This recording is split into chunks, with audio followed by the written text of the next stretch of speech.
Moby Dick, or The Whale, by Herman Melville. This reading by Stuart Wills. Prologues.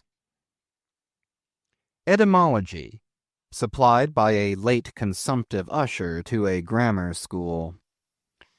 The pale usher, threadbare in coat, heart, body, and brain, I see him now. He was ever dusting his old lexicons and grammars with a queer handkerchief, mockingly embellished with all the gay flags of all the known nations of the world. He loved to dust his old grammars. It somehow mildly reminded him of his mortality.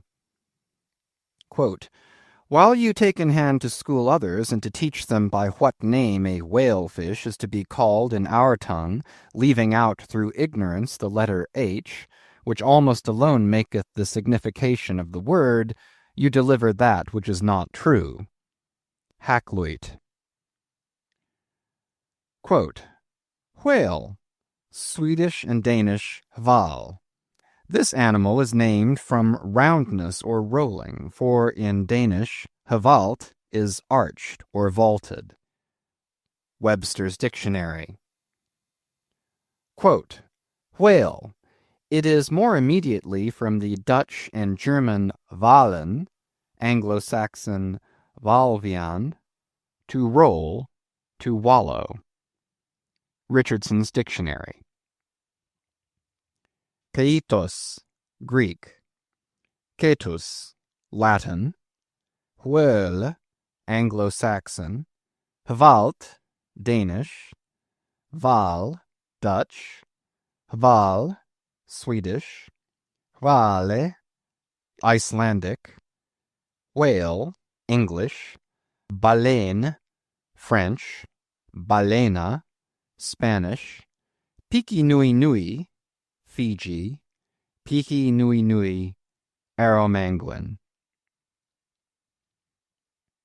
Extracts, supplied by a sub-librarian. It will be seen that this mere painstaking burrower and grubworm of a poor devil of a sub-sub appears to have gone through the long Vaticans and street stalls of the earth, picking up whatever random allusions to whales he could anyways find in any book whatsoever, sacred or profane. Therefore you must not, in every case at least, take the higgledy-piggledy whale statements, however authentic in these extracts, for veritable gospel cetology. Far from it. As touching the ancient authors generally, as well as the poets here appearing, these extracts are solely valuable or entertaining as affording a glancing bird's-eye view of what has been promiscuously said, thought, fancied, and sung of Leviathan by many nations and generations, including our own. So fare thee well, poor devil of a sub-sub, whose commentator I am. Thou belongest to that hopeless sallow tribe which no wine of this world will ever warm, and for whom even pale sherry would be too rosy strong, but with whom one sometimes loves to sit and feel poor devilish too, and grow convivial upon tears, and say to them bluntly, with full eyes and empty glasses, and in not altogether unpleasant sadness, give it up, sub-subs. For by how much the more pains you take to please the world, by so much more shall you forever go thankless. Would that I could clear out Hampton Court and the Tuileries for you, but gulp down your tears, and hie aloft to the royal mast with your hearts, for your friends who have gone before are clearing out the 7-storied heavens, and making refugees of long-pampered Gabriel, Michael, and Raphael against your coming. Here you strike but splintered hearts together, there you shall strike unsplinterable glasses." Extracts. Quote, "And God created great whales." Genesis. Quote, "Leviathan maketh a path to shine after him. One would think the deep to be hoary." Job. Quote, "Now the Lord had prepared a great fish to swallow up Jonah." Jonah. Quote, "There go the ships. There is that Leviathan whom thou hast made to play therein." Psalms.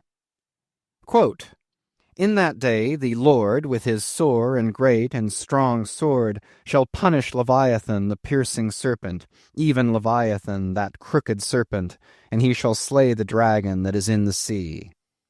Isaiah. Quote, And what thing soever besides cometh within the chaos of this monster's mouth, be it beast, boat, or stone, down it goes all incontinently that foul great swallow of his, and perisheth in the bottomless gulf of his paunch. Holland's Plutarch's Morals.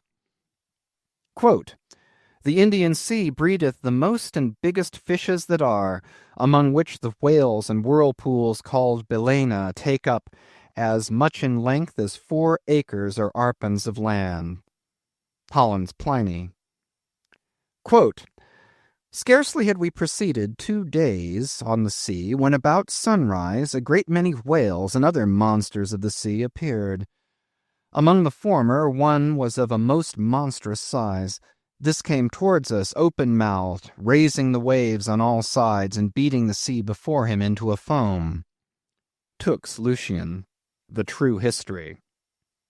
Quote, He visited this country also with a view of catching horse whales, which had bones of very great value for their teeth, of which he brought some to the king. The best whales were catched in his own country, of which some were 48, some 50 yards long. He said that he was one of 6 who had killed 60 in 2 days. Other, or Ochther's verbal narrative, taken down from his mouth by King Alfred, A.D. 890.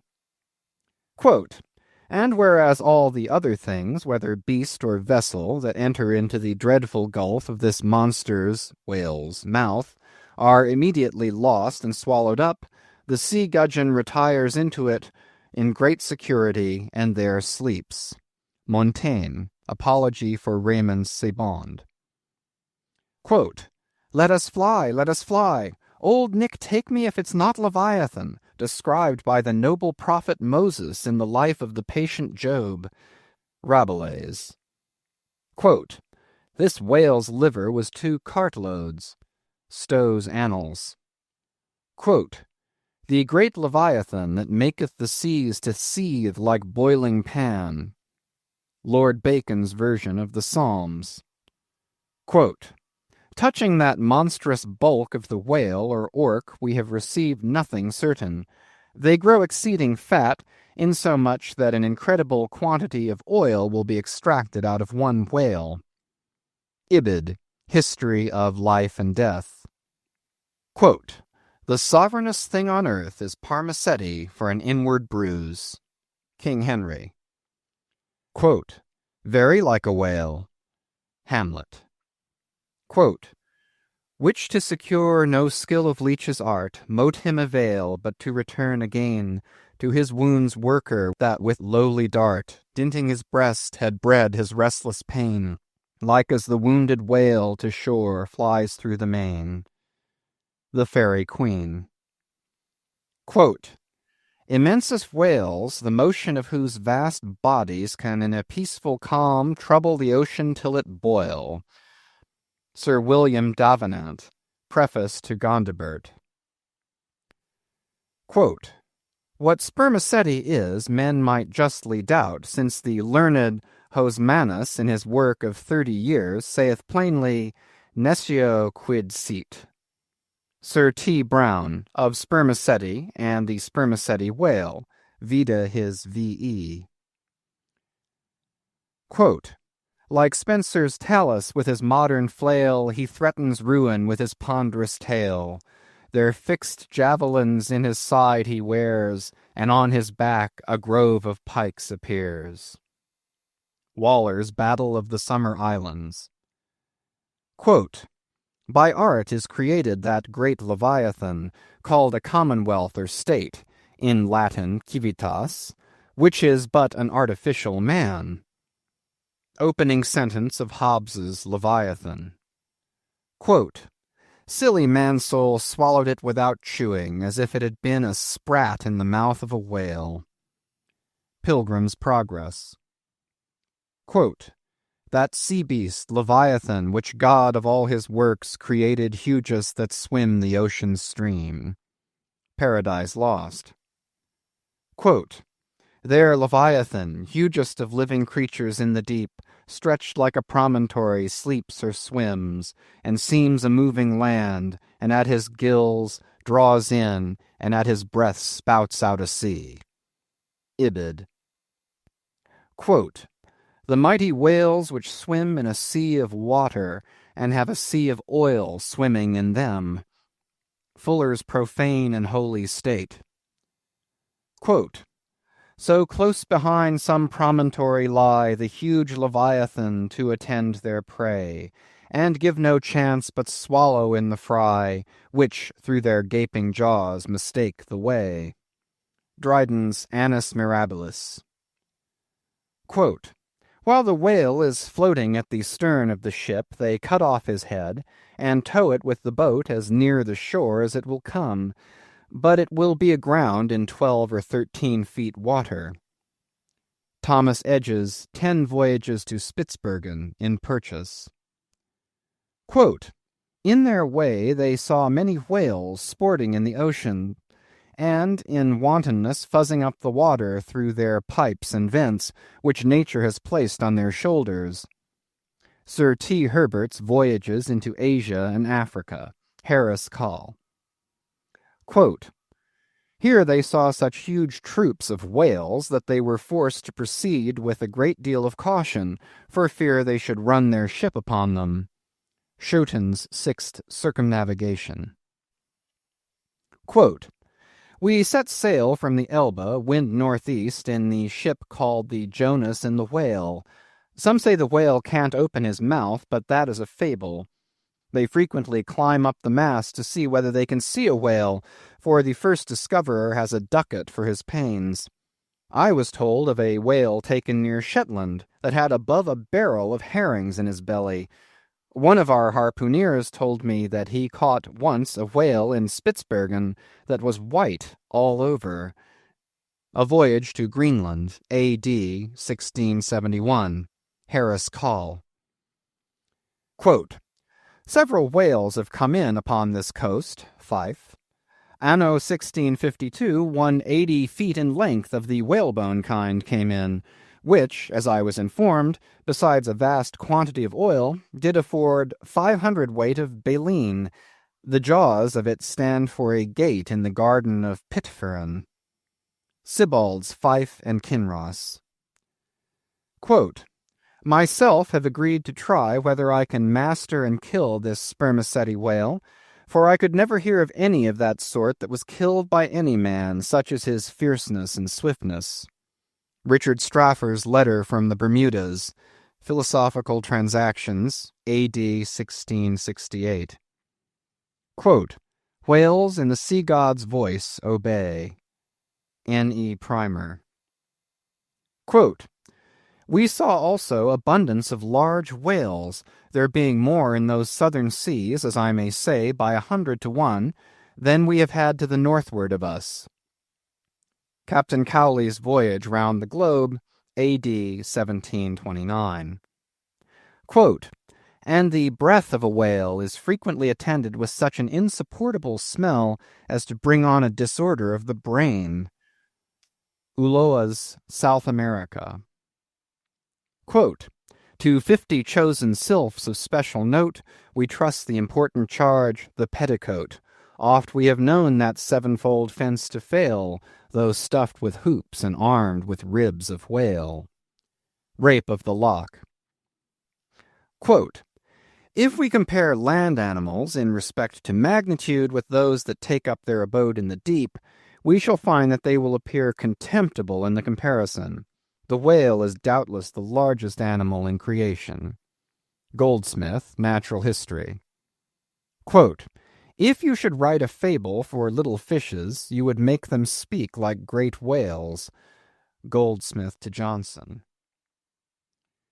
Quote, in the afternoon we saw what was supposed to be a rock, but it was found to be a dead whale, which some Asiatics had killed and were then towing ashore. they seem to endeavor to conceal themselves behind the whale in order to avoid being seen by us. Cook's Voyages. Quote, the larger whales they seldom venture to attack. They stand in great dread of some of them, that when out at sea they are afraid to mention even their names, and carry dung, limestone, juniper wood, and some other articles of the same nature in their boats, in order to terrify and prevent their too near approach. Uno von Troil's Letters on Banks's and Solander's Voyage to Iceland in 1772. Quote, the spermaceti whale found by the Nantuckois is an active, fierce animal and requires vast address and boldness in the fisherman. Thomas Jefferson's Whale Memorial to the French minister in 1778. Quote, and pray, sir, what in the world is equal to it? Edmund Burke's reference in Parliament to the Nantucket whale fishery. Quote, Spain, a great whale stranded on the shores of Europe. Edmund Burke, somewhere. Quote, a 10th branch of the king's ordinary revenue, said to be grounded on the consideration of his guarding and protecting the seas from pirates and robbers, is the right to royal fish, which are whales and sturgeon, and these, when either thrown ashore or caught near the coast, are the property of the king. Blackstone. Quote, soon to the sport of death the crews repair, Rodmond unerring o'er his head suspends, the barbed steel and every turn attends. Falconer's Shipwreck. Quote, bright shone the roofs, the domes, the spires, and rockets blue self-driven, to hang their momentary fire around the vault of heaven. So fire with water to compare the ocean serves on high, upspouted by a whale in air to express unwieldy joy. Cowper on the Queen's visit to London.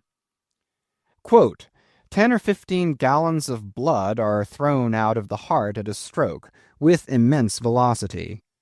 John Hunter's account of the dissection of a whale, a small-sized one. Quote, the aorta of a whale is larger in the bore than the main pipe of the waterworks at London Bridge, and the water roaring in its passage through that pipe is inferior in impetus and velocity to the blood gushing from the whale's heart. Paley's Theology. Quote, the whale is a mammiferous animal without hind feet. Baron Cuvier. Quote, in 40 degrees south we saw spermaceti whales, but did not take any till the 1st of May, the sea being then covered with them. Colnett's Voyage for the purpose of extending the spermaceti whale fishery. Quote, in the free element beneath me swam, floundered and dived, in play, in chase, in battle, fishes of every color, form, and kind, which language cannot paint, and mariner had never seen, from dread Leviathan to insect millions peopling every wave, gathered in shoals immense like floating islands, led by mysterious instincts through that waste and trackless region, though on every side assaulted by voracious enemies, whales, sharks, and monsters armed in front or jaw, with sword saws, spiral horns, or hooked fangs. Montgomery's World Before the Flood. Io, Paean, Io, sing, to the finny people's king. Not a mightier whale than this in the vast Atlantic is, not a fatter fish than he flounders round the polar sea. Charles Lamb's Triumph of the Whale. Quote, in the year 1690 some persons were on a high hill observing the whales spouting and sporting with each other, when one observed, there, pointing to the sea, is a green pasture where our children's grandchildren will go for bread. Obed Macy's History of Nantucket. Quote, I built a cottage for Susan and myself and made a gateway in the form of a Gothic arch by setting up a whale's jaw bones. Hawthorne's Twice-Told Tales. Quote, she came to bespeak a monument for her first love, who had been killed by a whale in the Pacific Ocean no less than 40 years ago. Ibid. Quote, "No, sir, 'tis a right whale," answered Tom. "I saw his spout. He threw up a pair of as pretty rainbows as a Christian would wish to look at. He's a real oil butt, that fellow." Cooper's Pilot. Quote, "The papers were brought in, and we saw in the Berlin Gazette that whales had been introduced on the stage there." Eckermann's Conversations with Goethe. Quote, "My God, Mr. Chase, what is the matter?" I answered, "We have been stove by a whale." Narrative of the shipwreck of the whale ship Essex of Nantucket, which was attacked and finally destroyed by a large sperm whale in the Pacific Ocean, by Owen Chase of Nantucket, first mate of said vessel. New York, 1821. Quote, "A mariner sat in the shrouds one night. The wind was piping free. Now bright, now dimmed was the moonlight pale, and the phosphor gleamed in the wake of the whale as it floundered in the sea." Elizabeth Oakes Smith.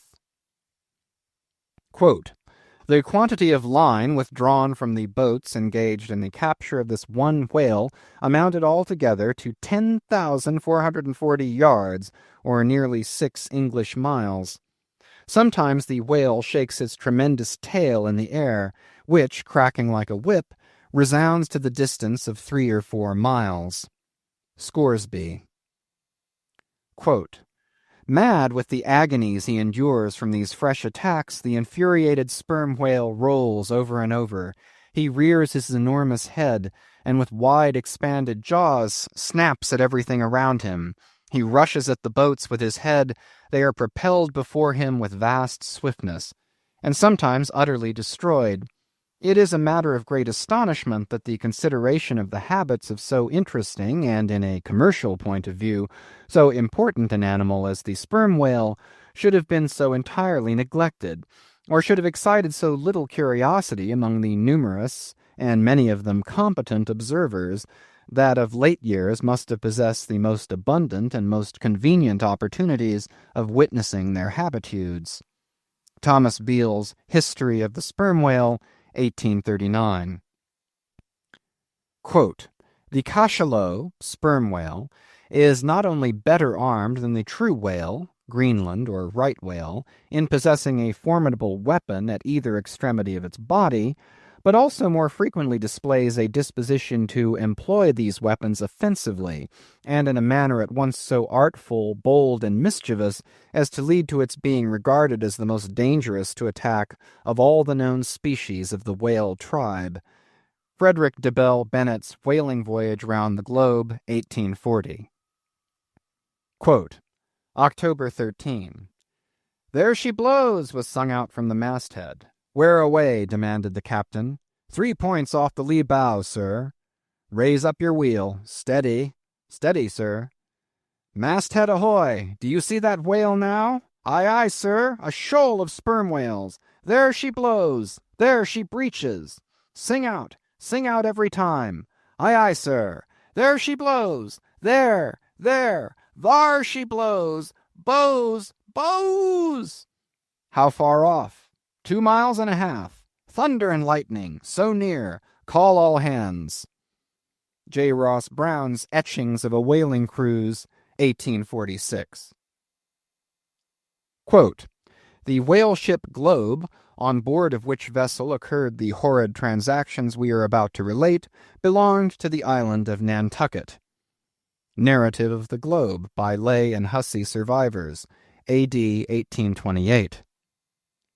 Quote, "Being once pursued by a whale which he had wounded, he parried the assault for some time with a lance, but the furious monster at length rushed on the boat, himself and comrades only being preserved by leaping into the water when they saw that onset was inevitable." Missionary Journal of Tyerman and Bennett. Quote, "Nantucket itself," said Mr. Webster, "is a very striking and peculiar portion of the national interest. There is a population of 8,000 or 9,000 persons living here in the sea, adding largely every year to the national wealth by the boldest and most persevering industry." Report of Daniel Webster's speech in the U.S. Senate on the application for the erection of a breakwater at Nantucket, 1828. Quote, "The whale fell directly over him and probably killed him in a moment. The Whale and His Captors, or the Whaleman's Adventures, and the Whale's Biography, gathered on the homeward cruise of the Commodore Preble." By Reverend Henry T. Cheever. Quote, "If you make the least damn bit of noise," replied Samuel, "I will send you to hell." Life of Samuel Comstock, the mutineer, by his brother William Comstock, another version of the whale ship Globe narrative.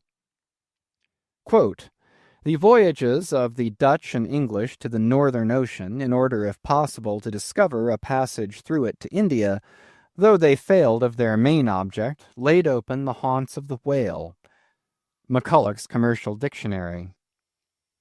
Quote, "These things are reciprocal. The ball rebounds only to bound forward again. For now, in laying open the haunts of the whalemen seem to have indirectly hit upon new clues to that same mystic Northwest Passage." From something unpublished. Quote, "It is impossible to meet a whale ship on the ocean without being struck by her near appearance. The vessel, under short sail, with lookouts at the mastheads, eagerly scanning the wide expanse around them, has a totally different air from those engaged in regular voyage." Currents and Whaling, U.S. XX.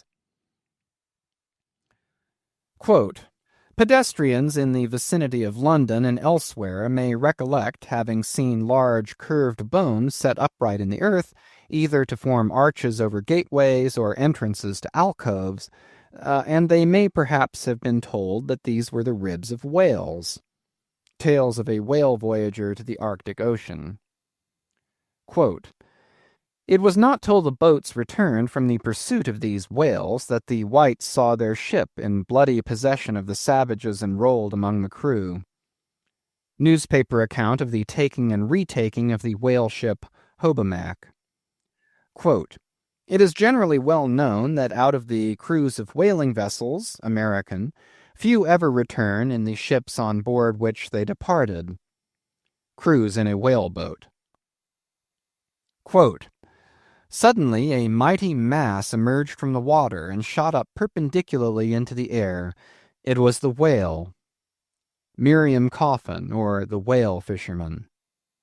Quote, "The whale is harpooned, to be sure, but bethink you how you would manage a powerful unbroken colt with the mere appliance of a rope tied to the root of his tail." A chapter on whaling in Ribs and Trucks. Quote, "On one occasion I saw two of these monsters, whales, probably male and female, slowly swimming one after the other within less than a stone's throw of the shore, Tierra del Fuego, over which the beech tree extended its branches." Darwin's Voyage of a Naturalist. Quote, "Stern all!" exclaimed the mate upon turning his head, and saw the distended jaws of the large sperm whale close to the head of the boat, threatening it with instant destruction. "Stern all for your lives!" Wharton, the Whale Killer. Quote, "So be cheery, my lads, let your hearts never fail, while the bold harpooner is striking the whale." Nantucket Song. Quote, "Oh, the rare old whale, mid storm and gale, in his ocean home will be, a giant in might where might is right, and king of the boundless sea." Whale Song. Chapter 1. Loomings. Call me Ishmael. Some years ago, never mind how long precisely, having little or no money in my purse and nothing particular to interest me on shore, I thought I would sail about a little and see the watery part of the world. It is a way I have of driving off the spleen and regulating the circulation. Whenever I find myself growing grim about the mouth, whenever it is a damp, drizzly November in my soul, whenever I find myself involuntarily pausing before coffin warehouses and bringing up the rear of every funeral I meet, and especially whenever my hypos get such an upper hand of me that it requires a strong moral principle to prevent me from deliberately stepping into the street and methodically knocking people's hats off, then I account it high time to get to sea as soon as I can. This is my substitute for pistol and ball. With a philosophical flourish, Cato throws himself upon his sword. I quietly take to the ship. There is nothing surprising in this. If they but knew it, almost all men, in their degree, some time or other, cherish very nearly the same feelings towards the ocean with me. There now is your insular city of the Manhattoes, belted round by wharves, as Indian Isles by coral reefs. Commerce surrounds it with her surf. Right and left the streets take you waterward. Its extreme downtown is the Battery, where that noble mole is washed by waves and cooled by breezes, which a few hours previous were out of sight of land. Look at the crowds of water-gazers there. Circumambulate the city of a dreamy Sabbath afternoon. Go from Corlier's Hook to Conty's Slip, and from thence by Whitehall northward. What do you see? Posted like silent sentinels all around the town stand thousands upon thousands of mortal men fixed in ocean reveries, some leaning against the spiles, some seated upon the pierheads, some looking over the bulwarks of ships from China, some high aloft in the rigging as if striving to get a still better seaward peep. But these are all landsmen, of weekdays pent up in lath and plaster, tied to counters, nailed to benches, clinched to desks. How then is this? Are the green fields gone? What do they here? But look, here come more crowds, pacing straight for the water, and seemingly bound for a dive. Strange. Nothing will content them but the extremest limit of the land. Loitering under the shady lee of yonder warehouses will not suffice. No, they must get just as nigh the water as they possibly can without falling in. And there they stand, miles of them, leagues. Inlanders all. They come from lanes and alleys, streets and avenues, north, east, south, and west. Yet here they all unite. Tell me, does the magnetic virtue of the needles of the compasses of all those ships attract them thither? Once more, say you are in the country, in some high land of lakes. Take almost any path you please, and 10 to 1 it carries you down in a dale and leaves you there by a pool in the stream. There is magic in it. Let the most absent-minded of men be plunged in his deepest reveries. Stand that man on his legs, set his feet a-going, and he will infallibly lead you to water, if water there be in all that region. Should you ever be athirst in the great American desert, try this experiment, if your caravan happen to be supplied with a metaphysical professor. Yes, as everyone knows, meditation and water are wedded forever. But here is the artist. He desires to paint you the dreamiest, shadiest, quietest, most enchanting bit of romantic landscape in all the valley of Asako. What is the chief element he employs? There stand his trees, each with a hollow trunk, as if a hermit and a crucifix were within. And here sleeps his meadow, and there sleep his cattle, and up from yonder cottage goes a sleepy smoke.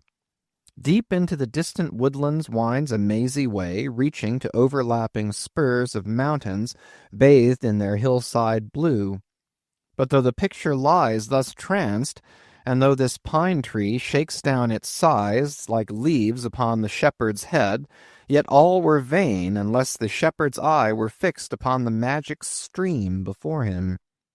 Go visit the prairies in June, when for scores on scores of miles you wade knee-deep among tiger lilies.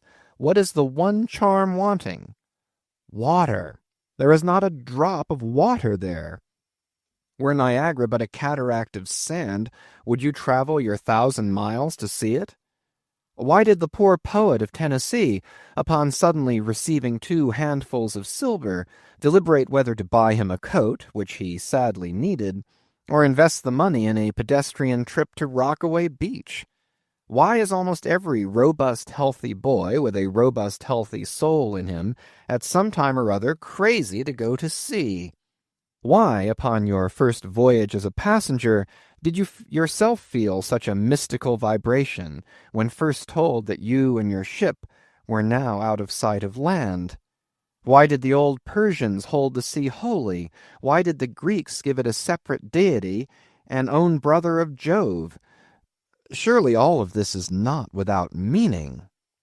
And still deeper the meaning of that story of Narcissus, who, because he could not grasp the tormenting mild image he saw in the fountain, plunged into it and was drowned. But that same image we ourselves see in all rivers and oceans. It is the image of the ungraspable phantom of life, and this is the key to it all. Now, when I say I am in the habit of going to sea whenever I begin to grow hazy about the eyes and begin to be overconscious of my lungs, I do not mean to have it inferred that I ever go to sea as a passenger. For to go as a passenger you must needs have a purse, and a purse is but a rag unless you have something in it. Besides, passengers get seasick, grow quarrelsome, don't sleep of nights, do not enjoy themselves much as a general thing. No, I never go as a passenger, nor, though I am something of a salt, do I ever go to sea as a commodore or a captain or a cook. I abandon the glory and distinction of such offices to those who like them. For my part, I abominate all honorable, respectable toils, trials, and tribulations of every kind whatever. It is quite as much as I can do to take care of myself without taking care of ships, barks, brigs, schooners, and what not. And as for going as cook, though I confess there is considerable glory in that, a cook being a sort of officer on shipboard, yet somehow I never fancied broiling fowls, though once broiled, judiciously buttered, and judgmatically salted and peppered, there is no one who will speak more respectfully, not to say reverently, of a broiled fowl than I will. It is out of the idolatrous dotings of the old Egyptians upon broiled ibis and roasted river horse that you see the mummies of those creatures in their huge bake-houses, the pyramids. No, when I go to sea, I go as a simple sailor, right before the mast, plumb down into the forecastle, aloft there to the royal masthead. True, they rather order me about some, and make me jump from spar to spar like a grasshopper in a May meadow, and at first this sort of thing is unpleasant enough. It touches one's sense of honor, particularly if you come of an old established family in the land, the Van Rensselaers or Randolphs or Hardicanutes. And more than all, if just previous to putting your hand into the tar pot, you have been lording it as a country schoolmaster, making the tallest boys stand in awe of you. The transition is a keen one, I assure you, from a schoolmaster to a sailor, and requires a strong decoction of Seneca and the Stoics to enable you to grin and bear it. But even this wears off in time. What of it if some old hunks of a sea captain orders me to get a broom and sweep down the decks? What does that indignity amount to, weighed, I mean, in these scales of the New Testament? Do you think the Archangel Gabriel thinks anything the less of me because I promptly and respectfully obey that old hunks in that particular instance? Who ain't a slave? Tell me that. Well then, however the old sea captains may order me about, however they may thump and punch me about, I have the satisfaction of knowing that it is all right, that everybody else is in one way or other served in much the same way, either in a physical or metaphysical point of view, that is. And so the universal thump is passed round, and all hands should rub each other's shoulder blades and be content. Again, I always go to sea as a sailor because they make a point of paying me for my trouble, whereas they never pay passengers a single penny that I ever heard of.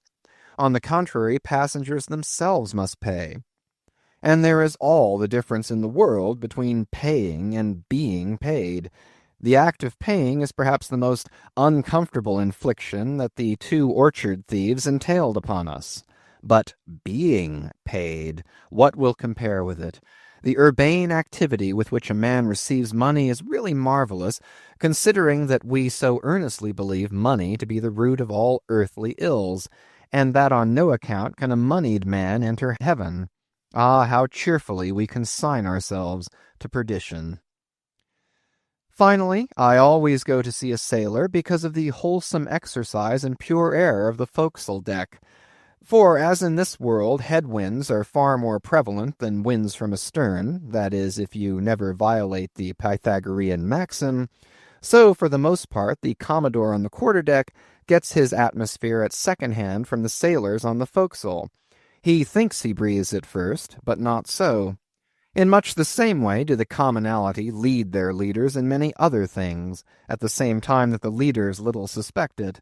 But wherefore it was that after having repeatedly smelt the sea as a merchant sailor I should now take it into my head to go on a whaling voyage, this the invisible police officer of the fates, who has the constant surveillance of me and secretly dogs me and influences me in some unaccountable way, he can better answer than anyone else. And doubtless my going on this whaling voyage formed part of the grand program of Providence that was drawn up a long time ago. It came as a sort of brief interlude and solo between more extensive performances. I take it that this part of the bill must have run something like this: Grand contested election for the presidency of the United States. Whaling voyage by one Ishmael. Bloody battle in Afghanistan. Though I cannot tell why it was exactly that those stage managers, the fates, put me down for this shabby part of a whaling voyage when others were set down for magnificent parts in high tragedies, and short and easy parts in genteel comedies, and jolly parts in farces. Though I cannot tell why this was exactly, yet now that I recall all the circumstances, I think I can see a little into the springs and motives which, being cunningly presented to me under various disguises, induced me to set about performing the part I did, besides cajoling me into the delusion that it was a choice resulting from my own unbiased free will and discriminating judgment. Chief among these motives was the overwhelming idea of the great whale himself. Such a portentous and mysterious monster roused all my curiosity. Then the wild and distant seas where he rolled his island bulk, the undeliverable, the nameless perils of the whale, these with all the attending marvels of 1,000 Patagonian sights and sounds, helped sway me to my wish. With other men, perhaps, such things would not have been inducements, but as for me, I am tormented with an everlasting itch for things remote. I love to sail forbidden seas and land on barbarous coasts. Not ignoring what is good, I am quick to perceive a horror, and could still be social with it, would they let me, since it is but well to be on friendly terms with all the inmates of the place one lodges in. By reason of these things, then, the whaling voyage was welcome. The great floodgates of the wonder world swung open, and into the wild conceits that swayed me to my purpose, two and two there floated into my inmost soul endless processions of the whale, and midmost of them all, one grand hooded phantom, like a snow hill in the air. Chapter 2. The Carpet Bag. I stuffed a shirt or two into my old carpet bag, tucked it under my arm, and started for Cape Horn in the Pacific. Quitting the good city of Old Manhattan, I duly arrived in New Bedford.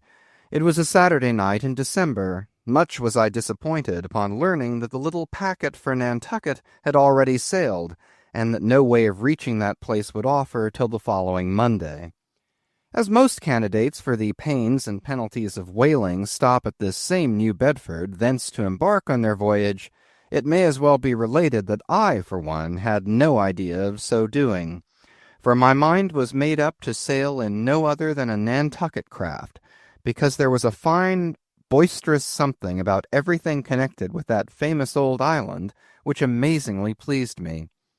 Besides, though New Bedford has of late been gradually monopolizing the business of whaling, and though in this matter poor old Nantucket is now much behind her, yet Nantucket was her great original, the Tyre of this Carthage, the place where the first dead American whale was stranded. Where else but from Nantucket did those aboriginal whalemen, the red men, first sally out in canoes to give chase to the Leviathan? And where but from Nantucket, too, did that first adventurous little sloop put forth, partly laden with imported cobblestones, so goes the story, to throw at the whales, in order to discover when they were nigh enough to risk a harpoon from the bowsprit. Now, having a night, a day, and still another night following before me in New Bedford, ere I could embark for my destined port, it became a matter of concernment where I was to eat and sleep meanwhile. It was a very dubious-looking, nay, a very dark and dismal night, bitingly cold and cheerless. I knew no one in the place. With anxious grapnels I had sounded my pocket, and only brought up a few pieces of silver. So wherever you go, Ishmael, said I to myself, as I stood in the middle of a dreary street shouldering my bag, and comparing the gloom toward the north with the darkness towards the south, wherever in your wisdom you may conclude to lodge for the night, my dear Ishmael, be sure to inquire the price, and don't be too particular. With halting steps I paced the streets, and passed the sign of the Crossed Harpoons, but it looked too expensive and jolly there.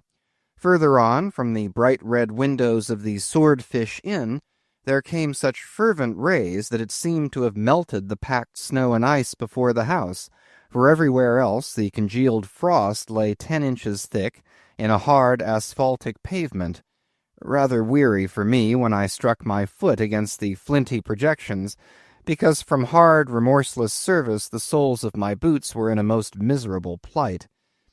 Too expensive and jolly, again thought I, pausing one moment to watch the broad glare in the street and hear the sounds of the tinkling glasses within. But go on, Ishmael, said I at last, don't you hear? Get away from before the door, your patched boots are stopping the way. So on I went. I now, by instinct, followed the streets that took me waterward, for there, doubtless, were the cheapest, if not the cheeriest, inns. Such dreary streets, blocks of blackness, not houses, on either hand, and here and there a candle, like a candle moving about in a tomb. At this hour of the night, of the last day of the week, that quarter of the town proved all but deserted. But presently I came to a smoky light proceeding from a low, wide building, the door of which stood invitingly open. It had a careless look, as if it were meant for the uses of the public, so, entering, the first thing I did was to stumble over an ash-box in the porch. Ha! thought I. Ha! As the flying particles almost choked me.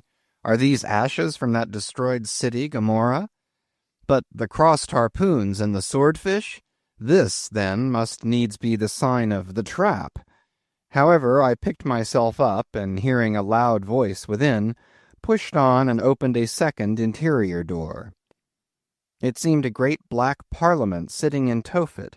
100 black faces turned round in their rows to peer, and beyond a black angel of doom was beating a book in the pulpit. It was a Negro church, and the preacher's text was about the blackness of darkness, and the weeping and wailing and teeth-gnashing there. Ha, Ishmael, muttered I, backing out. Wretched entertainment at the sign of the trap. Moving on, I at last came to a dim sort of light, not far from the docks, and heard a forlorn creaking in the air, and, looking up, saw a swinging sign over the door with a white painting on it, faintly representing a tall, straight jet of misty spray, and these words underneath: The Spouter Inn, Peter Coffin. Coffin? Spouter? Rather ominous in that particular connection, thought I. But it is a common name in Nantucket, they say, and I suppose this Peter here is an emigrant from there. As the light looked so dim, and the place for the time looked quiet enough, and the dilapidated little wooden house itself looked as if it might have been carted here from the ruins of some burnt district, and as the swinging sign had a poverty-stricken sort of creak to it, I thought that here was the very spot for cheap lodgings and the best of pea coffee. It was a queer sort of place, a gable-ended old house, one side palsied, as it were, and leaning over sadly. It stood on a sharp, bleak corner, where that tempestuous wind Euroclydon kept up a worse howling than ever it did about poor Paul's tossed craft. Euroclydon, nevertheless, is a mighty pleasant zephyr to anyone indoors, with his feet on the hob quietly toasting for bed. In judging of that tempestuous wind called Euroclydon, says an old writer, of whose works I possess the only copy extant, it maketh a marvellous difference whether thou lookest out at it from a glass window where the frost is all on the outside, or whether thou observest it from that sashless window where the frost is on both sides, and of which the white death is the only glazier. True enough, thought I, as this passage occurred to my mind. Old Blackletter, thou reasonest well. Yes, these eyes are windows, and this body of mine is the house. What a pity they didn't stop up the chinks and the crannies, though, and thrust in a little lint here and there. But it's too late to make any improvements now. The universe is finished, the copestone is on, and the chips were carted off 1,000,000 years ago. Poor Lazarus there, chattering his teeth against the curbstone for his pillow, and shaking off his tatters with his shiverings, he might plug up both ears with rags and put a corn-cob in his mouth, and yet that would not keep out the tempestuous Euroclydon. Euroclydon, says old Dives in his red silken wrapper. He had a redder one afterwards. Pooh, pooh, what a fine frosty night! How Orion glitters! What northern lights! Let them talk of their oriental summer climes of everlasting conservatories. Give me the privilege of making my own summer with my own coals. But what thinks Lazarus? Can he warm his blue hands by holding them up to the grand northern lights? Would not Lazarus rather be in Sumatra than here? Would he not far rather lay him down lengthwise along the line of the equator? Yea, ye gods, go down to the fiery pit itself in order to keep out this frost? Now that Lazarus should lie stranded there on the curbstone before the door of Dives, this is more wonderful than that an iceberg should be moored to one of the Moluccas. Yet Dives himself, he too lives like a czar in an ice palace made of frozen sighs, and being president of a temperance society, he only drinks the tepid tears of orphans. But no more of this blubbering now. We are going a-whaling, and there is plenty of that yet to come. Let us scrape the ice from our frosted feet, and see what sort of a place this spouter may be. Chapter 3 The Spouter Inn. Entering that gable-ended Spouter Inn, you found yourself in a wide, low, straggling entry with old-fashioned wainscots, reminding one of the bulwarks of some condemned old craft. On one side hung a very large oil painting, so thoroughly besmoked and every way defaced that, in the unequal cross-lights by which you viewed it, it was only by diligent study and a series of systematic visits to it, and careful inquiry of the neighbors, that you could anyway arrive at an understanding of its purpose. Such unaccountable masses of shades and shadows that at first you almost thought some ambitious young artist in the time of the New England hags had endeavored to delineate chaos bewitched. But by dint of much and earnest contemplation and oft-repeated ponderings, and especially by throwing open the little window towards the back of the entry, you might at last come to the conclusion that such an idea, however wild, might not be altogether unwarranted. But what most puzzled and confounded you was a long, limber, portentous black mass of something hovering at the center of the picture, over 3 blue, dim, perpendicular lines floating in a nameless yeast. A boggy, soggy, squitchy picture, truly, enough to drive a nervous man distracted. Yet was there a sort of indefinite, half-attained, unimaginable sublimity about it that fairly froze you to it, till you involuntarily took an oath with yourself to find out what that marvelous painting meant. Ever and anon a bright but, alas, deceptive idea would dart you through. It's the Black Sea in a midnight gale. It's the unnatural combat of the 4 primal elements. It's a blasted heath. It's a Hyperborean winter scene. It's the breaking up of the icebound stream of time. But at last all these fancies yielded to that one portentous something in the picture's midst. That once found out, and all the rest were plain. But stop. Does it not bear a faint resemblance to a gigantic fish? Even the great Leviathan himself? In fact, the artist's design seemed this, a final theory of my own, partly based upon the aggregated opinions of many aged persons with whom I conversed upon the subject. The picture represents a Cape Horner in a great hurricane, the half-foundered ship weltering there with its 3 dismantled masts alone visible, and an exasperated whale, purposing to spring clean over the craft, is in the enormous act of impaling himself upon the 3 mastheads. The opposite wall of this entry was hung over with a heathenish array of monstrous clubs and spears. Some were thickly set with glittering teeth resembling ivory saws, others were tufted with knots of human hair, and one was sickle-shaped, with a vast handle sweeping round like the segment made in the new-mown grass by a long-armed mower. You shuddered as you gazed, and wondered what monstrous cannibal and savage could ever have gone a death-harvesting with such a hacking, horrifying implement. Mixed with these were rusty old whaling lances and harpoons all broken and deformed. Some were storied weapons. With this once-long lass, now wildly elbowed, 50 years ago did Nathan Swain kill 15 whales between a sunrise and a sunset, and that harpoon, so like a corkscrew now, was flung in the Javan seas and run away with by a whale years afterwards slain off the Cape of Blanco. The original iron entered nigh the tail, and, like a restless needle sojourning in the body of a man, travelled full 40 feet, and at last was found embedded in the hump. Crossing this dusky entry, and on through yon low-arched way, cut through what in old times must have been a great central chimney with fireplaces all round, you enter the public room. A still duskier place is this, with such low, ponderous beams above, and such old wrinkled planks beneath, that you would almost fancy you trod some old craft's cockpits, especially of such a howling night when this corner-anchored old ark rocked so furiously. On one side stood a long, low, shelf-like table covered with cracked glass cases, filled with dusty rarities gathered from this wide world's remotest nooks. Projecting from the further angle of the room stands a dark-looking den, the bar, a rude attempt at a right whale's head. Be that how it may, there stands the vast arched bone of the whale's jaw, so wide a coach might almost drive beneath it.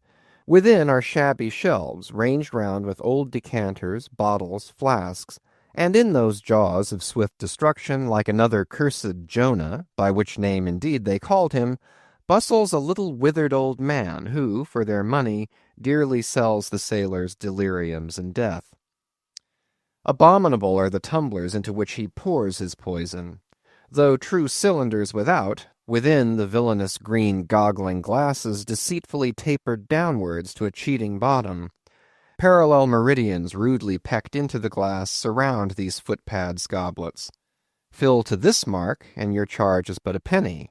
To this, a penny more, and so on to the full glass, the Cape Horn measure, which you may gulp down for a shilling. Upon entering the place, I found a number of young seamen gathered about a table, examining by a dim light the divers specimens of scrimshander. I sought the landlord, and telling him I desired to be accommodated with a room, received for answer that his house was full, not a bed unoccupied. "But avast," he added, tapping his forehead, "you hain't no objections to sharing a harpooneer's blanket, have ye? I suppose you're going a whaling, so you better get used to that sort of thing." I told him that I never liked to sleep two in a bed, that if I should ever do so it would depend upon who the harpooneer might be, and that if he, the landlord, really had no other place for me, and the harpooneer was not decidedly objectionable, why, rather than wander further about a strange town on so bitter a night, I would put up with the half of any decent man's blanket. "I thought so. All right, take a seat. Supper? You want supper? Supper'll be ready directly." I sat down on an old wooden settle, carved all over like a bench on the battery. At one end, a ruminating tar was still further adorning it with his jackknife, stooping over and diligently working away at the space between his legs. He was trying his hand at a ship under full sail, but he didn't make much headway, I thought. At last, some 4 or 5 of us were summoned to our meal in an adjoining room. It was cold as Iceland, no fire at all. The landlord said he couldn't afford it. Nothing but 2 dismal tallow candles, each in a winding sheet. We were fain to button up our monkey jackets and hold to our lips cups of scalding tea with our half-frozen fingers. But the fare was of the most substantial kind. Not only meat and potatoes, but dumplings, good heavens! Dumplings for supper. One young fellow in a green box coat addressed himself to these dumplings in a most direful manner. "My boy," said the landlord, "you'll have the nightmare to a dead certainty." "Landlord," I whispered, "that ain't the harpooneer, is it?" "Oh, no," said he, looking sort of diabolically funny. "The harpooneer is a dark-complexioned chap. He never eats dumplings, he don't. He eats nothing but steaks, and he likes 'em rare." "The devil he does," says I. "Where is that harpooneer? Is he here?" "He'll be here afore long," was the answer. I could not help it, but I began to feel suspicious of this dark-complexioned harpooneer. At any rate, I made up my mind that if it so turned out that we should sleep together, he must undress and get into bed before I did. Supper over, the company went back to the bar-room, when, knowing not what else to do with myself, I resolved to spend the rest of the evening as a looker-on. Presently a rioting noise was heard without. Starting up, the landlord cried, "That's the Grampus's crew. I seed her reported in the offing this morning. A 3 years' voyage and a full ship. Hurrah, boys! Now we'll have the latest news from the Fijis." A tramping of sea-boots was heard in the entry. The door was flung open, and in rolled a wild set of mariners enough. Enveloped in their shaggy watch-coats, and with their heads muffled in woolen comforters, all bedarned and ragged, and their beards stiff with icicles, they seemed an eruption of bears from Labrador. They had just landed from their boat, and this was the first house they entered. No wonder, then, that they made a straight wake for the whale's mouth, the bar, when the wrinkled little old Jonah, there officiating, soon poured them out brimmers all round. One complained of a bad cold in his head, upon which Jonah mixed him a pitch-like potion of gin and molasses, which he swore was a sovereign cure for all colds and catarrhs whatever, never mind of how long-standing, or whether caught off the coast of Labrador or on the weather side of an ice island. The liquor soon mounted into their heads, as it generally does even with the errantest toppers newly landed from sea, and they began capering about most obstreperously. I observed, however, that one of them held somewhat aloof, and though he seemed desirous not to spoil the hilarity of his shipmates by his own sober face, yet upon the whole he refrained from making as much noise as the rest. This man interested me at once, and since the sea gods had ordained that he should soon be my shipmate, though but a sleeping partner one so far as this narrative is concerned, I will here venture upon a little description of him. He stood a full 6 feet in height, with noble shoulders, and a chest like a coffer-dam. I have seldom seen such brawn in a man. His face was deeply brown and burnt, making his white teeth dazzling by the contrast, while in the deep shadows of his eyes floated some reminiscences that did not seem to give him much joy. His voice at once announced that he was a Southerner, and from his fine stature I thought he must be one of those tall mountaineers from the Alleghanian Ridge in Virginia. When the revelry of his companions had mounted to its height, this man slipped away unobserved, and I saw no more of him till he became my comrade on the sea. In a few minutes, however, he was missed by his shipmates, and being, it seems, for some reason a huge favourite with them, they raised a cry of "Bulkington! Bulkington! Where's Bulkington?" and darted out of the house in pursuit of him. It was now about 9 o'clock, and the room seeming almost supernaturally quiet after these orgies, I began to congratulate myself upon a little plan that had occurred to me just previous to the entrance of the seamen. No man prefers to sleep two in a bed. In fact, you would a good deal rather not sleep with your own brother. I don't know how it is, but people like to be private when they are sleeping. And when it comes to sleeping with an unknown stranger in a strange inn in a strange town, and that stranger a harpooner, then your objections indefinitely multiply. Nor was there any earthly reason why I, as a sailor, should sleep two in a bed more than anybody else, for sailors no more sleep two in a bed at sea than bachelor kings do ashore. To be sure, they all sleep together in one apartment, but you have your own hammock and cover yourself with your own blanket and sleep in your own skin. The more I pondered over this harpooner, the more I abominated the thought of sleeping with him. It was fair to presume that being a harpooner, his linen or woolen, as the case might be, would not be of the tidiest, certainly none of the finest. I began to twitch all over. Besides, it was getting late, and my decent harpooner ought to be home and going bedwards. Suppose now he should tumble in upon me at midnight. How could I tell from what vile hole he had been coming? "Landlord, I've changed my mind about that harpooner. I shan't sleep with him. I'll try the bench here." "Just as you please. I'm sorry I can't spare you a tablecloth for the mattress, and it's a plaguey rough board here," feeling of the knots and notches. "But wait a bit, Scrimshanda. I've got a carpenter's plane there in the bar. Wait, I say, and I'll make you snug enough." So saying, he procured the plane, and with his old silk handkerchief first dusting the bench, vigorously set to planing away at my bed, the while grinning like an ape. The shavings flew right and left, till at last the plane iron came bump against an indestructible knot. The landlord was near spraining his wrist, and I told him for heaven's sake to quit. The bed was soft enough to suit me, and I did not know how all the planing in the world could make eider down of a pine plank. So, gathering up the shavings with another grin and throwing them into the great stove in the middle of the room, he went about his business and left me in a brown study. I now took the measure of the bench and found that it was a foot too short, but that could be mended with a chair.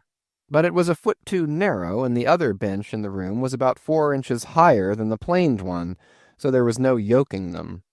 I then placed the first bench lengthwise along the only clear space against the wall, leaving a little interval between for my back to settle down in. But I soon found that there came such a draught of cold air over me from under the sill of the window that this plan would never do at all, especially as another current from the rickety door met the one from the window, and both together formed a series of small whirlwinds in the immediate vicinity of the spot where I had thought to spend the night. The devil fetch that harpooner, thought I. But stop. Couldn't I steal a march on him? Bolt his door inside and jump into his bed, not to be wakened by the most violent knockings? It seemed no bad idea, but upon second thoughts I dismissed it. For who could tell but what the next morning, so soon as I popped out of the room, the harpooner might be standing in the entry, all ready to knock me down? Still, looking round me again and seeing no possible chance of spending a sufferable night unless in some other person's bed, I began to think that after all I might be cherishing unwarrantable prejudices against this unknown harpooner. Thinks I, I'll wait a while. He must be dropping in before long. I'll have a good look at him then, and perhaps we may become jolly good bedfellows after all. There's no telling. But though the other boarders kept coming in by ones, twos, and threes and going to bed, yet no sign of my harpooner. "Landlord," said I, "what sort of chap is he? Does he always keep such late hours?" It was now hard upon 12 o'clock. The landlord chuckled again with his lean chuckle, and seemed to be mightily tickled at something beyond my comprehension. "No," he answered. "Generally he's an early bird, early to bed and early to rise. Yes, he's the bird what catches the worm. But tonight he went out a-peddling, you see, and I don't see what on earth keeps him so late, unless maybe he can't sell his head." "Can't sell his head? What sort of a bamboozlingly story is this you're telling me?" getting into a towering rage. "Do you pretend to say, landlord, that this harpooner is actually engaged this blessed Saturday night, or rather Sunday morning, in peddling his head around town?" "That's precisely it," said the landlord. and I told him he couldn't sell it here, the market's overstocked." "With what?" shouted I. "With heads, to be sure. Ain't there too many heads in the world?" "I tell you what it is, landlord," I said quite calmly. "You'd better stop spinning that yarn to me. I am not green." "Maybe not," taking a stick out and whittling a toothpick, "but I rather guess you'll be done brown if that 'ere harpooneer hears you a-slanderin' his head." "I'll break it for him," said I, now flying into a passion against this unaccountable farrago of the landlord's. "It's broke already," said he. "Broke," said I. "Broke, do you mean?" "Certain, and that's the very reason he can't sell it, I guess." "Landlord," said I, going up to him as cool as Mount Hecla in a snowstorm, "landlord, stop whittling. You and I must understand one another, and that too without delay. I come to your house and want a bed. You tell me you can only give me half of one, that the other half belongs to a certain harpooneer. And about this harpooneer, whom I have not yet seen, you persist in telling me the most mystifying and exasperating stories, tending to beget in me an uncomfortable feeling towards the man whom you design for my bedfellow. A sort of connection, landlord, which is an intimate and confidential one in the highest degree. I now demand of you to speak out and tell me who and what this harpooneer is, and whether I shall be in all respects safe to spend the night with him. And in the first place, you will be so good as to unsay that story about selling his head, which, if true, I take to be good evidence that this harpooneer is stark mad, and I've no idea of sleeping with a madman. And you, sir, you, I mean, landlord, you, sir, by trying to induce me to do so knowingly, would thereby render yourself liable to a criminal prosecution." "Well," said the landlord, fetching a long breath, "that's a pretty long sermon for a chap that rips a little now and then. But be easy, be easy. This here harpooneer I've been telling you of has just arrived from the South Seas, where he bought up a lot of bomb New Zealand heads, great curios, you know, and he sold all of 'em but one, and that one he's trying to sell tonight, 'cause tomorrow's Sunday, and it would not do to be selling human heads about the streets when folks is going to churches. He wanted to last Sunday, but I stopped him just as he was going out the door with 4 heads strung on a string, for all the earth like a string of onions." This account cleared up the otherwise unaccountable mystery, and showed that the landlord after all had no idea of fooling me. But at the same time, what could I think of a harpooneer who stayed out of a Saturday night clean into the holy Sabbath, engaged in such a cannibal business as selling the heads of dead idolaters? "Depend upon it, landlord, that harpooneer is a dangerous man." "He pays regular," was the rejoinder. "But come, it's getting dreadful late. You'd better be turning flukes. It's a nice bed. Sal and me slept in that 'ere bed the night we was spliced. There's plenty of room for 2 to kick about in that bed. It's an almighty big bed, that. Why, afore we give it up, Sal used to put our Sam and little Johnny in the foot of it. But I got a dreamin' and sprawlin' about one night, and somehow Sam got pitched on the floor, and came near breaking his arm. After that, Sal said it wouldn't do. Come along here, I'll give you a glim in a jiffy." And so saying, he lighted a candle and held it towards me, offering to lead the way. But I stood irresolute, when looking at a clock in the corner, he exclaimed, "I vomit Sunday. You won't see that harpooneer tonight. He's come to anchor somewhere. Come along, then. Do come, won't you come?" I considered the matter a moment, and then upstairs we went, and I was ushered into a small room, cold as a clam, and furnished, sure enough, with a prodigious bed, almost big enough, indeed, for any 4 harpooneers to sleep abreast. "There," said the landlord, placing the candle on a crazy old sea-chest that did double duty as a washstand and centre table. "There, make yourself comfortable now, and good night to you."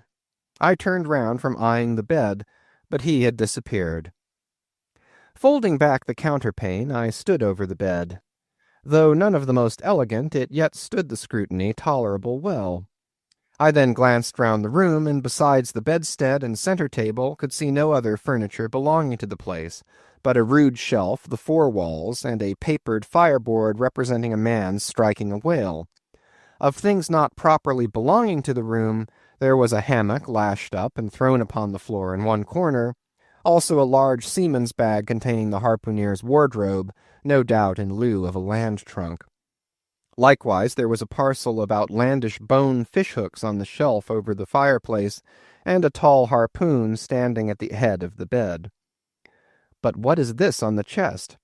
I took it up, and held it close to the light, and felt it, and smelt it, and tried every way possible to arrive at some satisfactory conclusion concerning it. I can compare it to nothing but a large doormat, ornamented at the edges with little tinkling tags, something like the stained porcupine quills round an Indian moccasin. There was a hole or slit in the middle of this mat, as you see the same in South American ponchos. But could it be possible that any sober harpooner could get into a doormat and parade the streets of any Christian town in that sort of guise? I put it on to try it, and it weighed me down like a hamper, being uncommonly shaggy and thick, and I thought a little damp, as though this mysterious harpooner had been wearing it of a rainy day. I went up to it in a bit of glass stuck against the wall, and I never saw such a sight in my life. I tore myself out of it in such a hurry that I gave myself a kink in the neck. I sat down on the side of the bed and commenced thinking about this head-peddling harpooner and his doormat. After thinking some time on the bedside, I got up and took off my monkey jacket, and then stood in the middle of the room thinking. Then I took off my coat and thought a little more in my shirt sleeves. But beginning to feel very cold now, half undressed as I was, and remembering what the landlord said about the harpooner's not coming home at all that night, it being so very late, I made no more ado, but jumped out of my pantaloons and boots, and then, blowing out the light, tumbled into bed, and commended myself to the care of heaven. Whether that mattress was stuffed with corn cobs or broken crockery, there is no telling, but I rolled about a good deal and could not sleep for a long time. At last I slid off into a light doze, and had pretty nearly made a good offing towards the land of Nod when I heard a heavy footfall in the passage, and saw a glimmer of light come into the room from under the door. Lord save me, thinks I, that must be the harpooner, the infernal head peddler. But I lay perfectly still and resolved not to say a word till spoken to. Holding a light in one hand and that identical New Zealand head in the other, the stranger entered the room, and without looking towards the bed, placed his candle a good way off from me on the floor in one corner, and then began working away at the knotted cords of the large bag I before spoke of as being in the room. I was all eagerness to see his face, but he kept it averted for some time while employed in unlacing the bag's mouth. This accomplished, however, he turned round, when, good heavens, what a sight! Such a face! It was of a dark purplish yellow color, here and there stuck over with large blackish-looking squares. Yes, it's just as I thought. He's a terrible bedfellow. He's been in a fight, got dreadfully cut, and here he is just from the surgeon. But at that moment he chanced to turn his face so towards the light that I plainly saw they could not be sticking plasters at all, those black squares on his cheeks. They were stains of some sort or other. At first I knew not what to make of this, but soon an inkling of the truth occurred to me. I remembered a story of a white man, a whaleman too, who, falling among the cannibals, had been tattooed by them. I concluded that this harpooner in the course of his distant voyages must have met with a similar adventure. And what is it, thought I, after all? It's only his outside. A man can be honest in any sort of skin. But then, what to make of his unearthly complexion? That part of it, I mean, lying round about and completely independent of the squares of tattooing. To be sure, it might be nothing but a good coat of tropical tanning, but I never heard of a hot sun tanning a white man into a purplish yellow one. However, I had never been in the South Seas, and perhaps the sun there produced these extraordinary effects upon the skin. Now, while all these ideas were passing through me like lightning, this harpooner never noticed me at all.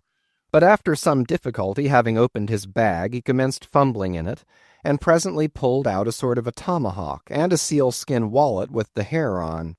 Putting these on the old chest in the middle of the room, he then took the New Zealand head, a ghastly thing enough, and crammed it down into the bag. He now took off his hat, a new beaver hat, When I came nigh singing out with fresh surprise, there was no hair on his head, none to speak of at least, nothing but a small scalp knot twisted upon his forehead. His bald, purplish head now looked for all the world like a mildewed skull. Had not the stranger stood between me and the door, I would have bolted out of it quicker than I ever bolted a dinner. Even as it was, I thought something of slipping out the window, but it was the second floor back. I am no coward, but what to make of this head-peddling purple rascal altogether past my comprehension. Ignorance is the parent of fear, and being completely nonplussed and confounded about the stranger, I confessed I was now as much afraid of him as if it was the devil himself who had thus broken into my room in the dead of night. In fact, I was so afraid of him that I was not game enough just then to address him and demand a satisfactory answer concerning what seemed inexplicable in him. Meanwhile, he continued the business of undressing, and at last showed his chest and arms. As I live, these covered parts of him were checkered with the same squares as his face. His back, too, was all over the same dark squares. He seemed to have been in a 30 years' war and just escaped from it with a sticking-plaster shirt. Still more, his very legs were marked as if a parcel of dark green frogs were running up the trunks of young palms. It was now quite plain that he must be some abominable savage or other shipped aboard of a whaleman in the South Seas, and so landed in this Christian country. I quaked to think of it. A peddler of heads, too, perhaps the heads of his own brothers. He might take a fancy to mine. Heavens, look at that tomahawk! But there was no time for shuddering, for now the savage went about something that completely fascinated my attention, and convinced me that he must indeed be a heathen. Going to his heavy grego, or rapal, or dreadnought, which he had previously hung on a chair, he fumbled in the pockets and produced at length a curious little deformed image, with a hunch on its back and exactly the color of a 3-days-old Congo baby. Remembering the embalmed head, at first I almost thought that this black mannequin was a real baby preserved in some similar manner. But seeing that it was not at all limber and that it glistened a good deal like polished ebony, I concluded that it must be nothing but a wooden idol, which indeed it proved to be. For now the savage goes up to the empty fireplace and, removing the papered fireboard, sets up this little hunchbacked image like a 10-pin between the andirons. The chimney jambs and all the bricks inside were very sooty, so that I thought this fireplace made a very appropriate little shrine or chapel for his Congo idol. I now screwed my eyes hard toward the half-hidden image, feeling but ill at ease, meantime, to see what was next to follow. First, he takes about a double handful of shavings out of his grego pocket, and places them carefully before the idol. Then, laying a bit of ship biscuit on top and applying the flame from the lamp, he kindled the shavings into a sacrificial blaze. Presently, after many hasty snatches into the fire and still hastier withdrawals of his fingers, whereby he seemed to be scorching them badly, he at last succeeded in drawing out the biscuit. Then, blowing off the heat and ashes a little, he made a polite offer of it to the little negro. But the little devil did not seem to fancy such dry sort of fare at all. He never moved his lips. All these strange antics were accompanied by still stranger guttural noises from the devotee, who seemed to be praying in a sing-song or else singing some pagan psalmody or other, during which his face twitched about in the most unnatural manner. At last, extinguishing the fire, he took his idol up very unceremoniously and bagged it again in his grego pocket as carelessly as if he were a sportsman bagging a dead woodcock. All these queer proceedings increased my uncomfortableness, and seeing him now exhibiting strong symptoms of concluding his business operations and jumping into bed with me, I thought it was high time, now or never, before the light was put out, to break the spell in which I had so long been bound. But the interval I spent in deliberating what to say was a fatal one. Taking his tomahawk from the table, he examined the head of it for an instant, and then holding it to the light with his mouth at the handle, he puffed out great clouds of tobacco smoke. The next moment the light was extinguished, and this wild cannibal, tomahawk between his teeth, sprang into bed with me. I sang out, I could not help it now, and giving a sudden grunt of astonishment, he began feeling me. Stammering out something, I knew not what, I rolled away from him against the wall, and then conjured him, whoever or whatever he might be, to keep quiet and let me get up and light the lamp again. But his guttural responses satisfied me at once that he but ill comprehended my meaning. "Who a devil you?" he said at last. "You no speaky, damn me, I kill ye." And so saying, the lighted tomahawk began flourishing about me in the dark. "Landlord, for God's sake, Peter Coffin!" shouted I. "Landlord, watch! Coffin! Angel, save me!" "Speaky, tell ye me who ye be, or damn me, I kill ye!" again growled the cannibal, while his horrid flourishings of the tomahawk scattered the hot tobacco ashes about me till I thought my linen would get on fire. But, thank heaven, at that moment the landlord came into the room, light in hand, and leaping from the bed I ran up to him. "Don't be afraid now," said he, grinning again. "Queequeg here wouldn't harm a hair of your head." "Stop your grinning," shouted I. "And why didn't you tell me that infernal harpooneer was a cannibal?" "I thought you'd know it. Didn't I tell you he was a peddling heads around town? But turn flukes again and go to sleep. Queequeg, look here. You sabby me, I sabby you. This man sleepy you. You sabby?" "Me sabby plenty," grunted Queequeg, puffing away at his pipe and sitting up in bed. "You getty in," he added, motioning to me with his tomahawk and throwing the clothes to one side. He really did this in not only a civil but really a kind and charitable way. I stood looking at him a moment. For all his tattooings, he was on the whole a clean, comely-looking cannibal. What's all this fuss I have been making about, thought I to myself. The man's a human being just as I am. He has as much reason to fear me as I have to be afraid of him. Better sleep with a sober cannibal than a drunken Christian. "Landlord," said I, "tell him to stash his tomahawk there, or pipe, or whatever you call it. Tell him to stop smoking, in short, and I will turn in with him. But I don't fancy having a man smoking in bed with me. It's dangerous. Besides, I ain't insured." This being told to Queequeg, he at once complied, and again politely motioned me to get into bed, rolling over to one side as much to say, "I won't touch a leg of you." "Good night, landlord," said I. "You may go." I turned in, and never slept better in my life. Chapter 4. The Counterpane. Upon waking next morning about daylight, I found Queequeg's arm thrown over me in the most loving and affectionate manner. You had almost thought I had been his wife.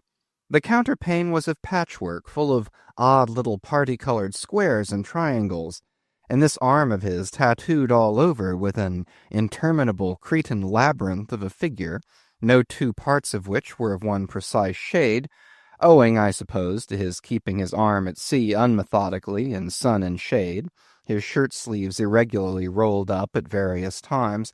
This same arm of his, I say, looked for all the world like a strip of that same patchwork quilt.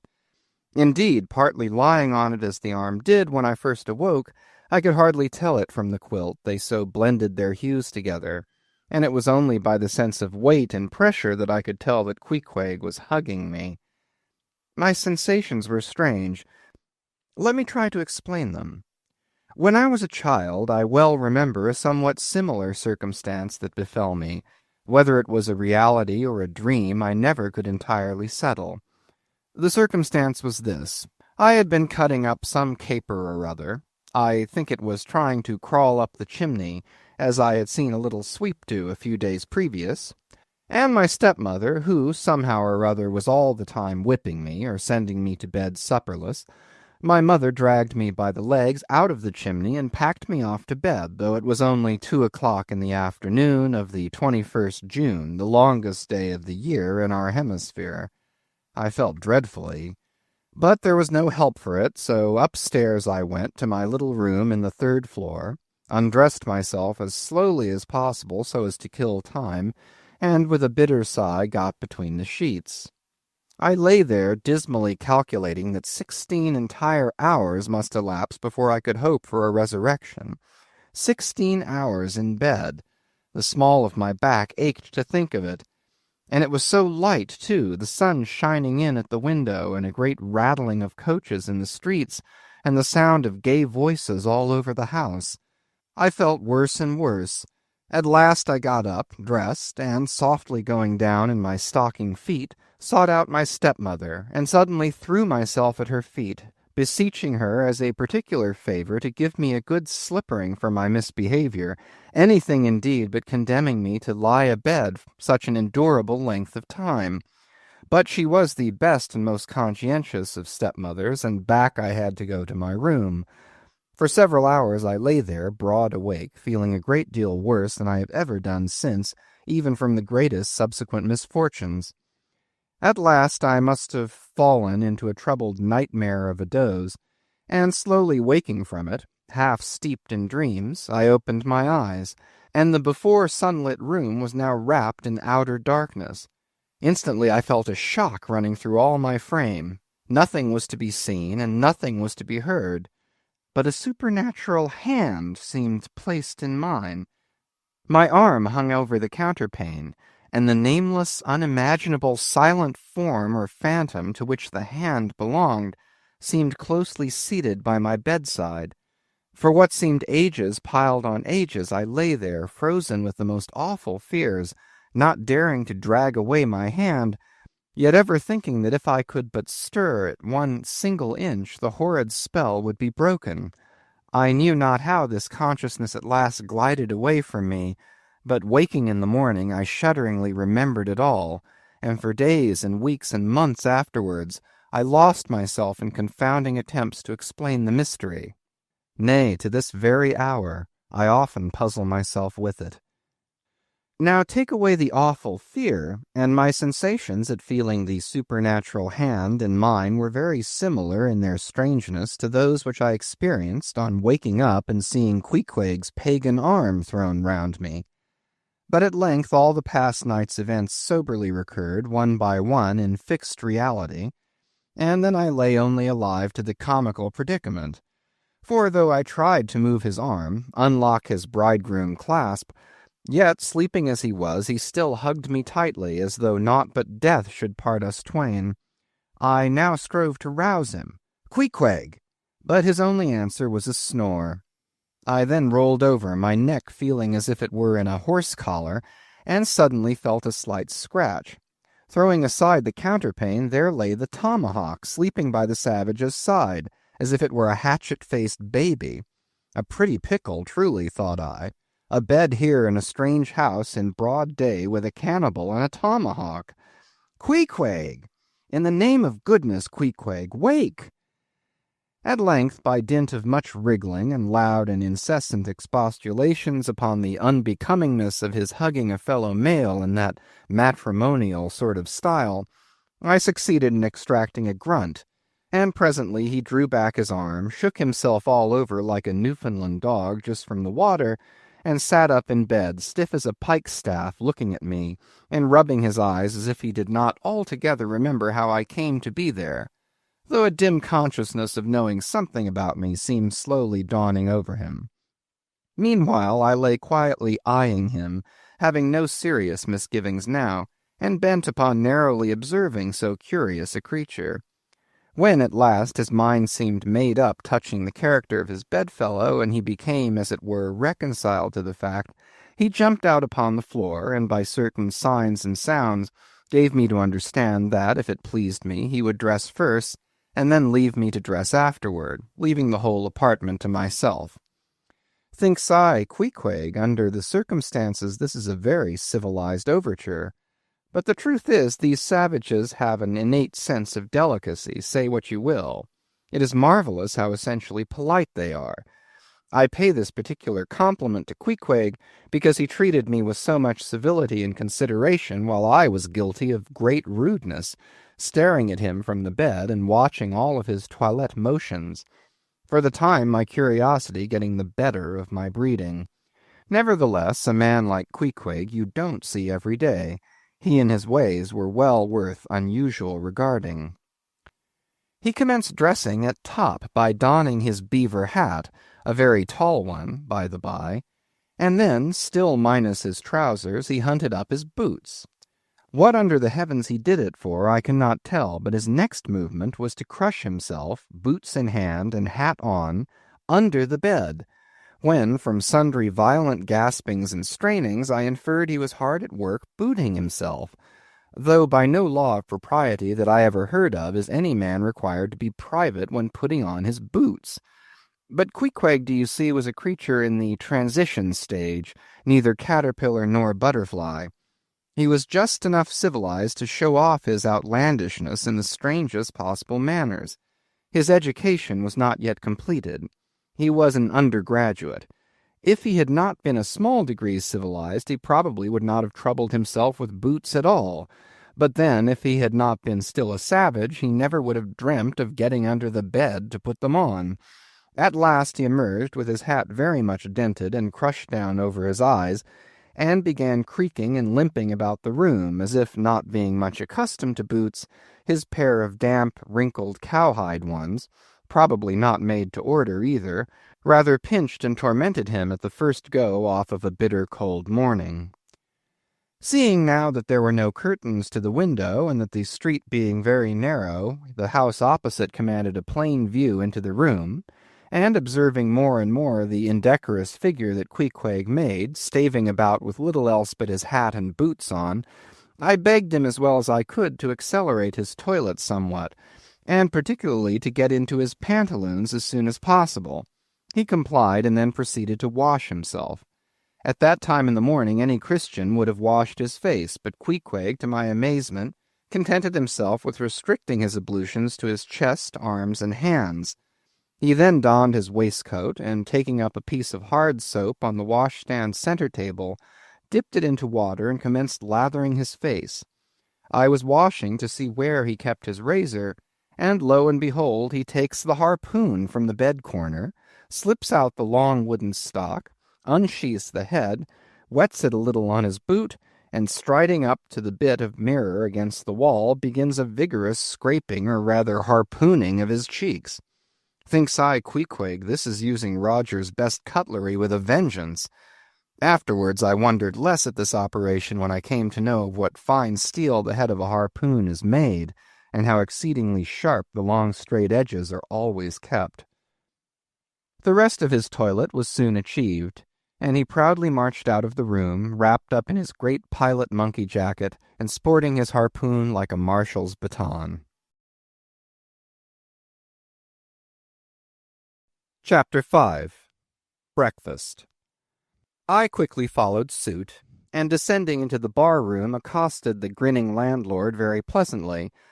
I cherished no malice toward him, though he had been skylarking with me not a little in the matter of my bedfellow. However, a good laugh is a mighty good thing, and rather too scarce a good thing, the more's the pity. So if any one man in his own proper person affords stuff for a good joke to anybody, let him not be backward, but let him cheerfully allow himself to spend and be spent in that way. And the man that has anything bountifully laughable about him, be sure there is more in that man than you perhaps think for. The bar-room was now full of the boarders who had been dropping in the night previous, and whom I had not as yet had a good look at. They were nearly all whalemen, chief mates and second mates and third mates, and sea carpenters and sea coopers and sea blacksmiths, and harpooneers and shipkeepers, a brown and brawny company with bosky beards, an unshorn shaggy set, all wearing monkey jackets for morning gowns. You could pretty plainly tell how long each one had been ashore.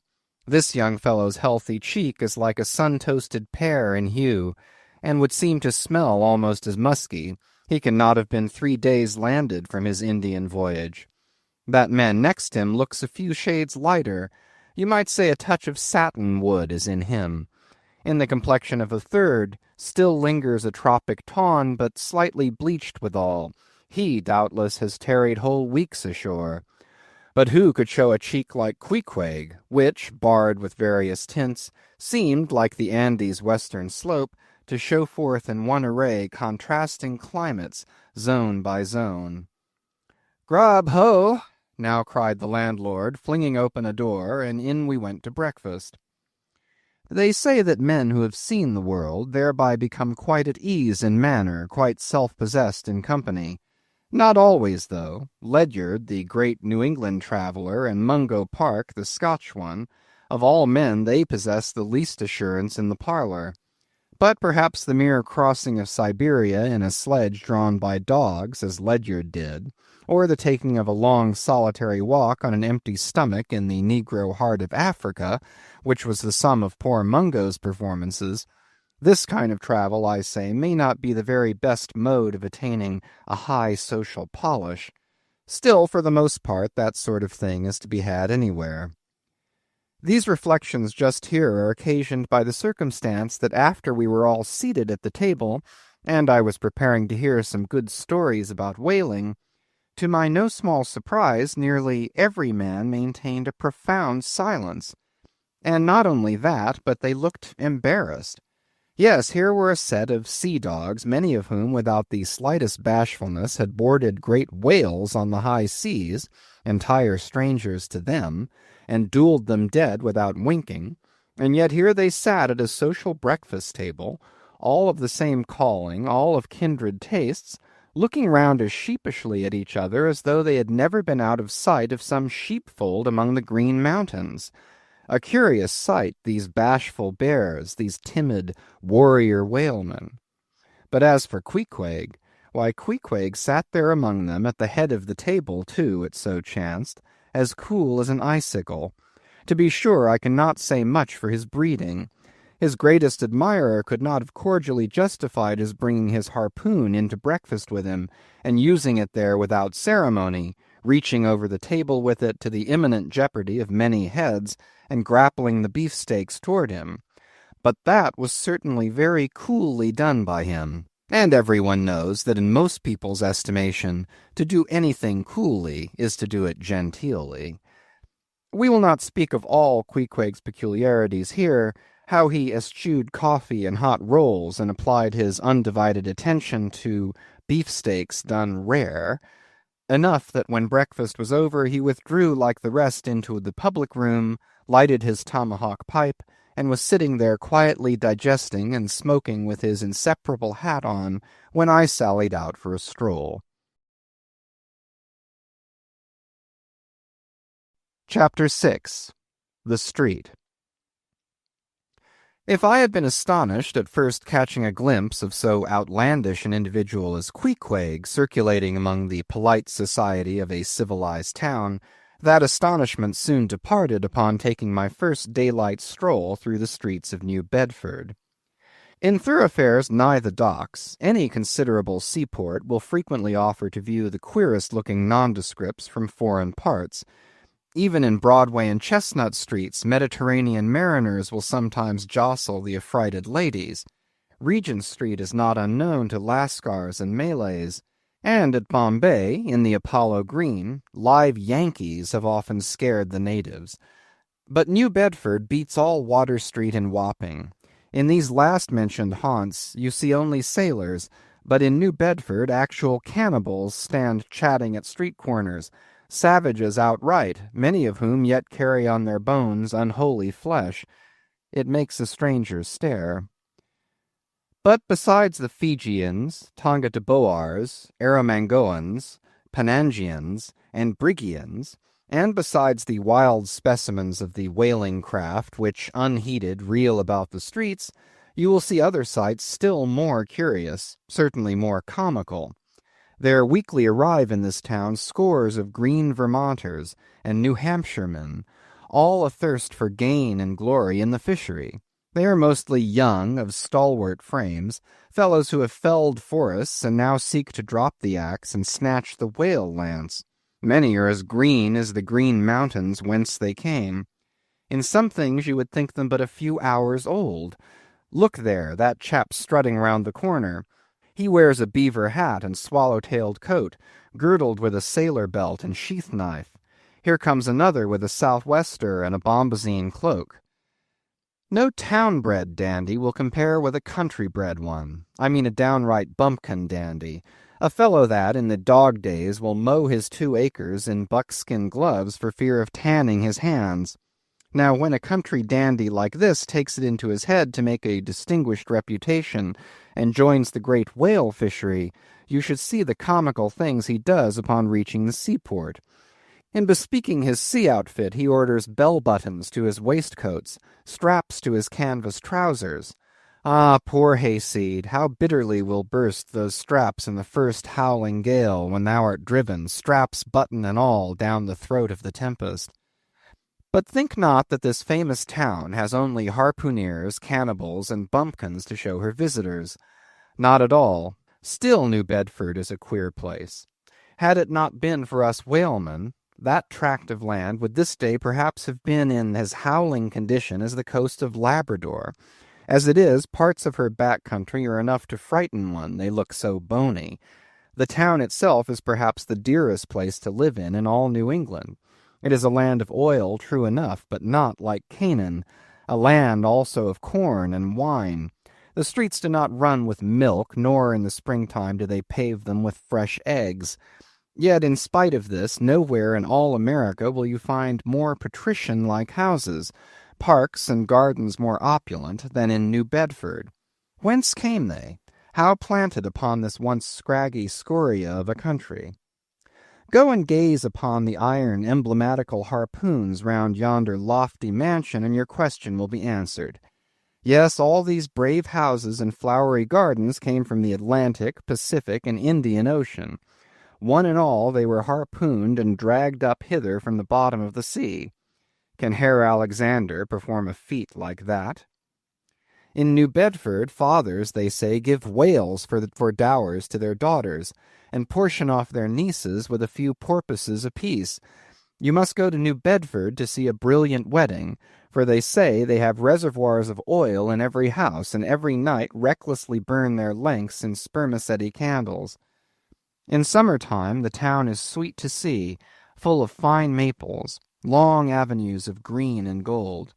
And in August, high in air, the beautiful and bountiful horse-chestnuts, candelabra-wise, proffer the passer-by their tapering upright cones of congregated blossoms. So omnipotent is art, which in many a district of New Bedford has superinduced bright terraces of flowers upon the barren refuse rocks thrown aside at creation's final day. And the women of New Bedford, they bloom like their own red roses. But roses only bloom in summer, whereas the fine carnation of their cheeks is perennial as sunlight in the seventh heavens. Elsewhere match that bloom of theirs ye cannot, save in Salem, where, they tell me, the young girls breathe such musk, their sailor sweethearts smell them miles offshore, as though they were drawing nigh the odorous Moluccas instead of the puritanic sands. Chapter 7. The Chapel.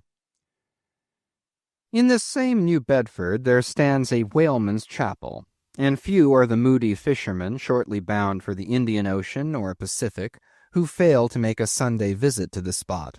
I am sure that I did not. Returning from my first morning's stroll, I again sallied out upon this special errand. The sky had changed from clear, sunny cold to driving sleet and mist.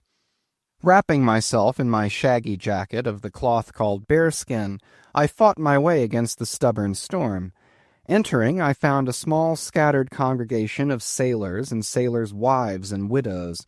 A muffled silence reigned, only broken at times by the shrieks of the storm.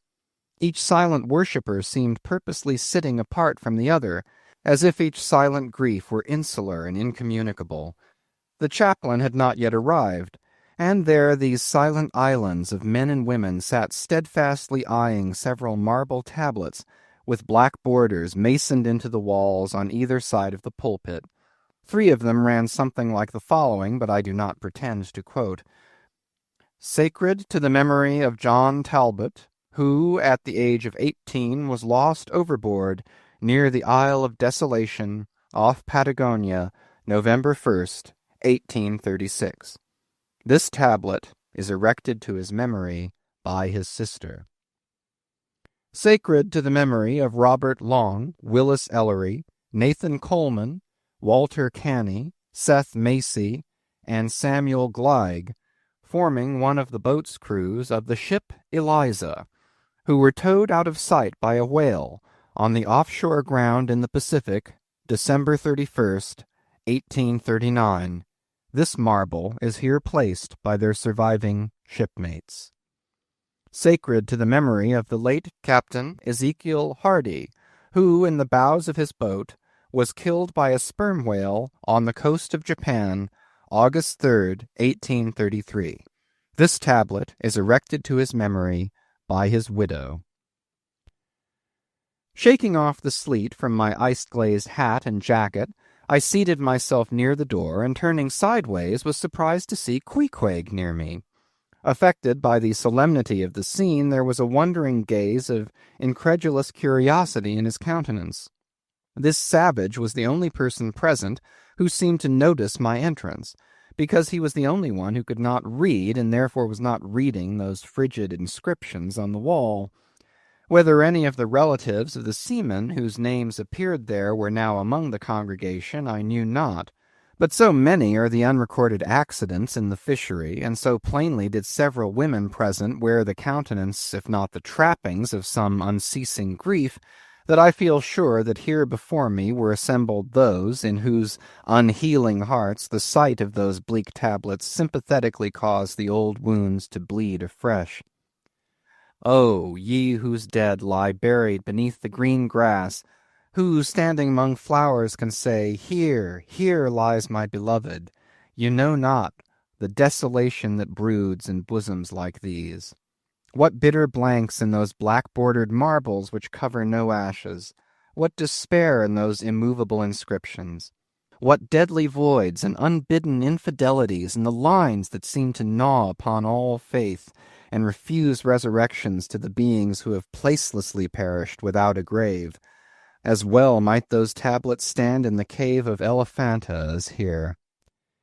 In what census of living creatures the dead of mankind are included, why it is that a universal proverb says of them that they tell no tales, though containing more secrets than the good one sans, how it is that to his name who yesterday departed for the other world we prefix so significant and infidel a word, and yet do not thus entitle him if he but embarks for the remotest Indies of this living earth, why the life insurance companies pay death forfeitures upon immortals, in what eternal unstirring paralysis and deadly hopeless trance yet lies antique Adam who died 60 round centuries ago, how it is that we still refuse to be comforted for those who we nevertheless maintain are dwelling in unspeakable bliss, why all the living so strive to hush all the dead, wherefore but the rumor of a knocking in a tomb will terrify a whole city, all these things are not without their meanings.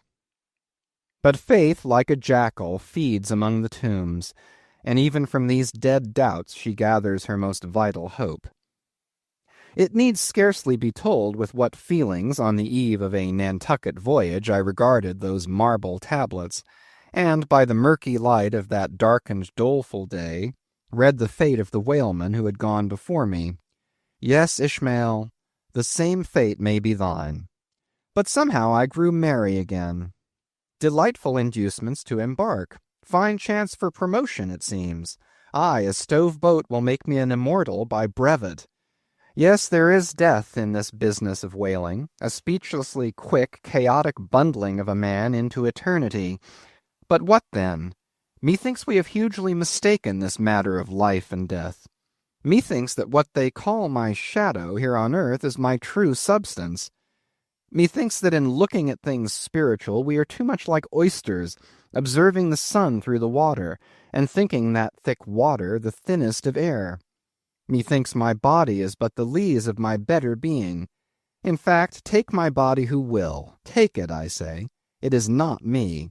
And, therefore, 3 cheers for Nantucket, and come a stove boat and stove body when they will, for stave my soul, Jove himself cannot.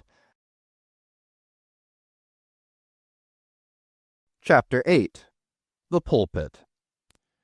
I had not been seated very long ere a man of a certain venerable robustness entered. Immediately, as the storm-pelted door flew back upon admitting him, a quick, regardful eyeing of him by all of the congregation sufficiently attested that this fine old man was the chaplain.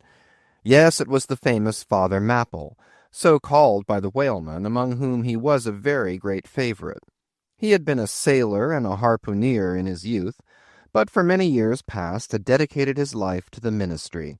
At the time I now write of, Father Mapple was in the hardy winter of a healthy old age, that sort of old age which seems merging into a second flowering youth, for among all the fissures of his wrinkles there shone certain mild gleams of a newly developing bloom, the spring verdure peeping forth even beneath February's snow. No one having previously heard his history could for the first time behold Father Mapple without the utmost interest, because there were certain engrafted clerical peculiarities about him imputable to that adventurous maritime life he had led. When he entered, I observed that he carried no umbrella, and certainly had not come in his carriage, for his tarpaulin hat ran down with melting sleet, and his great pilot cloth jacket seemed almost to drag him to the floor with the weight of the water it had absorbed. However, hat and coat and overshoes were one by one removed, and hung up in a little space in an adjacent corner, when, arrayed in a decent suit, he quietly approached the pulpit. Like most old-fashioned pulpits, it was a very lofty one, and since a regular stairs to such a height would, by its long angle with the floor, seriously contract the already small area of the chapel, the architect, it seemed, had acted upon the hint of Father Mapple, and finished the pulpit without a stairs, substituting a perpendicular side ladder, like those used in mounting a ship from a boat at sea. The wife of a whaling captain had provided the chapel with a handsome pair of red worsted man-ropes for this ladder, which, being itself nicely headed and stained with a mahogany color, the whole contrivance, considering what manner of chapel it was, seemed by no means in bad taste. Halting for an instant at the foot of the ladder, and with both hands grasping the ornamental knobs of the man-ropes, Father Mapple cast a look upwards, and then with a truly sailor-like but still reverential dexterity, hand over hand, mounted the steps as if ascending the main-top of his vessel. The perpendicular parts of this side ladder, as is usually the case with swinging ones, were of cloth-covered rope. Only the rounds were of wood, so that at every step there was a joint. At my first glimpse of the pulpit, it had not escaped me that however convenient for a ship, these joints, in the present instance, seemed unnecessary, for I was not prepared to see Father Mapple, after gaining the height, slowly turn round, and stooping over the pulpit, deliberately drag up the ladder step by step, till the whole was deposited within, leaving him impregnable in his little Quebec. I pondered some time without fully comprehending the reason for this. Father Mapple enjoyed such a wide reputation for sincerity and sanctity that I could not suspect him of courting notoriety by any mere tricks of the stage. No, thought I, there must be some sober reason for this thing. Furthermore, it must symbolize something unseen. Can it be, then, that by that act of physical isolation he signifies his spiritual withdrawal for the time from all outward worldly ties and connections? Yes, for replenished with the meat and wine of the Word, to the faithful man of God this pulpit, I see, is a self-containing stronghold, a lofty Ehrenbreitstein with a perennial well of water within the walls. But the side ladder was not the only strange feature of the place, borrowed from the chaplain's former seafarings. Between the marble cenotaphs on either hand of the pulpit, the wall which formed its back was adorned with a large painting representing a gallant ship beating against a terrible storm off a lee coast of black rocks and snowy breakers. But high above the flying scud and dark rolling clouds there floated a little isle of sunlight, from which beamed forth an angel's face, and this bright face shed a distinct spot of radiance upon the ship's tossed deck, something like that silver plate now inserted into the Victory's plank where Nelson fell. Ah, noble ship, the angel seemed to say, beat on, thou noble ship, and bear a hardy helm, for lo, the sun is breaking through, the clouds are rolling off, serenest azure is at hand. Nor was the pulpit itself without a trace of the same sea taste that had achieved the latter in the picture. Its panelled front was in the likeness of a ship's bluff bows, and the Holy Bible rested on a projecting piece of scroll-work fashioned after a ship's fiddle-headed beak. What could be more full of meaning? For the pulpit is ever this earth's foremost part. All the rest comes in its rear. The pulpit leads the world. From thence it is the storm of God's quick wrath is first descried, and the bow must bear the earliest brunt. From thence it is the god of breezes, fair or foul, is first invoked for favorable winds. Yes, the world's a ship on its passage out, and not a voyage complete, and the pulpit is its prow. Chapter 9. The Sermon. Father Mapple rose, and in a mild voice of unassuming authority, ordered the scattered people to condense. Starboard gangway there, side away to larboard, larboard gangway to starboard, midships, midships. There was a low rumbling of heavy sea boots among the benches, and a still slighter shuffling of women's shoes, and all was quiet again, and every eye on the preacher. He paused a little, then kneeling in the pulpit's bows, folded his large brown hands across his chest, uplifted his closed eyes, and offered a prayer so deeply devout that he seemed kneeling and praying at the bottom of the sea. This ended in prolonged solemn tones like the continual tolling of a bell in a ship that is foundering at sea in a fog. In such tones he commenced reading the following hymn, but changing his manner towards the concluding stanzas, burst forth with appealing exultation and joy. The ribs and terrors of the whale arched over me in dismal gloom, while all God's sunlit waves rolled by and lift me deepening down to doom. I saw the opening maw of hell with endless pains and sorrows there, which none but they that feel can tell. Oh, I was plunging to despair. In black distress I called my God, when I could scarce believe him mine. He bowed his ear to my complaints, no more the whale did me confine. With speed he flew to my relief, as on a radiant dolphin borne. Awful yet bright as lightning shone the face of my deliverer God. My song forever shall record that terrible, that joyful hour. I give the glory to my God, his all the mercy and the power. Nearly all joined in singing this hymn, which swelled high above the howling of the storm. A brief pause ensued. The preacher slowly turned over the leaves of the Bible, and at last, folding his hand down on the proper page, said, Beloved shipmates, clinch the last verse of the first chapter of Jonah. And God had prepared a great fish to swallow up Jonah. Shipmates, this book, containing only 4 chapters, 4 yarns, is one of the smallest strands in the mighty cable of the Scriptures. Yet what depths of the soul does Jonah's deep sea line sound? What a pregnant lesson to us is this prophet! What a noble thing is that canticle in the fish's belly! How billow-like and boisterously grand!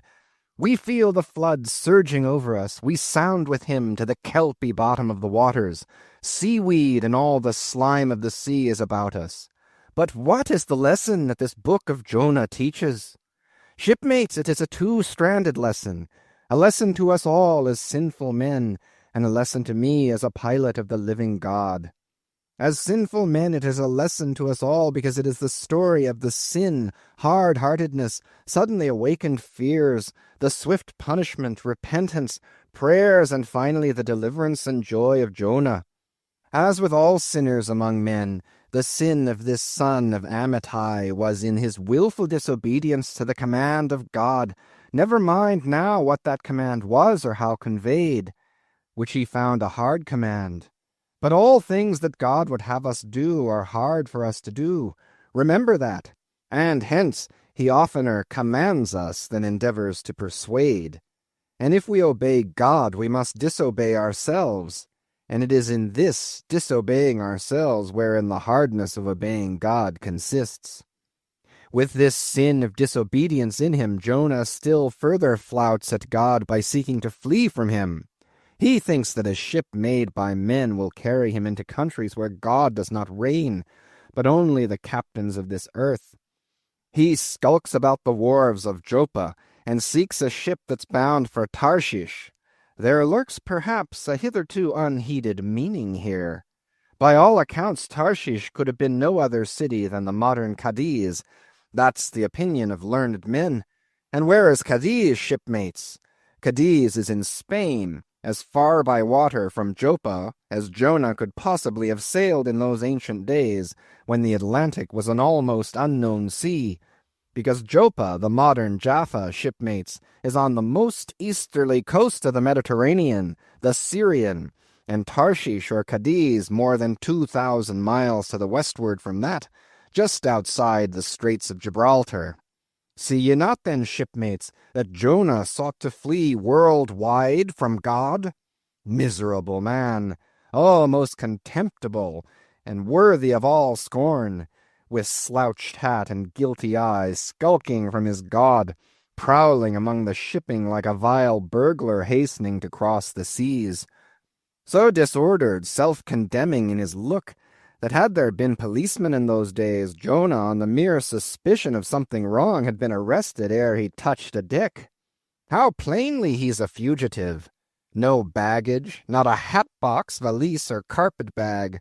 No friends accompany him to the wharf with their adieus. At last, after much dodging search, he finds the Tarshish ship receiving the last items of her cargo, and as he steps on board to see its captain in the cabin, all the sailors, for the moment, desist from hoisting in the goods to mark the stranger's evil eye. Jonah sees this, but in vain he tries to look all ease and confidence. In vain essays his wretched smile. Strong intuitions of the men assure the mariners he can be no innocent. In their gamesome but still serious way, one whispers to the other, "Jack, he's robbed a widow," or "Joe, d'ye mark him? He's a bigamist," or "Harry, lad, I guess he's the adulterer that broke jail in old Gomorrah," or belike one of the missing murderers from Sodom. Another runs to read the bill that's stuck against the spile upon the wharf to which the ship is moored, offering 500 gold coins for the apprehension of a parricide, and containing a description of his person. He reads and looks from Jonah to the bill, while all his sympathetic shipmates now crowd round Jonah, prepared to lay their hands upon him. Frightened Jonah trembles, and summoning all his boldness to his face, only looks so much the more a coward. He will not confess himself suspected, but that itself is strong suspicion. So he makes the best of it, and when the sailors find him not to be the man that is advertised, they let him pass, and he descends into the cabin. "Who's there?" cries the captain at his busy desk, hurriedly making out his papers for the customs. "Who's there?" Oh, how that harmless question mangles Jonah. For the instant he almost turns to flee again, but he rallies. "I seek a passage in this ship to Tarshish. How soon sail ye, sir?" Thus far the busy captain had not looked up to Jonah, though the man now stands before him, but no sooner does he hear that hollow voice than he darts a scrutinizing glance. "We sail with the next coming tide," at last he slowly answered, still intently eyeing him. "No sooner, sir?" "Soon enough for any honest man that goes a passenger." "Ha! Jonah, that's another stab." But he swiftly calls away the captain from the scent. "I'll sail with you," he says. "The passage money, how much is that? I'll pay now." For it is particularly written, shipmates, as if it were a thing not to be overlooked in this history, that he paid the fare thereof ere the craft did sail. And taken with the context, this is full of meaning. Now Jonah's captain, shipmates, was one whose discernment detects crime in any, but whose cupidity exposes it only in the penniless. In this world, shipmates, sin that pays its way can travel freely, and without a passport, whereas virtue, if a pauper, is stopped at all frontiers. So Jonah's captain prepares to test the length of Jonah's purse ere he judge him openly. He charges him thrice the usual sum, and it's assented to. Then the captain knows that Jonah is a fugitive, but at the same time resolves to help a flight that paves its rear with gold. Yet when Jonah fairly takes out his purse, prudent suspicion still molests the captain. He rings every coin to find a counterfeit. Not a forger, anyway, he mutters, and Jonah is put down for his passage. Point out my stateroom, sir, says Jonah now. I'm travel-weary. I need sleep. Thou look'st like it, says the captain. There's thy room. Jonah enters, and would lock the door, but the lock contains no key. Hearing him foolishly fumbling there, the captain laughs slowly to himself, and mutters something about the doors of convicts' cells being never allowed to be locked within. All dressed and dusty as he is, Jonah throws himself into his berth, and finds the little stateroom ceiling almost resting on his forehead. The air is close, and Jonah gasps. Then, in that contracted hole, sunk too beneath the ship's waterline, Jonah feels the heralding presentiment of that stifling hour when the whale shall hold him in the smallest of his bowels' wards. Screwed at its axis against the side, a swinging lamp slightly oscillates in Jonah's room, and the ship heeling over towards the wharf, with the weight of the last bales received, the lamp, flame and all, though in slight motion, still maintains a permanent obliquity with reference to the room, though in truth infallibly straight itself, it but made obvious the false lying levels among which it hung. The lamp alarms and frightens Jonah, as lying in his berth his tormented eyes roll round the place, and this thus far successful fugitive finds no refuge for his restless glance. But that contradiction in the lamp more and more appalls him. The floor, the ceiling, and the side are all awry. Oh, so my conscience hangs in me, he groans, straight upwards so it burns, but the chambers of my soul are all in crookedness. Like one who, after a night of drunken revelry, hies to his bed, still reeling, but with conscience yet pricking him, as the plungings of the Roman racehorse but so much more strike his steel tags into him, as one who in that miserable plight still turns and turns in giddy anguish, praying God for annihilation until the fit be past, and at last amid the whirl of woe he feels a deep stupor steals over him, as over the man who bleeds to death, for conscience is the wound, and there's naught to stanch it. So after sore wrestlings in his berth, Jonah's prodigy of ponderous misery drags him drowning down to sleep.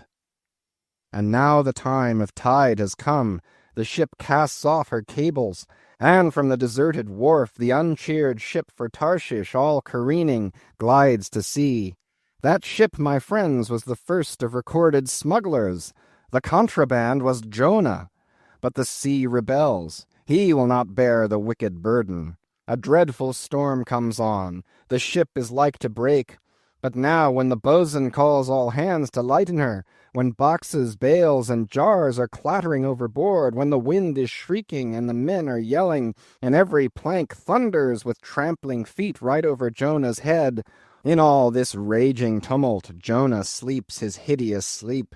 He sees no black sky and raging sea, feels not the reeling timbers, and little hears he or heeds he the far rush of the mighty whale, which even now with open mouth is cleaving the seas after him. Aye, shipmates, Jonah was gone down into the sides of the ship, a berth in the cabin as I have taken it, and was fast asleep. But the frightened master comes to him, and shrieks in his dead ear, "What meanest thou, O sleeper? Arise!" Startled from his lethargy by that direful cry, Jonah staggers to his feet, and stumbling to the deck, grasps a shroud to look out upon the sea. But at that moment he is sprung upon by a panther billow leaping over the bulwarks. Wave after wave thus leaps onto the ship, and finding no speedy vent runs roaring fore and aft, till the mariners come nigh to drowning while yet afloat. And ever as the white moon shows her affrighted face from the steep gullies in the blackness overhead, aghast Jonah sees the rearing bowsprit pointing high upward, but soon beat downward again towards the tormented deep. Terrors upon terrors run shouting through his soul. In all his cringing attitudes, the god fugitive is now too plainly known. The sailors mark him. More and more certain grow their suspicions of him, and at last, fully to test the truth, by referring the whole matter to high heaven, they fall to casting lots, to see for whose cause this great tempest was upon him. The lot is Jonah's. That discovered, then how furiously they mob him with their questions. What is thine occupation? Whence comest thou? Thy country? What people? But mark now, shipmates, the behavior of poor Jonah.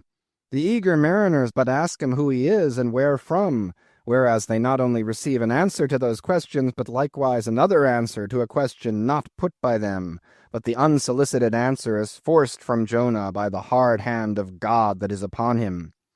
I am a Hebrew, he cries, and then, I fear the Lord God of heaven who hath made the sea and the dry land. Fear him, O Jonah. Aye, well mightst thou fear the Lord God then. Straightway he now goes on to make a full confession, whereupon the mariners became more and more appalled, but still are pitiful. For when Jonah, not yet supplicating God for mercy, since he but too well knew the darkness of his deserts, when wretched Jonah cries out to them to take him and cast him forth into the sea, for he knew that it was for his sake this great tempest was upon them, they mercifully turn from him, and seek by other means to save the ship. But all in vain. The indignant gale howls louder, and then, with one hand raised invokingly to God, with the other they not unreluctantly lay hold of Jonah. And now behold Jonah taken up as an anchor and dropped into the sea, when instantly an oily calmness floats out from the east, and the sea is still as Jonah carries down the gale with him, leaving smooth water behind. He goes down in a whirling heart of such a masterless commotion that he scarce heeds the moment when he drops seething into the yawning jaws awaiting him, and the whale shoots too all his ivory teeth, like so many white bolts upon his prison. Then Jonah prayed unto the Lord out of the fish's belly. But observe his prayer, and learn a weighty lesson. For sinful as he is, Jonah does not weep and wail for direct deliverance. He feels that his dreadful punishment is just. He leaves all his deliverance to God, contenting himself with this, that spite of all his pains and pangs he will still look towards his holy temple. And here, shipmates, is true and faithful repentance, not clamorous for pardon, but grateful for punishment. And how pleasing to God was this conduct in Jonah is shown in the eventual deliverance of him from the sea and the whale. Shipmates, I do not place Jonah before you to be copied for his sin, but I do place him before you as a model for repentance. Sin not, but if you do, take heed to repent of it like Jonah. While he was speaking these words, the howling of the shrieking, slanting storm without seemed to add new power to the preacher, who, when describing Jonah's sea storm, seemed tossed by a storm himself. His deep chest heaved as with a groundswell, his tossed arms seemed the warring elements at work, and the thunders that rolled away from off his swarthy brow, and the light leaping from his eye, made all his simple hearers look on him with a quick fear that was strange to them. There now came a lull in his look as he silently turned over the leaves of the book once more, and at last, standing motionless, with closed eyes, for the moment seemed communing with God and himself. But again he leaned towards the people, and bowing his head lowly with an aspect of the deepest yet manliest humility, he spake these words. Shipmates, God has laid but one hand upon you. Both his hands press upon me. I have read ye by what murky light may be mine the lesson that Jonah teaches to all sinners, and therefore to you, and still more to me, for I am a greater sinner than you. And now how gladly would I come down from this masthead and sit on the hatches there where you sit, and listen as you listen, while some one of you reads me that other and more awful lesson which Jonah teaches to me as a pilot of the living God. How, being anointed pilot, prophet, or speaker of true things, and bidden by the Lord to sound those unwelcome truths in the ears of a wicked Nineveh, Jonah, appalled at the hostility he should raise, fled from his mission, and sought to escape his duty and his God by taking ship at Joppa. But God is everywhere. Tarshish he never reached. As we have seen, God came upon him in the whale, and swallowed him down to the living gulfs of doom, and with swift slantings tore him along into the midst of the seas, where the eddying depths sucked him 10,000 fathoms down, and the weeds were wrapped about his head, and all the watery world of woe bowled over him. Yet even then, beyond the reach of any plummet, out of the belly of hell, when the whale grounded upon the ocean's utmost bones, even then God heard the engulfed repenting prophet when he cried. Then God spake unto the fish, and from the shuddering cold and blackness of the sea the whale came breaching up towards the warm and pleasant sun, and all the delights of air and earth, and vomited out Jonah upon the dry land, when the word of the Lord came a second time. And Jonah, bruised and beaten, his ears like two seashells, still multitudinously murmuring of the ocean, Jonah did the Almighty's bidding. And what was that, shipmates? To preach the truth to the face of falsehood. That was it. This, shipmates, is the other lesson, and woe to that pilot of the living God who slights it. Woe to him whom this world charms from gospel duty. Woe to him who seeks to pour oil upon the waters when God has brewed them into a gale. Woe to him who seeks to please rather than to appall. Woe to him whose good name is more to him than goodness. Woe to him who in this world courts not dishonor. Woe to him who would not be true, even though to be false were salvation.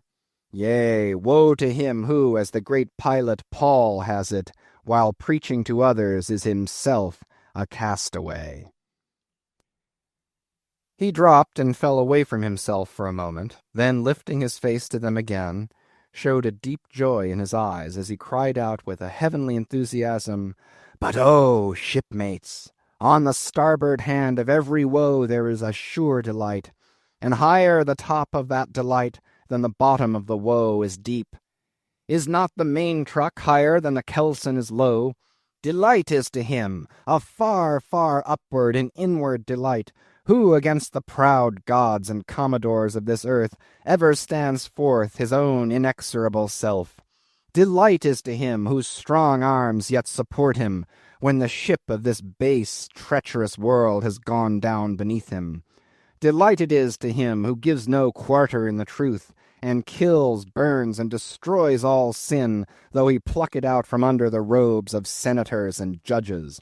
Delight, topgallant delight is to him who acknowledges no law or lord but the Lord his God, and is only a patriot to heaven. Delight is to him whom all the waves of the billows of the seas and the boisterous mob can never shake from this sure keel of the ages.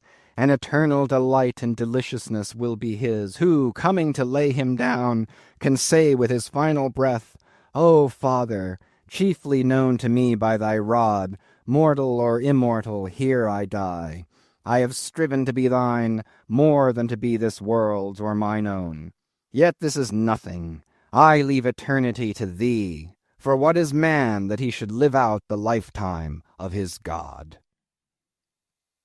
He said no more, but slowly waving a benediction, covered his face with his hands, and so remained kneeling till all the people had departed, and he was left alone in the place. Chapter 10. A Bosom Friend. Returning to the Spouter Inn from the chapel, I found Queequeg there quite alone, he having left the chapel before the benediction some time. He was sitting on a bench before the fire, with his feet on the stove hearth, and in one hand was holding close to his face that little negro idol of his, peering hard into its face and with a jackknife gently whittling away at its nose, meanwhile humming to himself in his heathenish way. But being now interrupted, he put up the image, and pretty soon, going to the table, took up a large book there, and placing it on his lap, began counting the pages with deliberate regularity, at every 50th page, as I fancied, stopping a moment, looking vacantly around him, and giving utterance to a long-drawn, gurgling whistle of astonishment. He would then begin again at the next 50, seeming to commence at the number 1 each time, as though he could not count more than 50, and it was only by such a large number of 50s being found together that his astonishment at the multitude of pages was excited. With much interest I sat watching him. Savage though he was, and hideously marred about the face, at least to my taste, his countenance yet had something in it which was by no means disagreeable. You cannot hide the soul. Through all his unearthly tattooings, I thought I saw the traces of a simple, honest heart, and in his large, deep eyes, fiery black and bold, there seemed tokens of a spirit that would dare 1,000 devils. And besides all this, there was a certain lofty bearing about the pagan, which even his uncouthness could not altogether maim. He looked like a man who had never cringed and had never had a creditor. Whether it was, too, that his head being shaved, his forehead was drawn out in freer and brighter relief, and looked more expansive than it otherwise would, this I will not venture to decide, but certain it was his head was phrenologically an excellent one. It may seem ridiculous, but it reminded me of General Washington's head, as seen in the popular busts of him. It had the same long, regularly graded, retreating slope from above the brows, which were likewise very projecting, like 2 long promontories thickly wooded on top. Queequeg was George Washington cannibalistically developed. Whilst I was thus closely scanning him, half pretending meanwhile to be looking out at the storm from the casement, he never heeded my presence, never troubled himself with so much as a single glance, but appeared wholly occupied with counting the pages of the marvelous book. Considering how sociably we had been sleeping together the night previous, and especially considering the affectionate arm I had found thrown over me waking in the morning, I thought this indifference of his very strange. But savages are strange beings. At times you do not know exactly how to take them. At first they are overawing. Their calm self-collectedness of simplicity seems a Socratic wisdom. I had noticed also that Queequeg never consorted at all, or but very little, with the other seamen in the inn. He made no advances whatever, appeared to have no desire to enlarge the circle of his acquaintances. All this struck me as mighty singular, yet upon second thoughts there was something almost sublime in it. Here was a man some 20,000 miles from home, by way of Cape Horn, that is, which was the only way he could get there, thrown among people as strange to him as though he were in the planet Jupiter, and yet he seemed entirely at his ease, preserving the utmost serenity, content with his own companionship, always equal to himself. Surely this was a touch of fine philosophy, though no doubt he had never heard there was such a thing as that. But perhaps, to be true philosophers, we mortals should not be conscious of so living or so striving. So soon as I hear that such and such a man gives himself out for a philosopher, I conclude that, like the dyspeptic old woman, he must have broken his digester. As I sat there in that now lonely room, the fire burning low in that mild stage when, after its first intensity has warmed the air, it then only glows to be looked at, the evening shades and phantoms gathering round the casements, and peering in upon us silent, solitary twain, the storm booming without in solemn swells, I began to be sensible of strange feelings. I felt a melting in me. No more my splintered heart and maddened hand were turned against the wolfish world. This soothing savage had redeemed it. There he sat, his very indifference speaking a nature in which there lurked no civilized hypocrisies and bland deceits. Wild he was, a very sight of sights to see, yet I began to feel myself mysteriously drawn towards him, and those same things that would have repelled most others, they were the very magnets that thus drew me. I'll try a pagan friend, thought I, since Christian kindness has proved but hollow courtesy. I drew my bench near him, and made some friendly signs and hints, doing my best to talk with him meanwhile. At first he little noticed these advances, but presently, upon my referring to his last night's hospitalities, he made out to ask me whether we were again to be bedfellows. I told him yes, whereat I thought he looked pleased, perhaps a little complimented. We then turned over the book together, and I endeavored to explain to him the purpose of the printing and the meaning of the few pictures that were in it. Thus I soon engaged his interest, and from that we went to jabbering the best we could about the various outer sights to be seen in this famous town. Soon I proposed a social smoke, and producing his pouch and tomahawk, he quietly offered me a puff. And then we sat exchanging puffs from that wild pipe of his, and keeping it regularly passing between us. If there yet lurked any ice of indifference toward me in the pagan's breast, this pleasant, genial smoke we had soon thawed it out, and left us cronies. He seemed to take to me quite as naturally and unbiddenly as I to him, and when our smoke was over, he pressed his forehead against mine, clasped me round the waist, and said that henceforth we were married, meaning, in his country's phrase, that we were bosom friends. He would gladly die for me, if the need should be. In a countryman, this sudden flame of friendship would have seemed far too premature, a thing to be much distrusted, but in this simple savage those old rules would not apply. After supper and another social chat and smoke, we went to our room together. He made me a present of his embalmed head, took out his enormous tobacco wallet, and groping under the tobacco drew out some $30 in silver. Then, spreading them on the table and mechanically dividing them into 2 equal portions, pushed one of them toward me, and said it was mine. I was going to remonstrate, but he silenced me by pouring them into my trousers pockets. I let them stay. He then went about his evening prayers, took out his idol, and removed the paper fireboard. By certain signs and symptoms, I thought he seemed anxious for me to join him, but well knowing what was to follow, I deliberated a moment whether, in case he invited me, I would comply or otherwise. I was a good Christian, born and bred in the bosom of the infallible Presbyterian Church. How then could I unite with this wild idolater in worshipping his piece of wood? But what is worship, thought I? Do you suppose now, Ishmael, that the magnanimous God of heaven and earth, pagans and all included, can possibly be jealous of an insignificant bit of black wood? Impossible. But what is worship? To do the will of God, that is worship. And what is the will of God? To do to my fellow man what I would have my fellow man do to me, that is the will of God. Now Queequeg is my fellow man, and what do I wish that this Queequeg would do to me? Why, unite with me in my particular Presbyterian form of worship. Consequently, I must then unite with him in his. Ergo, I must turn idolater.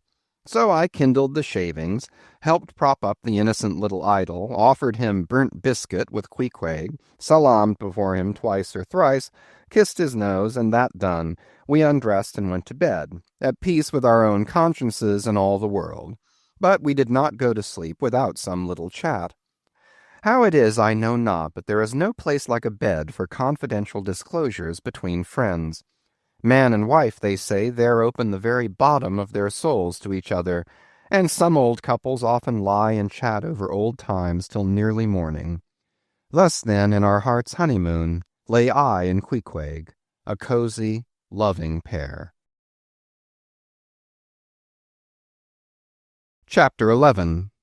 Nightgown. We had lain thus in bed, chatting and napping at short intervals, and Queequeg now and then affectionately throwing his brown tattooed legs over mine, and then drawing them back, so entirely sociable and free and easy were we, when at last, by reason of our confabulations, what little nappishness remained in us altogether departed, and we felt like getting up again, though daybreak was yet some way down the future.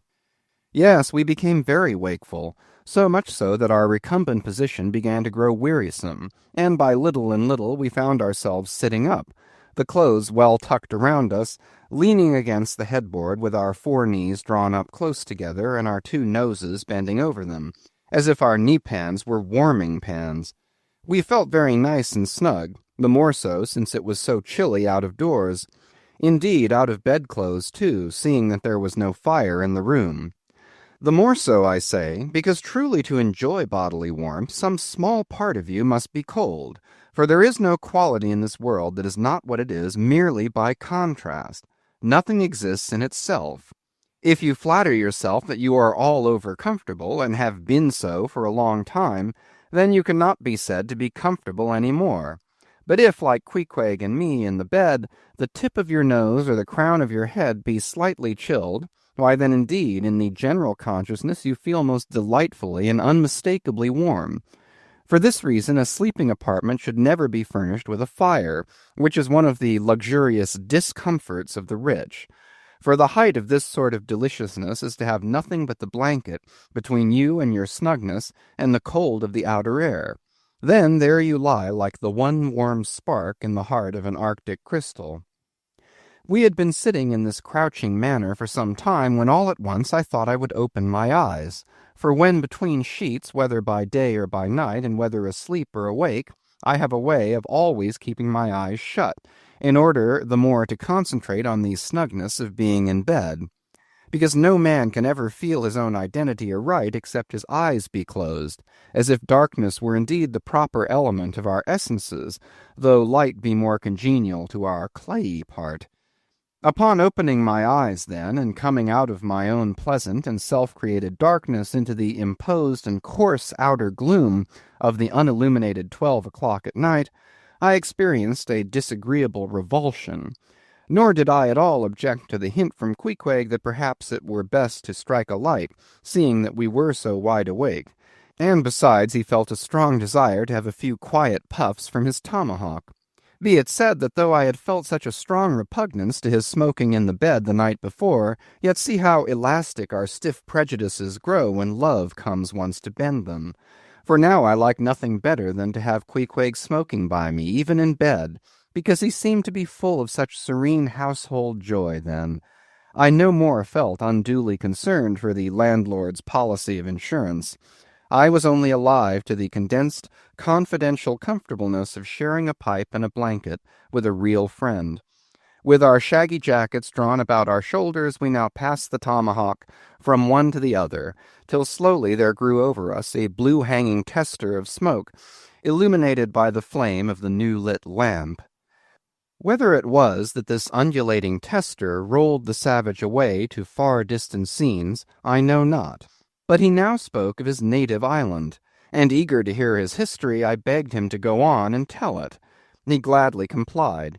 Though at the time I but ill comprehended not a few of his words, yet subsequent disclosures, when I had become more familiar with his broken phraseology, now enable me to present the whole story, such as it may prove, in the mere skeleton I give. Chapter 12. Biographical. Queequeg was a native of Cocavoco, an island far away to the west and south. It is not down in any map. True places never are. When a new-hatched savage, running wild about his native woodlands in a grass clout, followed by the nibbling goats as if he were a green sapling, even then in Queequeg's ambitious soul lurked a strong desire to see something more of Christendom than a specimen whaler or two. His father was a high chief, a king, his uncle a high priest, and on the maternal side he boasted aunts who were the wives of unconquerable warriors. There was excellent blood in his veins, royal stuff, though sadly vitiated, I fear, by the cannibal propensity he nourished in his untutored youth.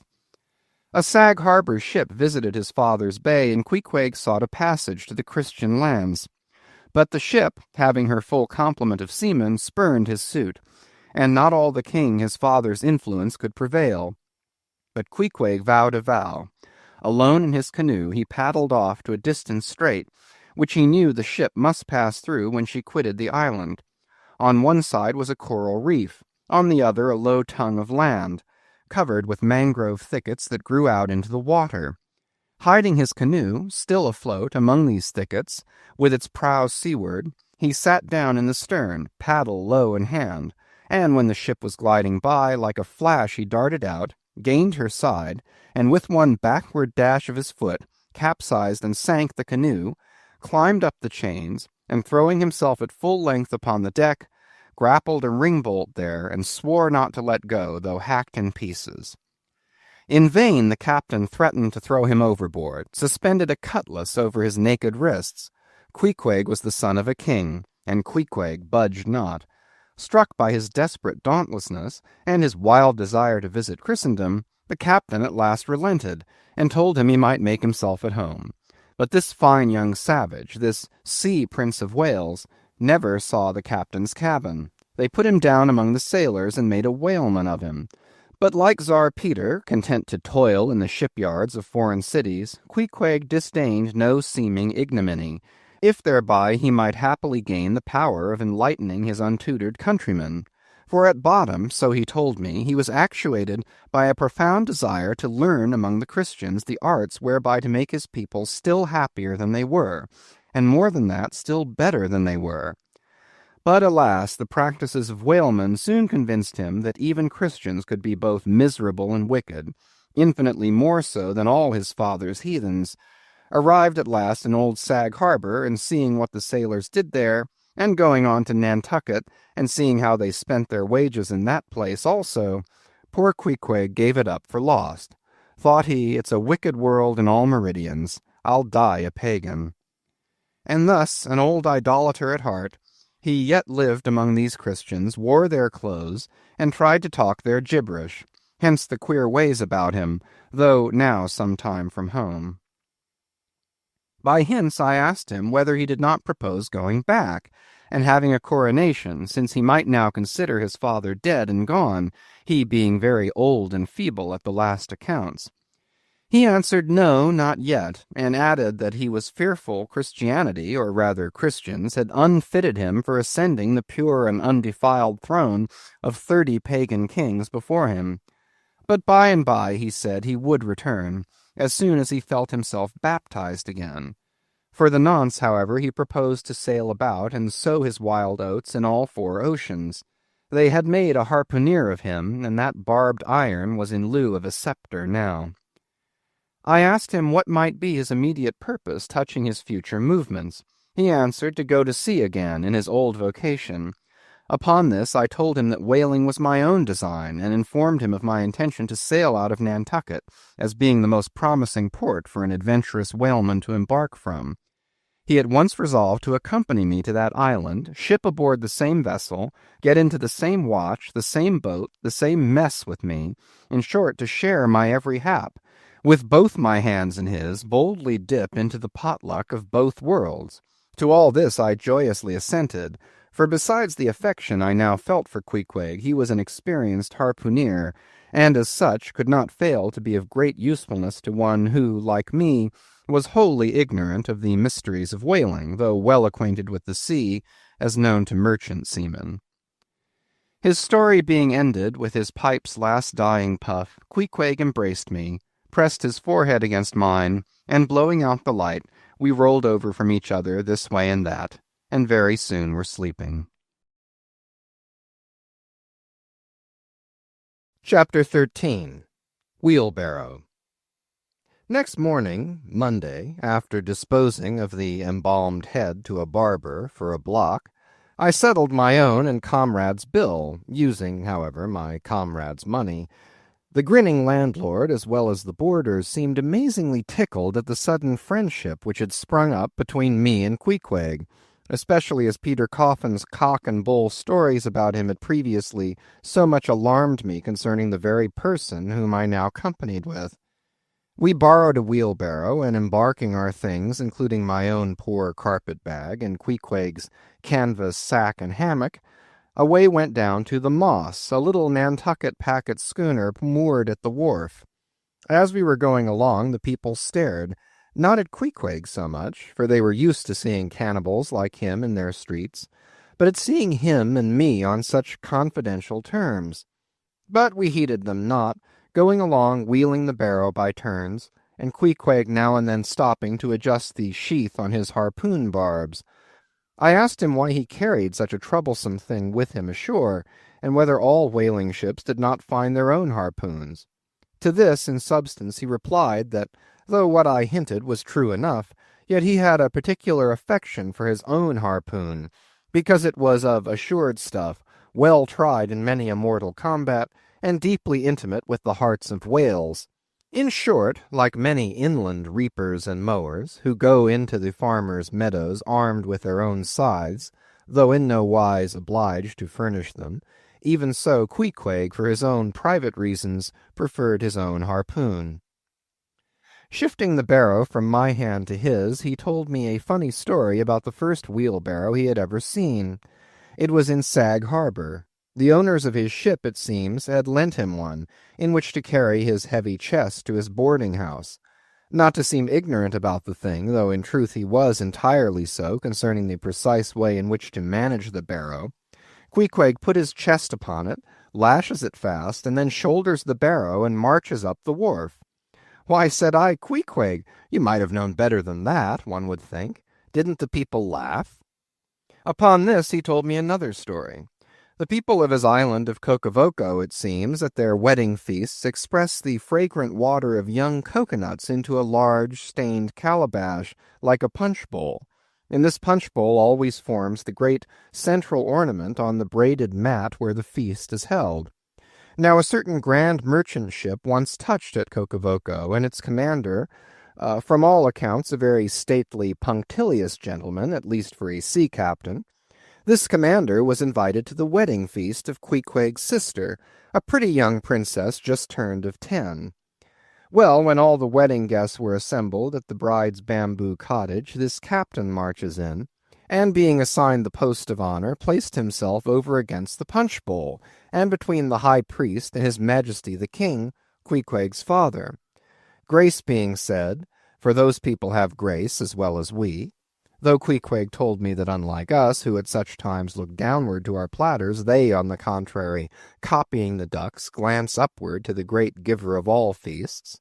Grace, I say, being said, the high priest opens the banquet by the immemorial ceremony of the island, that is, dipping his consecrated and consecrating fingers into the bowl before the blessed beverage circulates.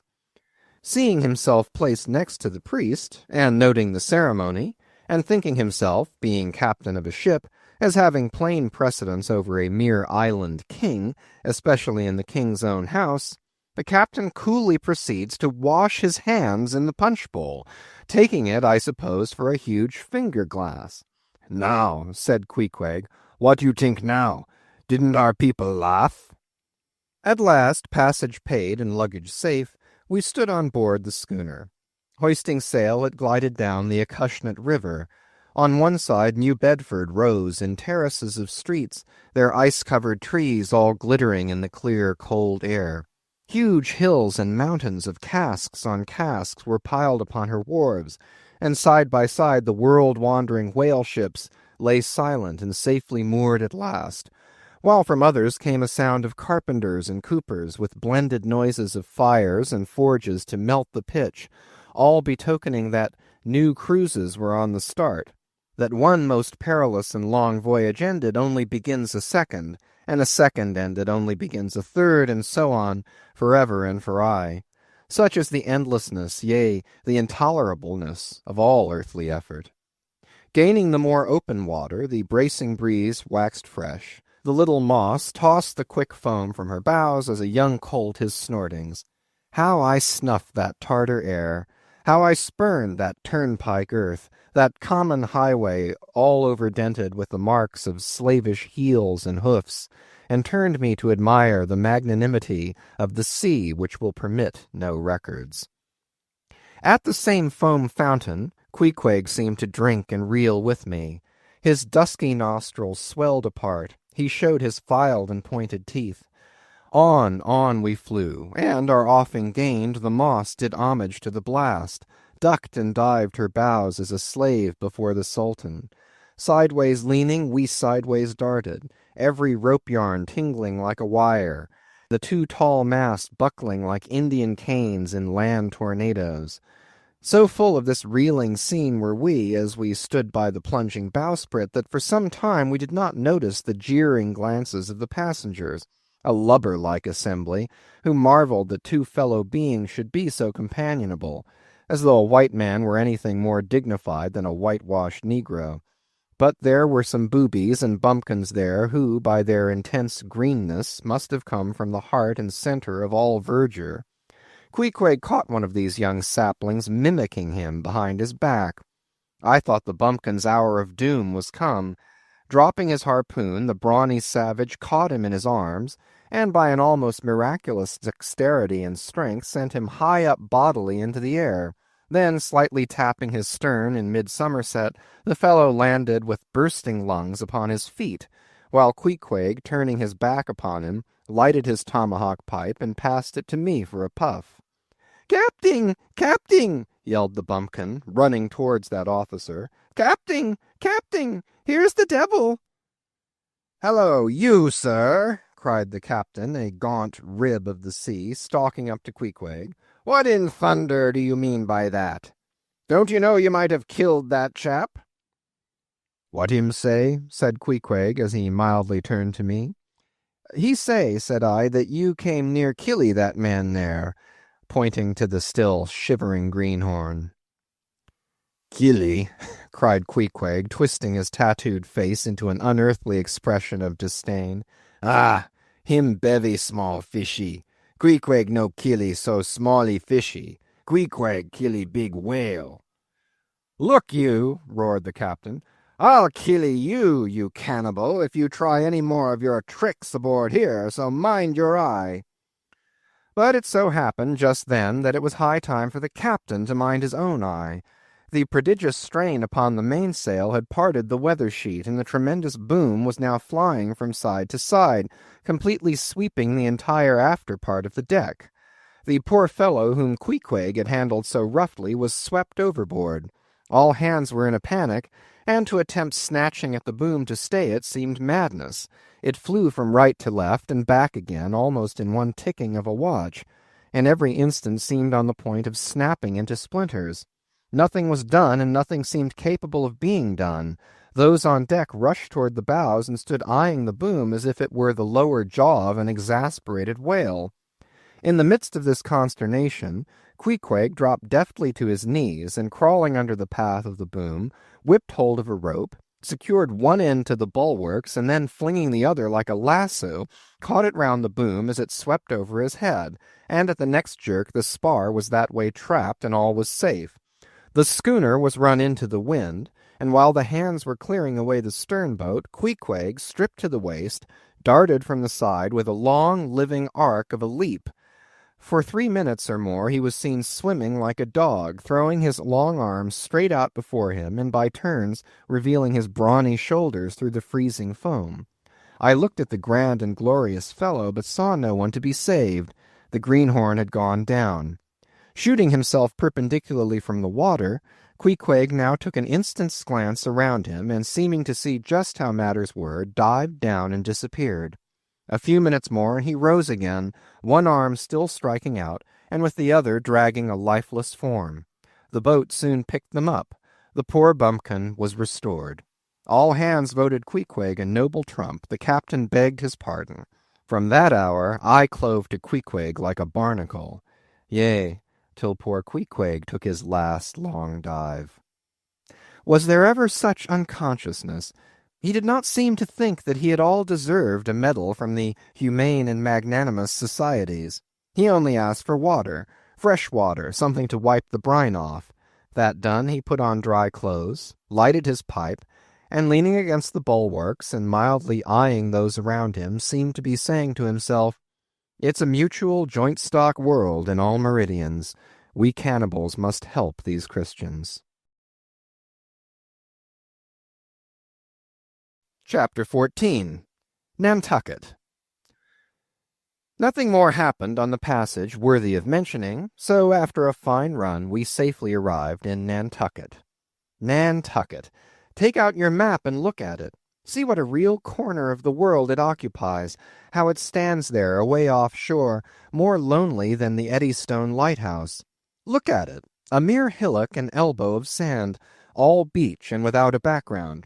There is more sand there than you would use in 20 years as a substitute for blotting paper.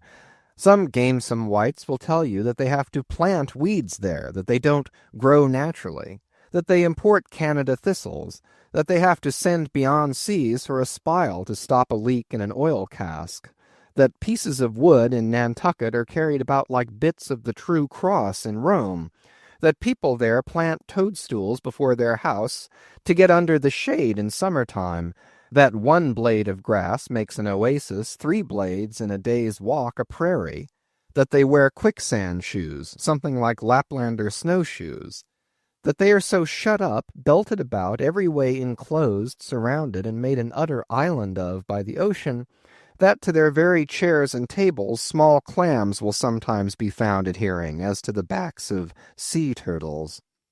But these extravaganzas only show that Nantucket is no Illinois. Look now at the wondrous traditional story of how this island was settled by the red men. Thus goes the legend. In olden times an eagle swooped down upon the New England coast and carried off an infant Indian in its talons. With loud laments the parents saw their child borne out of sight over the wide waters. They resolved to follow in the same direction. Setting out in their canoes after a perilous passage, they discovered the island, and there they found an empty ivory casket, the poor little Indian's skeleton. What wonder, then, that these Nantucketers, born on a beach, should take to the sea for a livelihood? They first caught crabs and quahogs in the sand. Grown bolder, they waded out with nets for mackerel. More experienced, they pushed off in boats and captured cod, and at last, launching a navy of great ships on the sea, explored this watery world, put an incessant belt of circumnavigations round it, peeped in at Behring's Straits, and in all seasons and all oceans declared everlasting war with the mightiest animated mass that has survived the flood, most monstrous and most mountainous, that Himalayan salt sea mastodon, clothed with such portentousness of unconscious power that his very panics are more to be dreaded than his most fearless and malicious assaults. And thus of these naked Nantucketers, these sea hermits, issuing from their ant-hill in the sea, overrun and conquered the watery world like so many Alexanders, parceling out among them the Atlantic, Pacific, and Indian Oceans, as the 3 pirate powers did Poland. Let America add Mexico to Texas and pile Cuba upon Canada. Let the English overswarm all India and hang out their blazing banner from the sun. 2/3 of this terraqueous globe are the Nantucketers. For the sea is his. He owns it, as emperors own empires, other seamen having but a right of way through it. Merchant ships are but extension bridges, armed ones but floating forts. Even pirates and privateers, though following the sea as highwaymen the road, they but plunder other ships, other fragments of the land like themselves, without seeking to draw their living from the bottomless deep itself. The Nantucketer, he alone resides and riots on the sea. He alone, in Bible language, goes down to it in ships, to and fro plowing it as his own special plantation. There is his home. There lies his business, which a Noah's flood would not interrupt, though it overwhelmed all the millions in China. He lives on the sea as prairie cocks in the prairie. He hides among the waves. He climbs them as chamois hunters climb the Alps. For years he knows not the land, so that when he comes to it at last, it smells like another world, more strangely than the moon would to an Earthsman. With the landless gull that at sunset folds her wings and is rocked to sleep between billows, so at nightfall the Nantucketer, out of sight of land, furls his sails and lays him to his rest, while under his very pillow rush herds of walruses and whales. Chapter 15. Chowder. It was quite late in the evening when the little Moss came snugly to anchor, and Queequeg and I went ashore, so we could attend to no business that day, at least none but a supper and a bed. The landlord of the Spouter Inn had recommended us to his cousin, Hosea Hussey of the Trypots, whom he asserted to be the proprietor of one of the best-kept hotels in all Nantucket, and moreover he had assured us that cousin Hosea, as he called him, was famous for his chowders. In short, he plainly hinted that we could not possibly do better than try potluck at the Trypots. But the directions he had given us about keeping a yellow warehouse on our starboard hand till we opened a white church to the larboard, and then keeping that on the larboard hand till we made a corner 3 points to the starboard, and that done, then ask the first man we met where the place was, these crooked directions of his very much puzzled us at first, especially as at the outset Queequeg insisted that the yellow warehouse, our first point of departure, must be left on the larboard hand, whereas I had understood Peter Coffin to say it was on the starboard. However, by dint of beating about a little in the dark, and now and then knocking up a peaceable inhabitant to inquire the way, we at last came to something which there was no mistaking. 2 enormous wooden pots, painted black, and suspended by asses' ears, swung from the cross-trees of an old topmast, planted in front of an old doorway. The horns of the cross-trees were sawed off on the other side, so that this old topmast looked not a little like the gallows. Perhaps I was oversensitive to such impressions at the time, but I could not help staring at this gallows with vague misgiving. A sort of crick was in my neck as I gazed up to the 2 remaining horns. Yes, 2 of them. One for Queequeg and one for me. It's ominous, thinks I. A coffin, my innkeeper, upon landing in my first whaling port, tombstones staring at me in the whaleman's chapel, and here a gallows, and a pair of prodigious black pots, too. Are these last throwing out oblique hints touching Tophet? I was called from these reflections by the sight of a freckled woman with yellow hair and a yellow gown, standing in the porch of the inn under a dull red lamp swinging there, that looked much like an injured eye, and carrying on a brisk scolding with a man in a purple woolen shirt. "Get along with ye," she said to the man, "or I'll be combing ye." "Come on, Queequeg," said I. "All right, there's Mrs. Hussey."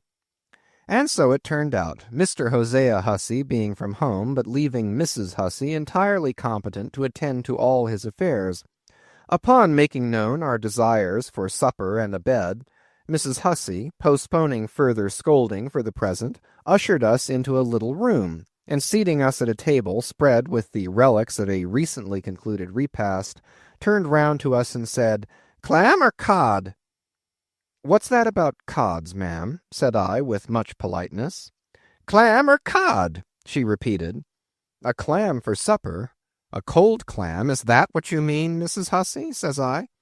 "But that's a rather cold and clammy reception in the winter-time, ain't it, Mrs. Hussey?"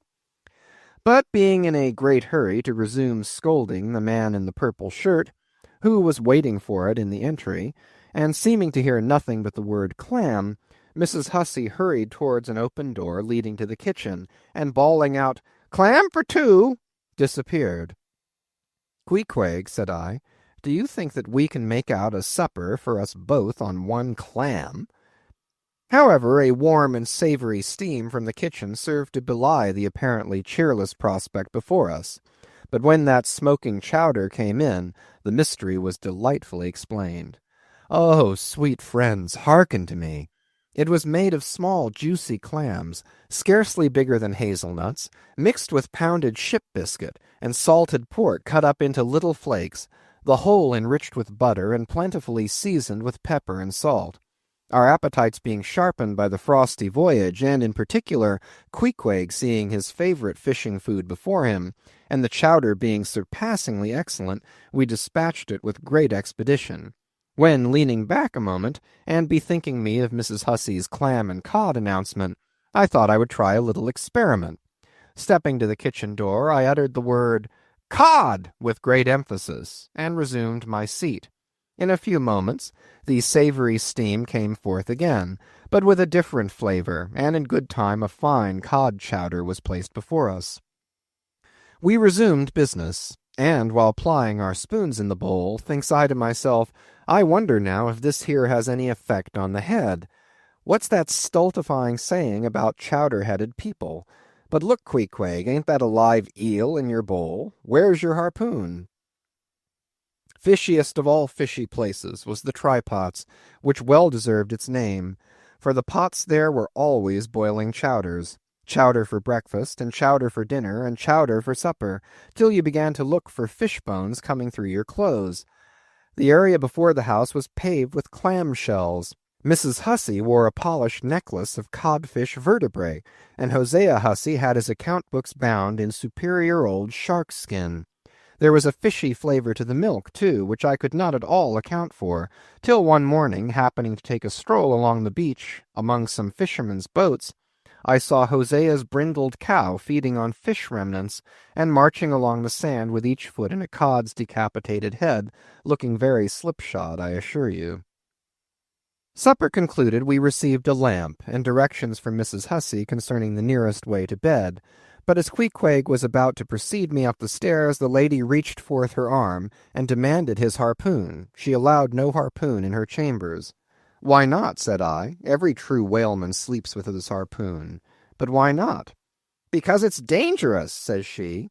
"Ever since young Stiggs, coming from that unfortunate voyage of his, when he was gone 4 years and a half, with only 3 barrels of ile, was found dead in my first floor back with his harpoon in his side. Ever since then I allow no boarders to take sich dangerous weapons in their rooms at night. So, Mr. Queequeg," for she had learned his name, "I will just take this here iron and keep it for you till morning. But the chowder, clam or cod tomorrow for breakfast, men?" "Both," says I, "and let's have a couple of smoked herring by way of variety." Chapter 16. The Ship. In bed we concocted our plans for the morrow, but to my surprise and no small concern, Queequeg now gave me to understand that he had been diligently consulting Yojo, the name of his black little god, and Yojo had told him 2 or 3 times over, and strongly insisted upon it every way, that instead of our going together among the whaling fleet in the harbor, and in concert selecting our craft, instead of this, I say, Yojo earnestly enjoined that the selection of the ship should rest wholly with me, inasmuch as Yojo proposed befriending us, and, in order to do so, had already pitched upon a vessel, which, if left to myself, I, Ishmael, should infallibly light upon, for all the world as though it had turned out by chance, and in that vessel I must immediately ship myself, for the present irrespective of Queequeg. I have forgotten to mention that in many things Queequeg placed great confidence in the excellence of Yojo's judgment and surprising forecast of things, and cherished Yojo with considerable esteem, as a rather good sort of god who perhaps meant well enough upon the whole, but in all cases did not succeed in his benevolent designs. Now this plan of Queequeg's, or rather Yojo's, touching the selection of our craft, I did not like that plan at all. I had not a little relied upon Queequeg's sagacity to point out the whaler best fitted to carry us and our fortunes securely. But as all my remonstrances produced no effect upon Queequeg, I was obliged to acquiesce, and accordingly prepared to set about this business with a determined, rushing sort of energy and vigor that should quickly settle that trifling little affair. Next morning, early, leaving Queequeg shut up with Yojo in our little bedroom, for it seemed that it was some sort of Lent or Ramadan or day of fasting, humiliation, and prayer with Queequeg and Yojo that day. How it was I never could find out, for though I applied myself to it several times, I never could master his liturgies and 39 articles. Leaving Queequeg, then, fasting on his tomahawk pipe, and Yojo warming himself at his sacrificial fire of shavings, I sallied out among the shipping. After much prolonged sauntering and many random inquiries, I learnt that there were 3 ships up for 3 years' voyages, the Devil Dam, the Titbit, and the Pequod. Devil Dam I do not know the origin of. Titbit is obvious. Pequod, you will no doubt remember, was the name of a celebrated tribe of Massachusetts Indians, now extinct as the ancient Medes. I peered in pride about the Devil Dam, from her hopped over to the Titbit, and finally going on board the Pequod looked around her for a moment, and then decided that this was the very ship for us. You may have seen many a quaint craft in your day, for aught I know, square-toed luggers, mountainous Japanese junks, butterbox galliots, and what not. But take my word for it, you never saw such a rare old craft as this same rare old Pequod. She was a ship of the old school, rather small, if anything, with an old-fashioned, claw-footed look about her. Long-seasoned and weather-stained in typhoons and calms of all four oceans, her old hull's complexion was darkened like a French grenadier's, who has alike fought in Egypt and Siberia. Her venerable bows looked bearded.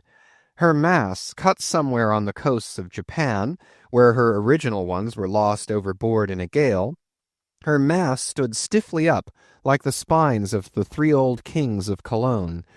Her ancient decks were worn and wrinkled like the pilgrim-worshipped flagstone in Canterbury Cathedral where Becket bled. But to all these, her old antiquities, were added new and marvelous features, pertaining to the wild business that for more than half a century she had followed. Old Captain Peleg, many years her chief mate before he commanded another vessel of his own, and now a retired seaman and one of the principal owners of the Pequod. This old Peleg, during the term of his chief mateship, had built upon her original grotesqueness and inlaid it all over, with a quaintness both of material and device unmatched by anything except it be Thorkill Hake's carved buckler or bedstead. She was apparelled like any barbaric Ethiopian emperor, his neck heavy with pendants of polished ivory. She was a thing of trophies, a cannibal of a craft, tricking herself forth in the chased bones of her enemies.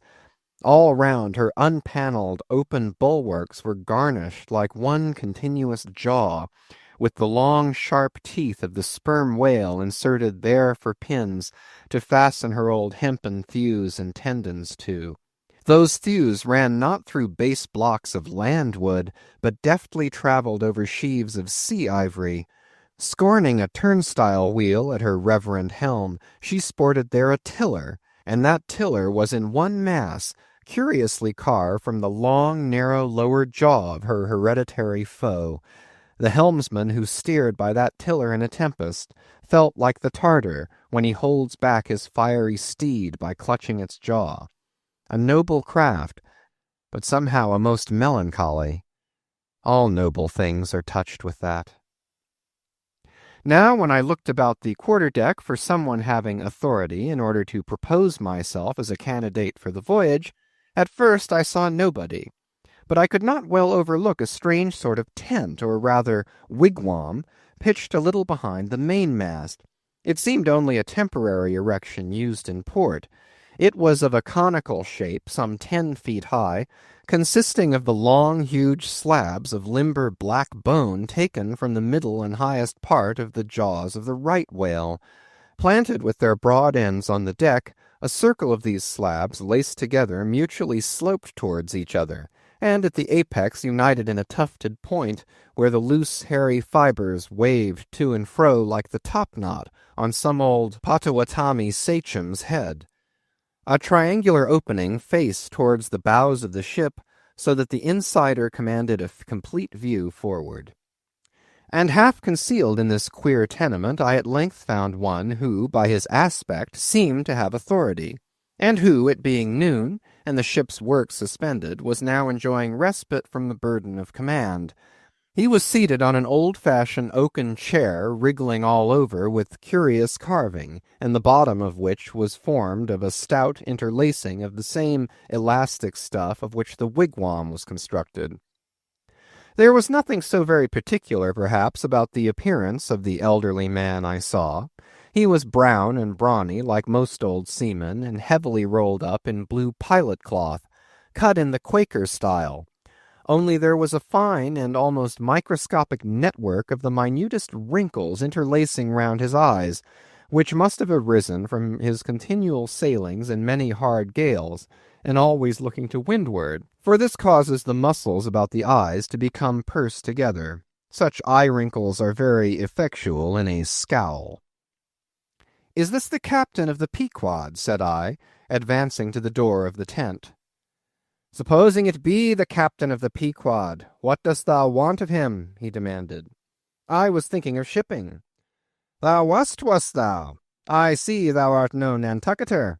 Ever been in a stove boat? No, sir, I never have. Dost know nothing at all about whaling, I dare say, eh? Nothing, sir, but I have no doubt I soon shall learn.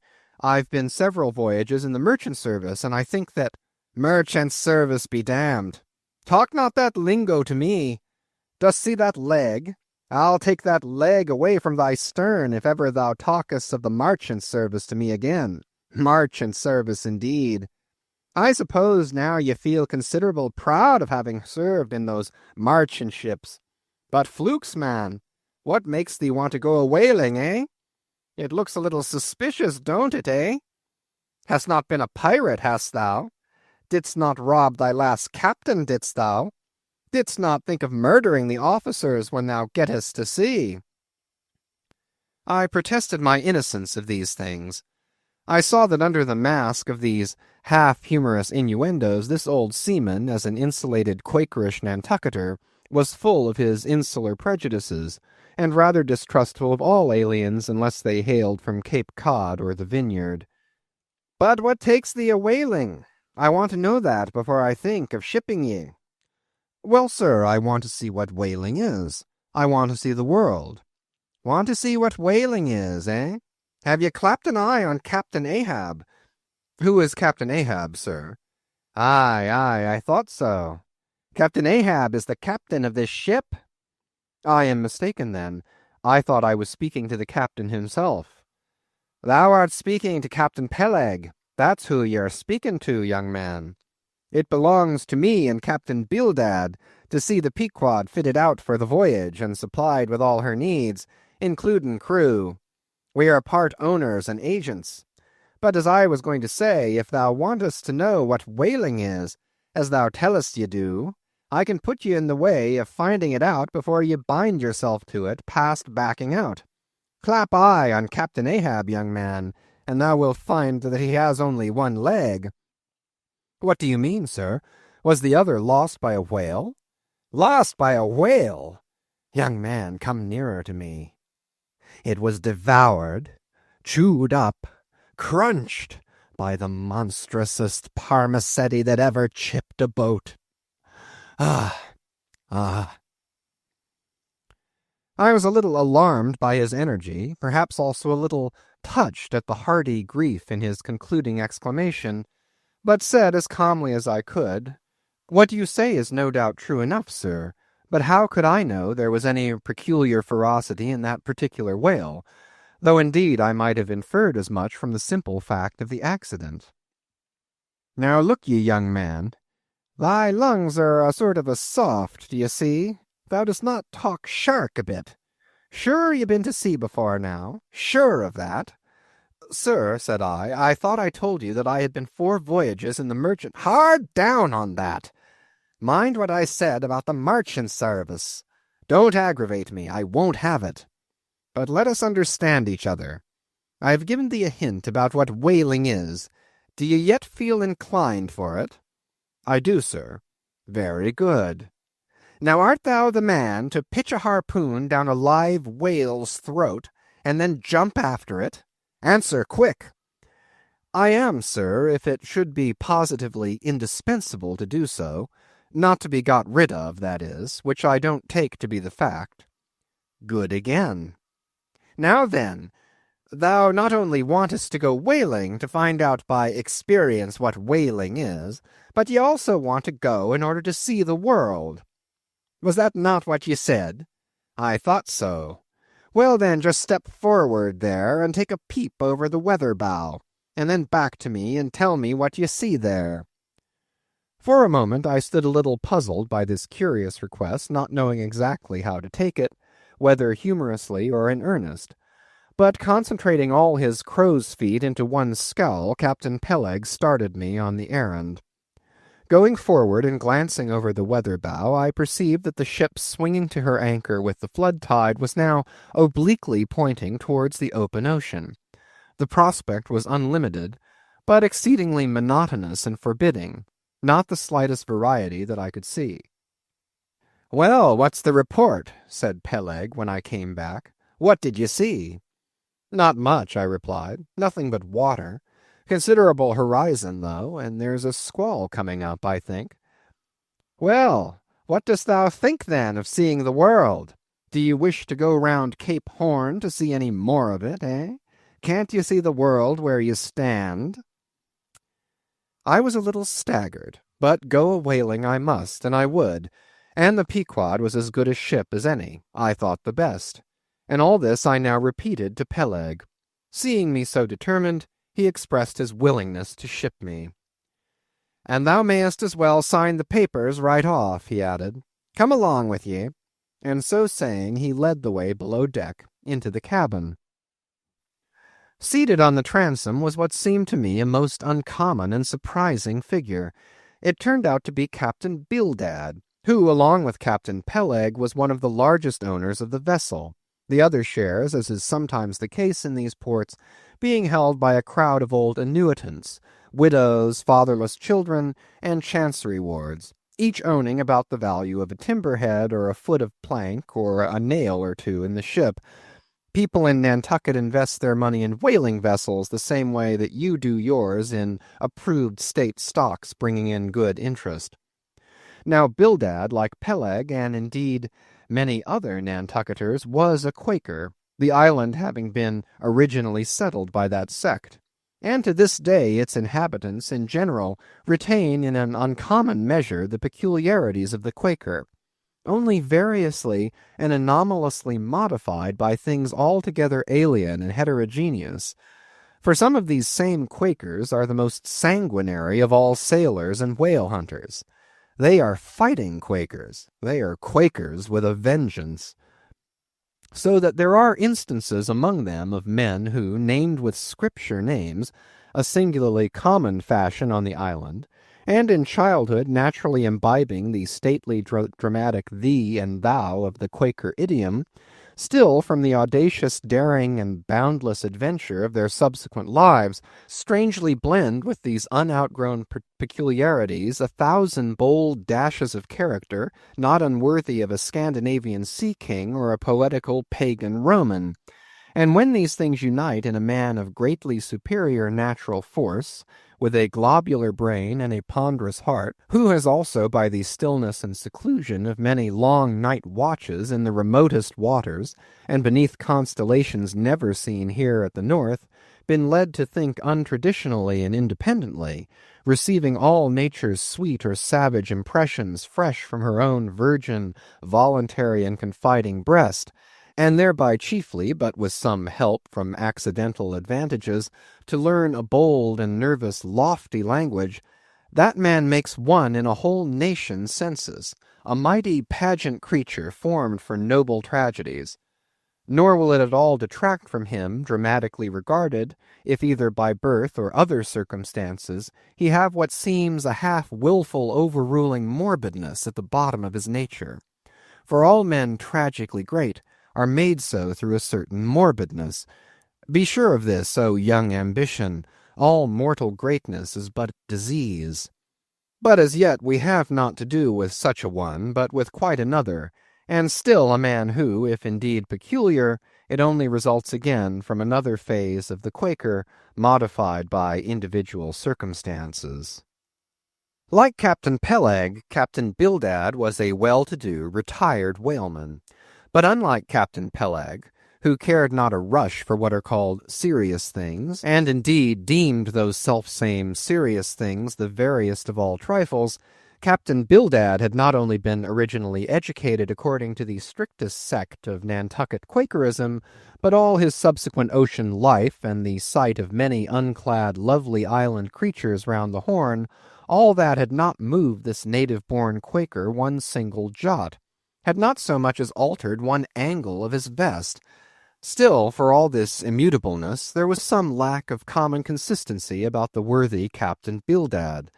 Though refusing from conscientious scruples to bear arms against land invaders, yet himself had illimitably invaded the Atlantic and Pacific, And though a sworn foe to human bloodshed, yet had he in his straight-bodied coat spilled tons upon tons of Leviathan gore. How now, in the contemplative evening of his days, the pious Bildad reconciled these things in his reminiscence, I do not know, but it did not seem to concern him much, and very probably he had long since come to the sage and sensible conclusion that a man's religion is one thing, and this practical world quite another. This world pays dividends.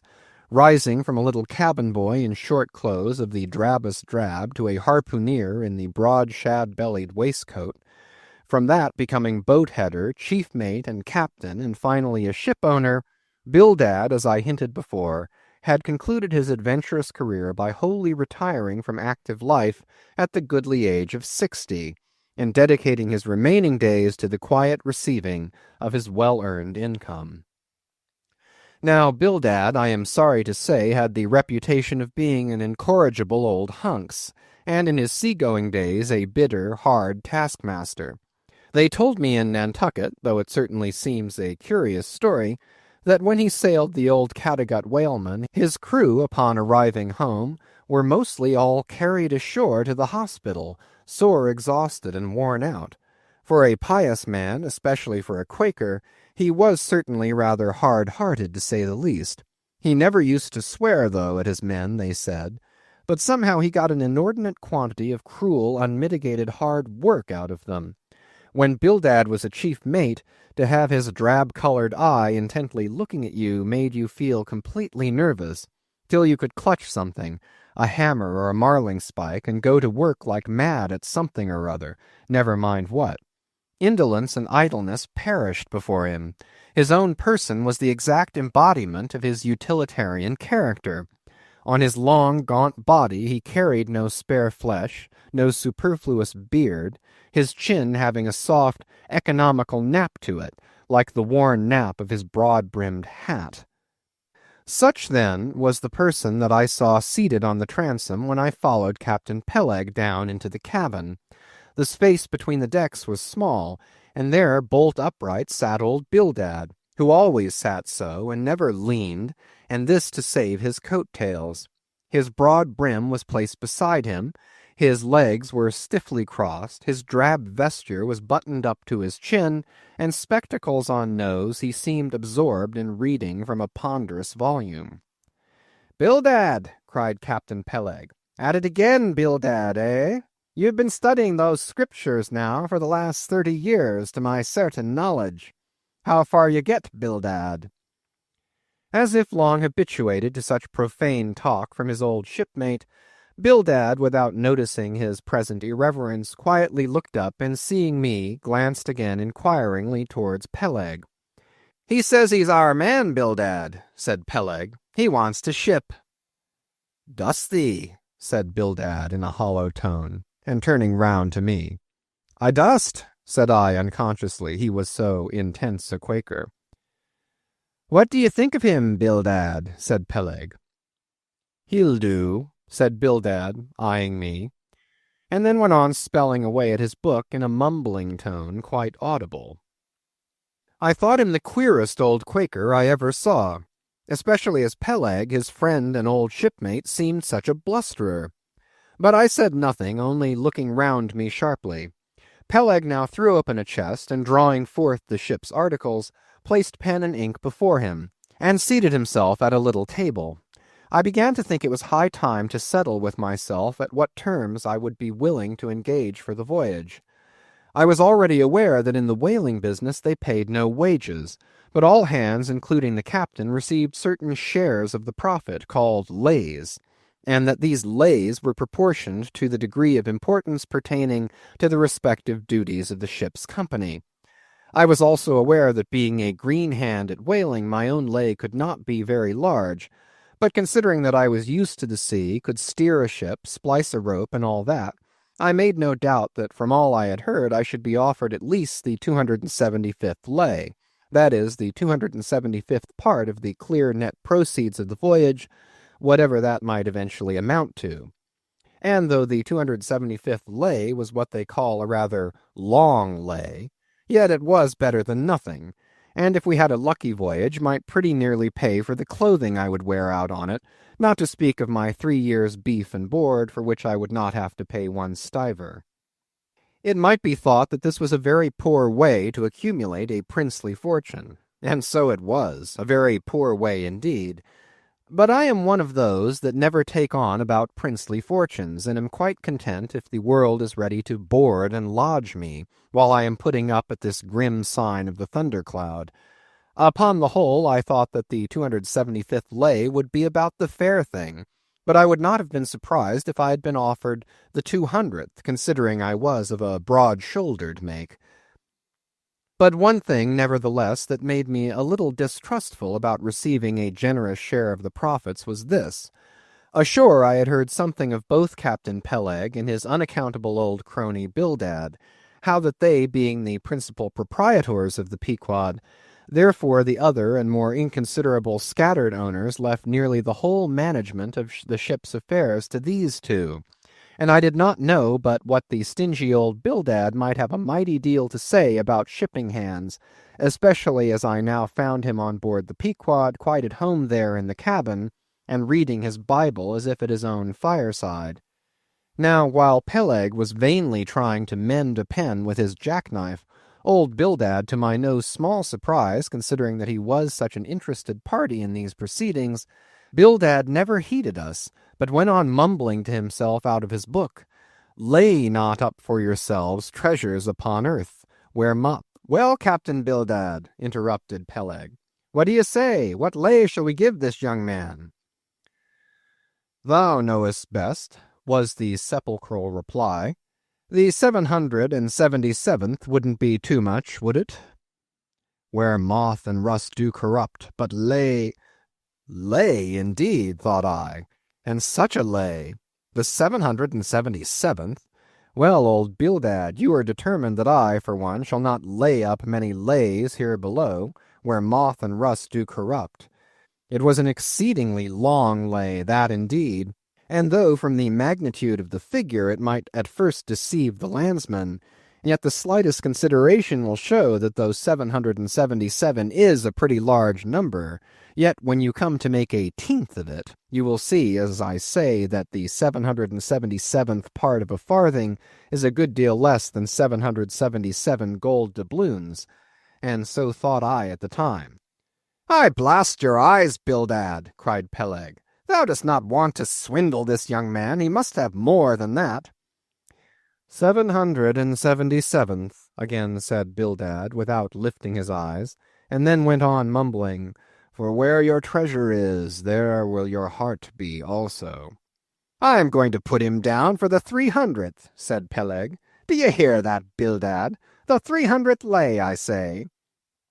Bildad lay down his book, and turning solemnly towards him, said, "Captain Peleg, thou hast a generous heart, but thou must consider the duty thou owest to the other owners of this ship, widows and orphans, many of them, and that if we too abundantly reward the labours of this young man, we may be taking bread from those widows and those orphans.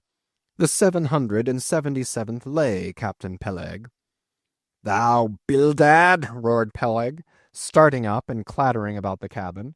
"Blast ye, Captain Bildad, if I had followed thy advice in these matters, I would afore now had a conscience to lug about that would be heavy enough to founder the largest ship that ever sailed round Cape Horn." "Captain Peleg," said Bildad steadily, "thy conscience may be drawing 10 inches of water or 10 fathoms, I can't tell. But as thou art still an impenitent man, Captain Peleg, I greatly fear lest thy conscience be but a leaky one, and will in the end sink thee foundering down to the fiery pit, Captain Peleg." "Fiery pit? Fiery pit? Ye insult me, man. Past all natural bearing ye insult me. It's an all-fired outrage to tell any human creature that he's bound to hell. Flukes and flames, Bildad, say that again to me, and start my soul bolts, I'll swallow a live goat with all his hair and horns on. Out of the cabin, ye canting, drab-colored son of a wooden gun. A straight wake with ye." As he thundered out this, he made a rush at Bildad, but with a marvelous oblique sliding celerity Bildad for that time eluded him. Alarmed at this terrible outburst between the two principal and responsible owners of the ship, and feeling half a mind to give up all idea of sailing in a vessel so questionably owned and temporarily commanded, I stepped aside from the door to give egress to Bildad, who, I made no doubt, was all eagerness to vanish before the awakened wrath of Peleg. But to my astonishment he sat down again on the transom very quietly, and seemed to have not the slightest intention of withdrawing. He seemed quite used to the impenitent Peleg and his ways. As for Peleg, after letting off his rage as he had, there seemed no more left in him, and he too sat down like a lamb, though he twitched a little as if still nervously agitated. "Whew!" he whistled at last. "A squall's gone off to leeward, I think. Bildad, thou used to be good at sharpening a lance. Mend that pen, will you? My jackknife here needs the grindstone. That's he, thank you, Bildad. Now then, my young man, Ishmael's thy name, didn't you say? Well then, down you go here, Ishmael, for the 300th lay." "Captain Peleg," said I have a friend with me who wants to ship too. Shall I bring him down tomorrow?" "To be sure," said Peleg. "Fetch him along, and we'll look at him." "What lay does he want?" groaned Bildad, glancing up from the book in which he had again been burying himself. "Ah, never mind about that, Bildad," said Peleg. "Has he ever whaled at any?" turning to me. "Killed more whales than I can count, Captain Peleg." "Well, bring him along, then." And after signing the papers, off I went, nothing doubting but that I had done a good morning's work, and that the Pequod was the identical ship that Yojo had provided to carry Queequeg and me round the Cape. But I had not proceeded far when I began to bethink me that the captain with whom I was to sail yet remained unseen by me, though indeed in many cases a whale ship will be completely fitted out, and receive all her crew on board ere the captain makes himself visible by arriving to take command. For sometimes these voyages are so prolonged, and the shore intervals at home so exceedingly brief, that if the captain have a family, or any absorbing concernment of that sort, he does not trouble himself much about his ship in port, but leaves her to the owners till all is ready for sea. However, it is always as well to have a look at him before irrevocably committing yourself into his hands. Turning back, I accosted Captain Peleg, inquiring where Captain Ahab was to be found. "And what dost thou want of Captain Ahab? It's all right enough, thou art shipped." "Yes, but I should like to see him." "But I don't think you wilt be able to at present. I don't know exactly what's the matter with him, but he keeps close inside the house, a sort of sick, and yet he don't look so. In fact, he ain't sick, but no, he isn't well either. Anyhow, young man, he won't always see me, so I don't suppose he will thee. He's a queer man, Captain Ahab, so some think, but a good one. Oh, thou'lt like him well enough, no fear, no fear. He's a grand, ungodly, godlike man, Captain Ahab. Doesn't speak much, but when he does speak, then you may well listen. Mark ye, be forewarned. Ahab's above the common. Ahab's been in colleges, as well as amongst the cannibals, been used to deeper wonders than the waves, fixed his fiery lance in mightier, stranger foes than whales. His lance, aye, the keenest and the surest that out of all our isle. Oh, he ain't Captain Bildad, no, and he ain't Captain Peleg, he's Ahab, boy. And Ahab of old, thou knowest, was a crowned king, and a very vile one. When that wicked king was slain, the dogs, did they not lick his blood? Come hither to me. Hither, hither, said Peleg, with a significance in his eye that almost startled me. Look ye, lad, never say that on board the Pequod. Never say it anywhere. Captain Ahab did not name himself. 'Twas a foolish, ignorant whim of his crazy, widowed mother, who died when he was only 12 months old.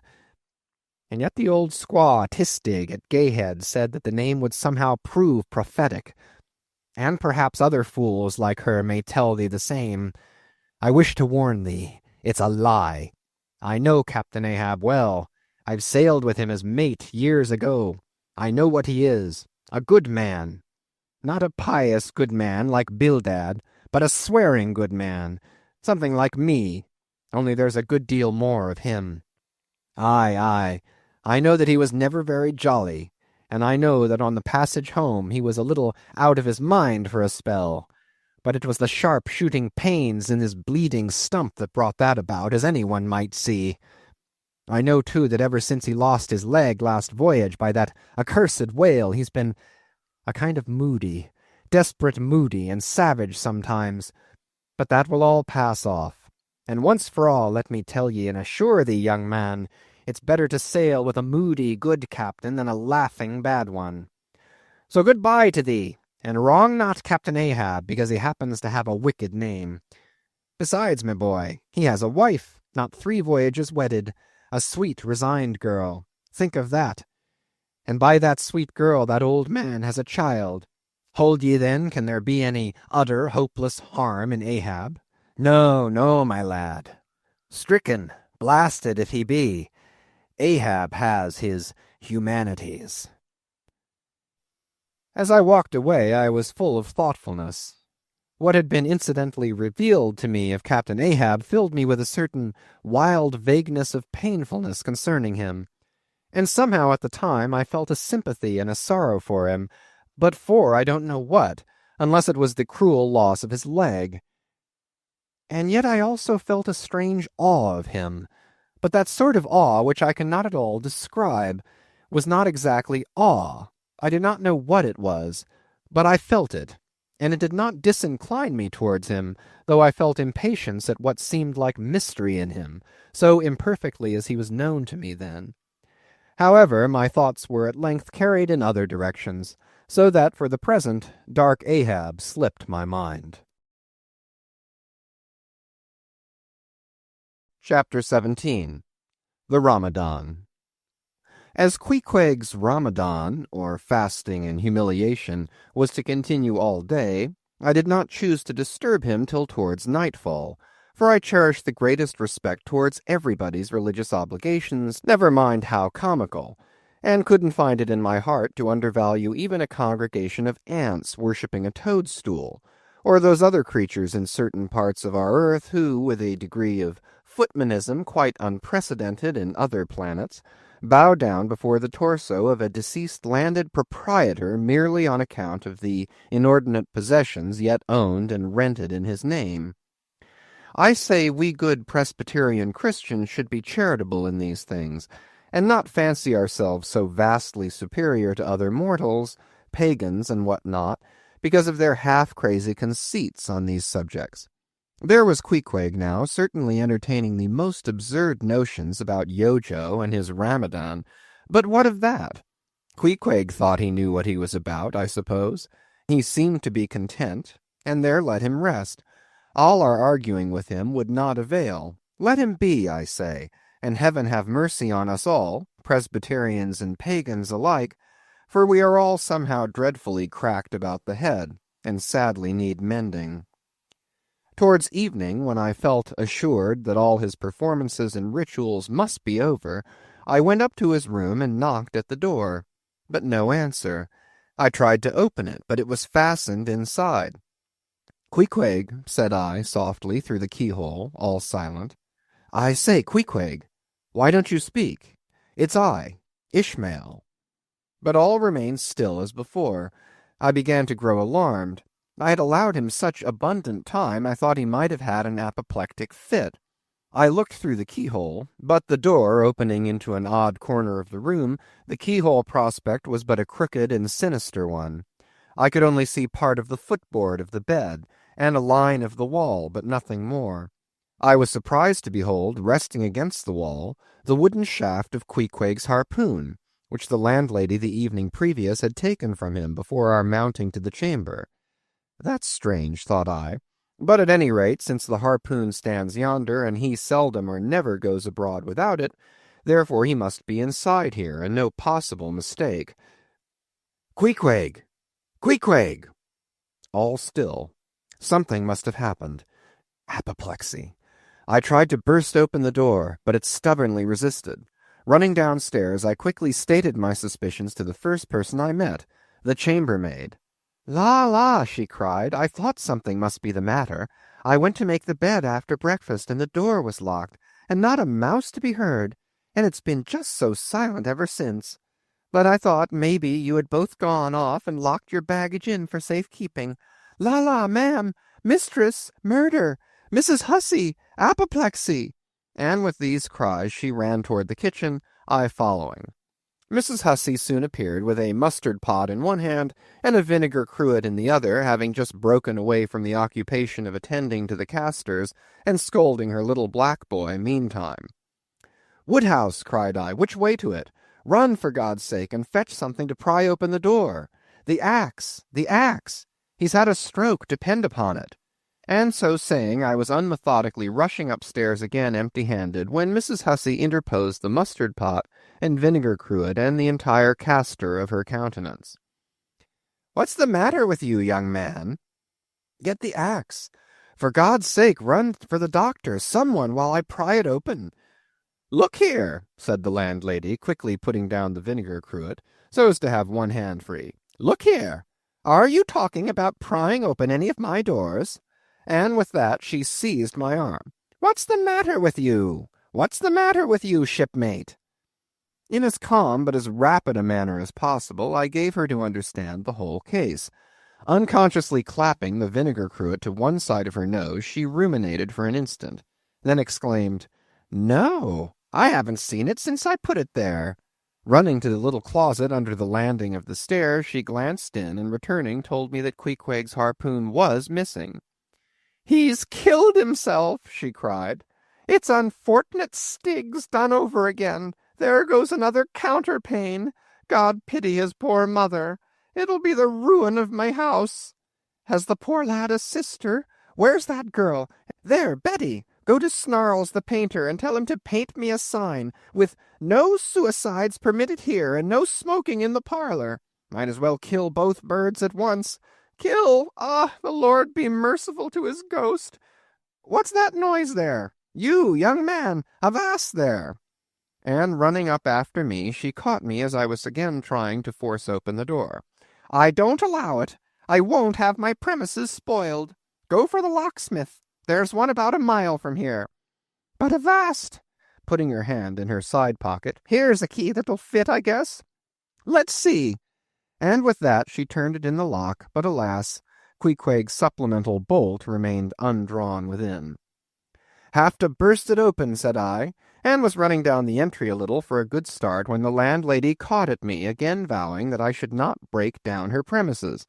But I tore from her, and with a sudden bodily rush dashed myself full against the mark. With a prodigious noise the door flew open, and the knob, slamming against the wall, sent the plaster to the ceiling.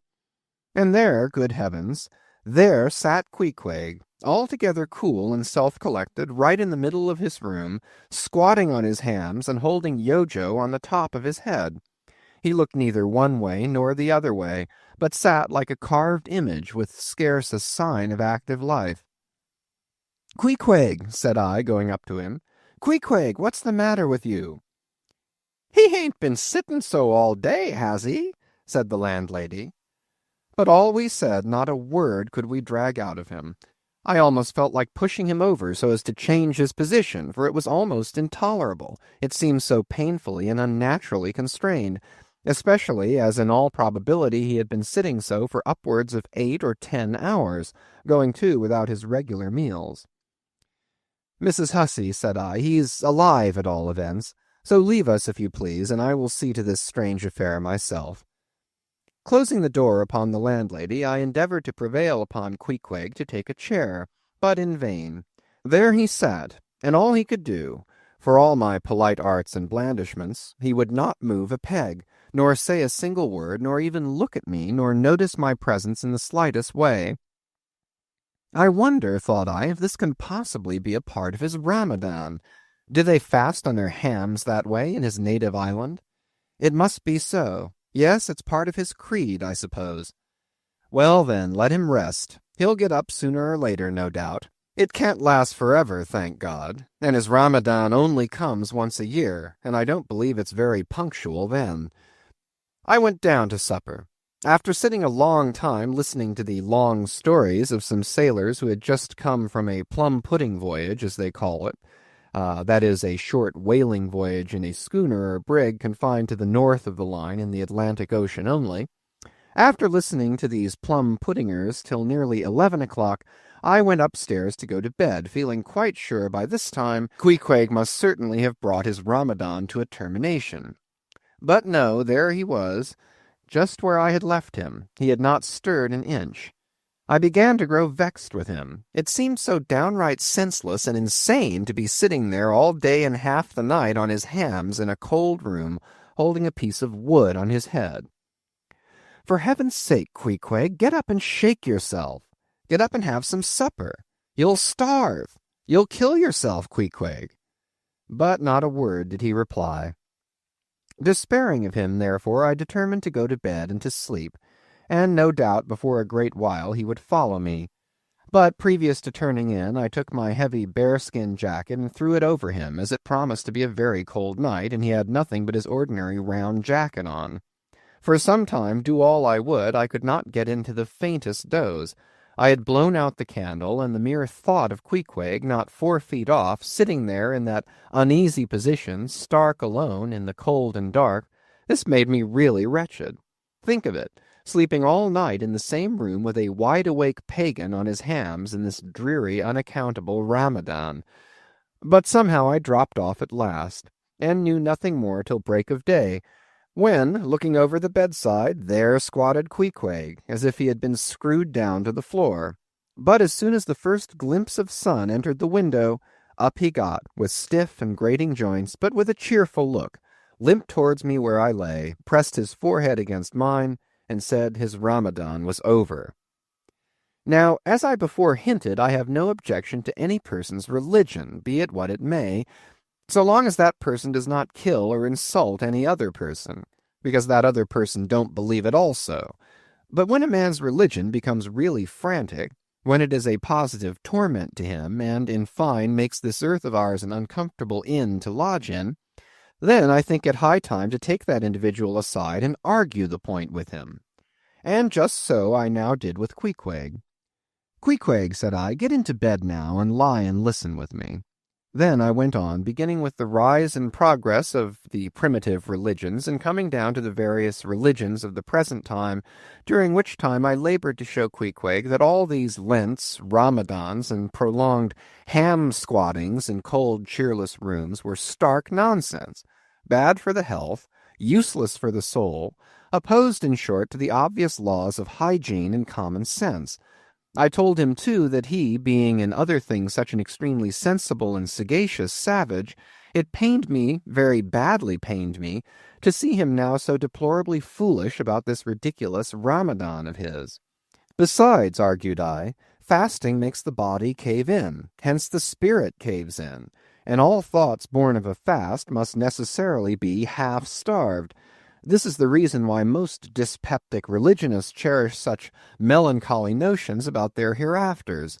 In one word, Queequeg, said I, rather digressively, hell is an idea first born on an undigested apple dumpling, and since then perpetuated through the hereditary dyspepsias nurtured by Ramadans. I then asked Queequeg whether he himself was ever troubled with dyspepsia, expressing the idea very plainly so that he could take it in. He said no, only upon one memorable occasion. It was after a great feast given by his father, the king, on the gaining of a great battle wherein 50 of the enemy had been killed by about 2 o'clock in the afternoon, and all cooked and eaten that very evening. No more, Queequeg, said I, shuddering. That will do, for I knew the inferences without his further hinting them. I had seen a sailor who had visited that very island, and he told me that it was the custom, when a great battle had been gained there, to barbecue all the slain in the yard or garden of the victor, and then, one by one, they were placed in great wooden trenchers, and garnished round like a pilau with breadfruit and coconuts, and with some parsley in their mouths were sent round with the victor's compliments to all his friends, just as though these presents were so many Christmas turkeys. After all, I do not think that my remarks about religion made much of an impression on Queequeg, because, in the first place, he somehow seemed dull of hearing on that important subject, unless considered from his own point of view, And in the second place, he did not more than 1/3 understand me, couch my ideas as simply as I would, and finally he no doubt thought he knew a good deal more about true religion than I did. He looked at me with a sort of condescending concern and compassion, as though he thought it a great pity that such a sensible young man should be so hopelessly lost to evangelical pagan piety. At last we rose and dressed, and Queequeg, taking a prodigiously hearty breakfast of chowders of all sorts, so that the landlady should not make much profit by reason of his Ramadan, we sallied out to board the Pequod, sauntering along and picking our teeth with halibut bones. Chapter 18. His Mark. As we were walking down the end of the wharf towards the ship, Queequeg carrying his harpoon, Captain Peleg in his gruff voice loudly hailed us from his wigwam, saying he had not suspected my friend was a cannibal, and furthermore announcing that he let no cannibals on board that craft unless they previously produced their papers. "What do you mean by that, Captain Peleg?" said I, now jumping on the bulwarks and leaving my comrade standing on the wharf. "I mean," he replied, "he must show his papers." "Yes," said Captain Bildad in his hollow voice, sticking his head from behind Peleg's out of the wigwam. "He must show that he's converted. Son of darkness," he added, turning to Queequeg, "art thou at present in communion with any Christian church?" "Why," said I, "he's a member of the First Congregational Church." Here be it said that many tattooed savages sailing in Nantucket ships at last come to be converted into churches. "First Congregational Church," cried Bildad. "What, that worships in Deacon Deuteronomy Coleman's meeting-house?" And so saying, taking out his spectacles, he rubbed them with his great yellow bandana handkerchief, and putting them on very carefully, came out of the wigwam, and leaning stiffly over the bulwarks, took a good long look at Queequeg. "How long hath he been a member?" he then said, turning to me. "Not very long, I rather guess, young man." "No," said Peleg, "and he hasn't been baptized right either, or it would have washed some of that devil's blue off his face." "Do tell now," cried Bildad, "is this Philistine a regular member of Deacon Deuteronomy's meeting? I never saw him going there, and I pass it every Lord's Day." "I don't know anything about Deacon Deuteronomy or his meeting," said I. "All I know is that Queequeg here is a born member of the First Congregational Church. He is a deacon himself, Queequeg is." "Young man," said Bildad sternly, "thou art skylarking with me. Explain thyself, thou young Hittite. What church dost thee mean? Answer me." Finding myself thus hard pushed, I replied, "I mean, sir, the same ancient Catholic church to which you and I and Captain Peleg there and Queequeg here and all of us and every mother's son and soul of us belong, the great and everlasting first congregation of this whole worshipping world. We all belong to that. Only some of us cherish some queer crotchets, in no way touching the grand belief. In that we all join hands." "Splice, thou meanst, splice hands," cried Peleg, drawing nearer. "Young man, you'd better ship for a missionary instead of a foremast hand. I never heard a better sermon. Deacon Deuteronomy, why, Father Mapple himself couldn't beat it, and he's reckoned something. Come aboard, never mind about the papers.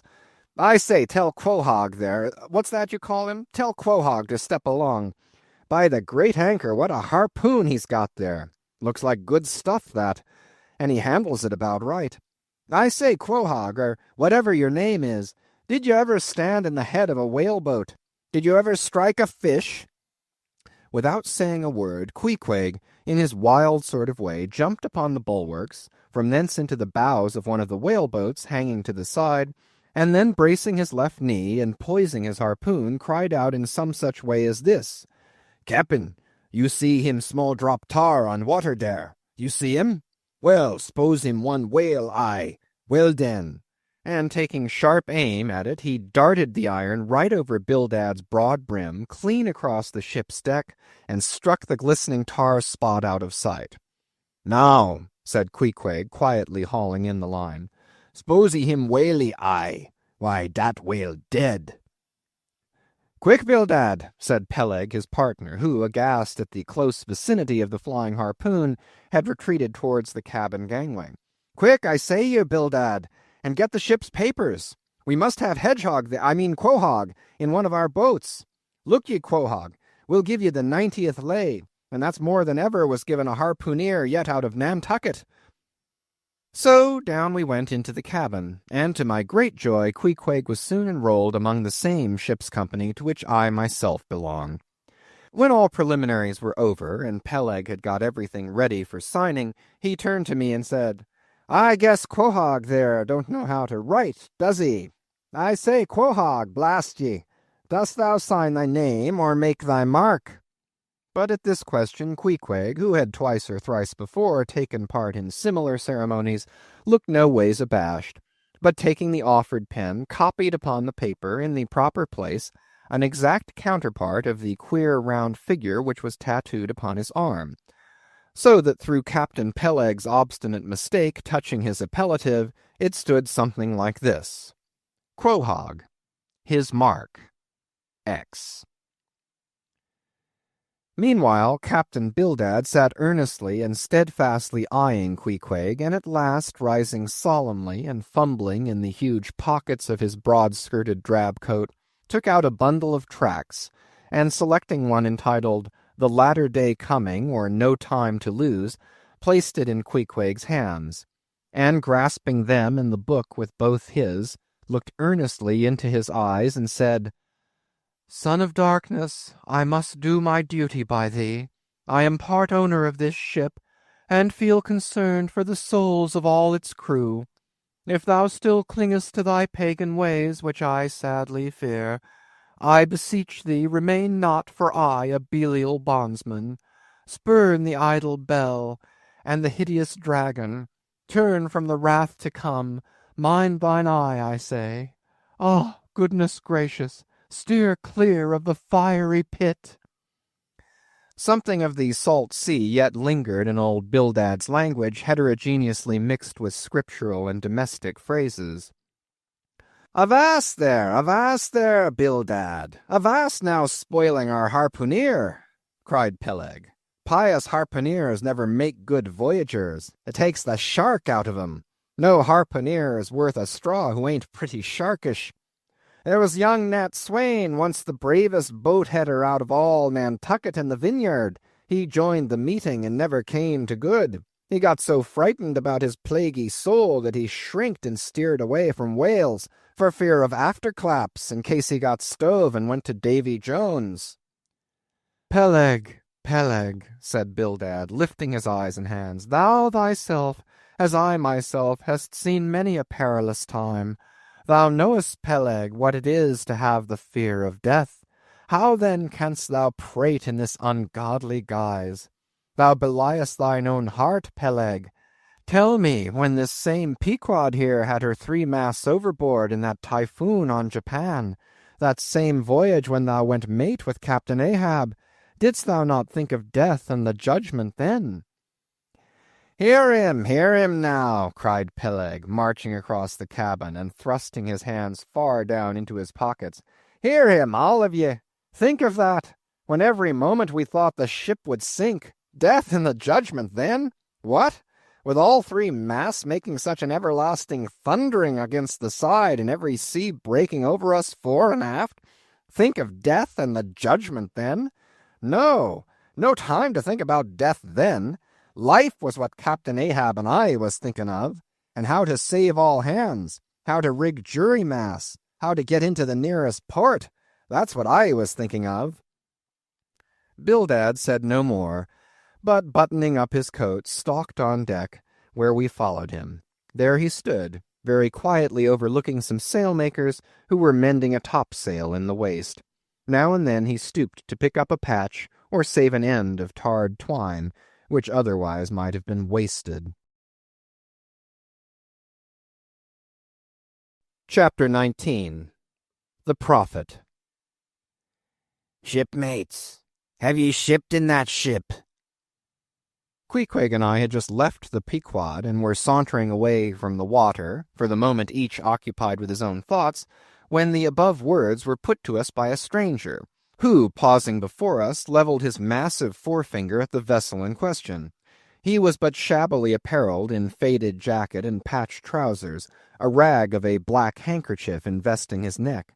A confluent smallpox had in all directions flowed over his face, and left it like the complicated ribbed bed of a torrent when the rushing waters have been dried up. "Have ye shipped in her?" he repeated.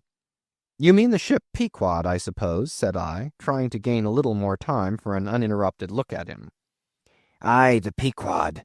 That ship there," he said, drawing back his whole arm and then rapidly shoving it straight out from him with the fixed bayonet of his pointed finger darted full at the object. "Yes," said I, "we have just signed the articles." "Anything down there about your souls?" "About what?" "Oh, perhaps you haven't got any," he said quickly.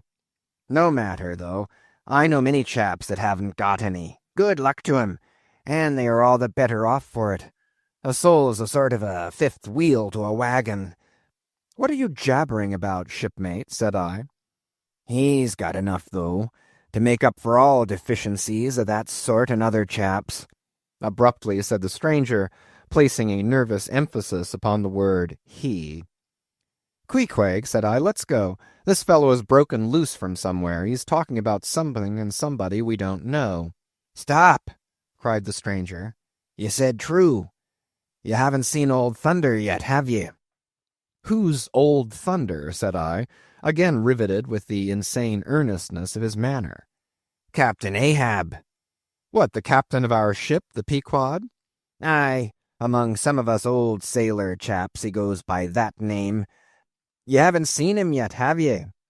"No, we haven't. He's sick, they say, but is getting better and will be all right again before long."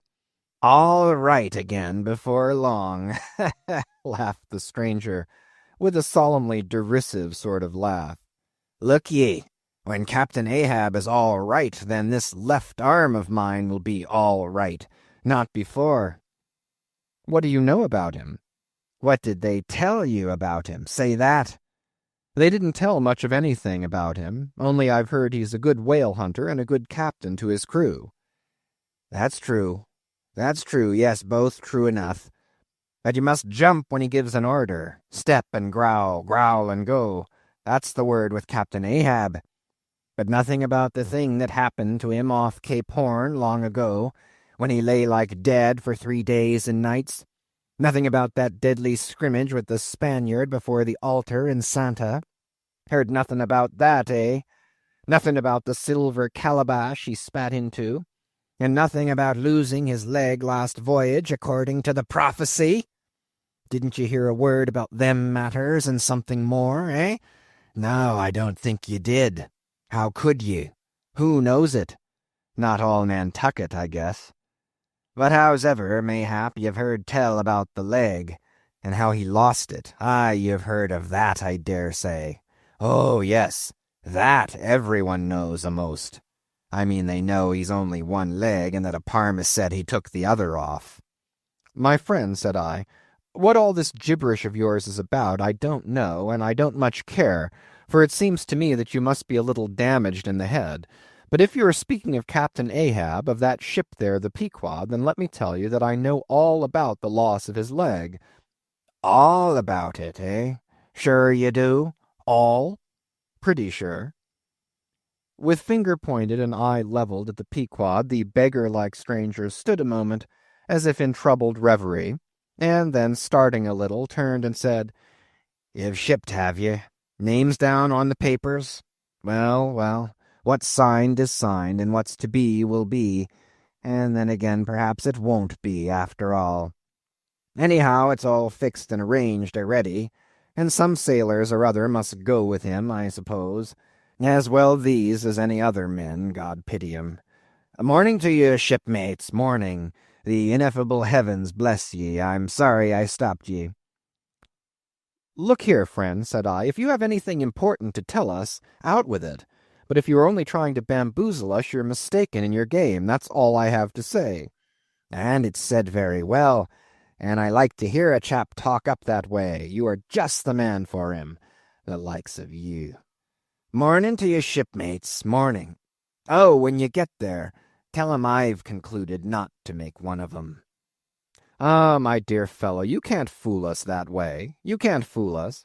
It is the easiest thing in the world for a man to look as if he had a great secret in him. Morning to your shipmates, morning. Morning it is, said I. Come along, Queequeg, let's leave this crazy man. But stop.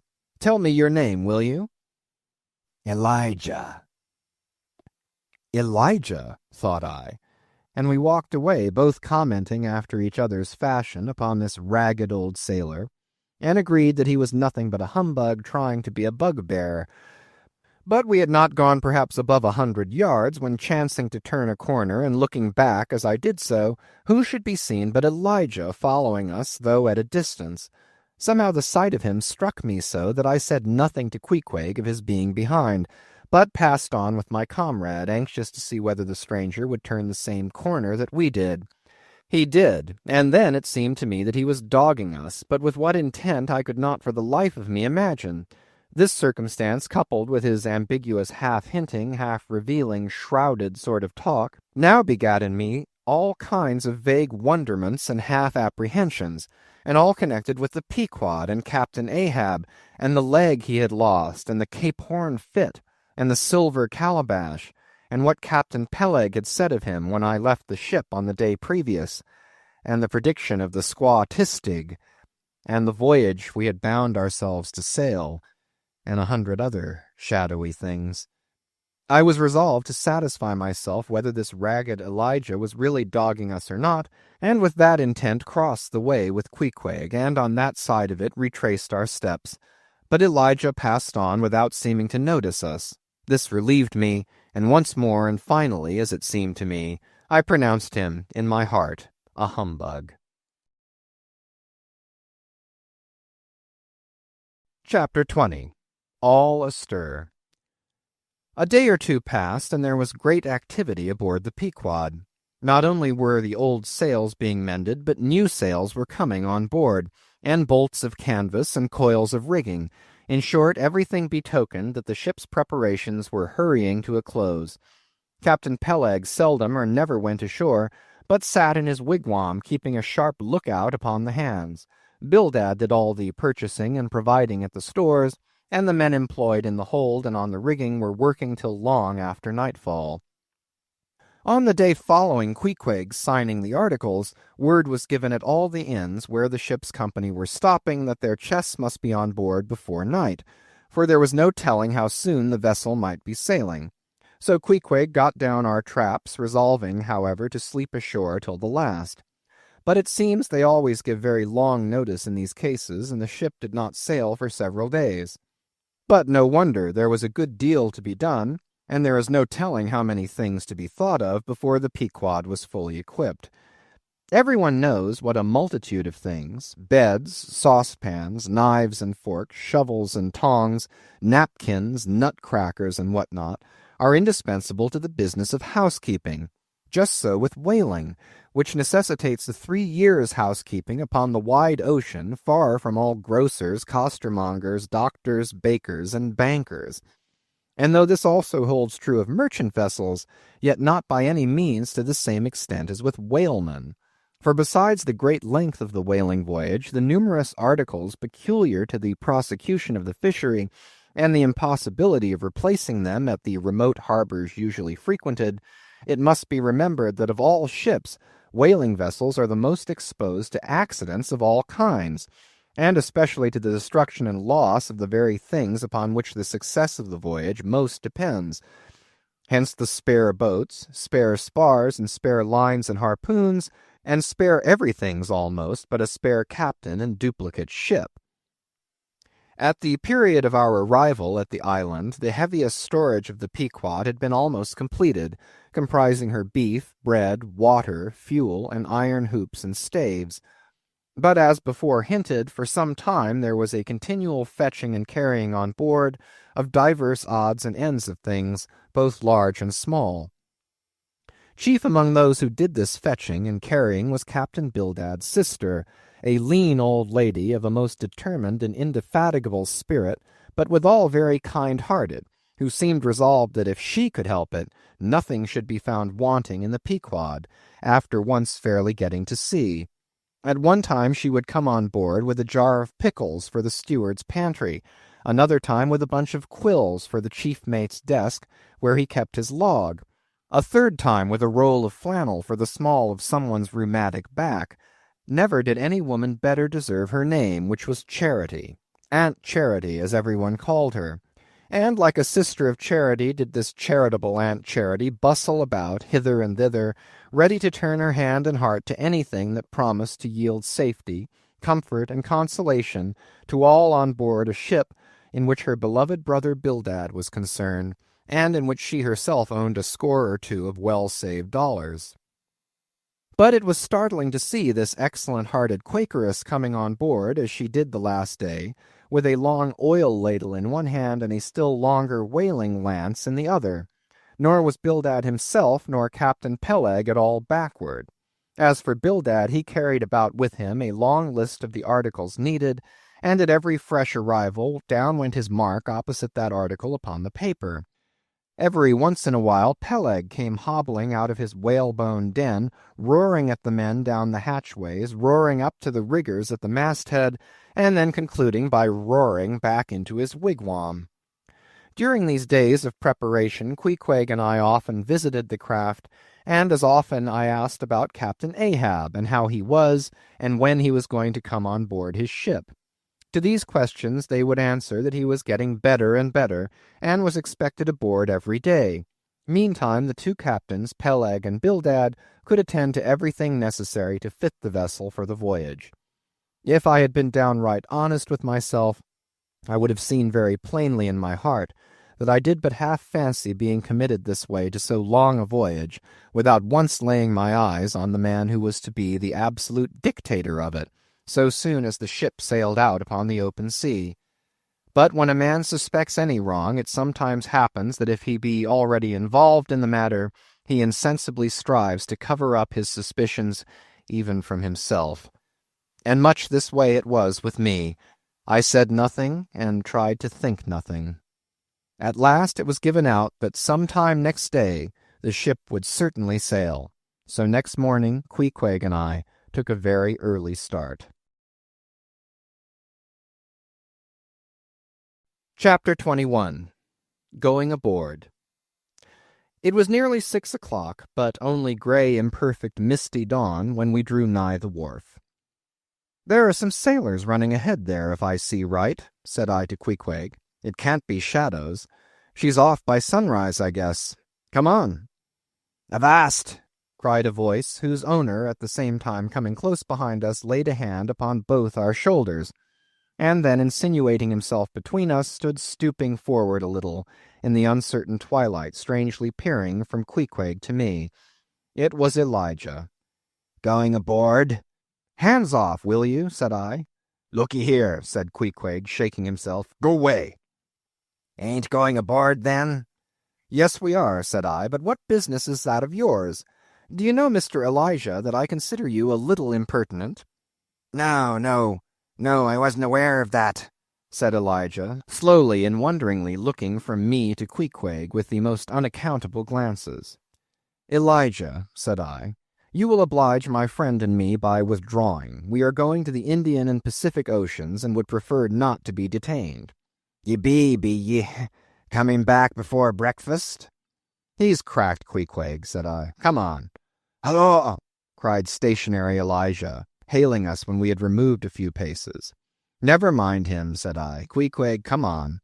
But he stole up to us again, and suddenly clapping his hands on my shoulder, said, "Did you see anything looking like men going towards that ship a while ago?" Struck by this plain, matter-of-fact question, I answered, saying yes, I thought I did see 4 or 5 men, but it was too dim to be sure. Very dim, said Elijah. "Morning to ye." Once more we quitted him, but once more he came softly after us, and touching my shoulder again, said, See if you can find 'em now, will ye?" "Find who?" "Morning to ye," he rejoined, again moving off. "Oh, I was going to warn you against— but never mind. It's all one, all in the family, too. Sharp frost this morning, ain't it? Goodbye to you. Shan't see you again very soon, I guess, unless it's before the grand jury." And with these cracked words he finally departed, leaving me for the moment in no small wonderment at his frantic impudence. At last, stepping on board the Pequod, we found everything in profound quiet, not a soul moving. The cabin entrance was locked within, the hatches were all on, and lumbered with coils of rigging. Going forward to the forecastle, we found the slide of the scuttle open. Seeing a light, we went down, and found only an old rigger there, wrapped in a tattered pea-jacket. He was thrown at whole length upon two chests, his face downwards and enclosed in his folded arms. The profoundest slumber slept upon him. "Those sailors we saw, Queequeg, where can they have gone to?" said I, looking dubiously at the sleeper. But it seemed that, when on the wharf, Queequeg had not at all noticed what I now alluded to. Hence I would have thought myself to have been optically deceived in that matter were it not for Elijah's otherwise inexplicable question. But I beat the thing down, and again marking the sleeper, jocularly hinted to Queequeg that perhaps we had best sit up with the body, telling him to establish himself accordingly. He put his hand upon the sleeper's rear as though feeling if it was soft enough, and then, without more ado, quietly sat down there. "Gracious, Queequeg, don't sit there," said I. "Oh, perry dud seat," said Queequeg. "My country way. Won't hurt him face." "Face," said I. "Call that his face? A very benevolent countenance, then. But how hard he breathes! He's heaving himself. Get off, Queequeg, you are heavy. It's grinding the face of the poor. Get off, Queequeg. Look, he'll twitch you off soon. I wonder he don't wake." Queequeg removed himself to just beyond the head of the sleeper and lighted his tomahawk pipe. I sat at the feet. We kept the pipe passing over the sleeper and from one to the other. Meanwhile, upon questioning him in his broken fashion, Queequeg gave me to understand that in his land, owing to the absence of settees and sofas of all sorts, the kings, chiefs, and great people generally were in the custom of fattening some of the lower orders for ottomans, and to furnish a house comfortably in that respect you had only to buy up 8 or 10 lazy fellows and lay them round in the piers and alcoves. Besides, it was very convenient on an excursion, much better than those garden chairs which are convertible into walking sticks. Upon occasion, a chief calling his attendant and desiring him to make a settee of himself under a spreading tea, perhaps in some damp, marshy place. While narrating these things, every time Queequeg received the tomahawk from me, he flourished the hatchet side of it over the sleeper's head. "What's that for, Queequeg?" "Perry easy, killie. Oh, perry easy." He was going on with some wild reminiscences about his tomahawk pipe, which, it seemed, had in its two uses both brained his foes and soothed his soul, when we were directly attracted to the sleeping rigger. The strong vapor was now completely filling the contracted hole. It began to tell upon him. He breathed with a sort of muffledness, then seemed troubled in the nose, then revolved over once or twice, then sat up and rubbed his eyes. "Hello," he breathed at last. "Who be ye smokers?" "Shipped men," answered I. "When does she sail?" Aye, you're going in her, be ye? She sails today. The captain came aboard last night." "What captain? Ahab?" "Who but him, indeed." I was going to ask him some further questions concerning Ahab when we heard a noise on deck. "Hello, Starbuck's astir," said the rigger. "He's a lively chief mate, that. Good man and a pious, but all alive now. I must turn too." And so saying, he went on deck, and we followed. It was now clear sunrise. Soon the crew came on board in 2s and 3s, the riggers bestirred themselves, the mates were actively engaged, and several of the shore people were busy in bringing various last things on board. Meanwhile, Captain Ahab remained invisibly enshrined within his cabin. Chapter 22. Merry Christmas. At length, towards noon, upon the final dismissal of the ship's riggers, And after the Pequod had been hauled out from the wharf, and after the ever-thoughtful Charity had come off in a whaleboat, with her last gift, a nightcap for Stubb, the second mate, her brother-in-law, and a spare Bible for the steward, after all this, the two captains, Peleg and Bildad, issued from the cabin, and turning to the chief mate, Peleg said, "Now, Mr. Starbuck, are you sure everything is all right? Captain Ahab is all ready. Just spoke to him. Nothing more to be got from shore, eh? Well, call all hands, then. Muster 'em aft here, blast 'em." "No need of profane words, however great the hurry, Peleg," said Bildad. "But away with thee, friend Starbuck, and do our bidding." How now? Here, upon the very point of starting for the voyage, Captain Peleg and Captain Bildad were going it with a high hand on the quarter-deck, just as if they were to be joint commanders at sea, as well as, to all appearances, in port. And as for Captain Ahab, no sign of him was yet to be seen. Only, they said, he was in the cabin. But then the idea was that his presence was by no means necessary in getting the ship under way, and steering her well out to sea. Indeed, as that was not at all his proper business, but the pilot's, and as he was not yet completely recovered, so they said, therefore Captain Ahab stayed below. And all this seemed natural enough, especially as in the merchant service many captains never show themselves on deck for a considerable time after heaving up the anchor, but remain over the cabin table, having a farewell merry-making with their shore friends before they quit the ship for good with the pilot. But there was not much chance to think over the matter, for Captain Peleg was now all alive. He seemed to do most of the talking and commanding, and not Bildad. "Aft here, ye sons of bachelors!" he cried, as the sailors lingered at the mainmast. "Mr. Starbuck, drive 'em aft!" "Strike the tent there," was the next order. As I hinted before, this whalebone marquee was never pitched except in port, and on board the Pequod for 30 years the order to strike the tent was well known to be the next thing to heaving up the anchor. "Man the capstan! Blood and thunder! Jump!" was the next command, and the crew sprang for the handspikes. Now, in getting under way, the station generally occupied by the pilot is the forward part of the ship, and here Bildad, who, with Peleg, be it known, in addition to his other officers, was one of the licensed pilots of the port, he being suspected to have got himself made a pilot in order to save the Nantucket pilot fee to all the ships he was concerned in, for he never piloted any other craft, Bildad, I say, might now be seen actively engaged in looking over the bows for the approaching anchor, and at intervals singing what seemed a dismal stave of psalmody to cheer the hands at the windlass, who roared forth some sort of chorus about the girls in Booble Alley with a hearty good will. Nevertheless, not 3 days previous, Bildad had told them that no profane songs would be allowed on board the Pequod, particularly in getting under way, and Charity, his sister, had placed a small, choice copy of Watts in each seaman's berth. Meantime, overseeing the other part of the ship, Captain Peleg ripped and swore astern in the most frightful manner. I almost thought he would sink the ship before the anchor could be got up. Involuntarily I paused on my handspike and told Queequeg to do the same, thinking of the perils we both ran in starting on the voyage with such a devil for a pilot.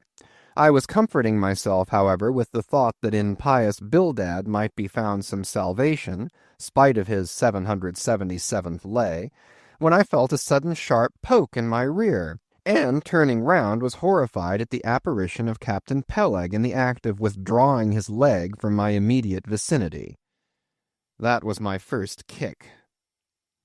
"Is that the way they heave in the merchant service?" he roared. "Spring, thou sheephead, spring, and break thy backbone.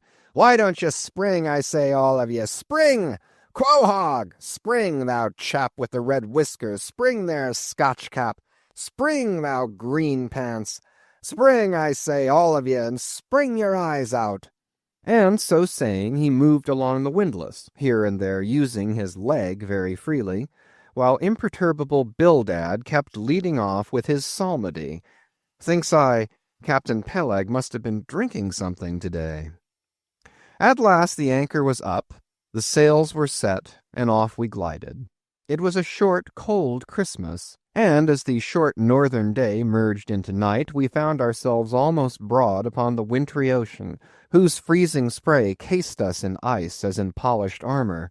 The long rows of teeth on the bulwarks glistened in the moonlight, and like the white ivory tusks of some huge elephant, vast curving icicles depended from the bows.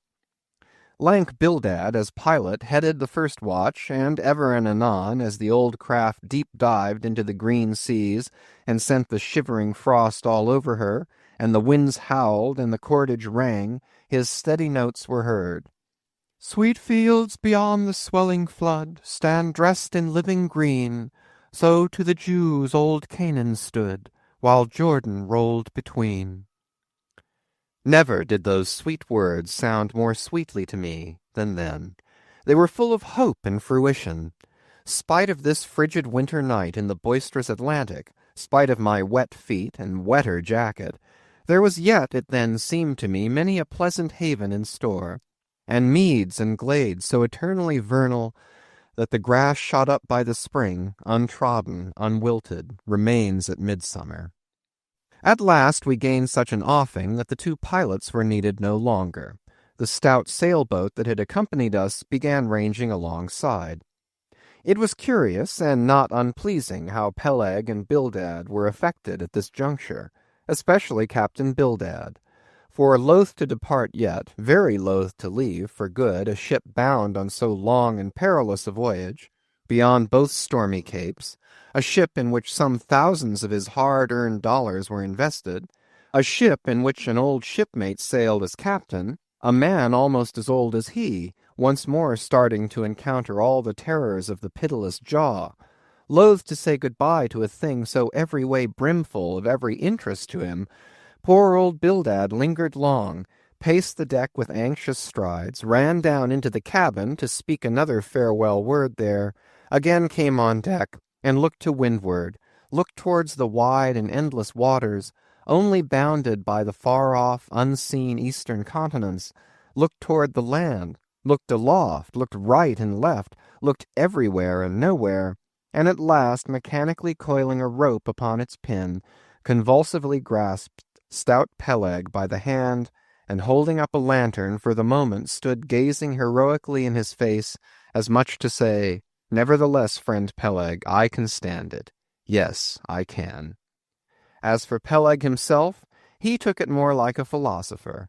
But for all his philosophy, there was a tear twinkling in his eye when the lantern came too near, and he too did not a little run from cabin to deck, now a word below, now a word with Starbuck, the chief mate. But at last he turned to his comrade with a final sort of look about him. "Captain Bildad! Come, old shipmate, we must go. Back the main-yard there. Boat ahoy! Stand by to come close alongside now. Careful, careful. Come, Bildad, boy, say your last. Luck to you, Starbuck. Luck to you, Mr. Stubb. Luck to you, Mr. Flask. Good-bye and good luck to you all. And this day 3 years I'll have a hot supper smoking for ye in old Nantucket. Hurrah and away!" "God bless ye, and have ye in his holy keeping, men," murmured old Bildad almost incoherently. "I hope you'll have fine weather now, so that Captain Ahab may soon be moving among ye. A pleasant sun is all he needs, and you'll have plenty of them in the tropic voyage ye go. Be careful in the hunt, ye mates. Don't stave the boats needlessly, you harpooneers. Good white cedar plank is raised full 3% within the year. Don't forget your prayers, either. Mr. Starbuck, mind that cooper don't waste the spare staves. Oh, the sail needles are in the green locker. Don't whale it too much on the Lord's days, men. But don't miss a fair chance, either. That's rejecting heaven's good gifts. Have an eye to the molasses tierce, Mr. Stubb. It was a little leaky, I thought. If ye touch at the islands, Mr. Flask, beware of fornication. Good-bye, good-bye. Don't keep that cheese too long down in the hold, Mr. Starbuck. It'll spoil. Be careful with the butter. 20 cents the pound it was, and mind ye if— Come, come, Captain Bildad, stop palavering! Away! And with that, Peleg hurried him over the side, and both dropped into the boat. Ship and boat diverged, the cold, damp night breeze blew between, a screaming gull flew overhead, the two hulls wildly rolled, we gave 3 heavy-hearted cheers, and blindly plunged, like fate, into the lone Atlantic. Chapter 23. The Lee Shore. Some chapters back, one Bulkington was spoken of, a tall, new-landed mariner encountered in New Bedford at the inn. When on that shivering winter's night the Pequod thrust her vindictive bows into the cold, malicious waves, who should I see standing at her helm but Bulkington? I looked with sympathetic awe and fearfulness upon the man, who in midwinter just landed from a 4 years' dangerous voyage, could so unrestingly push off again for still another tempestuous term. The land seemed scorching to his feet. Wonderfulest things are ever the unmentionable. Deep memories yield no epitaphs. This 6-inch chapter is the stoneless grave of Bulkington. Let me only say that it fared with him as with the storm-tossed ship that miserably drives along the leeward land. The port would fain give succor. The port is pitiful. In the port is safety, comfort, hearthstone, supper, warm blankets, friends, all that's kind to our mortalities. But in that gale, the port, the land, is that ship's direst jeopardy. She must fly all hospitality. One touch of land, though it but graze the keel, would make her shudder through and through. With all her might she crowds all sail offshore. In so doing, fights against the very winds that fain would blow her homeward, seeks all the lashed sea's landlessness again, for refuge's sake forlornly rushing into peril, her only friend, her bitterest foe. Know ye now, Bulkington? Glimpses do you seem to see of that mortally intolerable truth, that all deep, earnest thinking is but the intrepid effort of the soul to keep the open independence of her sea, while the wildest winds of heaven and earth conspire to cast her on the treacherous, slavish shore? But as in landlessness alone resides highest truth, shoreless, indefinite as God, so better it is to perish in that howling infinite than be ingloriously dashed upon the lee, even if that were safety. For worm-like then, oh, who would craven crawl to land? Terrors of the terrible. Is all this agony so vain? Take heart, O Bulkington. Bear thee grimly, demigod. Up from the spray of thy ocean perishing, straight up leaps thy apotheosis. Chapter 24. The Advocate. As Queequeg and I are now fairly embarked in this business of whaling, and as this business of whaling has somehow come to be regarded among landsmen as a rather unpoetical and disreputable pursuit, therefore I am all anxiety to convince you, ye landsmen, of the injustice hereby done to us hunters of whales. In the first place, it may be deemed almost superfluous to establish the fact that among people at large the business of whaling is not accounted on a level with what are called the liberal professions. If a stranger were introduced into any miscellaneous metropolitan society, it would but slightly advance the general opinion of his merits were he presented to the company as a harpooneer, say, and if in emulation of the naval officers he should append the initials SWF, sperm whale fishery, to his visiting card, such a procedure would be deemed preeminently presuming and ridiculous. Doubtless one leading reason why the world declines honoring us whalemen is this. They think that at best our vocation amounts to a butchering sort of business, and that when actively engaged therein we are surrounded by all manner of defilements. Butchers we are, that is true. But butchers also, and butchers of the bloodiest badge, have been all the martial commanders whom the world invariably delights to honor. And as for the matter of the alleged uncleanliness of our business, you shall soon be initiated into certain facts hitherto pretty generally unknown, and which, upon the whole, will triumphantly plant the sperm whale ship at least among the cleanliest things of this tidy earth. But even granting the charge in question to be true, what disordered slippery decks of a whale ship are comparable to the unspeakable carrion of those battlefields from which so many soldiers return to drink in all ladies' plaudits? And if the idea of peril so much enhances the popular conceit of the soldier's profession, let me assure you that many a veteran who has freely marched up to a battery would quickly recoil at the apparition of the sperm whale's vast tail, fanning into eddies the air over his head. For what are the comprehensible terrors of man compared with the interlinked terrors and wonders of God? But though the world scouts at us whale hunters, yet does it unwittingly pay us the profoundest homage, yea, an all-abounding adoration. For almost all the tapers, lamps, and candles that burn round the globe burn as before so many shrines to our glory.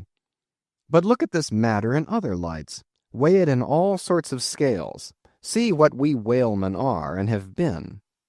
Why did the Dutch in De Witt's time have admirals of their whaling fleets? Why did Louis XVI of France, at his own personal expense, fit out whaling ships from Dunkirk, and politely invite to that town some score or two of families from our own island of Nantucket? Why did Britain, between the years 1750 and 1788, pay her whalemen in bounties of upwards of £1,000,000? And lastly, how comes it that we whalemen of America now outnumber all the rest of the banded whalemen in the world, sail a navy of upwards of 700 vessels, manned by 18,000 men, yearly consuming $4,000,000, the ship's worth at the time of sailing $20,000,000, and every year importing into our harbors a well-reaped harvest of $7,000,000? How comes all this if there be not something puissant in whaling? But this is not the half. Look again. I freely assert that the cosmopolite philosopher cannot, for his life, point out one single peaceful influence which, within the last 60 years, has operated more potentially upon the whole broad world, taken in one aggregate, than the high and mighty business of whaling. One way and another, it has begotten events so remarkable in themselves, and so continuously momentous in their sequential issues, that whaling may well be regarded as that Egyptian mother who bore offspring themselves pregnant from her womb. It would be a hopeless, endless task to catalogue all these things. Let a handful suffice. For many years past, the whale ship has been the pioneer in ferreting out the remotest and least known parts of the earth. She has explored seas and archipelagos which had no chart, where no Cook or Vancouver had ever sailed. If American and European men of war now peacefully ride in once savage harbors, let them fire salutes to the honor and glory of the whale ship, which originally showed them the way, and first interpreted between them and the savages. They may celebrate as they will the heroes of exploring expeditions, your Cooks, your Krusensterns, but I say that scores of anonymous captains have sailed out of Nantucket that were as great and greater than your Cook and your Krusenstern. For in their succorless empty-handedness, they, in the heathenish sharked waters and by the beaches of unrecorded javelin islands, battled with virgin wonders and terrors that Cook with all his marines and muskets would not willingly have dared. All that is made such a flourish of in old South Sea voyages, those things were but the lifetime commonplaces of our heroic Nantucketers. Often adventures which Vancouver dedicates 3 chapters to, these men accounted unworthy of being set down in the ship's common log. Ah, the world! Ah, the world! Until the whale fishery rounded Cape Horn, no commerce but colonial, scarcely any intercourse but colonial, was carried on between Europe and the long line of the opulent Spanish provinces on the Pacific coast. It was the whalemen who first broke through the jealous policy of the Spanish crown touching those colonies, and if space permitted, it might be distinctly shown how from those whalemen at last eventuated the liberation of Peru, Chile, and Bolivia from the yoke of old Spain, and the establishment of eternal democracy in those parts. That great America on the other side of the sphere, Australia, was given to the enlightened world by the whalemen. After its first blunder-born discovery by a Dutchman, all other ships long shunned those shores as pestiferously barbarous, but the whale ship touched there. The whale ship is the true mother of that now mighty colony. Moreover, in the infancy of the first Australian settlement, the emigrants were several times saved from starvation by the benevolent biscuit of the whale ship luckily dropping an anchor in their waters. The uncounted isles of all Polynesia confess the same truth, and do commercial homage to the whale ship that cleared the way for the missionary and the merchant, and in many cases carried the primitive missionaries to their first destinations. If that double-bolted land, Japan, is ever to become hospitable, it is the whale ship alone to whom the credit will be due, for already she is on the threshold. But if, in the face of all this, you still declare that whaling has no aesthetically noble associations connected with it, then I am ready to shiver 50 lances with you there, and unhorse you with a split helmet every time. The whale has no famous author, and whaling no famous chronicler, you will say. The whale no famous author, and whaling no famous chronicler? Who wrote the first account of our Leviathan? Who but mighty Job? And who composed the first narrative of a whaling voyage? Who but no less a prince than Alfred the Great, who with his own royal pen took down the words from Other, the Norwegian whale hunter of those times? And who pronounced our glowing eulogy in Parliament? Who but Edmund Burke? True enough, but then whalemen themselves are poor devils. They have no good blood in their veins. No good blood in their veins? They have something better than royal blood there. The grandmother of Benjamin Franklin was Mary Morrell, afterwards by marriage Mary Folger, one of the old settlers of Nantucket, and the ancestress to a long line of Folgers and harpooneers, all kith and kin to the noble Benjamin, to this day darting the barbed iron from one side of the world to the other. Good again, but then all confess that somehow whaling is not respectable. Whaling not respectable? Whaling is imperial. By the old English statutory law, the whale is declared a royal fish. Oh, that's only nominal. The whale himself has never figured in any grand, imposing way. The whale never figured in any grand, imposing way. In one of the mighty triumphs given to a Roman general upon his entering the world's capital, the bones of a whale, brought all the way from the Syrian coast, were the most conspicuous object in the symboled procession. Footnote. See subsequent chapters for something more on this head. End of footnote. Grant it, since you cite it, but say what you will, there is no real dignity in whaling. No dignity in whaling! The dignity of our calling the very heavens attest. Cetus is a constellation in the south. No more! Drive down your hat in the presence of the Tsar and take it off to Queequeg. No more! I know a man that in his lifetime has taken 350 whales.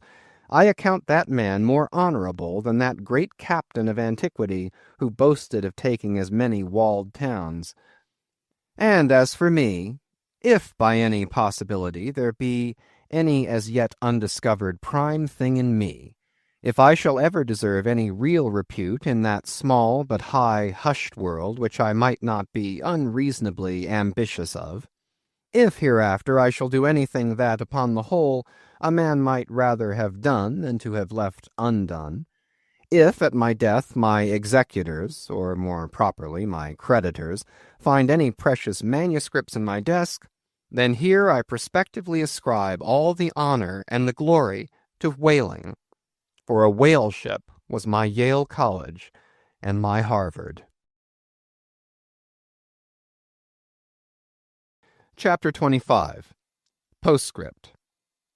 In behalf of the dignity of whaling, I would fain advance naught but substantiated facts, but after embattling his facts, an advocate who should wholly suppress a not unreasonable surmise, which might tell eloquently upon his case, such an advocate, would he not be blameworthy?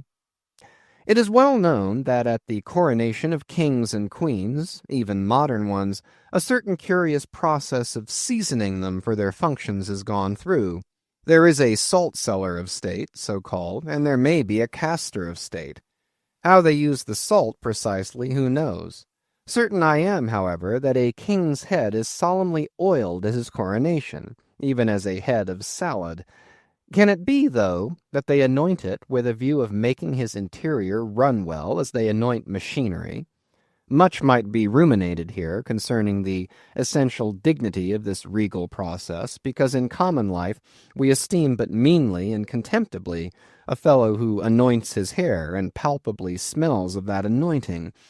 In truth, a mature man who uses hair oil, unless medicinally, that man has probably got a quaggy spot in him somewhere. As a general rule, he can't amount to much in his totality. But the only thing to be considered here is this: what kind of oil is used at coronation? Certainly it cannot be olive oil, or macassar oil, nor castor oil, nor bear's oil, nor train oil, nor cod liver oil. What then can it possibly be but sperm oil in its unmanufactured, unpolluted state, the sweetest of all oils? Think of that, ye loyal Britons. We whalemen supply your kings and queens with coronation stuff. Chapter 26.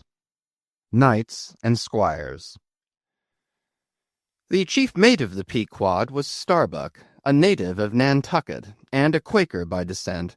He was a long, earnest man, and though born on an icy coast, seemed well adapted to endure the hot latitudes, his flesh being hard as twice-baked biscuit. Transported to the Indies, his live blood would not spoil like bottled ale. He must have been born in some time of general drought and famine, or upon one of those fast days for which his state is famous. Only some 30 arid summers had he seen. Those summers had dried up all his physical superfluousness. But this, his thinness, so to speak, seemed no more the token of wasting anxieties and cares than it seemed the indication of any bodily blight.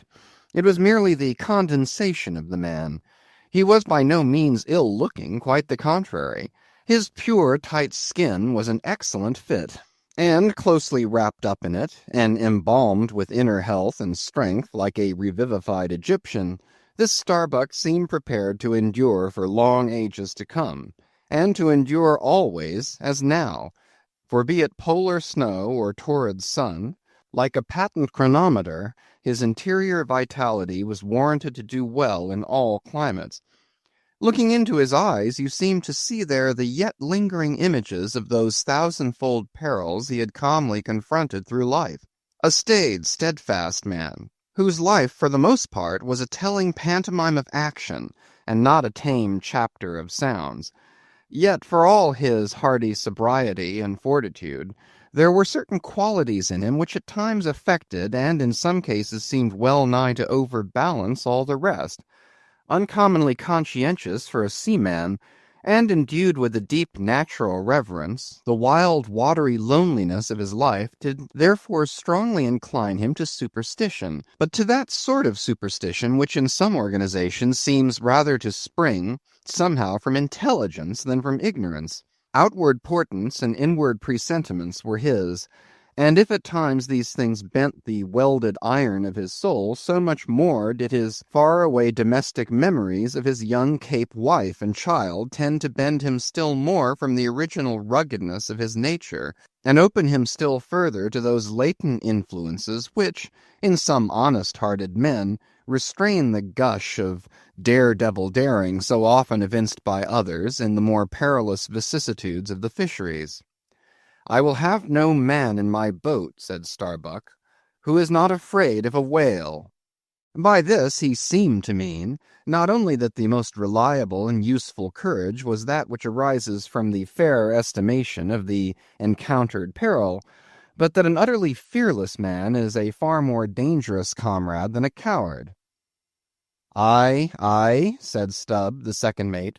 "Starbuck there is as careful a man as you'll find anywhere in this fishery. But we shall ere long see what that word careful precisely means when used by a man like Stubb, or almost any other whale hunter. Starbuck was no crusader after perils. In him courage was not a sentiment, but a thing simply useful to him, and always at hand, upon all mortally practical occasions. Besides, he thought, perhaps, that in this business of whaling, courage was one of the great staple outfits of the ship, like her beef and her bread, and not to be foolishly wasted.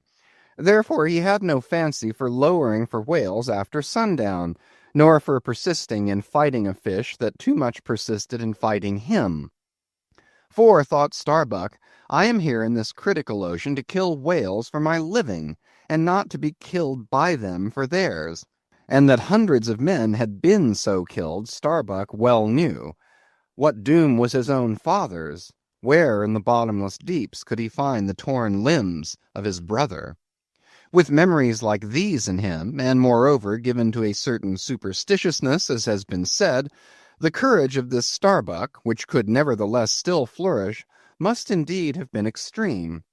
But it was not in reasonable nature that a man so organized, and with such terrible experiences and remembrances as he had, it was not in nature that these things should fail in latently engendering an element in him which, under suitable circumstances, would break out from its confinement and burn all his courage up. And brave as he might be, it was that sort of bravery chiefly, visible in some intrepid men, which, while generally abiding firm in the conflict with seas or winds or whales or any of the ordinary irrational horrors of the world, yet cannot withstand those more terrific because more spiritual terrors which sometimes menace you from the concentrating brow of an enraged and mighty man. But were the coming narrative to reveal in any instance the complete abasement of poor Starbuck's fortitude, scarce might I have the heart to write it, for it is a thing most sorrowful, nay shocking, to expose the fall of valor in the soul. Men may seem detestable as joint stock companies and nations. Knaves, fools, and murderers there may be. Men may have mean and meagre faces. But man, in the ideal, is so noble and so sparkling, such a grand and glowing creature, that over any ignominious blemish in him all his fellows should run to throw their costliest robes. That immaculate manliness we feel within ourselves, so far within us that it remains intact though all the outer characters seem gone, bleeds with keenest anguish at the undraped spectacle of a valor-ruined man. Nor can piety itself, at such a shameful sight, completely stifle her upbraidings against the permitting stars. But this august dignity I treat of is not the dignity of kings and robes, but that abounding dignity which has no robed investiture. Thou shalt see it shining in the arm that wields a pick or drives a spike, that democratic dignity which, on all hands, radiates without end from God himself, the great God absolute, the center and circumference of all democracy, his omnipresence, our divine equality. If then to meanest mariners and renegades and castaways I shall hereafter ascribe high qualities, though dark, weave round them tragic graces, if even the most mournful, perchance the most abased among them all, shall at times lift himself to the exalted mounts, if I shall touch that workman's arm with some ethereal light, if I shall spread a rainbow over his disastrous set of sun, then against all mortal critics bear me out in it, thou just spirit of equality, which has spread one royal mantle of humanity over all my kind. Bear me out in it, thou great democratic God, who didst not refuse the swart convict Bunyan the pale poetic pearl. Thou who didst clothe with doubly hammered leaves of finest gold the stumped and paupered arm of old Cervantes. Thou who didst pick up Andrew Jackson from the pebbles, who didst hurl him upon a war-horse, who didst thunder him higher than a throne, thou who, in all thy mighty earthly marchings, ever cullest thy selectest champions from the kingly commons, bear me out in it, O God. Chapter 27. Knights and Squires. Stubb was the second mate. He was a native of Cape Cod, and hence, according to local usage, he was called a Cape Codman.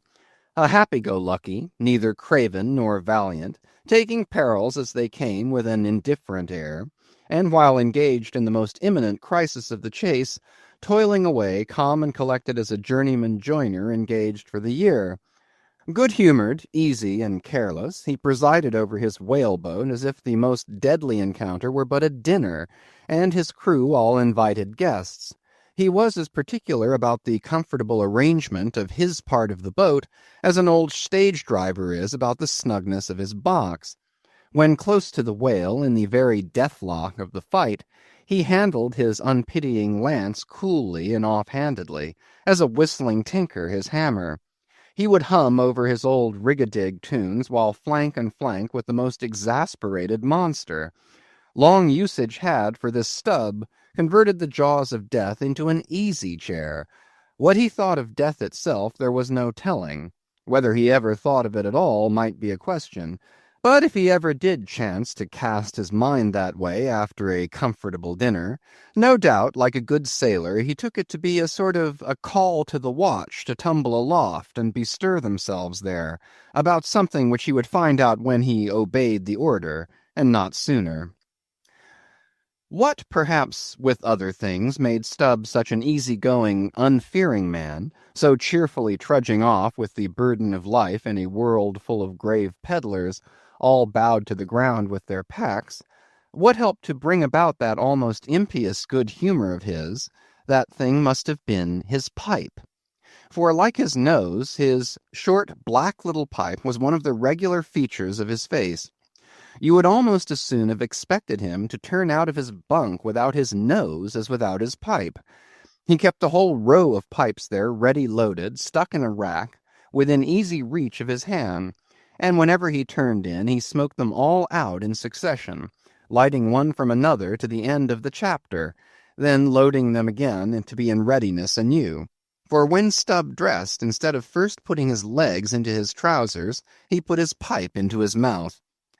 I say this continual smoking must have been one cause, at least, of his peculiar disposition, for everyone knows that this earthly air, whether ashore or afloat, is terribly infected with the nameless miseries of the numberless mortals who have died exhaling it. And as in a time of cholera some people go about with camphorated handkerchiefs to their mouths, so likewise against all mortal tribulations, Stubb's tobacco smoke might have operated as a sort of disinfecting agent. The third mate was Flask, a native of Tisbury in Martha's Vineyard, a short, stout, ruddy young fellow, very pugnacious concerning whales, who somehow seemed to think that the great leviathans had personally and hereditarily affronted him, and therefore it was a sort of point of honour with him to destroy them whenever encountered. So utterly lost was he to all sense of reverence for the many marvels of their majestic bulk and mystic ways, and so dead to anything like an apprehension of any possible danger from encountering them, that in his poor opinion the wondrous whale was but a species of magnified mouse, or at least water rat, requiring only a little circumvention and some small application of time and trouble in order to kill and boil. This ignorant, unconscious fearlessness of his made him a little waggish in the matter of whales. He followed these fish for the fun of it, and a 3 years' voyage round Cape Horn was only a jolly joke that lasted that length of time. As a carpenter's nails are divided into wrought nails and cut nails, so mankind may be similarly divided. Little Flask was one of the wrought ones, made to clinch tight and last long. They called him King Post on board the Pequod, because in form he could be well likened to the short square timber known by that name in Arctic whalers. and which, by the means of many radiating side timbers inserted into it, serves to brace the ship against the icy concussions of those battering seas. Now these three mates, Starbuck, Stubb, and Flask, were momentous men. They it was who by universal prescription commanded three of the Pequod's boats as headmen, in that grand order of battle in which Captain Ahab would probably marshal his forces to descend on the whales. These three headsmen were as captains of companies, or, being armed with their long, keen whaling spears, they were as a picked trio of lancers, even as the harpooneers were flingers of javelins. And since, in this famous fishery, each mate or headsman, like a Gothic knight of old, is always accompanied by his boat-steerer or harpooneer, who in certain conjunctures provides him with a fresh lance, when the former one has been badly twisted, or elbowed in the assault, and moreover, as there generally subsists between the two a close intimacy and friendliness, it is therefore but meet that in this place we set down who the Pequod's harpooneers were, and to what headsman each of them belonged. First of all was Queequeg, whom Starbuck, the chief mate, had selected for his squire, but Queequeg is already known. Next was Tashtego, an unmixed Indian from Gayhead, the most westerly promontory of Martha's Vineyard, where there still exists the last remnant of a village of red men, which has long supplied the neighboring island of Nantucket with many of her most daring harpooneers. In the fishery they usually go by the generic name of Gayheaders. Tashtego's long, lean, sable hair, his high cheekbones and black rounding eyes, for an Indian oriental in their largeness, but Antarctic in their glittering expression, all this sufficiently proclaimed him an inheritor of the unvitiated blood of those proud warrior hunters who, in quest of the great New England moose, had scoured, bow in hand, the aboriginal forests of the Maine. But no longer snuffing in the trail of the wild beasts of the woodland, Tashtego now hunted in the wake of the great whales of the sea, the unerring harpoon of the sun fitly replacing the infallible arrow of the sires. To look at the tawny brawn of his lithe, snaky limbs, you would almost have credited the superstitions of some of the earlier Puritans, and half believed this wild Indian to be a son of the prince of the powers of the air. Tashtego was Stubb, the second mate's squire. Third among the harpooneers was Daggoo, a gigantic coal-black negro savage with a lion-like tread, an Ahasuerus to behold. Suspended from his ears were two golden hoops, so large that the sailors called them ring-bolts, and would talk of securing the topsail halyards to them. In his youth Daggoo had voluntarily shipped on board a whaler, lying in a lonely bay on his native coast, and never having been anywhere in the world but in Africa, Nantucket, and the pagan harbors most frequented by whalemen, and having now led for many years the bold life of the fishery in the ships of owners uncommonly heedful of what manner of men they shipped, Daggoo retained all his barbaric virtues, and erect as a giraffe, moved about the decks in all the pomp of 6 feet 5 in his socks. There was a corporeal humility in looking up at him, and a white man standing before him seemed a white flag come to beg truce of a fortress. Curious to tell, this imperial negro, Ahasuerus Daggoo, was the squire of Little Flask, who looked like a chessman beside him. As for the residue of the Pequod's company, be it said that at the present day not more than 1 in 2 of the many thousand men before the mast employed in the American whale fishery are Americans born, though pretty nearly all the officers are. Herein it is the same with the American whale fishery as it is with the American army and military and merchant navies, and the engineering forces employed in the construction of the American canals and railroads. The same, I say, because in all these cases the native American liberally provides the brains, the rest of the world is generously supplying the muscles. No small number of these whaling seamen belong to the Azores, where the outward-bound Nantucket whalers frequently touch to augment their crews from the hardy peasants of those rocky shores. In like manner, the Greenland whalers sailing out of Hull or London put in at the Shetland Islands to receive the full complement of their crew. Upon the passage homeward they drop them there again. How it is, there is no telling, but islanders seem to make the best whalemen. They were nearly all islanders in the Pequod. Isolatos, too, I call such, not acknowledging the common continent of men, but each isolato living on a separate continent of his own. Yet now, federated along one keel, what a set these isolatos were! An Anacharsis Cloots deputation from all the isles of the sea, and all the ends of the earth, accompanying old Ahab in the Pequod, to lay the world's grievances before that bar from which not very many of them ever come back. Black little Pip, he never did. Oh no, he went before. Poor Alabama boy. On the grim Pequod's forecastle you shall ere long see him, beating his tambourine, prelusive of the eternal time, when sent for, to the great quarter-deck on high, he was bid strike in with angels and beat his tambourine in glory. Called a coward here, hailed a hero there. Chapter 28 Ahab. For several days after leaving Nantucket, nothing above hatches was seen of Captain Ahab. The mates regularly relieved each other at the watches, and for aught that could be seen to the contrary, they seemed to be the only commanders of the ship, only they sometimes issued from the cabin with orders so sudden and peremptory that after all it was plain they but commanded vicariously. Yes, their supreme lord and dictator was there, though hitherto unseen by any eyes not permitted to penetrate into the now sacred retreat of the cabin.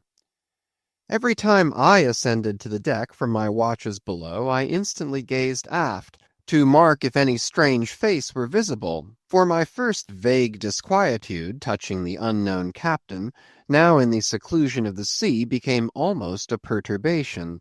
This was strangely heightened at times by the ragged Elijah's diabolical incoherences uninvitedly recurring to me, with a subtle energy I could not have before conceived of.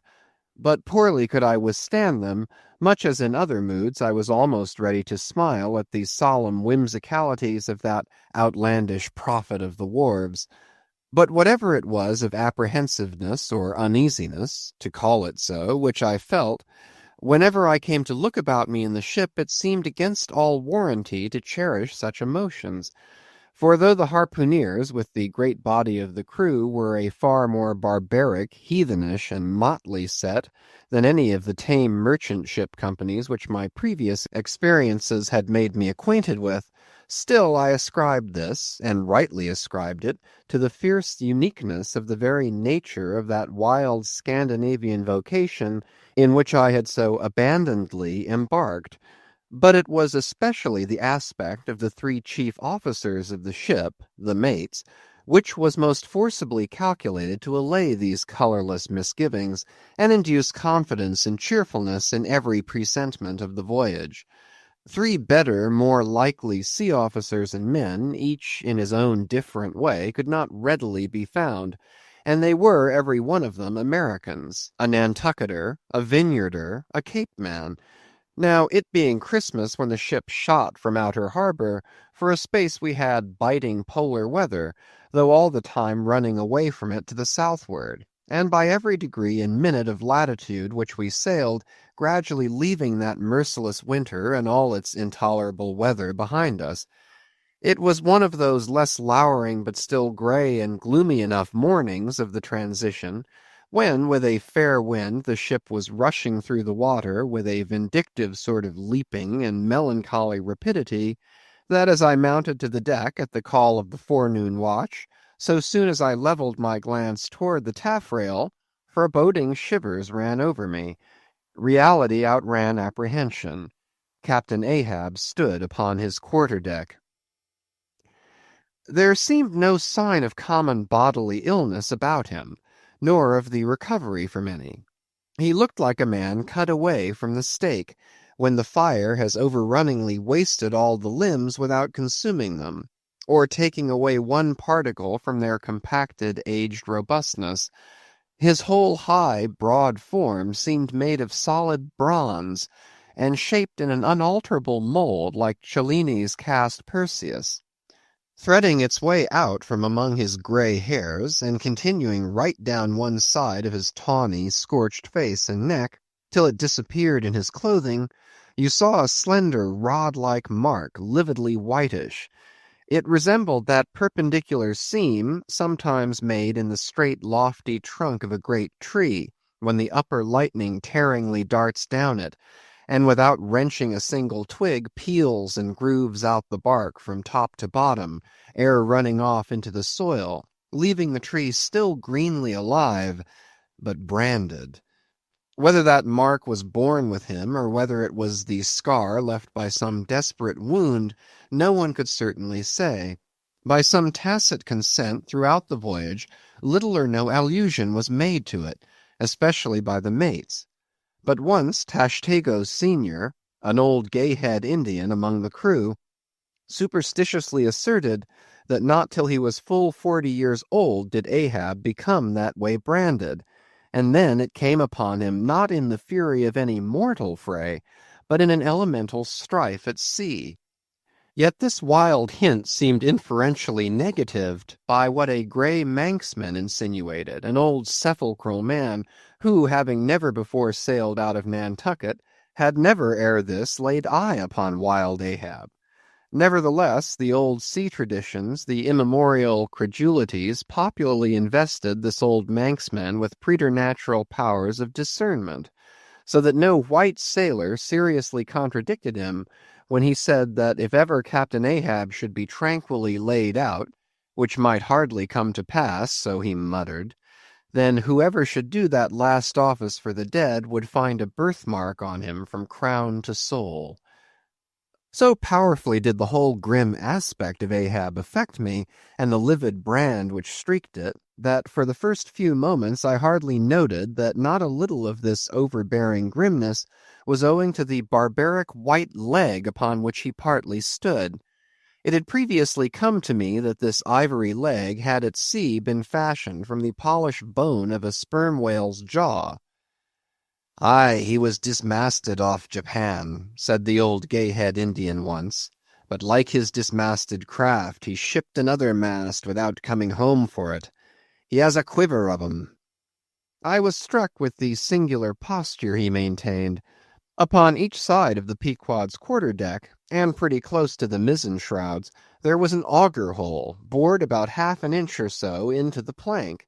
His bone legs steadied in that hole, one arm elevated and holding by a shroud, Captain Ahab stood erect, looking straight out beyond the ship's ever-pitching prow. There was an infinity of firmest fortitude, a determinate, unsurrenderable willfulness in the fixed and fearless forward dedication of that glance. Not a word he spoke, nor did his officers say aught to him, though by all their minutest gestures and expressions they plainly showed the uneasy, if not painful consciousness of being under a troubled master eye. And not only that, but moody, stricken Ahab stood before them with a crucifixion in his face, in all the nameless, regal, overbearing dignity of some mighty woe. Ere long, from his first visit in the air, he withdrew into his cabin. But after that morning he was every day visible to the crew, either standing in his pivot-hole, or seated upon an ivory stool he had, or heavily walking the deck.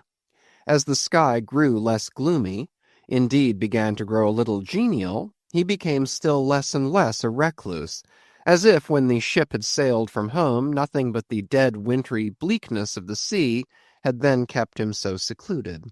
And by it came to pass that he was almost continually in the air. But as yet, for all that he said or perceptibly did on the at last sunny deck, he seemed as unnecessary there as another mast. But the Pequod was only making a passage now, not regularly cruising. Nearly all whaling preparatives needing supervision, the mates were fully competent to, so that there was little or nothing out of himself to employ or excite Ahab now, and thus chase away for that one interval the clouds that layer upon layer were piled upon his brow, as ever all clouds choose the loftiest peaks to pile themselves upon.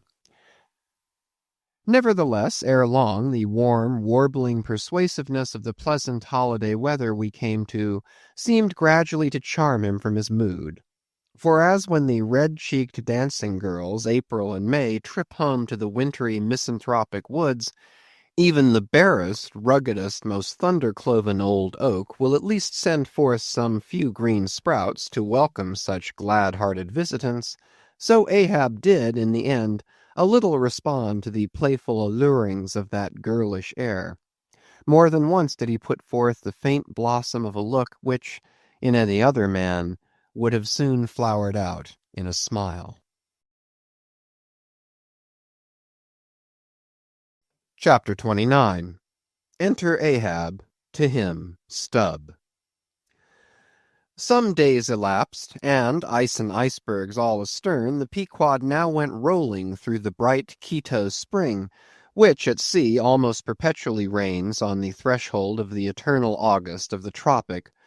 The warmly cool, clear, ringing, perfumed, overflowing, redundant days were as crystal goblets of Persian sherbet, heaped up, flaked up with rose-water snow. The starred and stately nights seemed haughty dames in jewelled velvets, nursing at home in lonely pride the memory of their absent conquering earls, the golden-helmeted sons. For sleeping man, 'twas hard to choose between such winsome days and such seducing nights. But all the witcheries of that unwaning weather did not merely lend new spells and potencies to the outward world. Inward they turned upon the soul, especially when the still mild hours of eve came on. Then memory shot her crystals as the clear ice most forms of noiseless twilights. And all these subtle agencies, more and more they wrought on Ahab's texture. Old age is always wakeful, as if, the longer linked with life, the less man has to do with aught that looks like death. Among sea commanders, the old greybeards will oftenest leave their berths to visit the night-cloak deck. It was so with Ahab, only that now, of late, he seemed so much to live in the open air, that truly speaking his visits were more to the cabin than from the cabin to the planks. "It feels like going down into one's tomb," he would mutter to himself, "for an old captain like me to be descending this narrow scuttle, to go to my grave-dug berth."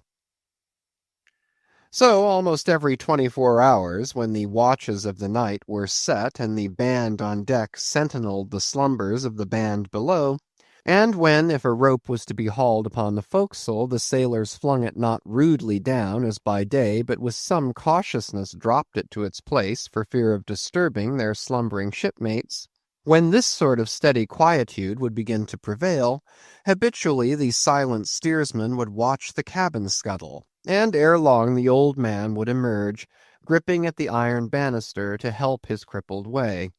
Some considering touch of humanity was in him, for at times like these he usually abstained from patrolling the quarter-deck, because to his wearied mates, seeking repose within 6 inches of his ivory heel, such would have been the reverberating crack and din of that bony step that their dreams would have been on the crunching teeth of sharks.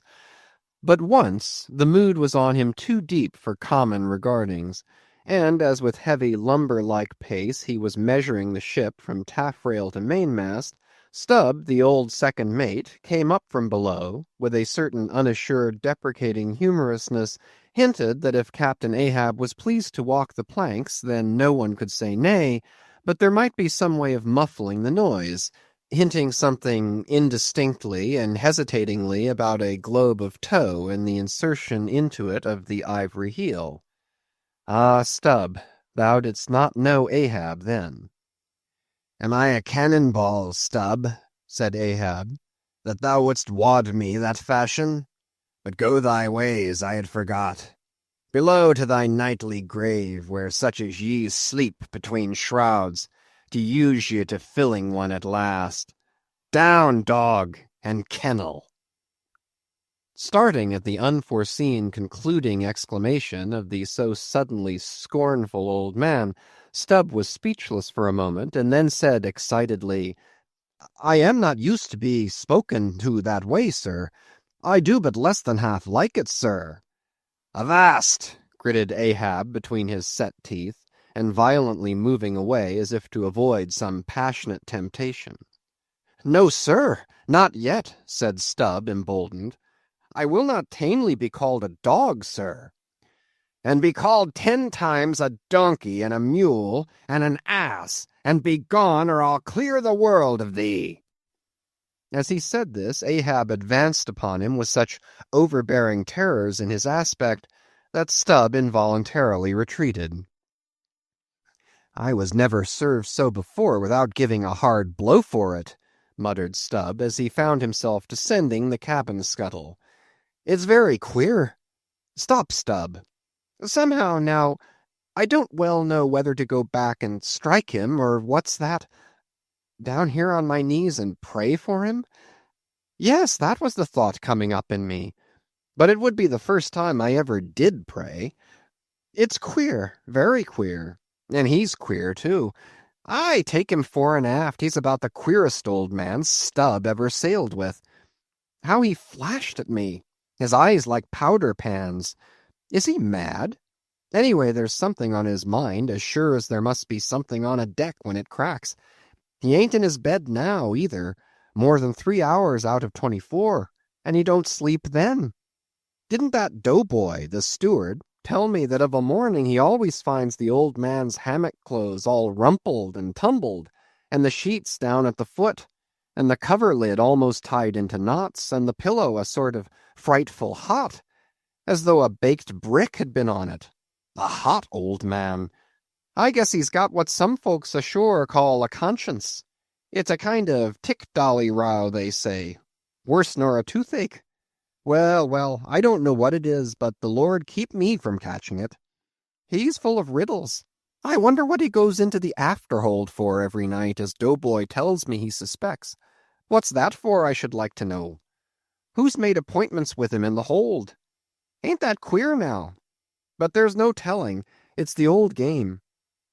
Here goes for a snooze. Damn me, it's worth a fellow's while to be born into the world if only to fall right asleep. And now that I think of it, that's about the first thing babies do. And that's sort of queer, too.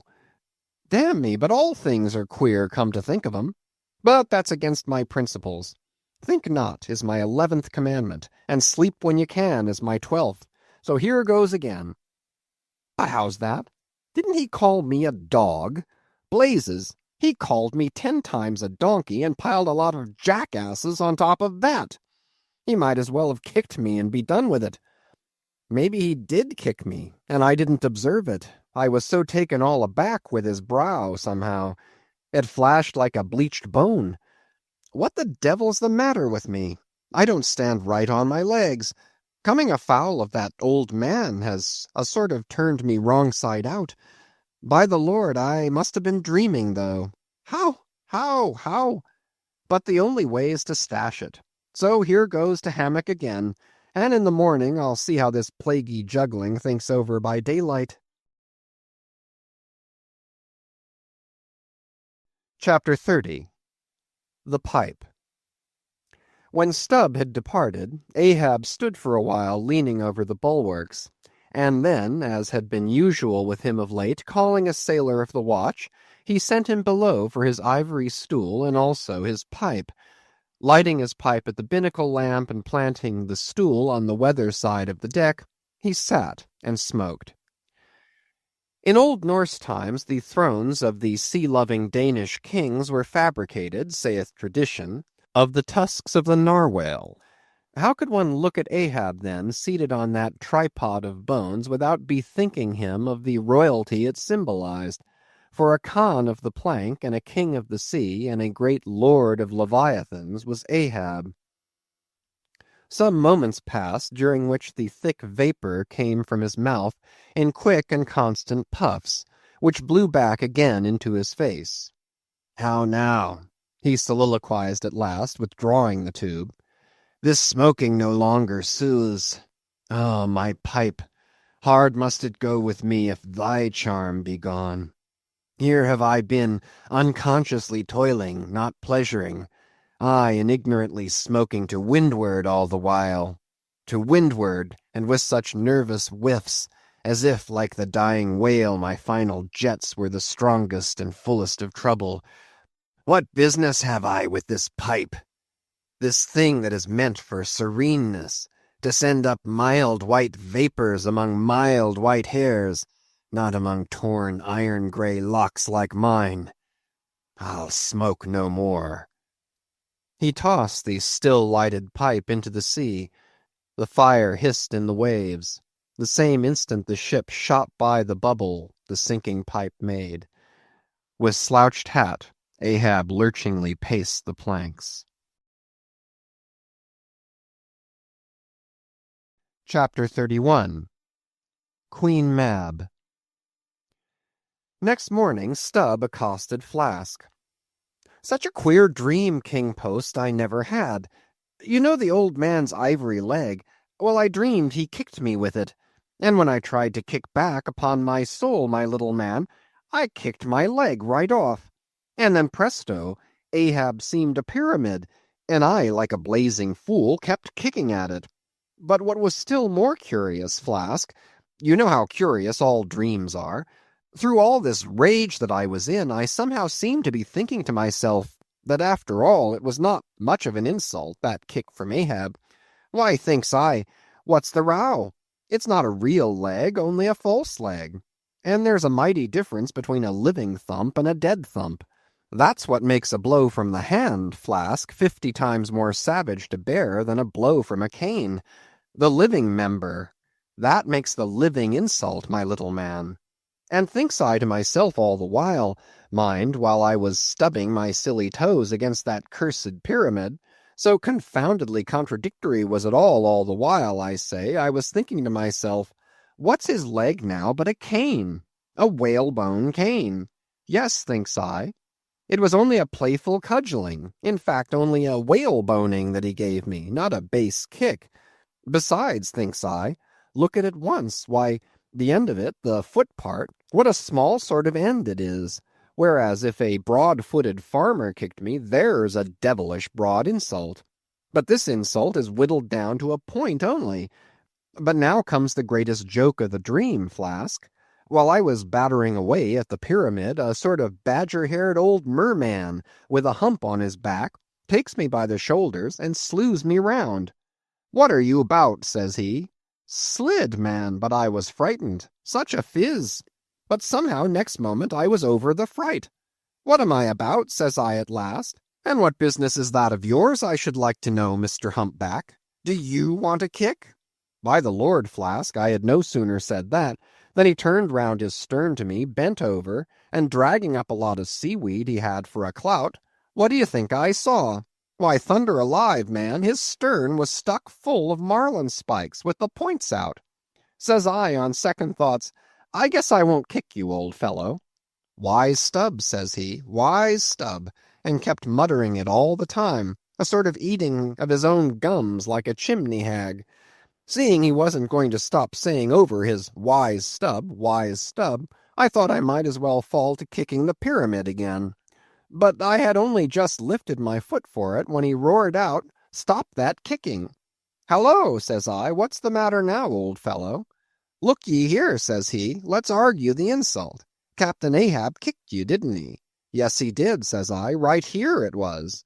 "Very good," says he. "He used his ivory leg, didn't he?" "Yes, he did," says I.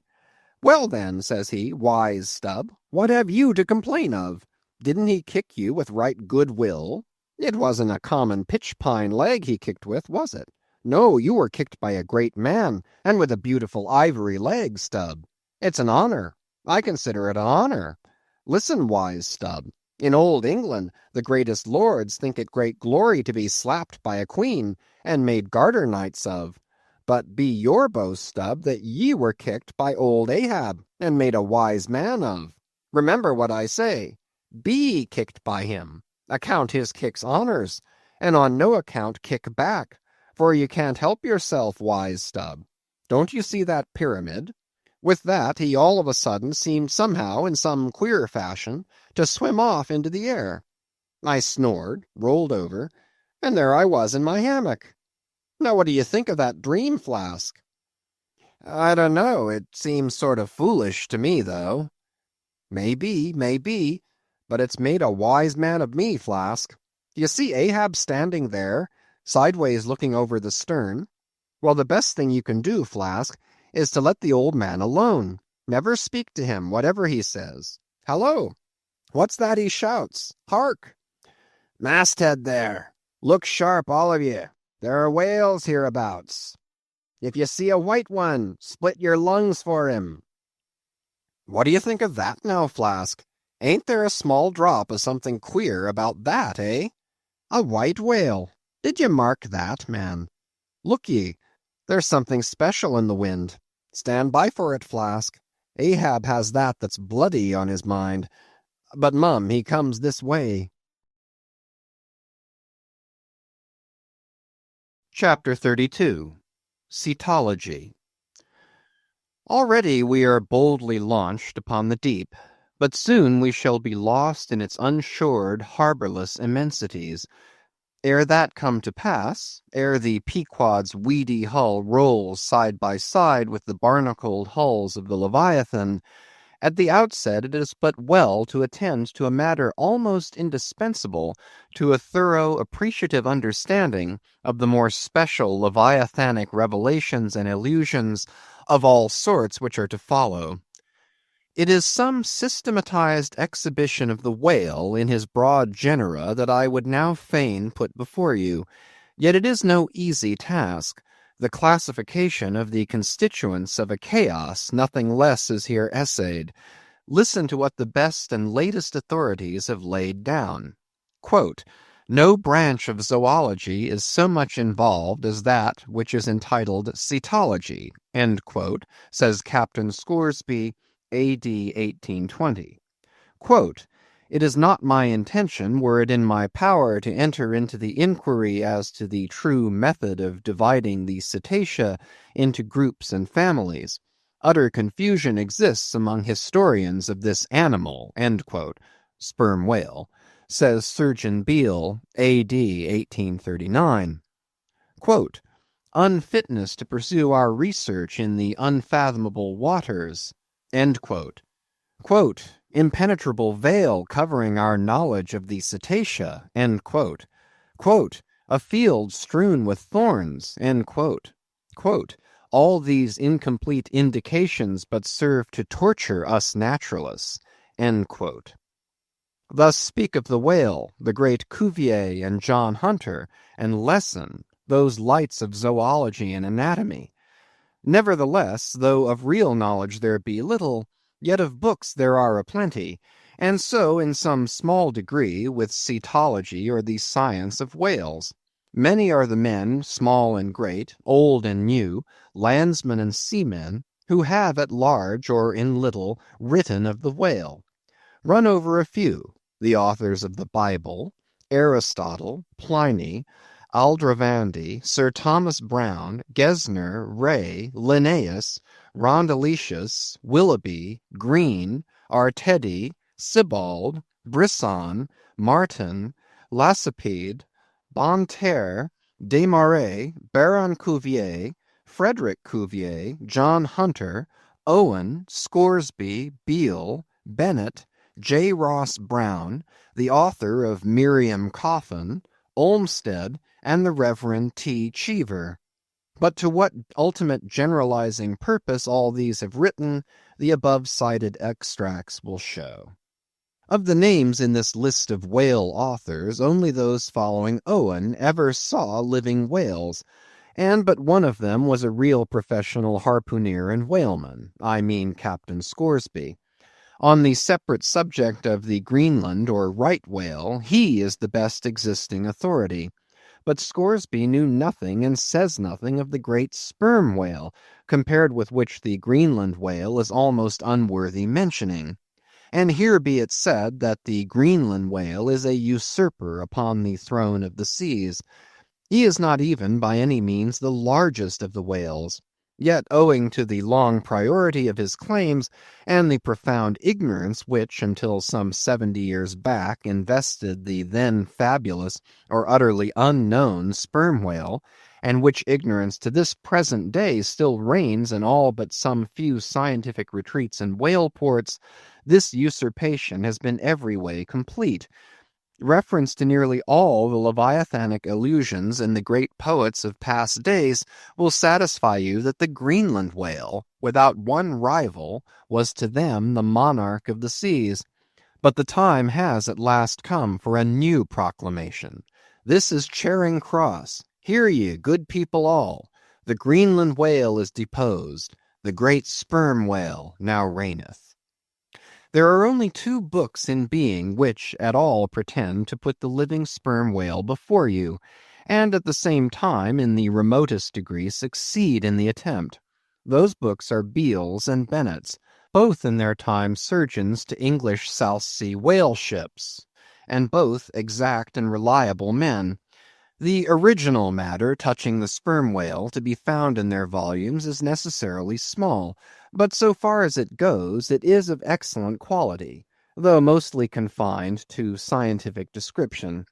As yet, however, the sperm whale, scientific or poetic, lives not complete in any literature. Far above all other hunted whales, his is an unwritten life. Now the various species of whale need some sort of popular, comprehensive classification, if only an easy outline one for the present, hereafter to be filled in all its departments by subsequent laborers. As no better man advances to take this matter in hand, I hereupon offer my own poor endeavors. I promise nothing complete, because any human thing supposed to be complete must for that very reason infallibly be faulty. I shall not pretend to a minute anatomical description of the various species, or, in this place at least, to much of any description. My object here is simply to project the draft of a systematization of cetology. I am the architect, not the builder. But it is a ponderous task. No ordinary letter sorter in the post office is equal to it. To grope down into the bottom of the sea after them, to have one's hands among the unspeakable foundations, ribs and very pelvis of the world, this is a fearful thing. What am I that I should essay to hook the nose of this Leviathan? The awful tauntings in Job might well appall me. Will he, the Leviathan, make a covenant with thee? Behold, the hope of him is vain. But I have swam through libraries and sailed through oceans. I have had to do with whales with these visible hands. I am in earnest, and I will try. There are some preliminaries to settle. First, the uncertain, unsettled condition of this science of cetology is in the very vestibule attested by the fact that in some quarters it still remains a moot point whether the whale be a fish. In his System of Nature, A.D. 1776, Linnaeus declares, quote, I hereby separate the whales from the fish, end quote. But I, of my own knowledge, know that down to the year 1850, sharks and shad, alewives and herring, against Linnaeus's express edict, were still found dividing the possession of the same seas with the Leviathan.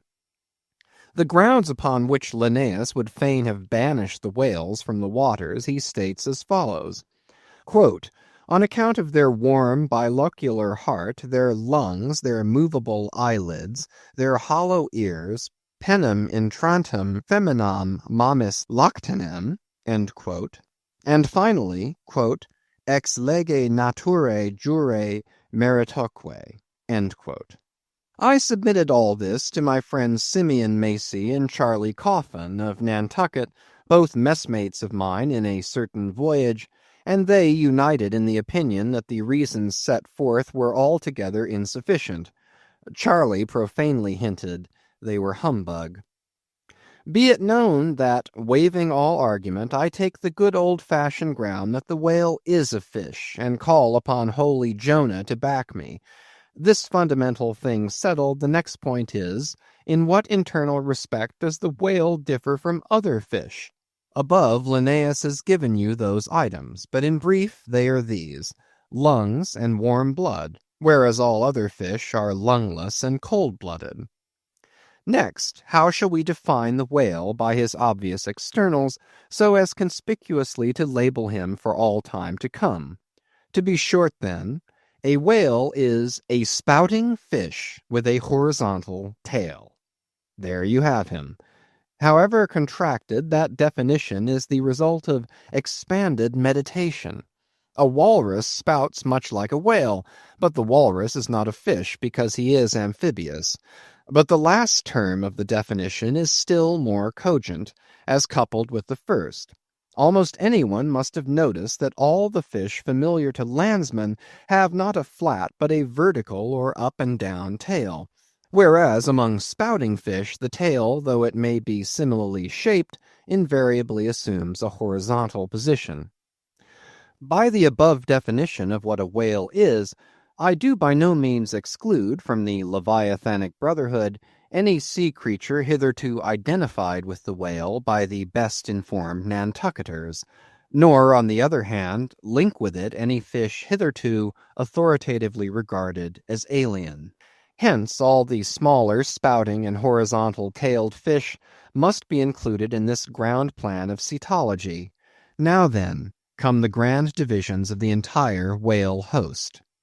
Footnote: I am aware that down to the present time the fish styled lamatins and dugongs, pigfish and sowfish of the coffins of Nantucket, are included by many naturalists among the whales, but as these pigfish are a noisy, contemptible set, mostly lurking in the mouths of rivers and feeding on wet hay, and especially as they do not spout, I deny their credentials as whales, and have presented them with their passports to quit the kingdom of cetology. End of footnote. First, according to magnitude, I divide the whales into 3 primary books, subdivisible into chapters, and these shall comprehend them all, both small and large. 1. The folio whale. 2. The octavo whale. 3. The duodecimo whale. As the type of the folio, I present the sperm whale. Of the octavo, the grampus. Of the duodecimo, the porpoise. Folios. Among these I here include the following chapters. 1. The sperm whale. 2. The right whale. 3. The finback whale. 4. The humpback whale. 5. The razorback whale. 6. The sulphur bottom whale. Book 1. Folio. Chapter 1. Sperm whale. This whale, among the English of old vaguely known as the trumpa whale and the physeter whale and the anvil-headed whale, is the present cachalot of the French and the potzfisch of the Germans and the macrocephalus of the long words. He is without doubt the largest inhabitant of the globe, the most formidable of all whales to encounter, the most majestic in aspect, and lastly, by far, the most valuable in commerce, he being the only creature from which that valuable substance, spermaceti, is obtained. All his peculiarities will, in many other places, be enlarged upon. It is chiefly with his name that I now have to do. Philologically considered, it is absurd.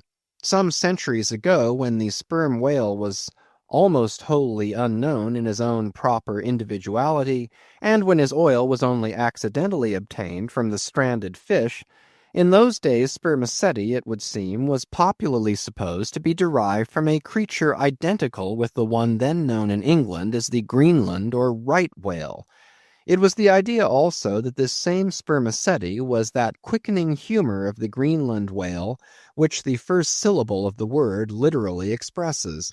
In those times also spermaceti was exceedingly scarce, not being used for light, but only as an ointment and medicament. It was only to be had from the druggists as you nowadays buy an ounce of rhubarb.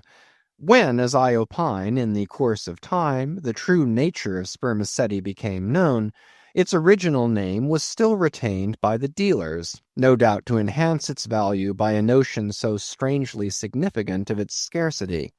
And so the appellation must have at last come to be bestowed upon the whale from which this spermaceti was really derived. Book 1. Folio, Chapter 2, Right Whale. In one respect, this is the most venerable of the leviathans, being the one first regularly hunted by man. It yields the article commonly known as whalebone or baleen, and the oil specially known as whale oil, an inferior article in commerce. Among the fishermen he is indiscriminately designated by all the following titles: the whale, the Greenland whale, the black whale, the great whale, the true whale, the right whale. There is a deal of obscurity concerning the identity of the species thus multitudinously baptized. What then is the whale which I include in the second species of my folios? It is the great mysticetus of the English naturalists, the Greenland whale of the English whalemen, the baleen ordinaire of the French whalemen, the growlands walfish of the Swedes. It is the whale which for more than 2 centuries past has been hunted by the Dutch and English in the Arctic seas.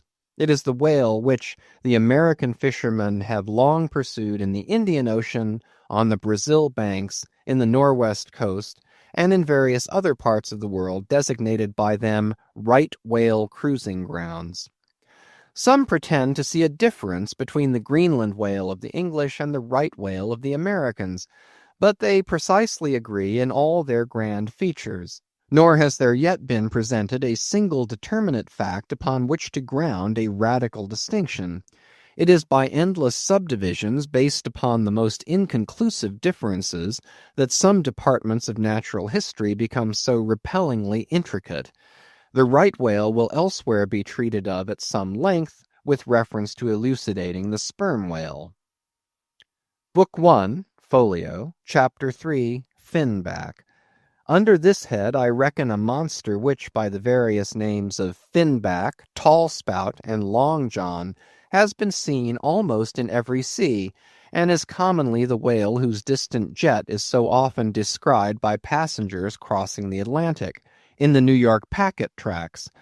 In the length he attains, and in his baleen, the finback resembles the right whale, but is of a less portly girth, and a lighter color, approaching to olive. His great lips present a cable-like aspect, formed by the intertwisting, slanting folds of large wrinkles. His grand distinguishing feature, the fin, from which he derives his name, is often a conspicuous object. This fin is some 3 or 4 feet long, growing vertically from the hinder part of the back, of an angular shape, and with a very sharp, pointed end. Even if not the slightest other part of the creature be visible, this isolated fin will, at times, be seen plainly projecting from the surface.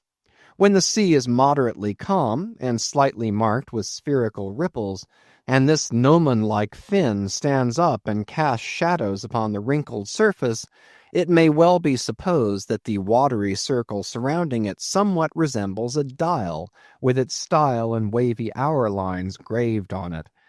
On that ahaz dial the shadow often goes back. The finback is not gregarious. He seems a whale-hater, as some men are man-haters. Very shy, always going solitary, unexpectedly rising to the surface in the remotest and most sullen waters, his straight and single lofty jet rising like a tall misanthropic spear upon a barren plain, gifted with such wondrous power and velocity in swimming as to defy all present pursuit from man, this Leviathan seems the banished and unconquerable Cain of his race, bearing for his mark that style upon his back. From having the baleen in his mouth, the finback is sometimes included with the right whale among a theoretic species denominated whalebone whales, that is, whales with baleen. Of these so-called whalebone whales there would seem to be several varieties, most of which, however, are little known. Broad-nosed whales and beaked whales, pike-headed whales, bunched whales, under-jawed whales, and rostrated whales are the fishermen's names for a few sorts.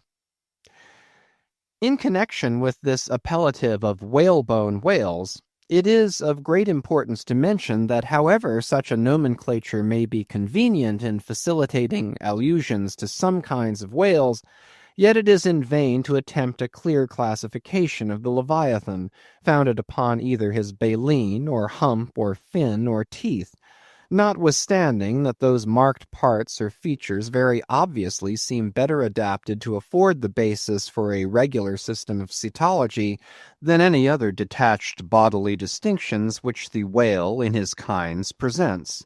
How then?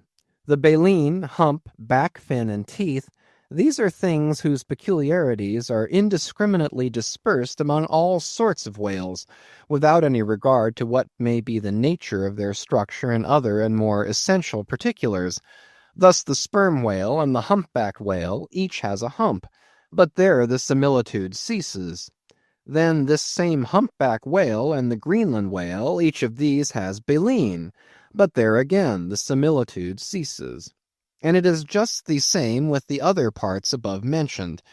In various sorts of whales they form such irregular combinations, or in the case of any one of them detached, such an irregular isolation, as utterly to defy all general methodization formed upon such a basis. On this rock every one of the whale naturalists has split. But it may possibly be conceived that in the internal parts of the whale, in his anatomy, there at least we shall be able to hit the right classification. Nay, what thing, for example, is there in the Greenland whale's anatomy more striking than his baleen? Yet we have seen that by his baleen it is impossible to correctly classify the Greenland whale. And if you descend into the bowels of the various leviathans, why there you will not find distinctions a 50th part as available to the systematizer as those external ones already enumerated. What then remains? Nothing but to take hold of the whales bodily, in their entire liberal volume, and boldly sort them that way. And this is the bibliographical system here adopted, and it is the only one that can possibly succeed, for it alone is practicable.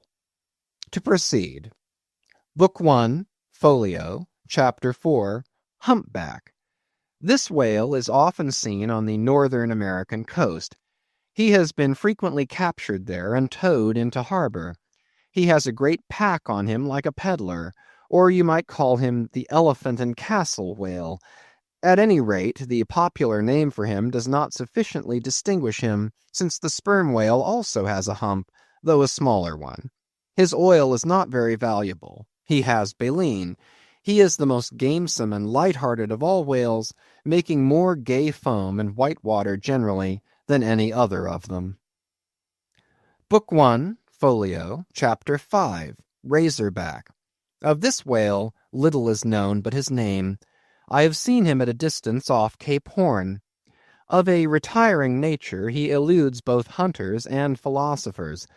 Though no coward, he has never yet shown any part of him but his back, which rises in a long, sharp ridge. Let him go. I know little more of him, and nor does anybody else. Book 1, Folio, Chapter 6, Sulphur Bottom. Another retiring gentleman, with a brimstone belly, doubtless got by scraping along the Tartarian tiles in some of his profounder divings. He is seldom seen, at least I have never seen him, except in the remoter southern seas, and then always at too great a distance to study his countenance. He is never chased. He would run away with rope walks of line. Prodigies are told of him. Adieu, Sulphur Bottom. I can say nothing more that is true of ye, nor can the oldest Nantucketer. Thus ends Book 1, Folio, and now begins Book 2, Octavo. Octavos. These embrace the whales of middling magnitude, among which present may be numbered 1, the grampus, 2, the blackfish, 3, the narwhale, 4, the thrasher, 5, the killer. Footnote. Why this book of whales is not denominated the quarto is very plain, because while the whales of this order, though smaller than those of the former order, nevertheless retain a proportionate likeness to them in figure, yet the bookbinder's quarto volume, in its dimensioned form, does not preserve the shape of the folio volume, but the octavo volume does. End of footnote. Book 2, Octavo, Chapter 1, Grampus. Though this fish, whose loud sonorous breathing, or rather blowing, has furnished a proverb to landsmen, is so well known a denizen of the deep, yet he is not popularly classed among whales. But possessing all the grand distinctive features of the Leviathan, most naturalists have recognized him for one. He is of moderate octavo size, varying from 15 to 25 feet in length, and of corresponding dimensions round the waist. He swims in herds. He is never regularly hunted, though his oil is considerable in quantity, and pretty good for light. By some fishermen his approach is regarded as premonitory of the advance of the great sperm whale. Book 2, Octavo, Chapter 2, Blackfish. I give the popular fishermen's names for all these fish, for generally they are best. Where any name happens to be vague or inexpressive, I shall say so and suggest another. I do so now touching the blackfish, so called, because blackness is the rule among almost all whales. So call him the hyena whale, if you please. His voracity is well known, and from the circumstance that the inner angles of his lips are curved upwards, he carries an everlasting Mephistophelian grin on his face. This whale averages some 16 or 18 feet in length. He is found in almost all latitudes. He has a peculiar way of showing his dorsal hooked fin in swimming, which looks something like a Roman nose. When not more profitably employed, the sperm whale hunters sometimes capture the hyena whale to keep up the supply of cheap oil for domestic employment, as some frugal housekeepers, in the absence of company and quite alone by themselves, burn unsavory tallow instead of odorous wax. Though their blubber is very thin, some of these whales will yield you upwards of 30 gallons of oil.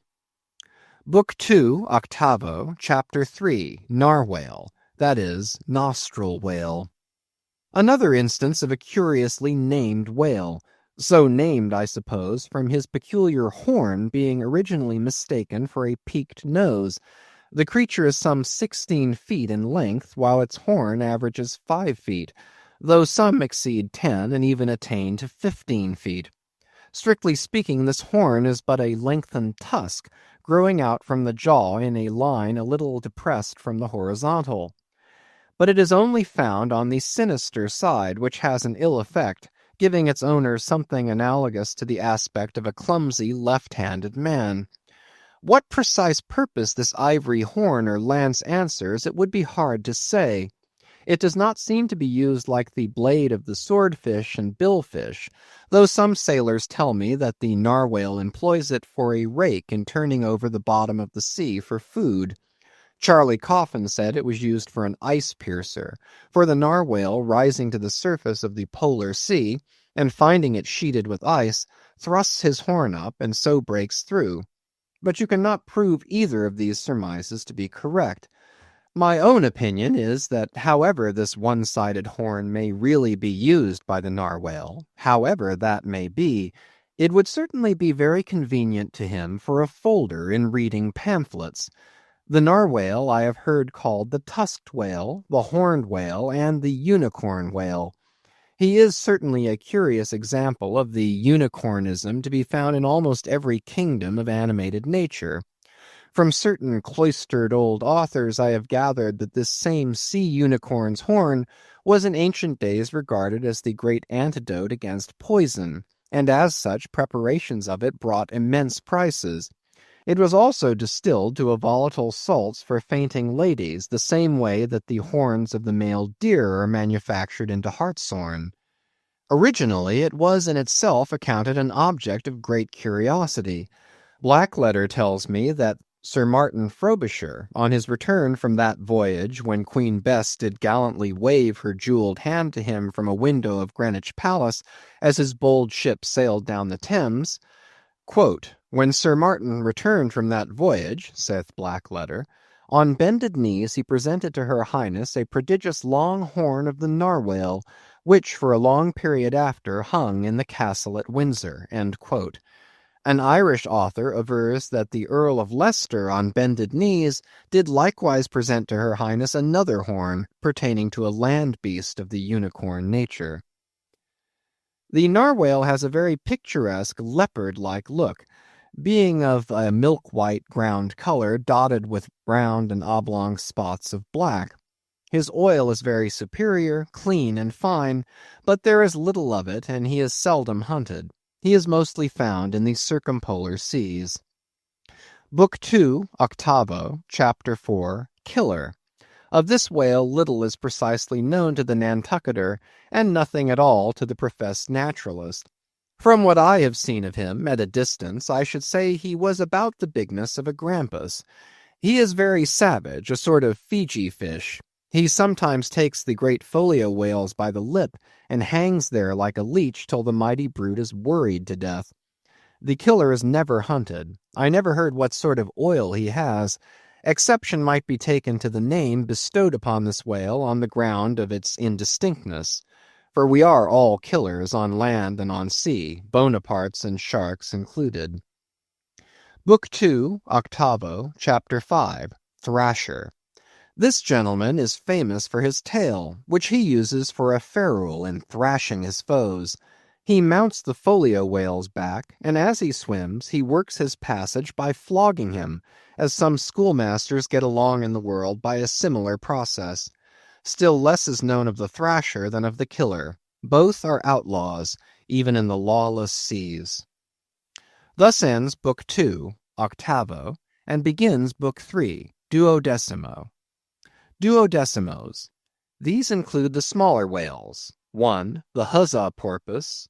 2. The algerine porpoise. 3. The mealy-mouthed porpoise. To those who have not chanced specifically to study the subject, it may possibly seem strange that fishes not commonly exceeding 4 or 5 feet should be marshaled among whales, a word which, in the popular sense, always conveys the idea of hugeness. But the creatures set down above as duodecimos are infallibly whales by the terms of my definition of what a whale is, i.e., a spouting fish with a horizontal tail. Book 3, Duodecimo, Chapter 1, Huzzah Porpoise. This is the common porpoise found almost all over the globe. The name is of my own bestowal, for there are more than one sort of porpoises, and something must be done to distinguish them.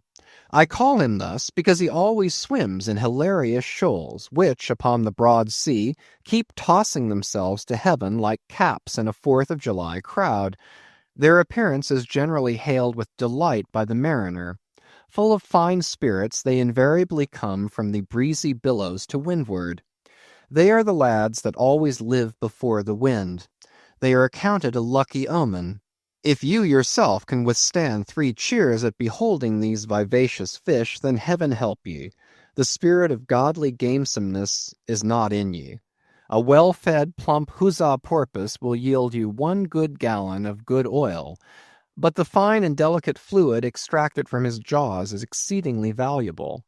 It is in request among jewelers and watchmakers. Sailors put it on their hones. Porpoise meat is good eating, you know. It may never have occurred to you that a porpoise spouts. Indeed, his spout is so small that it is not very readily discernible.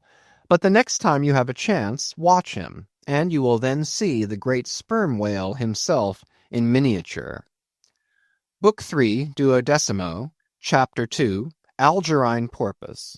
A pirate. Very savage. He is only found, I think, in the Pacific. He is somewhat larger than the huzzah porpoise, but much of the same general make. Provoke him, and he will buckle to a shark. I have lowered for him many times, but never yet saw him captured. Book 3, Duodecimo, Chapter 3, Mealy-mouthed Porpoise. The largest kind of porpoise, and only found in the Pacific, so far as it is known. The only English name by which he has hitherto been designated is that of the fishers, right whale porpoise, from the circumstance that he is chiefly found in the vicinity of that folio. In shape he differs in some degree from the huzzah porpoise, being of a less rotund and jolly girth. Indeed, he is of quite a neat and gentlemanlike figure. He has no fins on his back, most other porpoises have. He has a lovely tail and sentimental Indian eyes of a hazel hue, but his mealy mouth spoils all. Though his entire back down to his side fins is of a deep sable, yet a boundary line, distinct as the mark in a ship's hull, called the bright waist, that line streaks him from stem to stern, with two separate colors, black above and white below. The white comprises part of his head and the whole of his mouth, which makes him look as if he had just escaped from a felonious visit to a meal bag, a most mean and mealy aspect. His oil is much like that of the common porpoise. Beyond the duodecimo, this system does not proceed, inasmuch as the porpoise is the smallest of the whales. Above you have all the leviathans of note, but there are a rabble of uncertain, fugitive, half-fabulous whales, which, as an American whaleman, I know by reputation, but not personally. I shall enumerate them by their forecastle appellations, for possibly such a list may be valuable to future investigators, who may complete what I have here but begun.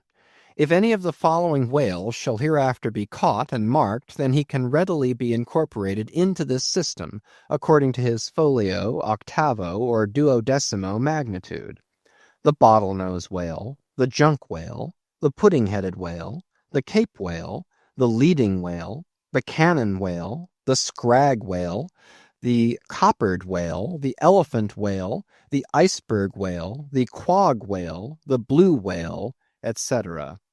From Icelandic, Dutch, and Old English authorities, there might be quoted other lists of uncertain whales, blessed with all manner of uncouth names, but I omit them as altogether obsolete, and can hardly help suspecting them for mere sounds full of leviathanism, but signifying nothing.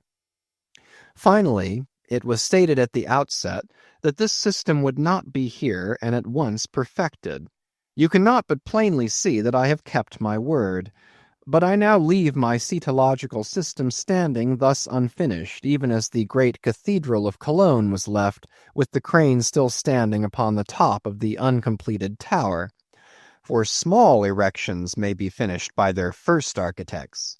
Grand ones, true ones, ever leave the copestone to posterity. God keep me from ever completing anything. This whole book is but a draught, nay, but the draught of a draught. O time, strength, cash, and patience. Chapter 33. The Speck-Cinder. Concerning the officers of the whale-craft, this seems as good a place as any to set down a little domestic peculiarity on shipboard, arising from the existence of the harpooneer class of officers, a class unknown, of course, in any other marine than the whale fleet.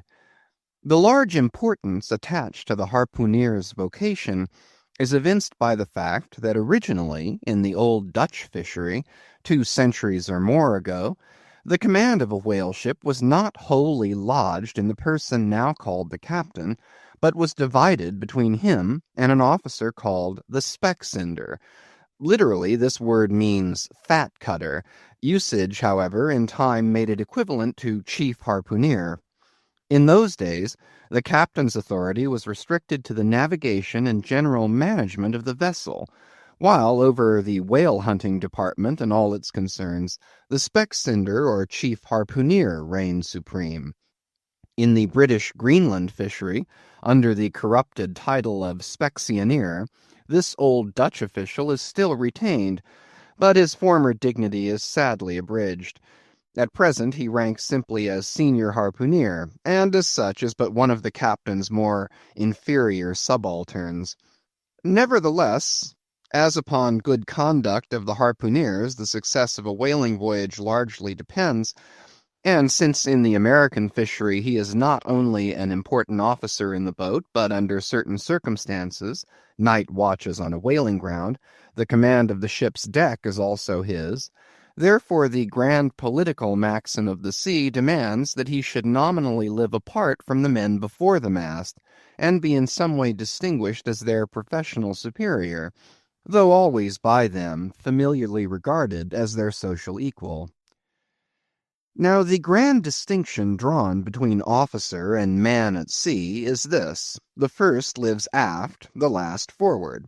Hence, in whale ships and merchantmen alike, the mates have their quarters with the captain, and so too, in most of the American whalers, the harpooneers are lodged in the after part of the ship.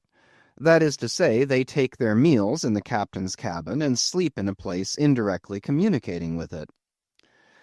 Though the long period of a southern whaling voyage, by far the longest of all voyages now or ever made by man, the peculiar perils of it, and the community of interest prevailing among a company, all of whom, high or low, depend for their profits, not upon fixed wages, but upon their common luck, together with their common vigilance, intrepidity, and hard work, though all these things do, in some cases, tend to beget a less rigorous discipline than in merchantmen generally, yet never mind how much like an old Mesopotamian family these whalemen may, in some primitive instances, live together. For all that, the punctilious externals, at least, of the quarter-deck are seldom materially relaxed, and in no instance done away. Indeed, many are the Nantucket ships in which you will see the skipper parading his quarter-deck with an elated grandeur not surpassed in any military navy, nay, extorting almost as much outward homage as if he wore the imperial purple, not the shabbiest of pilot cloth.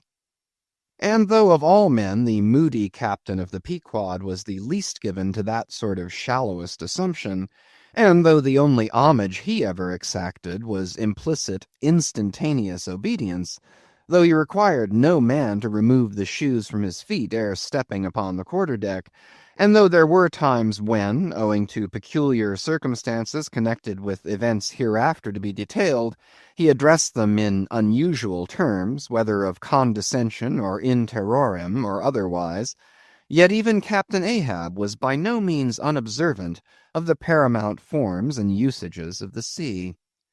Nor, perhaps, will it fail to be eventually perceived that behind those forms and usages, as it were, he sometimes masked himself, incidentally making use of them for other and more private ends than they were legitimately intended to subserve. That certain sultanism of his brain, which had otherwise in good degree remained unmanifested, through those forms that same sultanism became incarnate in an irresistible dictatorship. For be a man's intellectual superiority what it will, it can never assume the practical, available supremacy over other men without the aid of some sort of external arts and entrenchments, always in themselves more or less paltry and base. This it is that forever keeps God's true princes of the empire from the world's hustings, and leaves the highest honors that this air can give to those men who become famous more through their infinite inferiority to the choice hidden handful of the divine inert than through their undoubted superiority over the dead level of the mass. Such large virtue lurks in these small things when extreme political superstitions invest them, that in some royal instances even to idiot imbecility they have imparted potency. But when, as in the case of Nicholas the Tsar, the ringed crown of geographical empire encircles an imperial brain, then the plebeian herds crouch abased before the tremendous centralization. Nor will the tragic dramatist who would depict moral indomitableness in its fullest sweep and direct swing ever forget a hint incidentally so important in his art as the one now alluded to. But Ahab, my captain, still moves before me in all his Nantucket grimness and shagginess, and in this episode touching emperors and kings, I must not conceal that I have only to do with a poor old whale hunter like him, and therefore all outward majestical trappings and housings are denied me. O Ahab, what shall be grand in thee, it must needs be plucked at from the skies, and dived for in the deep, and featured in the unbodied air. Chapter 34. The Cabin Table. It is noon, and Doughboy, the steward, thrusting his pale loaf-of-bread face from the cabin scuttle, announces dinner to his lord and master, who, sitting in the lee quarter-boat, has just been taking an observation of the sun, and is now mutely reckoning the latitude on the smooth medallion-shaped tablet reserved for that daily purpose on the upper part of his ivory leg. From his complete inattention to the tidings, you would think that moody Ahab had not heard his menial. But presently, catching hold of the mizzen shrouds, he swings himself to the deck, and in an even, unexhilarated voice, saying, "Dinner, Mr. Starbuck," disappears into the cabin. When the last echo of his sultan's step has died away, and Starbuck, the first emir, has every reason to suppose that he is seated, then Starbuck rouses from his quietude, takes a few turns along the planks, and after a grave peep into the binnacle, says with some touch of pleasantness, "Dinner, Mr. Stubb," and descends the scuttle. The second emir lounges about the rigging a while, and then, slightly shaking the main brace to see whether it will be all right with that important rope, he likewise takes up the old burden, and, with a rapid "Dinner, Mr. Flask," follows after his predecessors. But the third emir, now seeing himself all alone on the quarter-deck, seems to feel relieved from some curious restraint, for tipping all sorts of knowing winks in all sorts of directions and kicking off his shoes, he strikes into a sharp but noiseless squall of a hornpipe right over the Grand Turk's head, and then, by a dexterous sleight, pitching his cap up into the mizzen-top for a shelf, he goes down rollicking, so far at least as he remains visible from the deck, reversing all other processions by bringing up the rear with music. But ere stepping into the cabin doorway below, he pauses, ships a new face altogether, and then, independent, hilarious little Flask, enters King Ahab's presence, in the character of Abjectus, or the slave. It is not the least among these strange things bred by the intense artificialness of sea usages, that while in the open air of the deck some officers will, upon provocation, bear themselves boldly and defyingly enough towards their commander, yet 10 to 1 let those very officers the next moment go down to their customary dinner in that same commander's cabin, and straightway their inoffensive, not to say deprecatory and humble air towards him as he sits at the head of the table, this is marvelous, sometimes most comical. Wherefore this difference? A problem? Perhaps not. To have been Belshazzar, king of Babylon, and to have been Belshazzar not haughtily but courteously, therein certainly must have been some touch of mundane grandeur. But he who, in the rightly regal and intelligent spirit, presides over his own private dinner-table of invited guests, that man's unchallenged power and dominion of individual influence for a time, that man's royalty of state transcends Belshazzar's, for Belshazzar was not the greatest. He who has but once dined his friends has tasted what it is to be Caesar. It is a witchery of social czarship which there is no withstanding. Now, if to this consideration you superadd the official supremacy of a shipmaster, then by inference you will derive the cause of that peculiarity of sea life just mentioned. Over his ivory inlaid table, Ahab presided like a mute maned sea lion on the white coral beach, surrounded by his warlike but still deferential cubs. In his own proper turn, each officer waited to be served. They were as little children before Ahab, and yet in Ahab there seemed not to lurk the smallest social arrogance. With one mind, their intent eyes all fastened upon the old man's knife, as he carved the chief dish before him. I do not suppose that for the world they would have profaned that moment with the slightest observation, even upon so neutral a topic as the weather. No.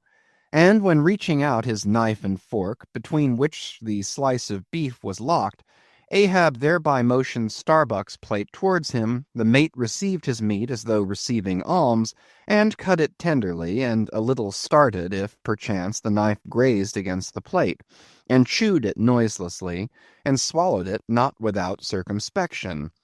For, like the coronation banquet at Frankfurt, where the German emperor profoundly dines with the 7 imperial electors, so these cabin meals were somehow solemn meals, eaten in awful silence, and yet, at table, old Ahab forbade not conversation.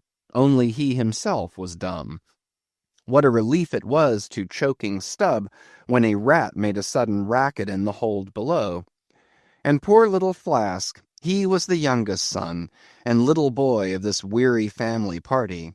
His were the shin bones of the saline beef, his would have been the drumsticks. For Flask to have presumed to help himself, this must have seemed to him tantamount to larceny in the first degree.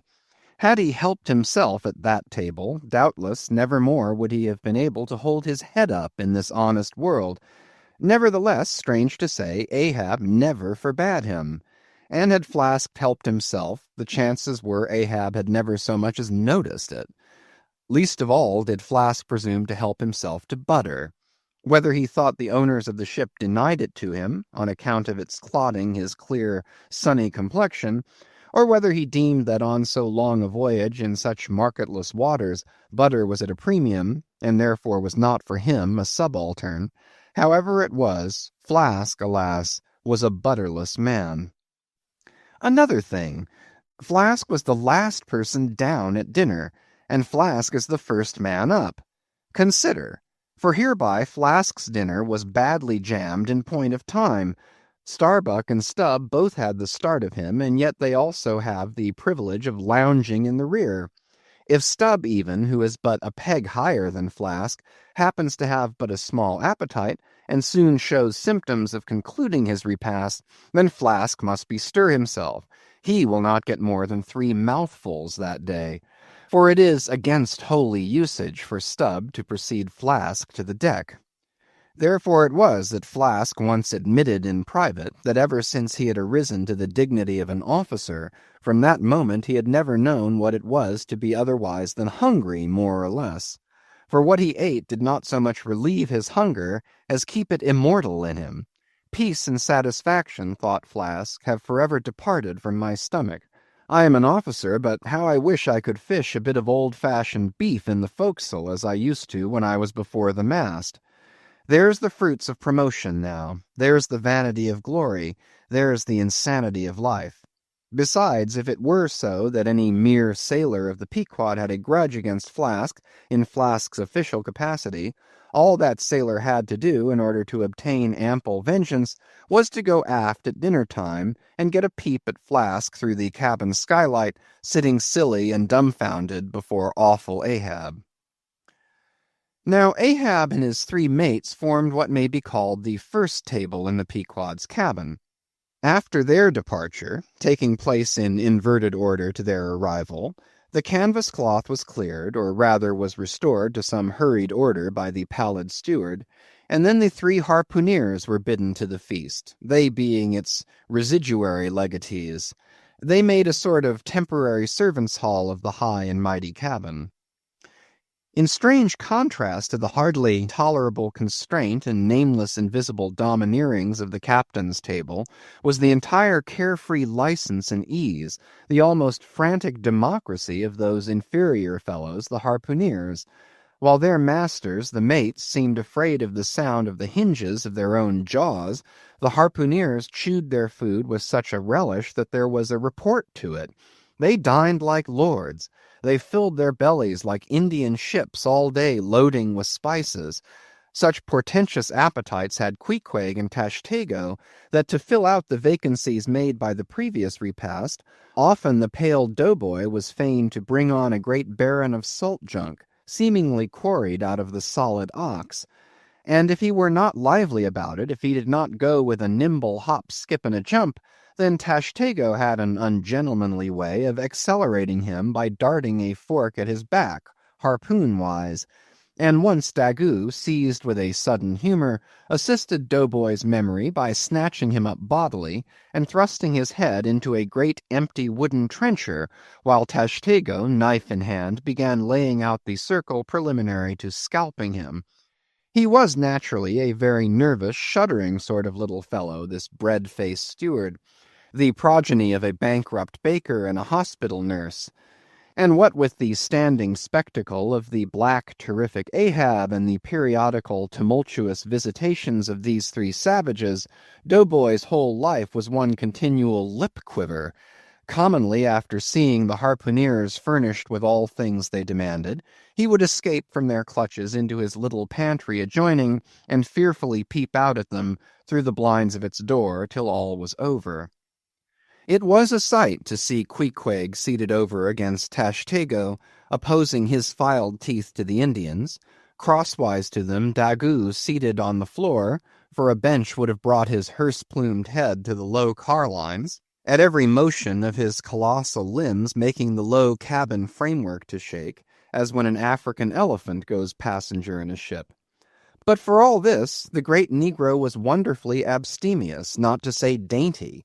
It seemed hardly possible that by such comparatively small mouthfuls he could keep up the vitality diffused through so broad, baronial, and superb a person.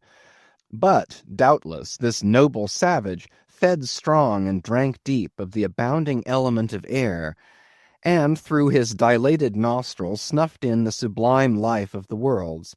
Not by beef or by bread are giants made or nourished.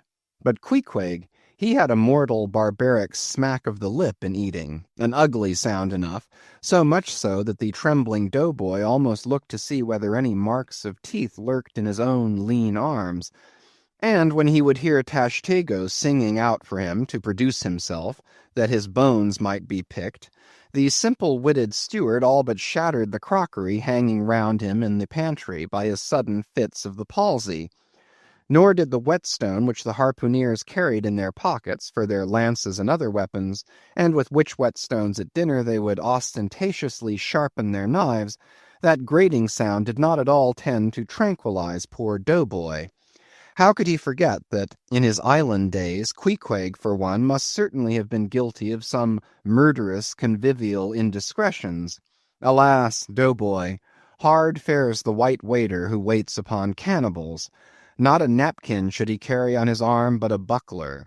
In good time, though, to his great delight, the three salt-sea warriors would rise and depart, to his credulous, fable-mongering ears all their martial bones jingling in them at every step, like Moorish scimitars in scabbards.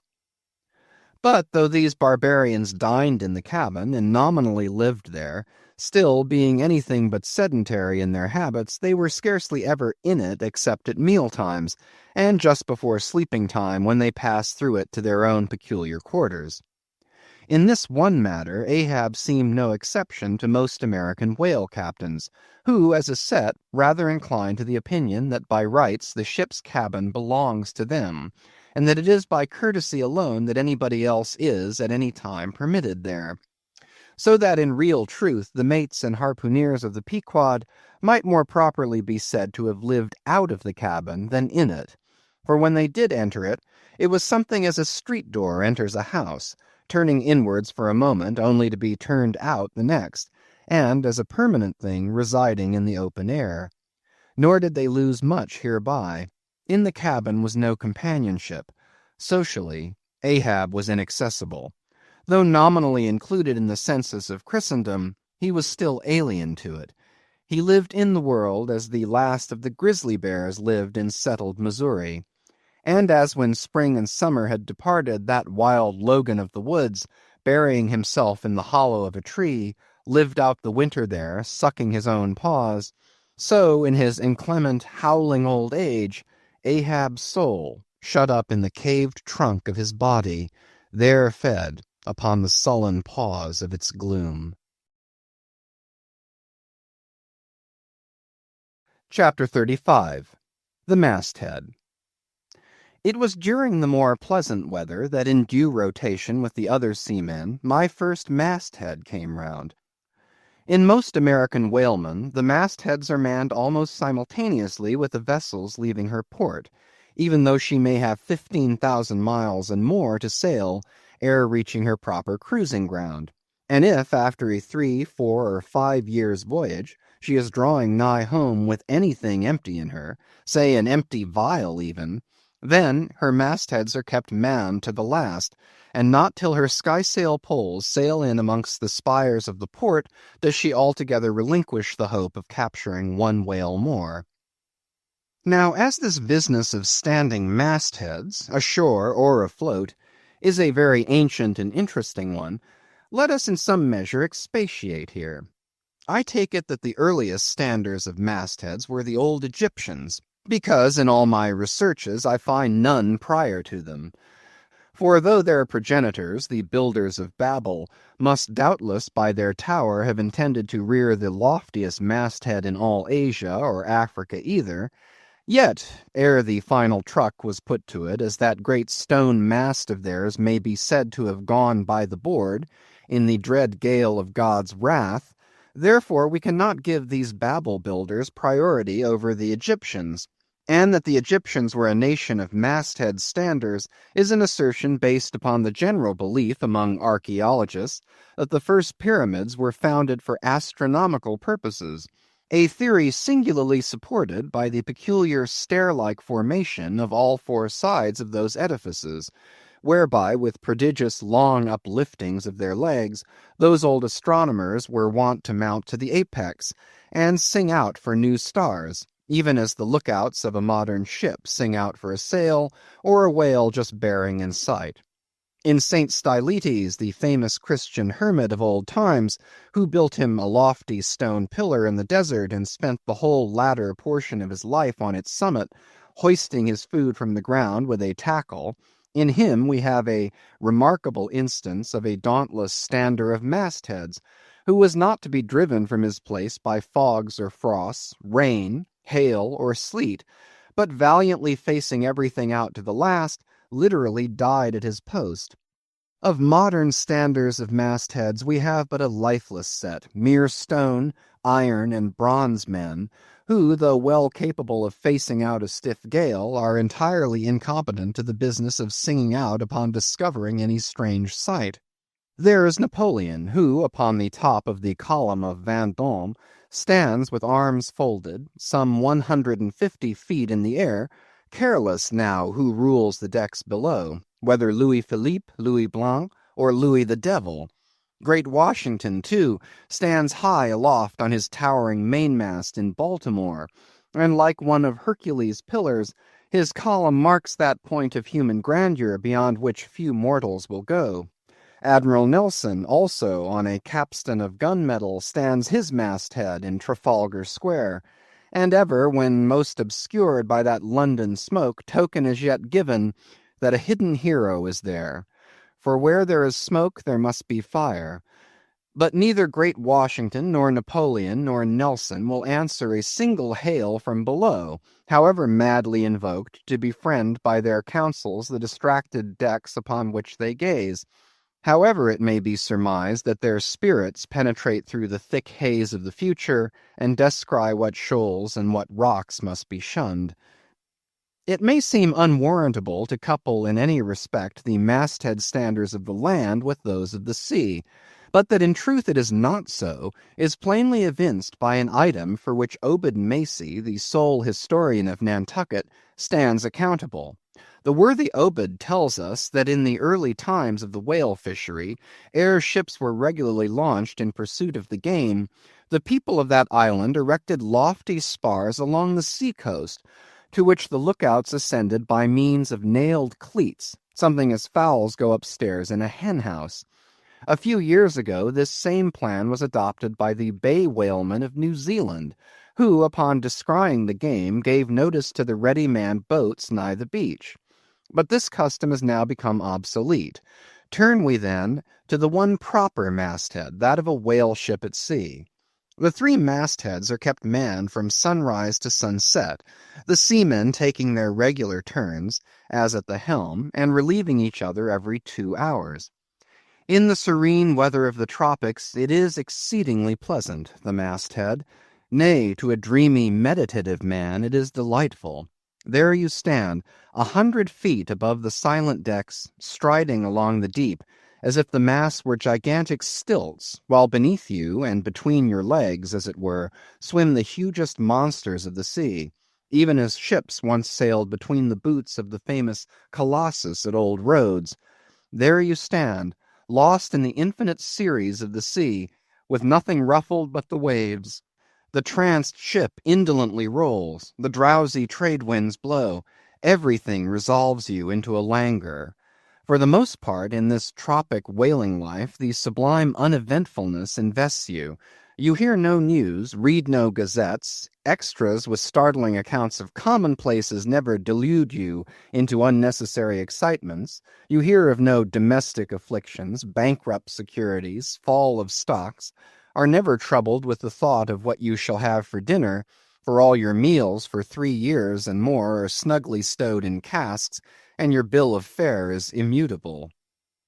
In one of those southern whalemen, on a long 3 or 4 years' voyage, as often happens, the sum of the various hours you spend at the masthead would amount to several entire months, and it is much to be deplored that the place to which you devote so considerable a portion of the whole term of your natural life should be so sadly destitute of anything approaching to a cozy inhabitiveness, or adapted to breed a comfortable localness of feeling, such as pertains to a bed, a hammock, a hearse, a sentry-box, a pulpit, a coach, or any other of those small and snug contrivances in which men temporarily isolate themselves.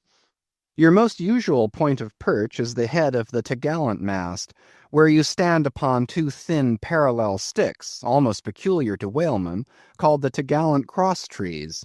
Here, tossed about by the sea, the beginner feels about as cozy as he would standing on a bull's horns.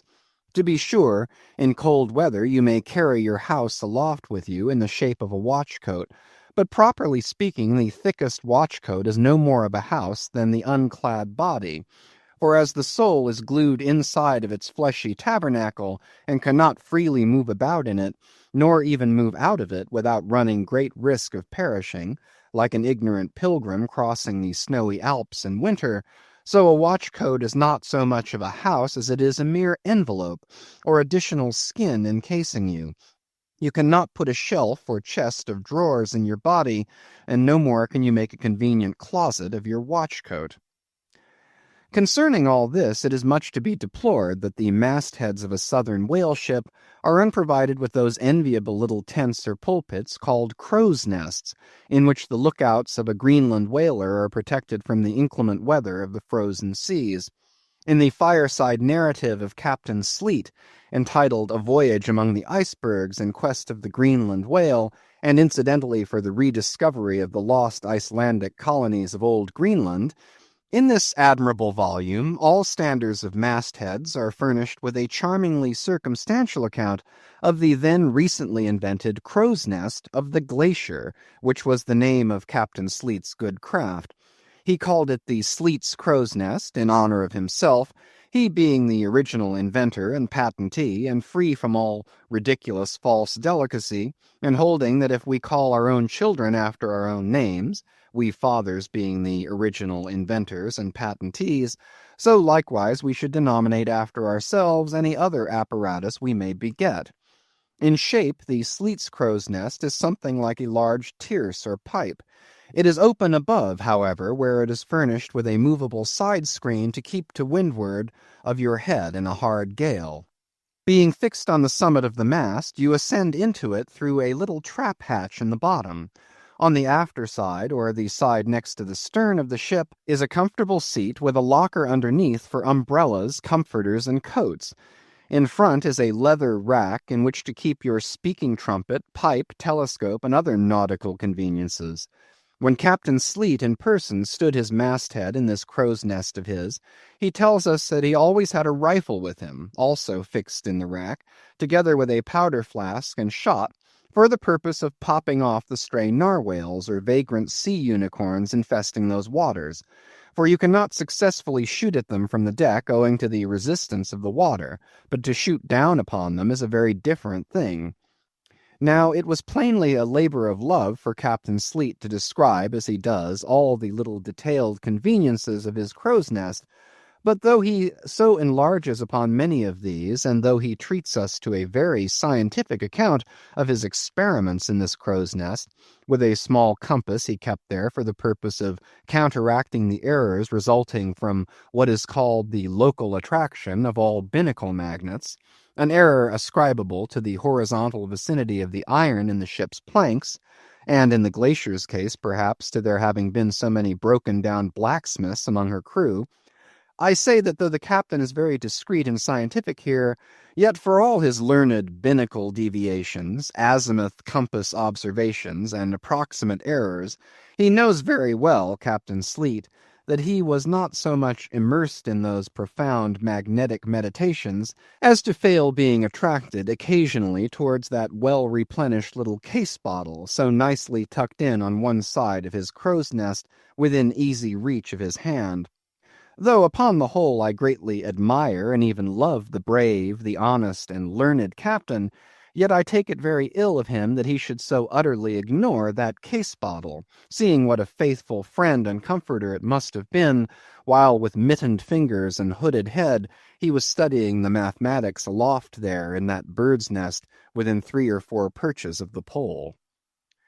But if we southern whale fishers are not so snugly housed aloft as Captain Sleet and his Greenlandmen were, yet that disadvantage is greatly counterbalanced by the widely contrasting serenity of those seductive seas in which we south fishers mostly float.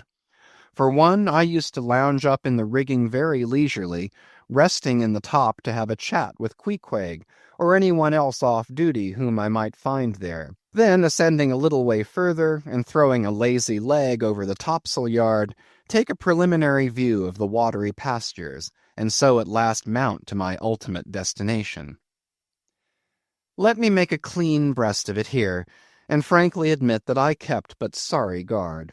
With the problem of the universe revolving in me, how could I, being left completely to myself, at such a thought-engendering altitude, how could I but lightly hold my obligations to observe all whale ships' standing orders, keep your weather eye open, and sing out every time? And let me in this place movingly admonish you, you ship-owners of Nantucket, beware of enlisting in your vigilant fisheries any lad with lean brow and hollow eye, given to unseasonable meditativeness, and who offers to ship with the Phaedon instead of Bowditch in his head. Beware of such a one, I say. Your whales must be seen before they can be killed, and this sunken-eyed young Platonist will tow you 10 wakes round the world, and never make you 1 pint of sperm the richer. Nor are these monitions at all unneeded. For nowadays the whale fishery furnishes an asylum for many romantic, melancholy, and absent-minded young men, disgusted with the carking cares of earth, and seeking sentiment in tar and blubber. Childe Harold not infrequently perches himself upon the masthead of some luckless, disappointed whale ship, and in moody phrase ejaculates, "Roll on, thou deep, dark blue ocean, roll. 10,000 blubber hunters sweep over thee in vain." Very often do the captains of such ships take those absent-minded young philosophers to task, upbraiding them with not feeling sufficient interest in the voyage, half hinting that they are so hopelessly lost to all honorable ambition, as that in their secret souls they would rather not see whales than otherwise. But all in vain. Those young Platonists have a notion that their vision is imperfect. They are short-sighted. What use, then, to strain the visual nerve? They have left their opera glasses at home. "Why, thou monkey," said a harpooner to one of these lads, "we've been cruising now hard upon 3 years, and thou hast not raised a whale yet. Whales are scarce as hen's teeth whenever thou art up here." Perhaps they were. Or perhaps there might have been shoals of them in the far horizon, but lulled into such an opium-like listlessness of vacant, unconscious reverie is this absent-minded youth by the blending cadence of waves with thoughts, that at last he loses his identity, takes the mystic ocean at his feet for the visible image of that deep, blue, bottomless soul pervading mankind and nature, and every strange, half-seen, gliding, beautiful thing that eludes him, every dimly discovered, uprising fin of some undiscernible form seems to him the embodiment of those elusive thoughts that only people the soul by continually flitting through it. In this enchanted mood, thy spirit ebbs away to whence it came, becomes diffused through time and space like Cramer's sprinkled pantheistic ashes, forming at last a part of every shore the round globe over. There is no life in thee now except that rocking life imparted by a gently rolling ship, by her borrowed from the sea, by the sea from the inscrutable tides of God. But while this sleep, this dream is on you, move your foot or hand an inch, slip your hold at all, and your identity comes back in horror. Over Descartian vortices you hover, and perhaps at midday, in the fairest weather, with one half-throttled shriek you drop through that transparent air into the summer sea, no more to rise forever. Heed it well, you pantheists. Chapter 36. The Quarterdeck. Enter Ahab, then all. It was not a great while after the affair of the pipe that one morning, shortly after breakfast, Ahab, as was his wont, ascended the cabin gangway to the deck. There most sea captains usually walk at that hour as country gentlemen, after the same meal take a few turns in the garden. Soon his steady, ivory stride was heard, as to and fro he paced his old rounds, upon planks so familiar to his tread that they were all over dented, like geological stones, with the peculiar mark of his walk. Did you fixedly gaze, too, upon that ribbed and dented brow, there also you would see still stranger footprints, the footprints of his one unsleeping, ever-pacing thought.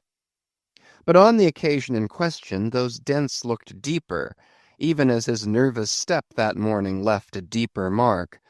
And so full of his thought was Ahab that at every uniform turn that he made, now at the mainmast and now at the binnacle, you could almost see that thought turn in him as he turned, and pace in him as he paced, so completely possessing him indeed, that it all but seemed the inward mould of every outer movement. "Do you mark him, Flask?" whispered Stubb. "The chick that's in him pecks the shell. 'Twill soon be out." The hours wore on. Ahab now shut up within his cabin, anon pacing the deck with the same intense bigotry of purpose in his aspect. It drew near the close of day. Suddenly he came to a halt by the bulwarks, and inserting his bone leg into the auger hole there, and with one hand grasping a shroud, he ordered Starbuck to send everybody aft. "Sir," said the mate, astonished at an order seldom or never given on shipboard except in some extraordinary case. "Send everybody aft," repeated Ahab. "Mastheads there! Come down!" When the entire ship's company were assembled, and with curious and not wholly unapprehensive faces were eyeing him, for he looked not unlike the weather horizon when a storm is coming up, Ahab, after rapidly glancing over the bulwarks, and then darting his eyes among the crew, started from his standpoint, and, as though not a soul were nigh him, resumed his heavy turns upon the deck. With bent head and half-slouched hat he continued to pace, unmindful of the wondering whispering among the men, till Stubb cautiously whispered to Flask that Ahab must have summoned them there for the purpose of witnessing a pedestrian feat. But this did not last long. Vehemently pausing, he cried, "What do you do when you see a whale, men?" "Sing out for him," was the impulsive rejoinder from a score of clubbed voices. "Good!" cried Ahab, with a wild approval in his tones, observing the hearty animation into which his unexpected question had so magnetically thrown them. "And what do you do next, men?" "Lower away, and after him." "And what tune is it ye pull to, men?" "A dead whale or a stove boat." More and more strangely and fiercely glad and approving grew the countenance of the old man at every shout. while the mariners began to gaze curiously at each other, as if marveling how it was that they themselves became so excited at such seemingly purposeless questions. But they were all eagerness again, as Ahab, now half revolving in his pivot hole, with one hand reaching high up a shroud, and tightly, almost convulsively grasping it, addressed them thus. All ye mastheaders have before now heard me give orders about a white whale. Look ye, do ye see this Spanish ounce of gold? Holding up a broad, bright coin to the sun. It is a $16 piece, men. Do ye see it? Mr. Starbuck, hand me yon topmaul. While the mate was getting the hammer, Ahab, without speaking, was slowly rubbing the gold piece against the skirts of his jacket, as if to heighten its luster, and without using any words was meanwhile lowly humming to himself, producing a sound so strangely muffled and inarticulate that it seemed the mechanical humming of the wheels of his vitality in him. Receiving the top-maul from Starbuck, he advanced towards the mainmast with the hammer uplifted in one hand, exhibiting the gold with the other, and with a high raised voice exclaiming, Whosoever of ye raises me a white-headed whale, with a wrinkled brow and a crooked jaw, whosoever of ye raises me that white-headed whale, with 3 holes punctured in his starboard fluke, look ye, whosoever of ye raises me that same white whale, he shall have this gold ounce, my boys. Huzzah! Huzzah! Cried the seamen, as with swinging tarpaulins they hailed the act of nailing the gold to the mast. It's a white whale, I say, resumed Ahab as he threw down the topmaul. A white whale. Skin your eyes for him, men. Look sharp, for white water. If ye see but a bubble, sing out. All this while Tashtego, Daggoo, and Queequeg had looked on with even more intense interest and surprise than the rest, and at the mention of the wrinkled brow and crooked jaw, they had started as if each was separately touched by some specific recollection. Captain Ahab, said Tashtego, that white whale must be the same that some call Moby Dick. Moby Dick, shouted Ahab. Do you know the white whale then, Tash? Does he fantail a little curious, sir, before he goes down, said the gay-header deliberately. And he has a curious spout, too, said Daggoo. Very bushy, even for a parmacetti. And mighty quick, Captain Ahab? And he have 1, 2, 3, good many iron in him hide, too, Captain, cried Queequeg disjointedly. All twisky-tee, betwisk like him, faltering hard for a word, and screwing his hand round and round as though uncorking a bottle. Like him, corkscrew, cried Ahab. Aye, Queequeg, the harpoons lie all twisted and wrenched in him. Aye, Daggoo, his spout is a big one, like a whole shock of wheat, and white as a pile of our Nantucket wool after the great annual sheep-shearing.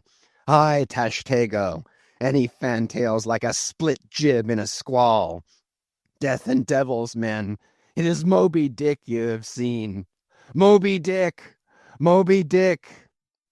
Captain Ahab, said Starbuck, who, with Stubb and Flask, had thus far been eyeing his superior with increasing surprise, but at last seemed struck with a thought, which somewhat explained all the wonder.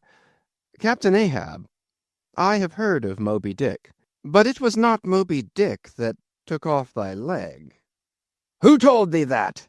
Cried Ahab, then pausing. Aye, Starbuck. Aye, my hearties all around. It was Moby Dick that dismasted me. Moby Dick that brought me to this dead stump I stand on now. Aye, aye, he shouted with a terrific, loud, animal sob, like that of a heart-stricken moose. Aye, aye, it was that accursed white whale that resied me, made a poor pegging lubber of me forever and a day. Then, tossing both arms with measureless imprecations, he shouted out, Aye, aye, and I'll chase him round Good Hope, and round the Horn, and round the Norway maelstrom, and round perdition's flames before I give him up.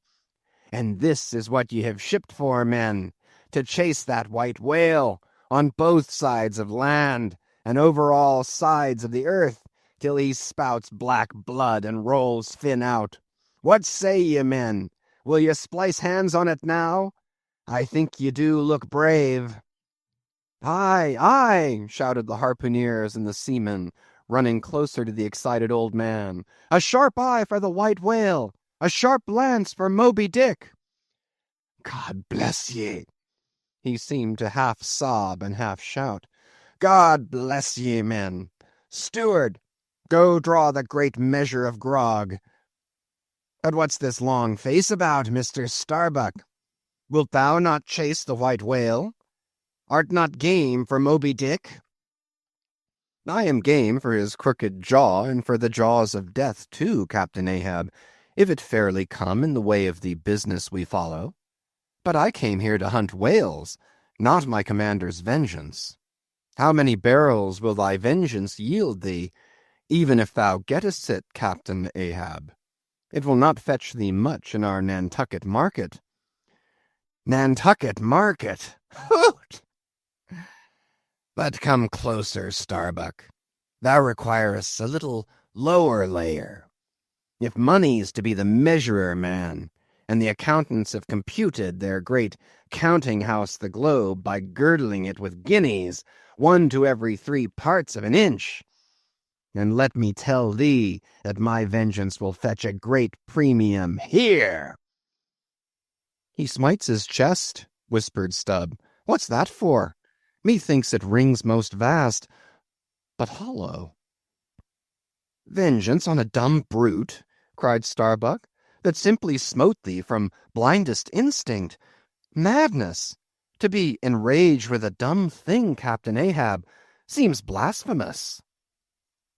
"Hark ye yet again. The little lower layer. All visible objects, man, are but as pasteboard masks.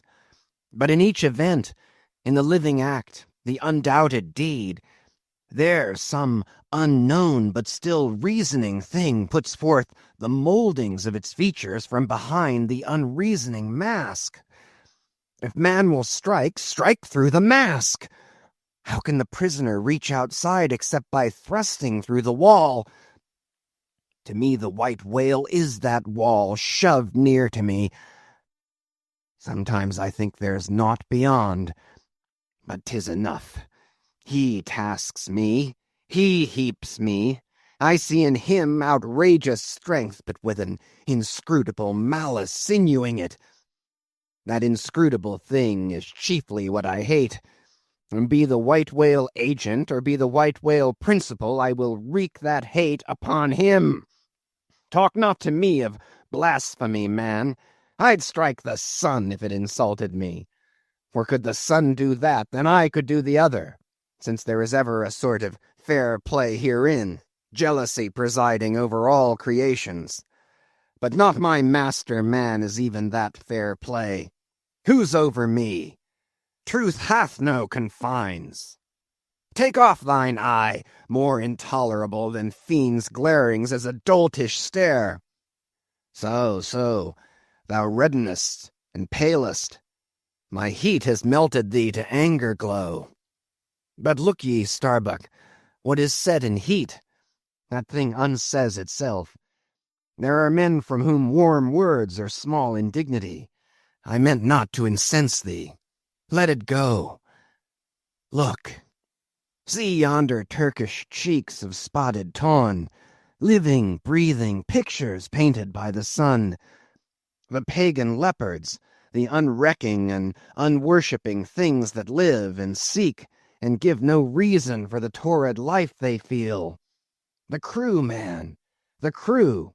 Are they not one and all with Ahab in this matter of the whale? See Stubb, he laughs. See yonder Chilean, he snorts to think of it. Stand up amidst the general hurricane, thy one-tossed sapling cannot, Starbuck. And what is it? Reckon it. 'Tis but to help strike a fin, No wondrous feat for Starbuck. What is it more? From this one poor hunt, then, the best lance out of all Nantucket, surely he will not hang back, when every foremast hand has clutched a whetstone. Ah, constraining seize thee, I see, the billow lifts thee. Speak, but speak. Aye, aye, thy silence, then, that voices thee. Aside. Something shot from my dilated nostrils. He has inhaled it in his lungs. Starbuck now is mine, cannot oppose me now without rebellion. God keep me, keep us all, murmured Starbuck lowly. But in his joy at the enchanted, tacit acquiescence of the mate, Ahab did not hear his foreboding invocation, nor yet the low laugh from the hold, nor yet the presaging vibrations of the winds in the cordage, nor yet the hollow flap of the sails against the masts, as for a moment their hearts sank in. For again Starbuck's downcast eyes lighted up with the stubbornness of life, the subterranean laugh died away, the winds blew on, the sails filled out, the ship heaved and rolled as before. Ah, ye admonitions and warnings, why stay ye not when ye come? But rather are ye predictions than warnings, you shadows. Yet not so much predictions from without, as verifications of the foregoing things within. For with little external to constrain us, the innermost necessities of our being, these still drive us on.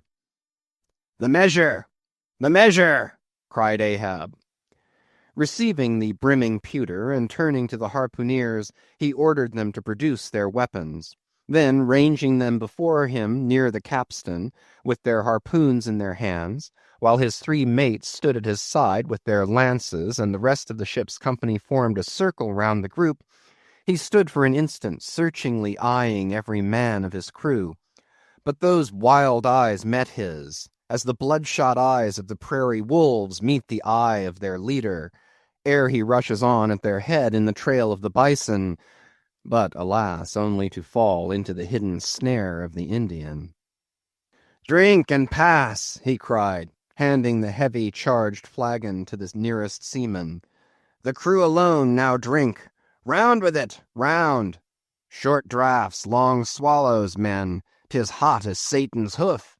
So, it goes round excellently. It spiralizes in ye, forks out at the serpent's snapping eye. Well done, almost drained. That way it went, this way it comes. Hand it me. Here's a hollow. Ha ha, men, you seem the years. So brimming life is gulped and gone. Steward, refill. Attend now, my braves. I have mustered ye round this capstan. And ye mates, flank me with your lances, and ye harpooneers, stand there with your irons. And you, stout mariners, ring me in, that I may in some sort revive a noble custom of my fisherman fathers before me. O men, you will yet see that... Ha, boy, come back? Bad pennies come not sooner. Hand it me. Why, now this pewter had run brimming again, wert not thou St. Vitus's imp. Away, thou ague! Advance, ye mates. Cross your lances full before me. Well done. Let me touch the axis. So saying, with extended arm he grasped the 3 level radiating lances at their cross centers, while so doing suddenly and nervously twitched them. Meanwhile glancing intently from Starbuck to Stubb, from Stubb to Flask. It seemed as though by some nameless interior volition he would fain have shocked into them the same fiery emotion accumulated within the laden jar of his own magnetic life. The 3 mates quailed before his strong, sustained, and mystic aspect. Stubb and Flask looked sideways from him. The honest eye of Starbuck fell downright. In vain, cried Ahab, but maybe 'tis well. For did ye 3 but once take the full-forced shock, then mine own electric thing, that perhaps had expired from out me. Perchance, too, it would have dropped ye dead. Perchance ye need it not. Down, lances! And now, ye mates, I do appoint ye 3 cup-bearers to my 3 pagan kinsmen there. Yon 3 most honorable gentlemen and noblemen, my valiant harpooneers. Disdain the task? What, when the great Pope washes the feet of beggars, using his tiara for ewer? Oh, my sweet cardinals, your own condescension, that shall bend ye to it. I do not order ye, ye will it. Cut your seizings and draw the poles, ye harpooneers. Silently obeying the order, the 3 harpooneers now stood, with the detached iron part of their harpoons some 3 feet long, held barbs up before him. Stab me not with that keen steel. Cant them over. Know ye not the goblet end? Turn up the socket. So. Now, ye cup-bearers, advance. The irons! Take them, hold them while I fill. Forthwith, slowly going from one officer to the other, he brimmed the harpoon sockets with the fiery waters from the pewter. Now 3 to 3 ye stand. Commend the murderous chalices. Bestow them, ye who are now made parties to this indissoluble league. Ha! Starbuck! But the deed is done. Yon ratifying sun now waits to sit upon it. Drink, ye harpooneers! Drink and swear, ye men that man the deathful whaleboat's bow. Death to Moby Dick! God hunt us all if we do not hunt Moby Dick to his death! The long, barbed steel goblets were lifted, and to cries and maledictions against the white whale, the spirits were simultaneously quaffed down with a hiss. Starbuck paled, and turned and shivered. Once more, and finally, the replenished pewter went the rounds among the frantic crew, when, waving his free hand to them, they all dispersed, and Ahab retired within his cabin. Chapter 37. Sunset. The cabin, by the stern windows, Ahab sitting alone and gazing out. I leave a white and turbid wake, pale waters, paler cheeks where'er I sail. The envious billows sidelong swell to whelm my track. Let them, but first I pass. Yonder, by the ever-brimming goblet's rim, the warm waves blush like wine. The gold brow plumbs the blue. The diver sun, slow dive from noon, goes down. My soul mounts up. She wearies with her endless hill. Is then the crown too heavy that I wear, this iron crown of Lombardy? Yet it is bright with many a gem. I, the wearer, see not its far flashings, but darkly feel that I wear that dazzlingly confounds. 'Tis iron, that I know, not gold. 'Tis split, too, that I feel. The jagged edge galls me so. My brain seems to beat against the solid metal. Aye, steel skull mine, the sort that needs no helmet from the most brain-battering fight. Dry heat upon my brow. Oh, time was when as the sunrise nobly spurred me, so the sunset soothed. No more. This lovely light, it lights not me. All loveliness is anguish to me, since I can ne'er enjoy. Gifted with the high perception, I lack the low enjoying power. Damned most subtly and most malignantly. Damned in the midst of paradise. Good night. Good night. Waving his hand, he moves from the window. 'Twas not so hard a task. I thought to find one stubborn at the least, but my one-cogged circle fits into all their various wheels, and they revolve. Or, if you will, like so many ant-hills of powder, they all stand before me, and I their match. Oh, hard, that to fire others the match itself must needs be wasting. What I've dared, I've willed, and what I've willed, I'll do. They think me mad. Starbuck does. But I'm demoniac. I am madness maddened. that wild madness that's only calm to comprehend itself. The prophecy was that I should be dismembered, and I lost this leg. I now prophesy that I will dismember my dismemberer. Now then be the prophet and the fulfiller one. That's more than ye great gods ever were. I laugh and hoot at ye cricket players, ye pugilists, ye deaf Burkes and blinded Bendigos. I will not say as schoolboys do to bullies, take someone of your own size, don't pummel me. No, you've knocked me down, and I am up again, but ye have run and hidden. Come forth from behind your cotton bags. I have no long gun to reach ye. Come, Ahab's compliments to ye. Come and see if ye can swerve me. Swerve me? You cannot swerve me, else ye swerve yourselves. Man has ye there. Swerve me? The path to my fixed purpose is laid with iron rails, whereon my soul is grooved to run. Over unsounded gorges, through the rifled hearts of mountains, under torrents' beds, unerringly I rush. Naught's an obstacle, naught's an angle to the iron way. Chapter 38. Dusk. By the mainmast, Starbuck leaning against it. My soul is more than matched. She's overmanned, and by a madman. Insufferable sting that sanity should ground arms on such a field. But he drilled deep down and blasted all my reason out of me.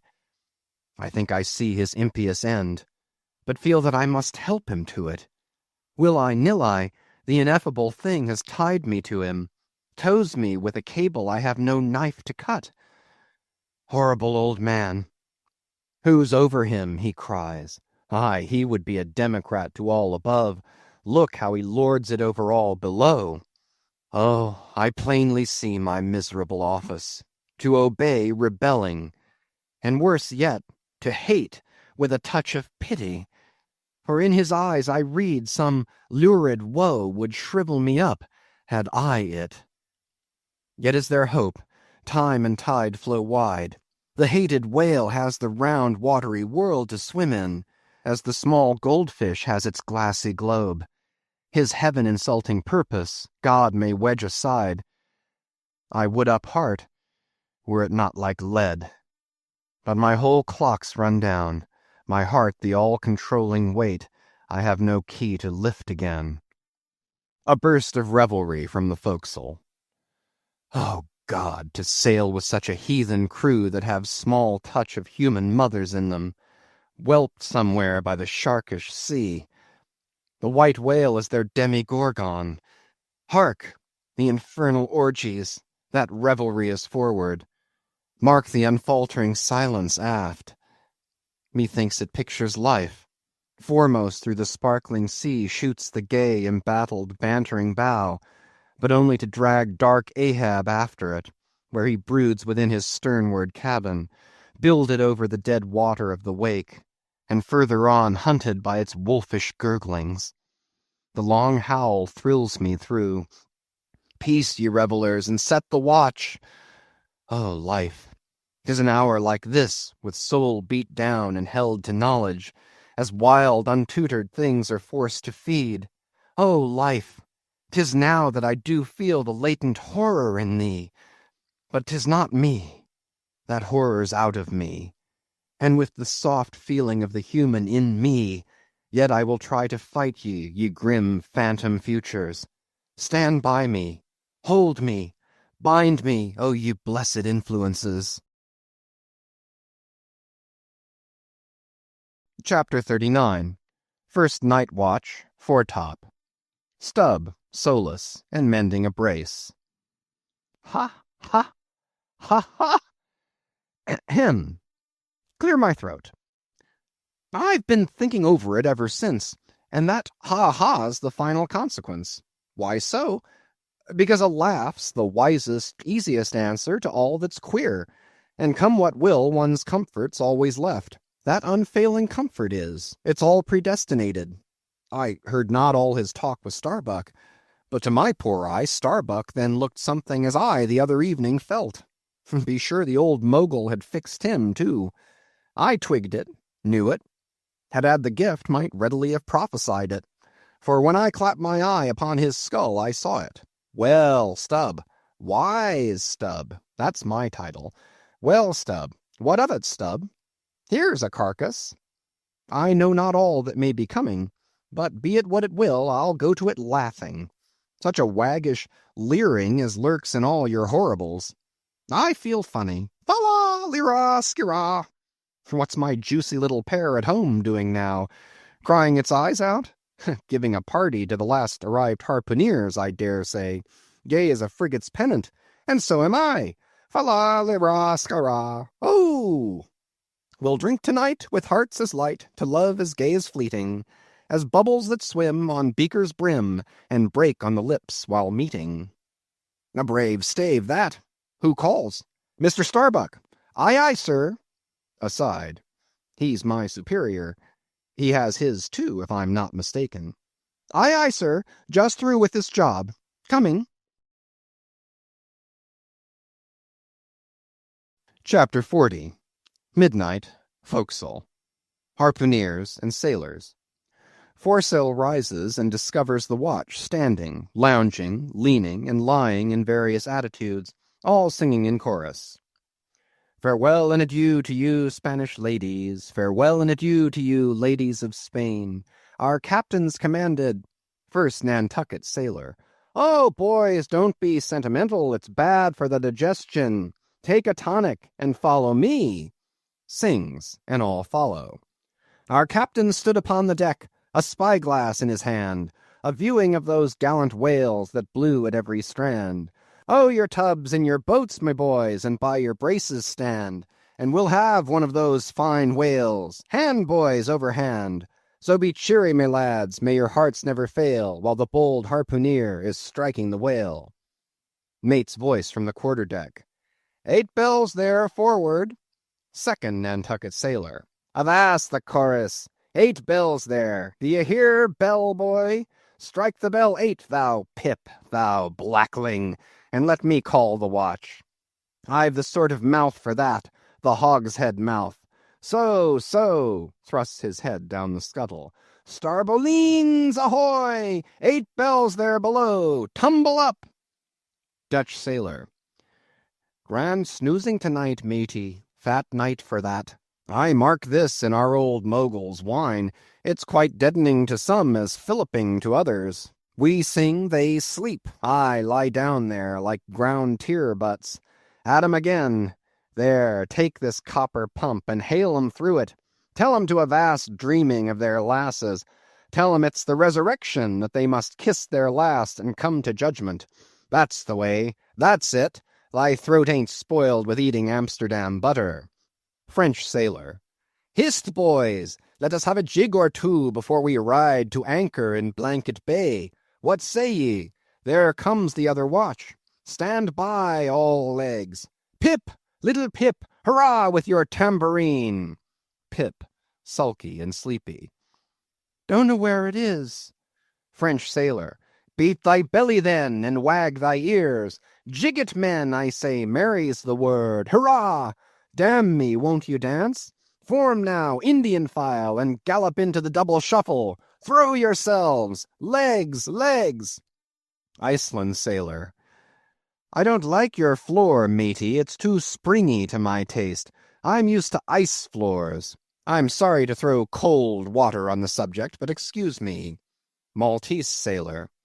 Me too. Where's your girls? Who but a fool would take his left hand by his right and say to himself, how do you do? Partners! I must have partners. Sicilian sailor. Aye, girls and a green. Then I'll hop with ye, yea, turn grasshopper. Long Island sailor. Well, ye sulkies, there's plenty more of us. Hoe corn when ye may, say I. All legs go to harvest soon. Ah, here comes the music, now for it. Azore sailor, ascending, and pitching the tambourine up the scuttle. Here you are, Pip, and there's the windlass bits. Up you mount. Now, boys. The half of them dance to the tambourine. Some go below, some sleep or lie among the coils of rigging. Oaths aplenty. Azor sailor, dancing. Go to it, Pip! Bang it, bellboy! Rig it, dig it, stig it, quig it, bellboy! Make fireflies, break the jinglers! Pip. Jinglers, you say? There goes another, dropped off, I pound it so. China sailor. Rattle thy teeth then, and pound away, make a pagoda of thyself. French sailor. Merry mad! Hold up thy hoop, Pip, till I jump through it.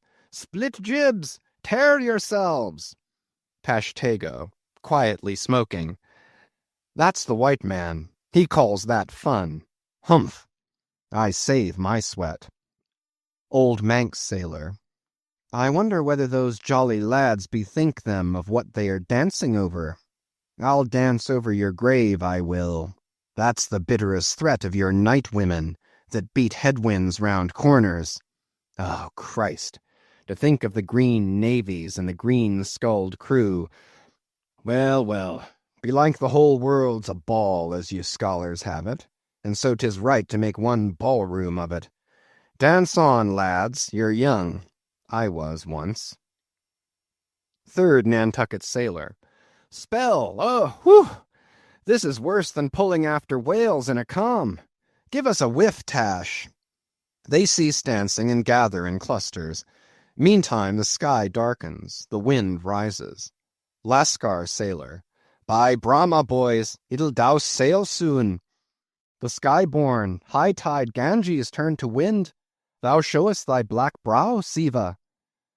Maltese sailor, reclining and shaking his cap. It's the waves. The snow-caps turn to jig it now. They'll shake their tassels soon. Now would all the waves were women, then I'd go drown, and chassis with them evermore. There's naught so sweet on earth, heaven may not match it, as those swift glances of warm, wild bosoms in the dance, when the over-arboring arms hide such ripe, bursting grapes. Sicilian sailor, reclining. Tell me not of it. Hark ye, lad, fleet interlacings of the limbs, lithe swayings, coyings, flutterings, lip, heart, hip all graze, unceasing touch and go. Not taste, observe ye, else come satiety, eh, pagan? Nudging. Tahitian sailor, reclining on a mat. Hail, holy nakedness of our dancing girls, the heava-heava! Ah, low-veiled, high-palmed Tahiti, I still rest me on thy mat, but the soft soil has slid. I saw thee woven in the wood, my mat.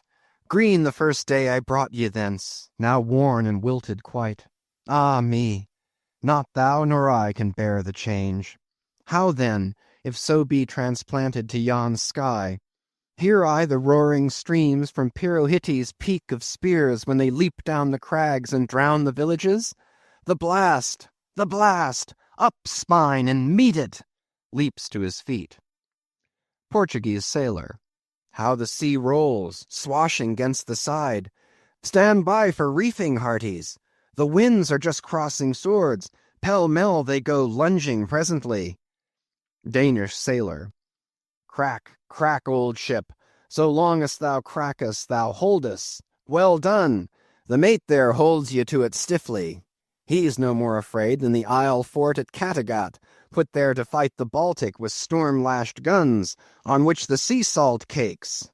Fourth Nantucket sailor. He has his orders, mind ye that. I heard old Ahab tell him he must always kill a squall, something as they burst a water-spout with a pistol. Fire your ship right into it. English sailor. Blood. But that old man's a grand old cove. We are the lads to hunt him up his whale. All. Aye, aye. Old Manx sailor. How the three pines shake. Pines are the hardest sort of tree to live when shifted to any other soil. And here there's none but the crew's cursed clay. Steady, helmsman, steady.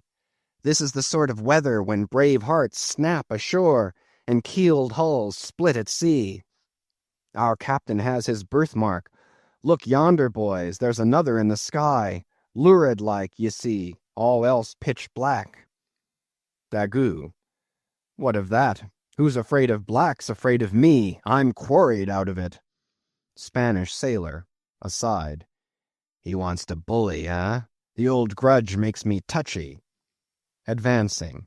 Aye, harpooner, thy race is the undeniable dark side of mankind, devilish dark at that. No offense.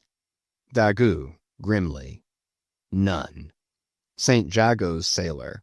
That Spaniard's mad or drunk, but that can't be, or else in his one case our old mogul's firewaters are somewhat long in working. Fifth Nantucket sailor. What's that I saw? Lightning? Yes. Spanish sailor. No. Daggoo showing his teeth. Daggoo springing. Swallow thine, mannikin. White skin, white liver. Spanish sailor meeting him. Knife thee heartily, big frame, small spirit. All. A row! A row! A row! Tashtego with a whiff. A row alow and a row aloft. Gods and men, both brawlers. Humph. Belfast sailor. A row! Hurrah! A row! The Virgin be blessed! A row! Plunge in with ye! English sailor. Fair play! Snatch the Spaniard's knife! A ring! A ring! Old Manx sailor. Ready formed. There, the ringed horizon. In that ring Cain struck Abel. Sweet work, right work, no? Why then, God, madest thou the ring? Mate's voice from the quarter-deck. Hands by the halyards, in topgallant sails, stand by to reef topsails. All. The squall! The squall! Jump, my jollies! They scatter. Pip, shrinking under the windlass. Jollies? Lord help such jollies! Crish, crash, there goes the jibstay. Blang, whang! God! Duck lower, Pip, here comes the royal yard. It's worse than being in the world woods, the last day of the year. Who'd go climbing after chestnuts now? But there they go, all cursing, and here I don't. Fine prospects to 'em. They're on the road to heaven. Hold on hard. Jiminy, what a squall! But those chaps are worse yet. They are your white squalls, they. White squalls? White whale? Sure, sure. Here have I heard all their chat just now, and the white whale, sure, sure, but spoken of once, and only this evening. It makes me jingle all over like my tambourine. That anaconda of an old man swore him in to hunt him. Oh, thou big white God aloft there somewhere in yon darkness, have mercy on this small black boy down here. Preserve him from all men that have no bowels to feel fear. Chapter 41 Moby Dick. I, Ishmael, was one of that crew. My shouts had gone up with the rest. My oath had been welded with theirs. And stronger I shouted, and more did I hammer and clinch my oath, because of the dread in my soul. A wild, mystical, sympathetical feeling was in me. Ahab's quenchless feud seemed mine. With greedy ears I learned the history of that murderous monster against whom I and all the others had taken our oaths of violence and revenge. For some time past, though at intervals only, the unaccompanied, secluded white whale had haunted those uncivilized seas mostly frequented by the sperm whale fishermen. But not all of them knew of his existence. Only a few of them, comparatively, had knowingly seen him, while the number who as yet had actually and knowingly given battle to him was small indeed. For, owing to the large number of whale cruisers, the disorderly way they were sprinkled over the entire watery circumference, many of them adventurously pushing their quest along solitary latitudes so as seldom or never for a whole 12-month or more on a stretch to encounter a single news-telling sail of any sort, the inordinate length of each separate voyage, the irregularity of the times of sailing from home, all these, with other circumstances, direct and indirect, long obstructed the spread through the whole world-wide whaling fleet of the special individualizing tidings concerning Moby Dick. It was hardly to be doubted that several vessels reported to have encountered at such or such a time, or on such or such a meridian, a sperm whale of uncommon magnitude and malignity, which whale, after doing great mischief to his assailants, had completely escaped them. To some minds it was not an unfair presumption, I say, that the whale in question must have been no other than Moby Dick. Yet, as of late, the sperm whale fishery had been marked by various and not unfrequent instances of great ferocity, cunning, and malice in the monster attacked. Therefore it was that those who, by accident, ignorantly gave battle to Moby Dick, such hunters, perhaps, for the most part, were content to ascribe the peculiar terror he bred more, as it were, to the perils of the sperm whale fishery at large than to the individual cause. In that way, mostly, the disastrous encounter between Ahab and the whale had hitherto been popularly regarded. And as for those who, previously hearing of the white whale, by chance caught sight of him, in the beginning of the thing they had, every one of them, almost as boldly and fearlessly lowered for him as for any other whale of that species. But at length such calamities did ensue in these assaults, not restricted to sprained wrists and ankles, broken limbs, or devouring amputations, but fatal to the last degree of fatality, those repeated disastrous repulses all accumulating and piling their terrors upon Moby Dick, those things had gone far to shake the fortitude of many brave hunters to whom the story of the white whale had eventually come. Nor did wild rumors of all sorts fail to exaggerate and still the more horrify the true histories of these deadly encounters. For not only do fabulous rumors naturally grow out of the very body of all surprising, terrible events, as the smitten tree gives birth to its fungi, but in maritime life, far more than in that of terra firma, wild rumors abound, wherever there is any adequate reality for them to cling to, and as the sea surpasses the land in this matter, so the whale fishery surpasses every other sort of maritime life, in the wonderfulness and fearfulness of the rumors which sometimes circulate there. For not only are whalemen as a body unexempt from that ignorance and superstitiousness hereditary to all sailors, but of all sailors they are, by all odds, the most directly brought into contact with whatever is appallingly astonishing in the sea. Face to face they not only eye its greatest marvels, but hand to jaw give battle to them. Alone in such remotest waters that though you sailed 1,000 miles and passed 1,000 shores, you would not come to any chiseled hearthstone, or aught hospitable beneath that part of the sun, in such latitudes and longitudes, pursuing too such a calling as he does, the whaleman is wrapped by influences all tending to make his fancy pregnant with many a mighty birth. No wonder, then, that ever-gathering volume from the mere transit over the widest watery spaces, the outblown rumors of the white whale did in the end incorporate with themselves all manner of morbid hints and half-formed fetal suggestions of supernatural agencies which eventually invested Moby Dick with new terrors unborrowed from anything that visibly appears. So that in many cases such a panic did he finally strike, that few who by those rumors at least had heard of the white whale, few of those hunters were willing to encounter the perils of his jaw. But there were still other and more vital practical influences at work. Not even at the present day has the original prestige of the sperm whale, as fearfully distinguished from all other species of the Leviathan, died out in the minds of the whalemen as a body. There are those this day among them who, though intelligent and courageous enough in offering battle to the Greenland or right whale, would perhaps, either from professional inexperience or incompetency or timidity, decline a contest with the sperm whale.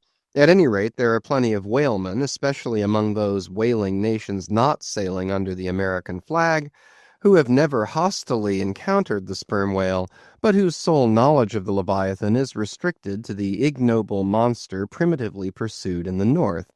Seated on their hatches, these men will hearken with a childish fireside interest and awe to the wild, strange tales of southern whaling. Nor is the preeminent tremendousness of the great sperm whale anywhere more feelingly comprehended than on board of those prows which stem him.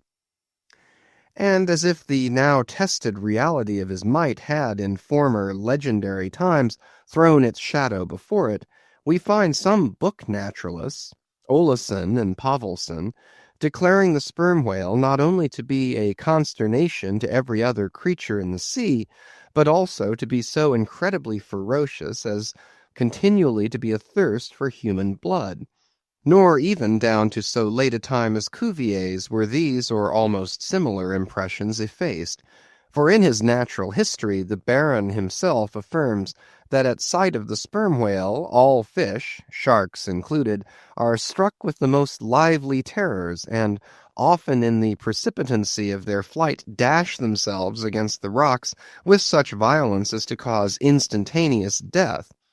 And however the general experiences in the fishery may amend such reports as these, yet in their full terribleness, even to the bloodthirsty item of Pavelson, the superstitious belief in them is, in some vicissitudes of their vocation, revived in the minds of the hunters.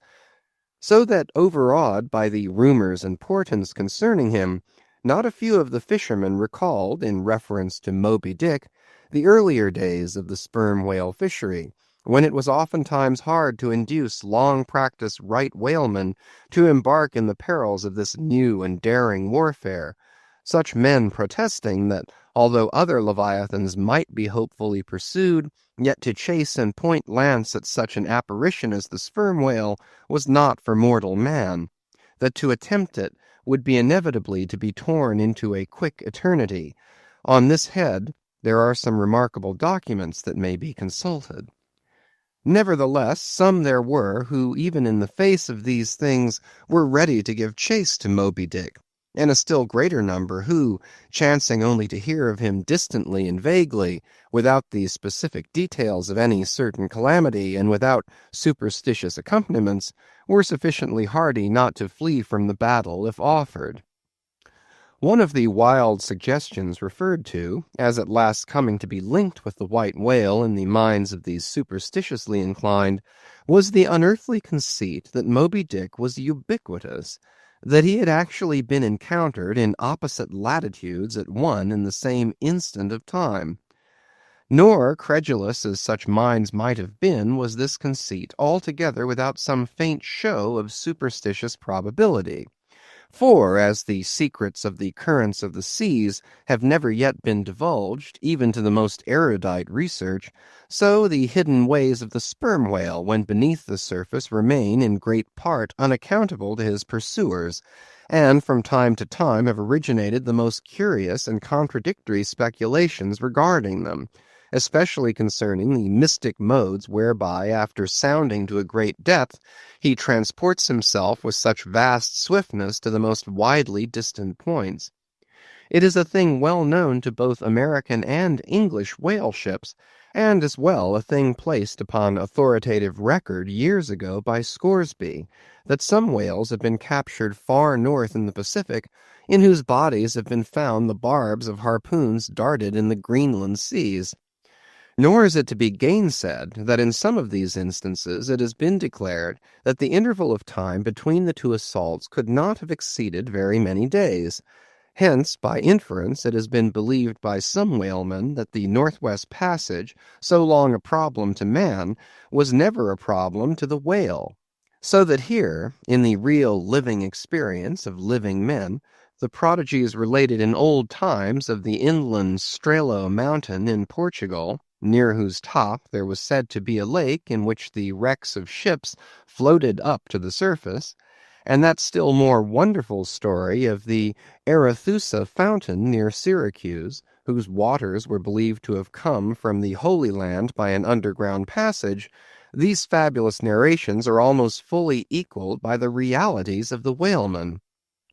Forced into familiarity, then, with such prodigies as these, and knowing that after repeated intrepid assaults the white whale had escaped alive, It cannot be much matter of surprise that some whalemen should go still further in their superstitions, declaring Moby Dick not only ubiquitous, but immortal, for immortality is but ubiquity in time, that though groves of spears should be planted in his flanks, he would still swim away unharmed, or if indeed he should ever be made to spout thick blood, such a sight would be but a ghastly deception, for again in unsanguined billows, hundreds of leagues away, his unsullied jet would once more be seen. But even stripped of these supernatural surmisings, there was enough in the earthly make and incontestable character of the monster to strike the imagination with unwonted power. For it was not so much his uncommon bulk that so much distinguished him from other sperm whales, but, as elsewhere thrown out, a peculiar snow-white wrinkled forehead and a high pyramidical white hump. These were his prominent features, the tokens whereby, even in the limitless uncharted seas, he revealed his identity at a long distance to those who knew him. The rest of his body was so streaked and spotted and marbled with the same shrouded hue, that in the end he had gained his distinctive appellation of the white whale, a name, indeed, literally justified by his vivid aspect, when seen gliding at high noon through a dark blue sea, leaving a Milky Way wake of creamy foam, all spangled with golden gleamings. Nor was it his unwonted magnitude, nor his remarkable hue, nor yet his deformed lower jaw that so much invested the whale with natural terror as that unexampled, intelligent malignity which, according to specific accounts, he had over and over again evinced in his assaults. More than all, his treacherous retreats struck more dismay than perhaps aught else. For when swimming before his exulting pursuers, with every apparent symptom of alarm, he had several times been known to turn round suddenly, and bearing down upon them, either stave their boats to splinters, or drive them back in consternation to their ship. Already several fatalities had attended his chase. But those similar disasters, however little bruited ashore, were by no means unusual in the fishery. Yet in most instances such seemed the white whale's infernal aforethought of ferocity, that every dismembering or death that he caused was not wholly regarded as having been inflicted by an unintelligent agent. Judge, then, to what pitches of inflamed, distracted fury the minds of his more desperate hunters were impelled, when amid the chips of chewed boats and the sinking limbs of torn comrades, they swam out of the white curds of the whale's direful wrath into the serene, exasperating sunlight that smiled on as if at a birth or a bridal.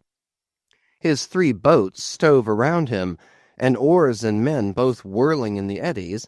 One captain, seizing the line-knife from his broken prow, had dashed at the whale, as an Arkansas duelist at his foe, blindly seeking with a 6-inch blade to reach the fathom-deep life of the whale.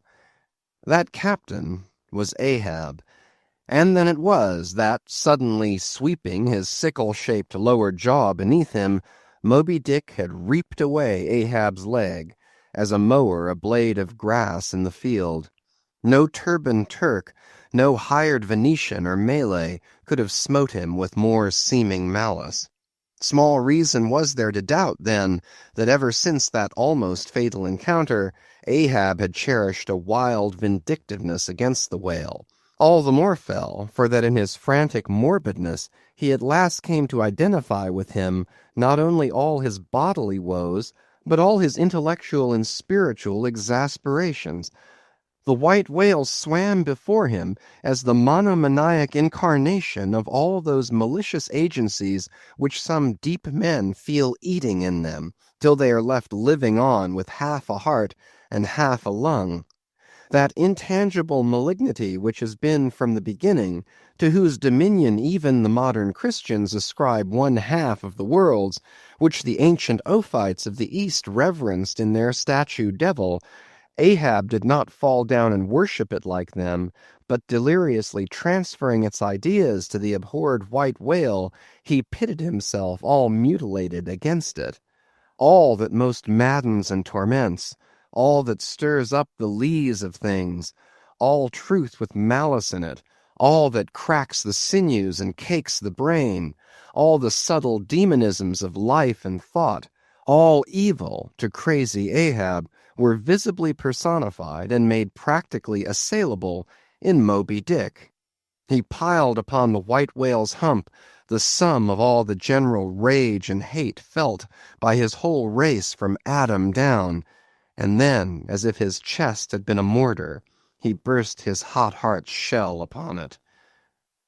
It is not probable that this monomania in him took its instant rise at the precise time of his bodily dismemberment.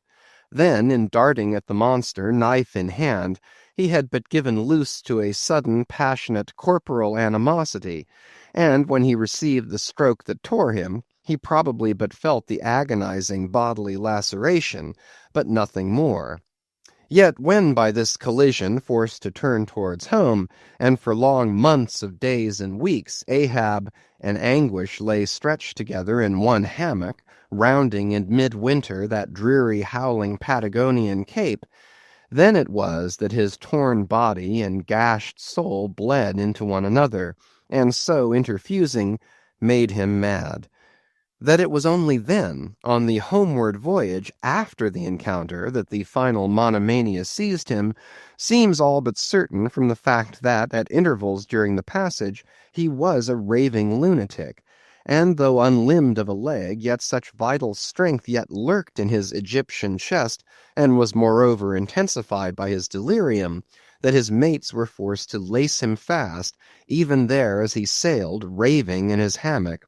In a straitjacket he swung to the mad rockings of the gales, and when running into more sufferable latitudes, the ship, with mild stunsails spread, floated across the tranquil tropics, and to all appearances the old man's delirium seemed left behind him with the Cape Horn swells, and he came forth from his dark den into the blessed light and air. Even then, when he bore that firm, collected front, however pale, and issued his calm orders once again, and his mates thanked God the direful madness was now gone, even then Ahab in his hidden self raved on. Human madness is oftentimes a cunning and most feline thing. When you think it fled, it may have but become transfigured into some still subtler form. Ahab's full lunacy subsided not, but deepeningly contracted, like the unabated Hudson, when that noble Northman flows narrowly but unfathomably through the Highland gorge. But as in his narrow-flowing monomania not one jot of Ahab's broad madness had been left behind, so in that broad madness not one jot of his great natural intellect had perished. That before living agent now became the living instrument. If such a furious trope may stand, his special lunacy stormed his general sanity, and carried it, and turned all its concerted cannon upon its own mad mark, so that far from having lost his strength, Ahab to that one end did now possess 1,000-fold more potency than ever he had sanely brought to bear upon any one reasonable object. This is much, yet Ahab's larger, darker, deeper part remains unhinted. But vain to popularize profundities, and all truth is profound.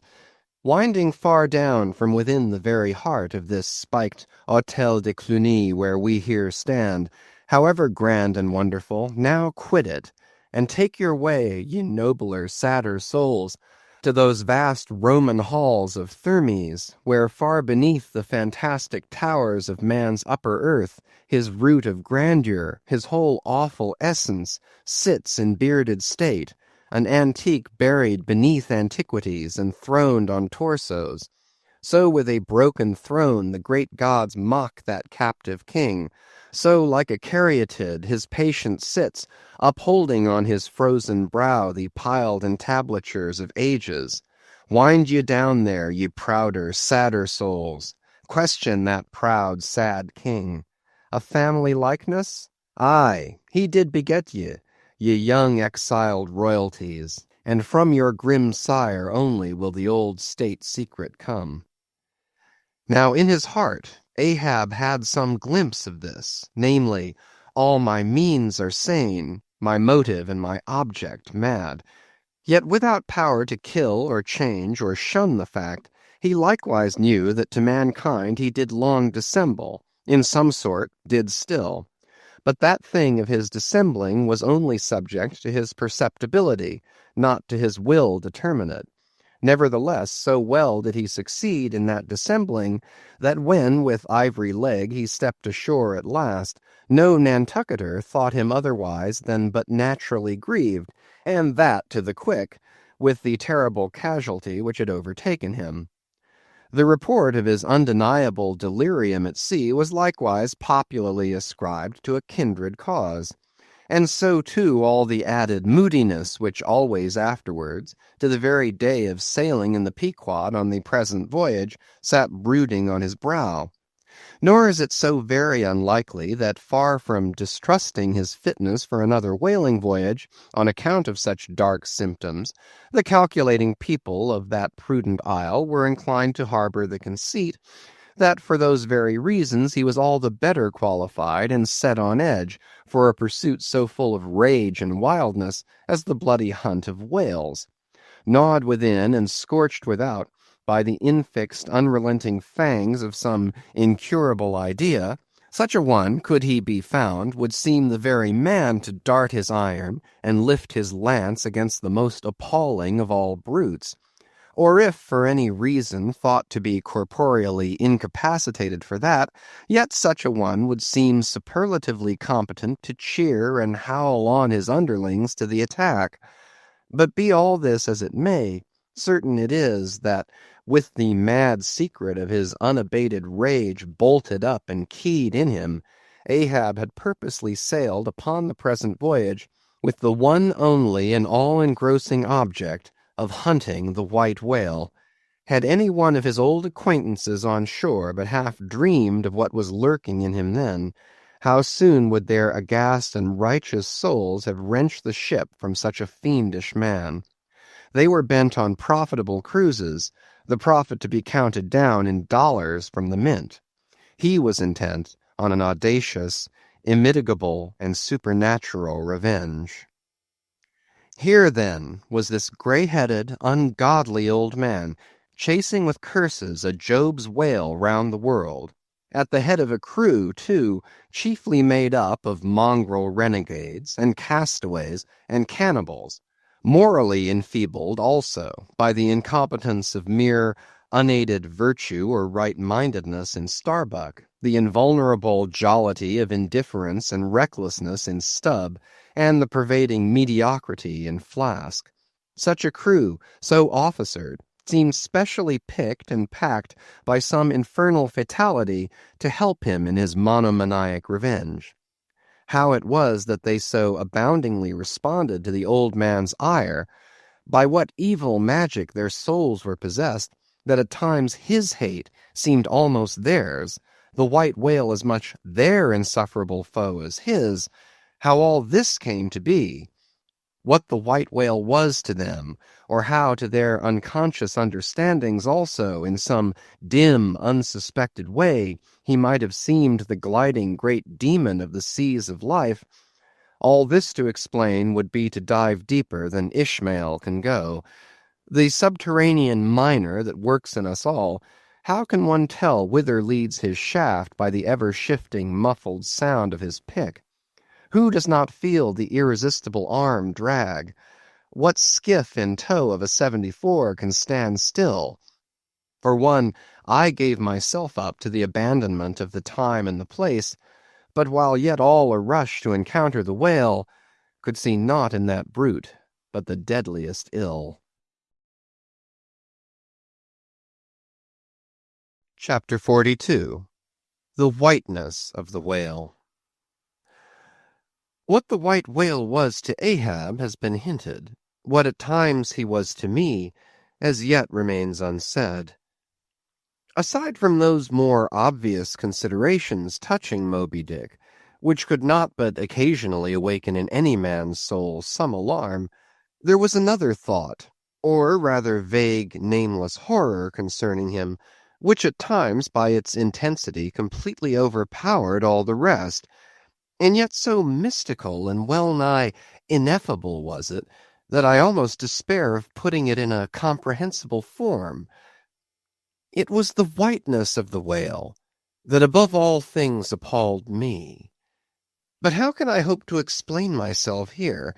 And yet in some dim random way explain myself I must, else all these chapters might be naught.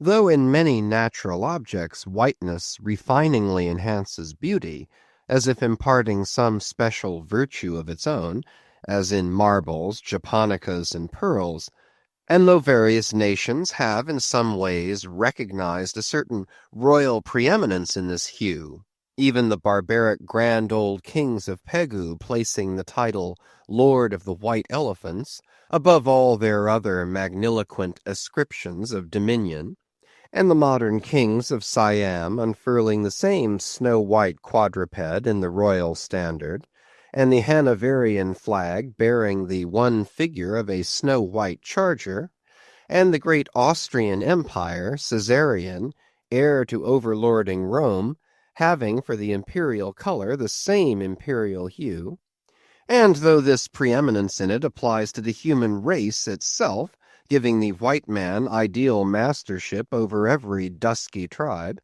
and though, besides all this, whiteness has been even made significant of gladness, for among the Romans a white stone marked a joyful day, and though in other mortal sympathies and symbolizings this same hue is made the emblem of many touching, noble things, the innocence of brides, the benignity of age, though among the red men of America the giving of the white belt of wampum was the deepest pledge of honor, though in many climes whiteness typifies the majesty of justice in the ermine of the judge, and contributes to the daily state of kings and queens drawn by milk-white steeds, though even in the higher mysteries of the most august religions it has been made the symbol of the divine spotlessness and power, by the Persian fire-worshippers, the white-forked flame being held the holiest on the altar, and in the Greek mythologies great Jove himself being made incarnate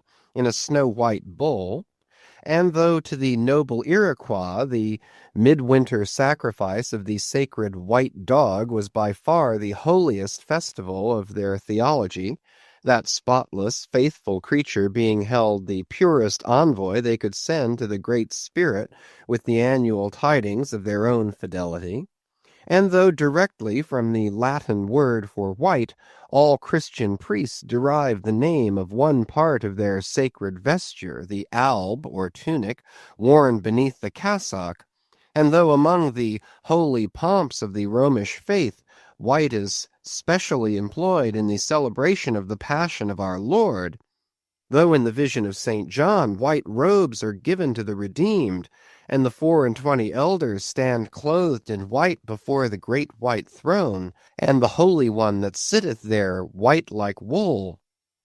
Yet for all these accumulated associations with whatever is sweet, and honorable, and sublime, there yet lurks an elusive something in the innermost idea of this hue, which strikes more of panic to the soul than that redness which affrights in blood. This elusive quality it is which causes the thought of whiteness, when divorced from more kindly associations, and coupled with any object terrible in itself, to heighten that terror to the furthest bounds. Witness the white bear of the poles, and the white shark of the tropics.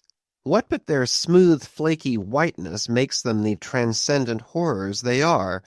That ghastly whiteness it is, which imparts such an abhorrent mildness, even more loathsome than terrific, to the dumb gloating of their aspect, so that not the fierce-fanged tiger in his heraldic coat can so stagger courage as the white-shrouded bear or shark.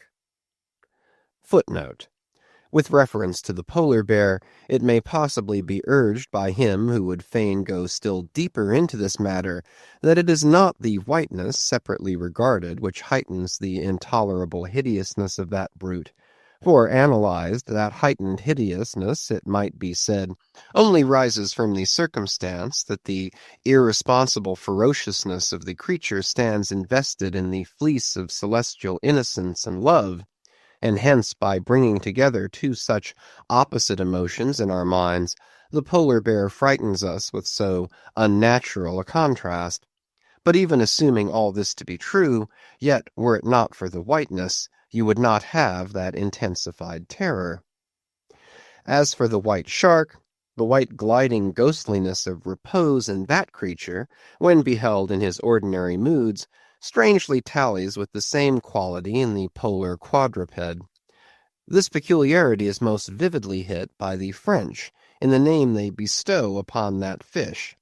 The Romish Mass for the dead begins with Requiem Aeternam, eternal rest, whence Requiem denominating the Mass itself and any other funeral music. Now, in allusion to the white, silent stillness of death in this shark, and the mild deadliness of his habits, the French call him Requin. End of footnote. Bethink thee of the albatross. Whence come those clouds of spiritual wonderment and pale dread in which that white phantom sails in all imaginations? Not Coleridge first threw that spell, but God's great unflattering laureate, Nature. Footnote. I remember the first albatross I ever saw. It was during a prolonged gale, in waters hard upon the Antarctic seas. From my forenoon watch below, I ascended to the overclouded deck, and there, dashed upon the main hatches, I saw a regal, feathery thing of unspotted whiteness, and with a hooked Roman bill sublime. At intervals it arched forth its vast archangel wings, as if to embrace some holy ark. Wondrous flutterings and throbbings shook it. Though bodily unharmed, it uttered cries as some king's ghost in supernatural distress. Through its inexpressible, strange eyes, methought I peeped to secrets which took hold of God.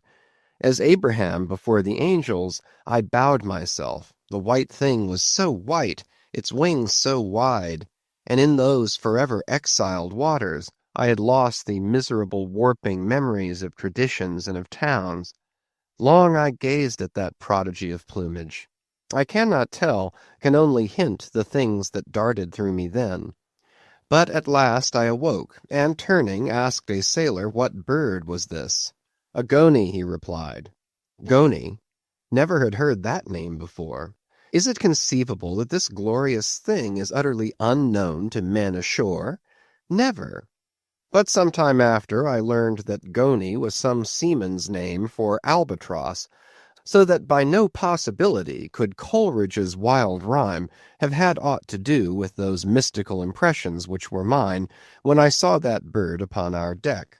For neither had I then read the rhyme, nor knew the bird to be an albatross. Yet in saying this I do but indirectly burnish a little brighter the noble merit of the poem and the poet.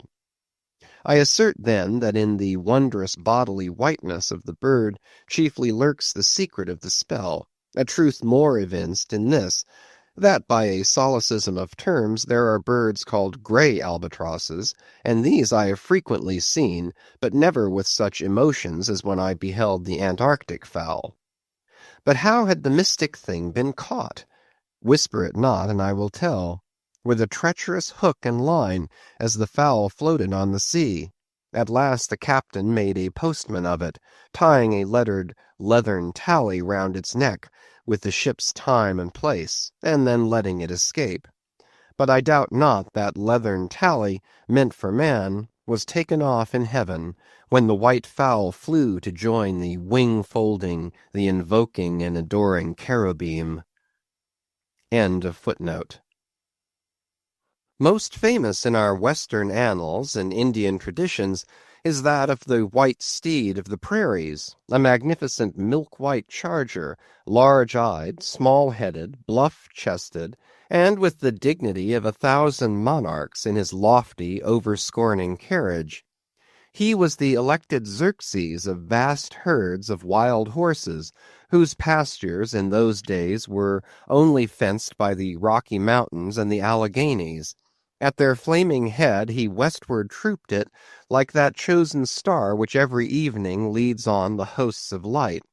The flashing cascade of his mane, the curving comet of his tail, invested him with housings more resplendent than gold and silver beaters could have furnished him. A most imperial and archangelical apparition of that unfallen western world, which to the eyes of the old trappers and hunters revived the glories of those primeval times, when Adam walked majestic as a god, bluff-browed and fearless as this mighty steed. Whether marching amid his aides and marshals in the van of countless cohorts that endlessly streamed it over the plains like an Ohio, or whether with his circumambient subjects browsing all around at the horizon, the white steed gallopingly reviewed them with warm nostrils reddening through his cool milkiness. In whatever aspect he presented himself, always to the bravest Indians he was the object of trembling reverence and awe. Nor can it be questioned from what stands on legendary record of this noble horse, that it was his spiritual whiteness chiefly which so clothed him with divineness, and that this divineness had that in it which, though commanding worship, at the same time enforced a certain nameless terror.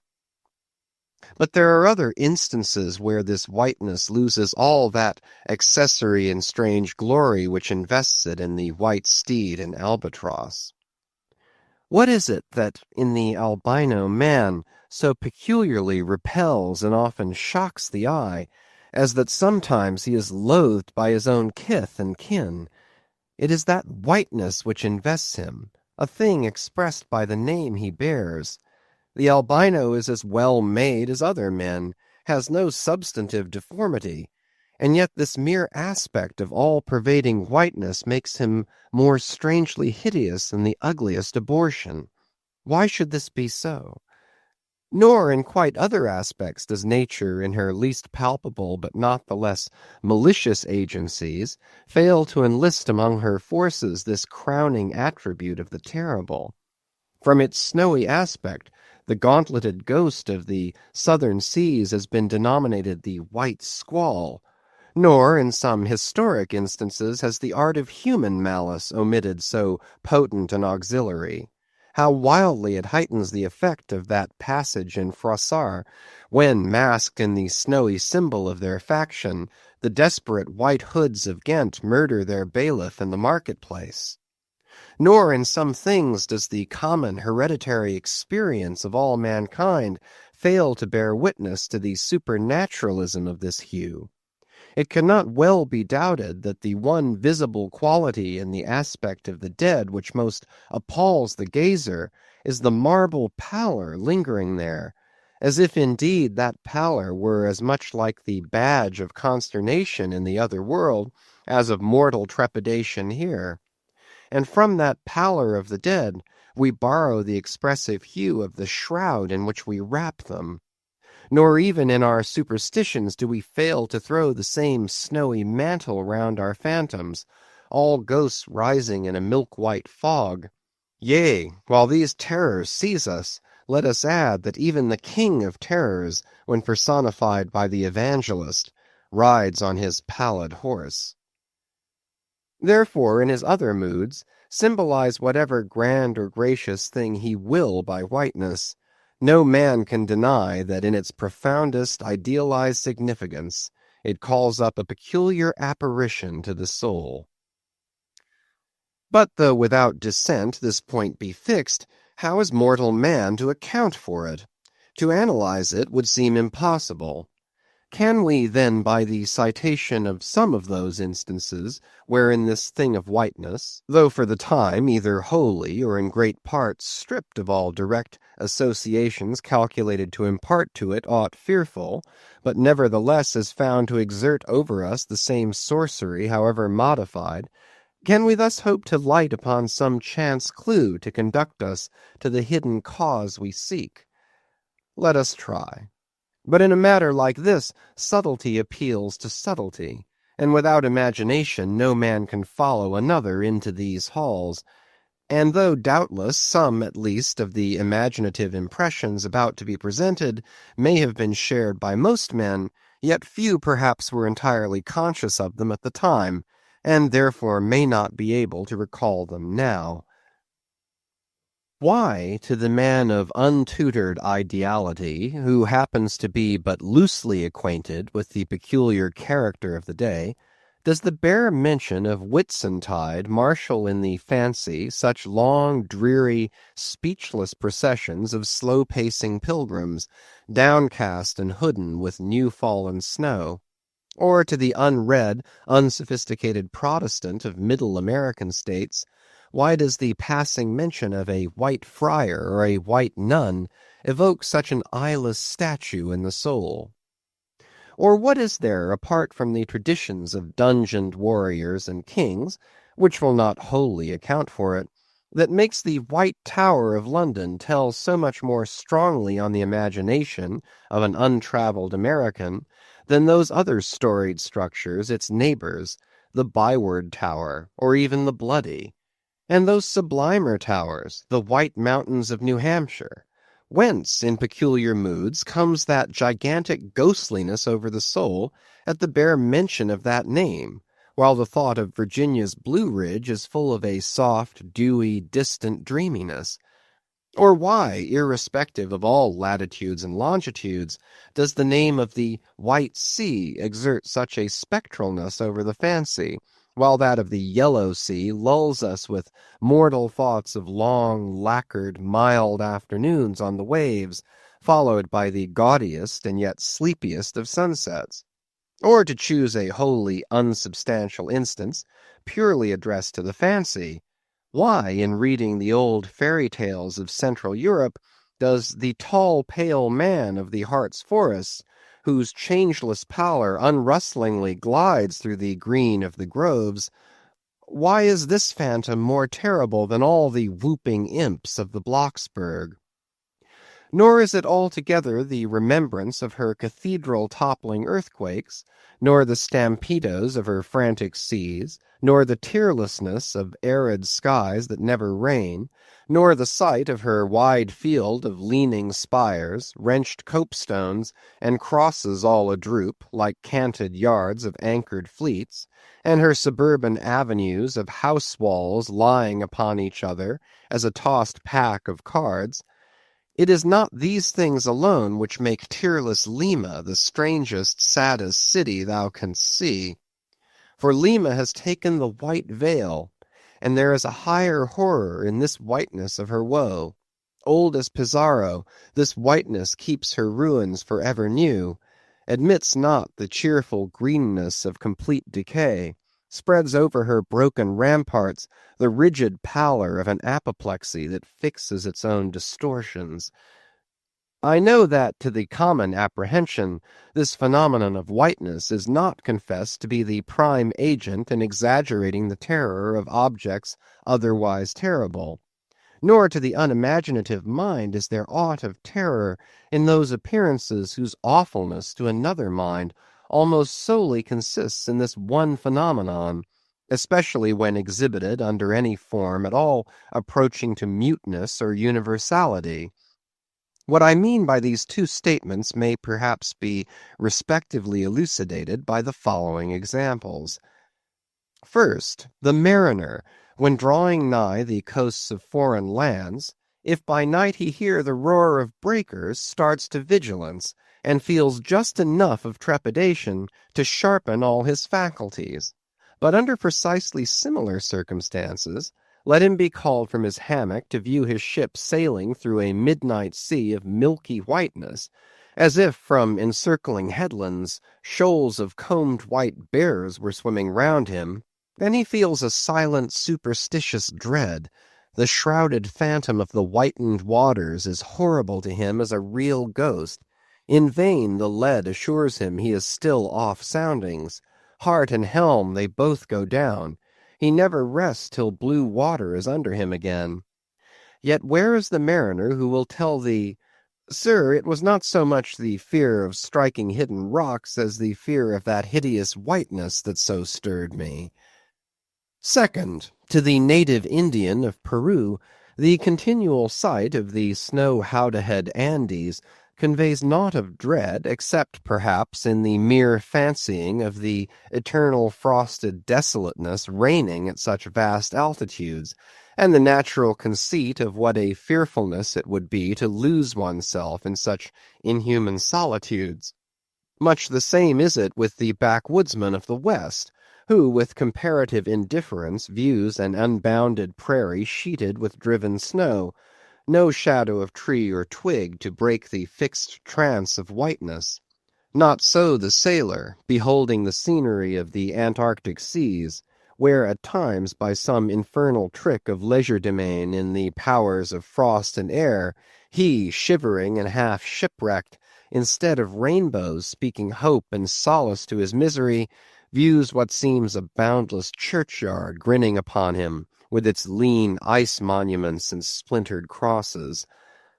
But, thou sayest, methinks that white-lead chapter about whiteness is but a white flag hung out from a craven soul. Thou surrenderest to a hypo, Ishmael.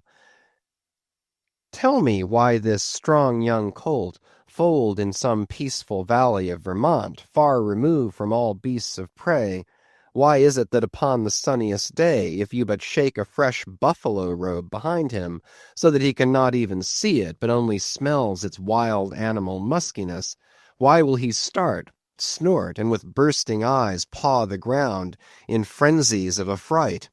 There is no remembrance in him of any gorings of wild creatures in his green northern home, so that the strange muskiness he smells cannot recall to him anything associated with the experience of former perils. For what knows he, this New England colt, of the black bisons of distant Oregon?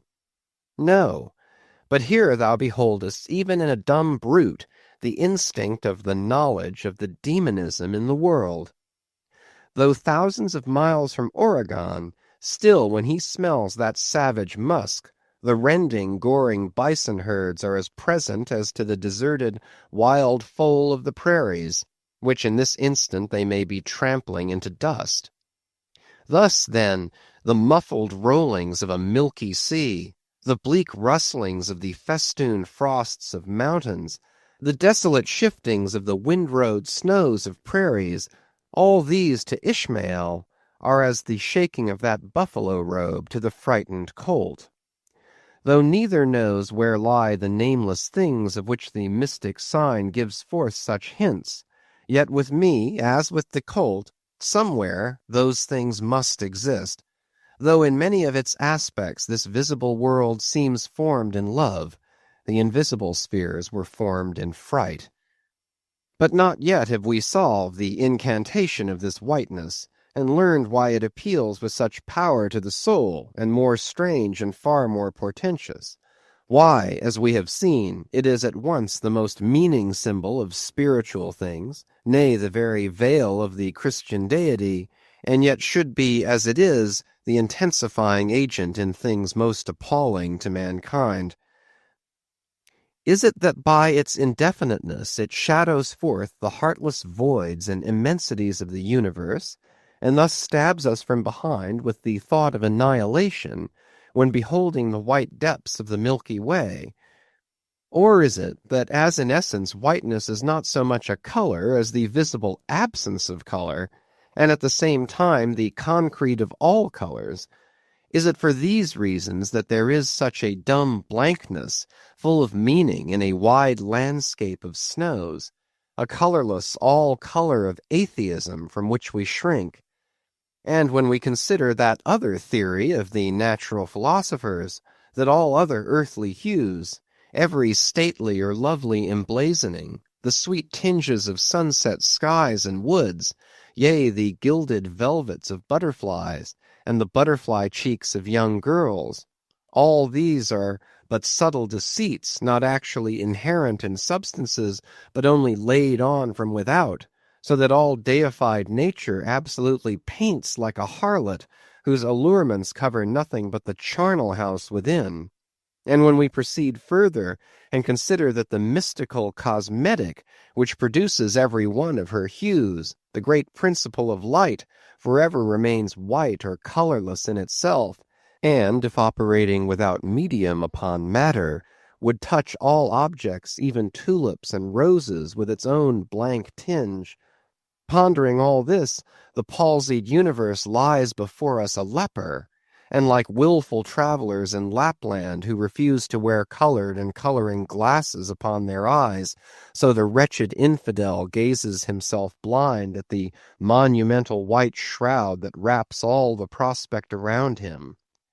And of all these things, the albino whale was the symbol. Wonder ye, then, at the fiery hunt? Chapter 43. Hark! Hist! Did you hear that noise, Kabako? It was the middle watch, a fair moonlight. The seamen were standing in a cordon extending from one of the fresh-water butts in the waist to the scuttle-butt near the taffrail. In this manner they passed the buckets to fill the scuttle-butt. Standing, for the most part, on the hallowed precincts of the quarter-deck, they were careful not to speak or rustle their feet. From hand to hand the buckets went in the deepest silence, only broken by the occasional flap of a sail and the steady hum of the unceasingly advancing keel. It was in the midst of this repose that Archie, one of the cordon, whose post was near the after-hatches, whispered to his neighbor, a cholo, the words above. Hist! Did you hear that noise, Kabako? Take the bucket, will ye, Archie? What noise do you mean? There it is again, under the hatches. Don't you hear it? A cough. It sounded like a cough. Cough be damned. Pass along that return bucket. There again. There it is. It sounds like 2 or 3 sleepers turning over now. Caramba! Have done, shipmate, will ye? It's the 3 soaked biscuits ye ate for supper turning over inside of ye. Nothing else. Look to the bucket. Say what you will, shipmate, I've sharp ears. Aye, you are the chap, ain't you, that heard the hum of the old Quakeress's knitting needles 50 miles at sea from Nantucket. You're the chap. Grin away. We'll see what turns up. Hark ye, Kabako. There is somebody down in the after hold that has not yet been seen on deck, and I suspect our old mogul knows something of it, too. I heard Stubb tell Flask one morning watch that there was something of that sort in the wind. Tish, the bucket. Chapter 44. The Chart.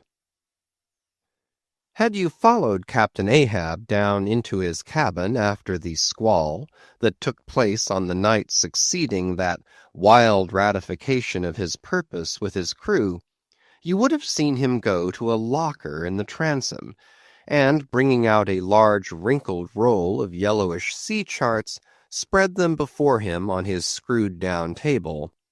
Then, seating himself before it, you would have seen him intently study the various lines and shadings which there met his eye, and with slow but steady pencil trace additional courses over spaces that before were blank.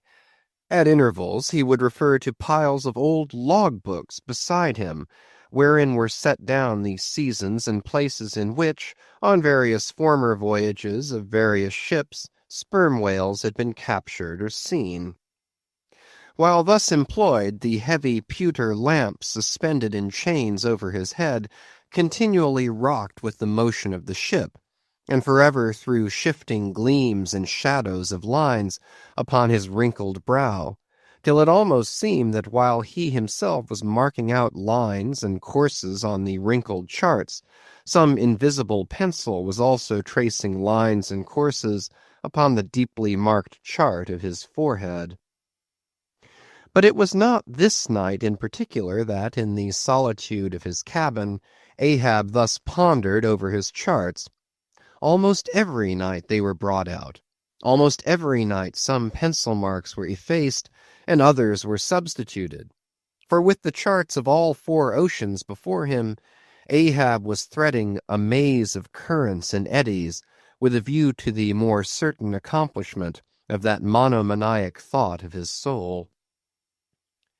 Now, to anyone not fully acquainted with the ways of the Leviathans, it might seem an absurdly hopeless task thus to seek out one solitary creature in the unhooped oceans of this planet.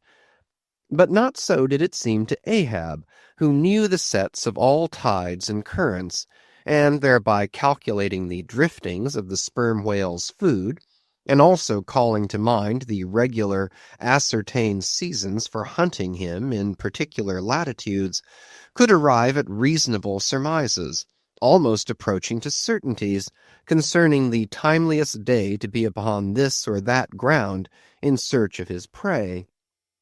So assured, indeed, is the fact concerning the periodicalness of the sperm whale's resorting to given waters, that many hunters believe that, could he be closely observed and studied throughout the world, were the logs for one voyage of the entire whale fleet carefully collated, then the migrations of the sperm whale would be found to correspond in invariability to those of the herring shoals or the flights of swallows. On this hint, attempts have been made to construct elaborate migratory charts of the sperm whale. Footnote. Since the above was written, the statement is happily borne out by an official circular issued by Lieutenant Maury of the National Observatory, Washington, April 16, 1851. By that circular, it appears that precisely such a chart is in course of completion, and portions of it are presented in the circular. Quote, "This chart divides the ocean into districts of 5 degrees of latitude by 5 degrees of longitude, perpendicularly through each of which districts are 12 columns for the 12 months, and horizontally through each of which districts are 3 lines, one to show the number of days that have been spent in each month in every district, and the 2 others to show the number of days in which whales, sperm or right, have been seen." End quote. End of footnote. Besides, when making a passage from one feeding ground to another, the sperm whales, guided by some infallible instinct, say rather secret intelligence from the deity, mostly swim in veins, as they are called, continuing their way along a given ocean line with such undeviating exactitude that no ship ever sailed her course by any chart with one tithe of such marvelous precision, though in these cases the direction taken by any one whale be as straight as a surveyor's parallel, and though the line of advance be strictly confined to its own unavoidable straight wake, yet the arbitrary vein in which at these times he is said to swim generally embraces some few miles in width, more or less as the vein is presumed to expand or contract, but never exceeds the visual sweep from the whale ship's mastheads when circumspectly gliding along this magic zone. The sum is that at particular seasons within that breadth and along that path, migrating whales may with great confidence be looked for. And hence not only at substantiated times upon well-known separate feeding grounds could Ahab hope to encounter his prey, but in crossing the widest expanses of water between those grounds he could, by his art, so place and time himself on his way as even then not to be wholly without prospect of a meeting. There was a circumstance which at first sight seemed to entangle his delirious but still methodical scheme, but not so in the reality, perhaps. Though the gregarious sperm whales have their regular seasons for particular grounds, yet in general you cannot conclude that the herds which haunted such and such a latitude or longitude this year, say, will turn out to be identically the same with those that were found in the preceding season, though there are peculiar and unquestionable instances where the contrary of this has proved true. In general, the same remark, only within a less wide limit, applies to the solitaries and hermits among the matured, aged sperm whales. So that though Moby Dick had in a former year been seen, for example, on what is called the Seychelles ground in the Indian Ocean, or Volcano Bay on the Japanese coast, yet it did not follow that were the Pequod to visit either of those spots at any subsequent corresponding season, she would infallibly encounter him there. So, too, with some other feeding grounds, where he had at times revealed himself. But all these seemed only his casual stopping places and ocean inns, so to speak, not his places of prolonged abode. And where Ahab's chances of accomplishing his object have hitherto been spoken of, allusion has only been made to whatever wayside, antecedent, extra prospects were his, ere a particular set time or place were attained, when all possibilities would become probabilities, and, as Ahab fondly thought, every possibility the next thing to a certainty. That particular set time and place were conjoined in the one technical phrase, the season on the line. For there and then, for several consecutive years, Moby Dick had been periodically descried, lingering in those waters for a while, as the sun in its annual round loiters for a predicted interval in any one sign of the zodiac.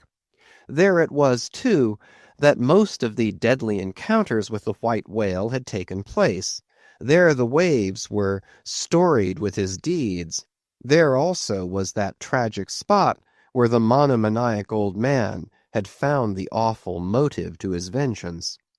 But in the cautious comprehensiveness and unloitering vigilance with which Ahab threw his brooding soul into this unfaltering hunt, he would not permit himself to rest all his hopes upon the one crowning fact above mentioned, however flattering it might be to those hopes, nor in the sleeplessness of his vow could he so tranquilize his unquiet heart as to postpone all intervening quest. Now the Pequod had sailed from Nantucket at the very beginning of the season on the line. No possible endeavor, then, could enable her commander to make the great passage southwards, double Cape Horn, and then, running down 60 degrees of latitude, arrive in the equatorial Pacific in time to cruise there. Therefore he must wait for the next ensuing season.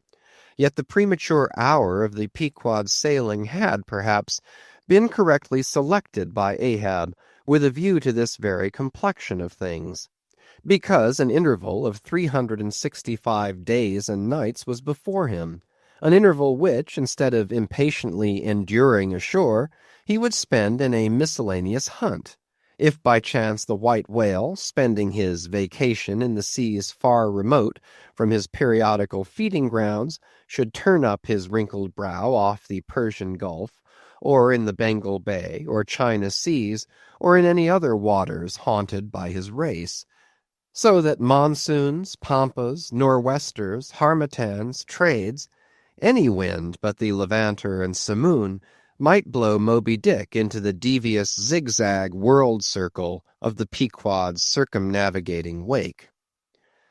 But, granting all this, yet regarded discreetly and coolly, seems it not but a mad idea, this, that in the broad boundless ocean, one solitary whale, even if encountered, should be thought capable of individual recognition from his hunter, even as a white-bearded mufti in the thronged thoroughfares of Constantinople? Yes, for the peculiar snow-white brow of Moby Dick and his snow-white hump could not but be unmistakable. And have I not tallied the whale, Ahab would mutter to himself, as after poring over his charts till long after midnight he would throw himself back in reveries, tallied him, and shall he escape? His broad fins are bored and scalloped out like a lost sheep's ear, and here his mad mind would run on in a breathless race, till a weariness and faintness of pondering came over him, and in the open air of the deck he would seek to recover his strength. Ah, God! What trances of torment does that man endure who is consumed with one unachieved revengeful desire? He sleeps with clenched hands, and wakes with his own bloody nails in his palms. Often, when forced from his hammock by exhausting and intolerably vivid dreams of the night, which, resuming his own intense thoughts through the day, carried them on amid a clashing of frenzies, and whirled them round and round and round in his blazing brain till the very throbbing of his life-spot became insufferable anguish. And when, as was sometimes the case, these spiritual throes in him heaved his being up from its base, and a chasm seemed opening in him, from which forked flames and lightning shot up, and accursed fiends beckoned him to leap down among them, when this hell in himself yawned beneath him, a wild cry would be heard through the ship, and with glaring eyes Ahab would burst from his stateroom, as though escaping from a bed that was on fire. Yet these, perhaps, instead of being the unsuppressible symptoms of some latent weakness, or fright at his own resolve, were but the plainest tokens of its intensity. For at such times crazy Ahab, the scheming, unappeasedly steadfast hunter of the white whale, this Ahab that had gone to his hammock, was not the agent that so caused him to burst from it in horror again. The latter was the eternal living principle or soul in him, and in sleep, being for the time dissociated from the characterizing mind, which at other times employed it for its outer vehicle or agent, it spontaneously sought escape from the scorching contiguity of the frantic thing, of which, for the time, it was no longer an integral. But as the mind does not exist unless leagued with the soul, therefore it must have been that, in Ahab's case, yielding up all his thoughts and fancies to his one supreme purpose, that purpose, by its own sheer inveteracy of will, forced itself against gods and devils into a kind of self-assumed independent being of its own, nay, could grimly live and burn, while the common vitality to which it was conjoined fled, horror-stricken from the unbidden and unfathered birth. Therefore, the tormented spirit that glared out of bodily eyes when what seemed Ahab rushed from his room was for the time but a vacated thing, a formless, somnambulistic being, a ray of living light to be sure, but without an object to color, and therefore a blankness in itself. God help thee, old man. Thy thoughts have created a creature in thee, and he whose intense thinking thus makes him a Prometheus, a vulture feeds upon that heart forever. That vulture, the very creature he creates. Chapter 45. The Affidavit.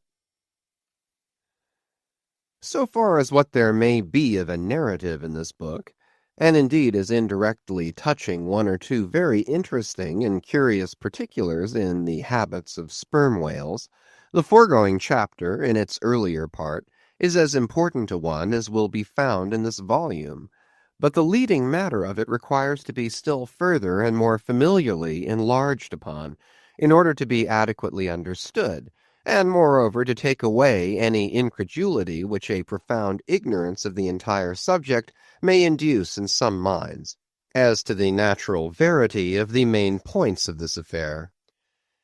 I care not to perform this part of my task methodically, but shall be content to produce the desired impression by separate citations of items practically or reliably known to me as a whaleman, and from these citations, I take it, the conclusion aimed at will naturally follow of itself.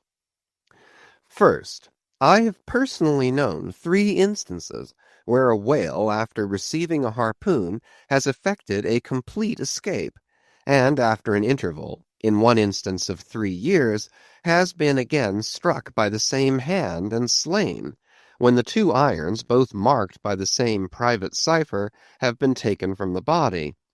In the instance where 3 years intervened between the flinging of the 2 harpoons, and I think it may have been something more than that, the man who darted them, happening in the interval to go in a trading ship on a voyage to Africa, went ashore there, joined a discovery party, and penetrated far into the interior, where he traveled for a period of nearly 2 years, often endangered by serpents, savages, tigers, poisonous miasmas, with all the other common perils incident to wandering in the heart of unknown regions. Meanwhile, the whale he had struck must also have been on its travels.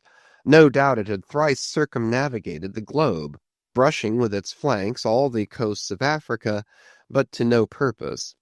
This man and this whale again came together, and the one vanquished the other. I say I myself have known 3 instances similar to this. That is, in 2 of them I saw the whales struck, and upon the second attack saw the 2 irons with the respective marks cut in them, afterwards taken from the dead fish.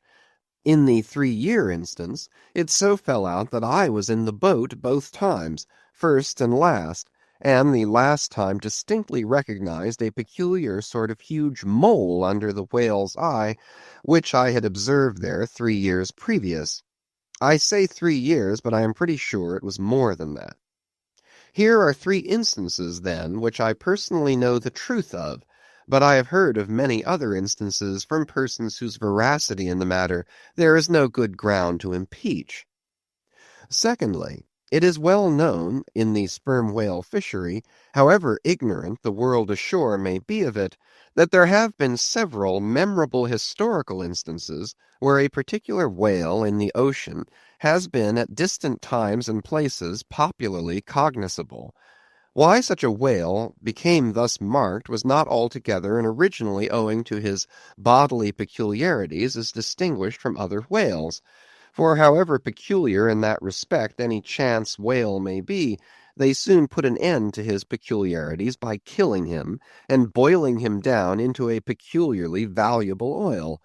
No, the reason was this, that from the fatal experiences of the fishery there hung a terrible prestige of perilousness about such a whale, as there did about Rinaldo Rinaldini, insomuch that most fishermen were content to recognize him by merely touching their tarpaulins when he would be discovered, lounging by them on the sea, without seeking to cultivate a more intimate acquaintance. Like some poor devils ashore that happen to know an irascible great man, they make distant, unobtrusive salutations to him in the street, lest if they pursued the acquaintance further, they might receive a summary thump for their presumption. But not only did each of these famous whales enjoy great individual celebrity, nay, you may call it an ocean-wide renown, not only was he famous in life and now is immortal in the forecastle stories after death, but he was admitted into all the rights, privileges, and distinctions of a name, had as much a name, indeed, as Cambyses or Caesar. Was it not so, O Timor Tom, thou famed Leviathan, scarred like an iceberg, who so long didst lurk in the oriental straits of that name, whose spout was often seen from the palmy beach of Ombay? Was it not so, O New Zealand Jack, thou terror of all cruisers that cross their wakes in the vicinity of the Tattoo Land? Was it not so, O Morkan, king of Japan, whose lofty jet, they say, at times assumed the semblance of a snow-white cross against the sky? Was it not so, O Don Miguel, thou Chilean whale, marked like an old tortoise with mystic hieroglyphics upon the back? In plain prose, here are 4 whales as well known to the students of cetacean history as Marius or Scylla to the classic scholar. But this is not all. New Zealand Tom and Don Miguel, after at various times creating great havoc among the boats of different vessels, were finally gone in quest of, systematically hunted out, chased, and killed by valiant whaling captains, who heaved up their anchors with that express object as much in view as in setting out through the Narragansett woods, Captain Butler of old had it in his mind to capture that notorious murderous savage, Anawan, the headmost warrior of the Indian king, Philip. I do not know where I can find a better place than just here to make mention of 1 or 2 other things which seem to me important, as in printed form establishing in all respects the reasonableness of the whole story of the white whale, more especially the catastrophe. For this is one of those disheartening instances where truth requires full as much bolstering as error. So ignorant are most landsmen of some of the plainest and most palpable wonders of the world, that without some hints touching the plain facts, historical and otherwise, of the fishery, they might scoff at Moby Dick as a monstrous fable, or still worse and more detestable, a hideous and intolerable allegory. First, though most men have some vague, flitting ideas of the general perils of the grand fishery, yet they have nothing like a fixed, vivid conception of those perils, and the frequency with which they recur. One reason, perhaps, is that not 1 in 50 of the actual disasters and deaths by casualties in the fishery ever finds a public record at home, however transient and immediately forgotten that record. Do you suppose that that poor fellow there, who this moment perhaps caught by the whale line off the coast of New Guinea, is being carried to the bottom of the sea by the sounding Leviathan, do you suppose that that poor fellow's name will appear in the newspaper obituary you will read tomorrow at your breakfast? No, because the mails are very irregular between here and New Guinea. In fact, did you ever hear what might be called regular news, direct or indirect, from New Guinea? Yet I tell you that upon one particular voyage which I made to the Pacific, among many others, we spoke 30 different ships, every one of which had a death by a whale, some of them more than one, and 3 that had each lost a boat's crew. For God's sake, be economical with your lamps and candles. Not a gallon you burn, but at least 1 drop of a man's blood was spilled for it. Secondly, people ashore have indeed some indefinite idea that a whale is an enormous creature of enormous power, but I have ever found that when narrating to them some specific example of this twofold enormousness, they have significantly complimented me upon my facetiousness, when I declare upon my soul I had no more idea of being facetious than Moses when he wrote the history of the plagues of Egypt. But fortunately the special point I here seek can be established upon testimony entirely independent of my own.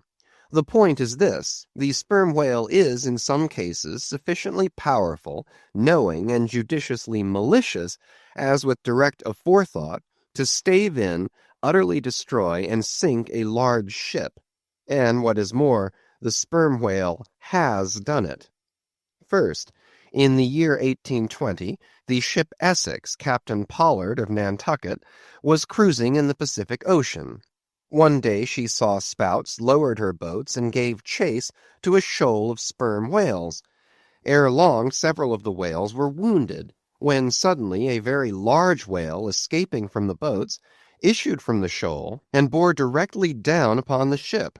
Dashing his forehead against her hull, he so stove her in, that in less than, quote, 10 minutes, end quote, she settled down and fell over. Not a surviving plank of her has been seen since. After the severest exposure, part of the crew reached the land in their boats. Being returned home at last, Captain Pollard once more sailed for the Pacific in command of another ship, but the gods shipwrecked him again upon unknown rocks and breakers.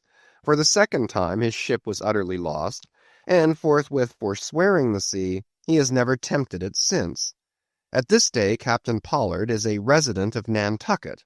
I have seen Owen Chase, who was chief mate of the Essex at the time of the tragedy. I have read his plain and faithful narrative. I have conversed with his son, and all this within a few miles of the scene of the catastrophe. Footnote.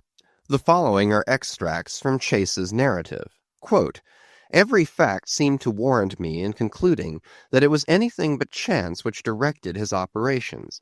He made too several attacks upon the ship, at a short interval between them, both of which, according to their direction, were calculated to do us the most injury by being made ahead, and thereby combining the speed of the 2 objects for the shock.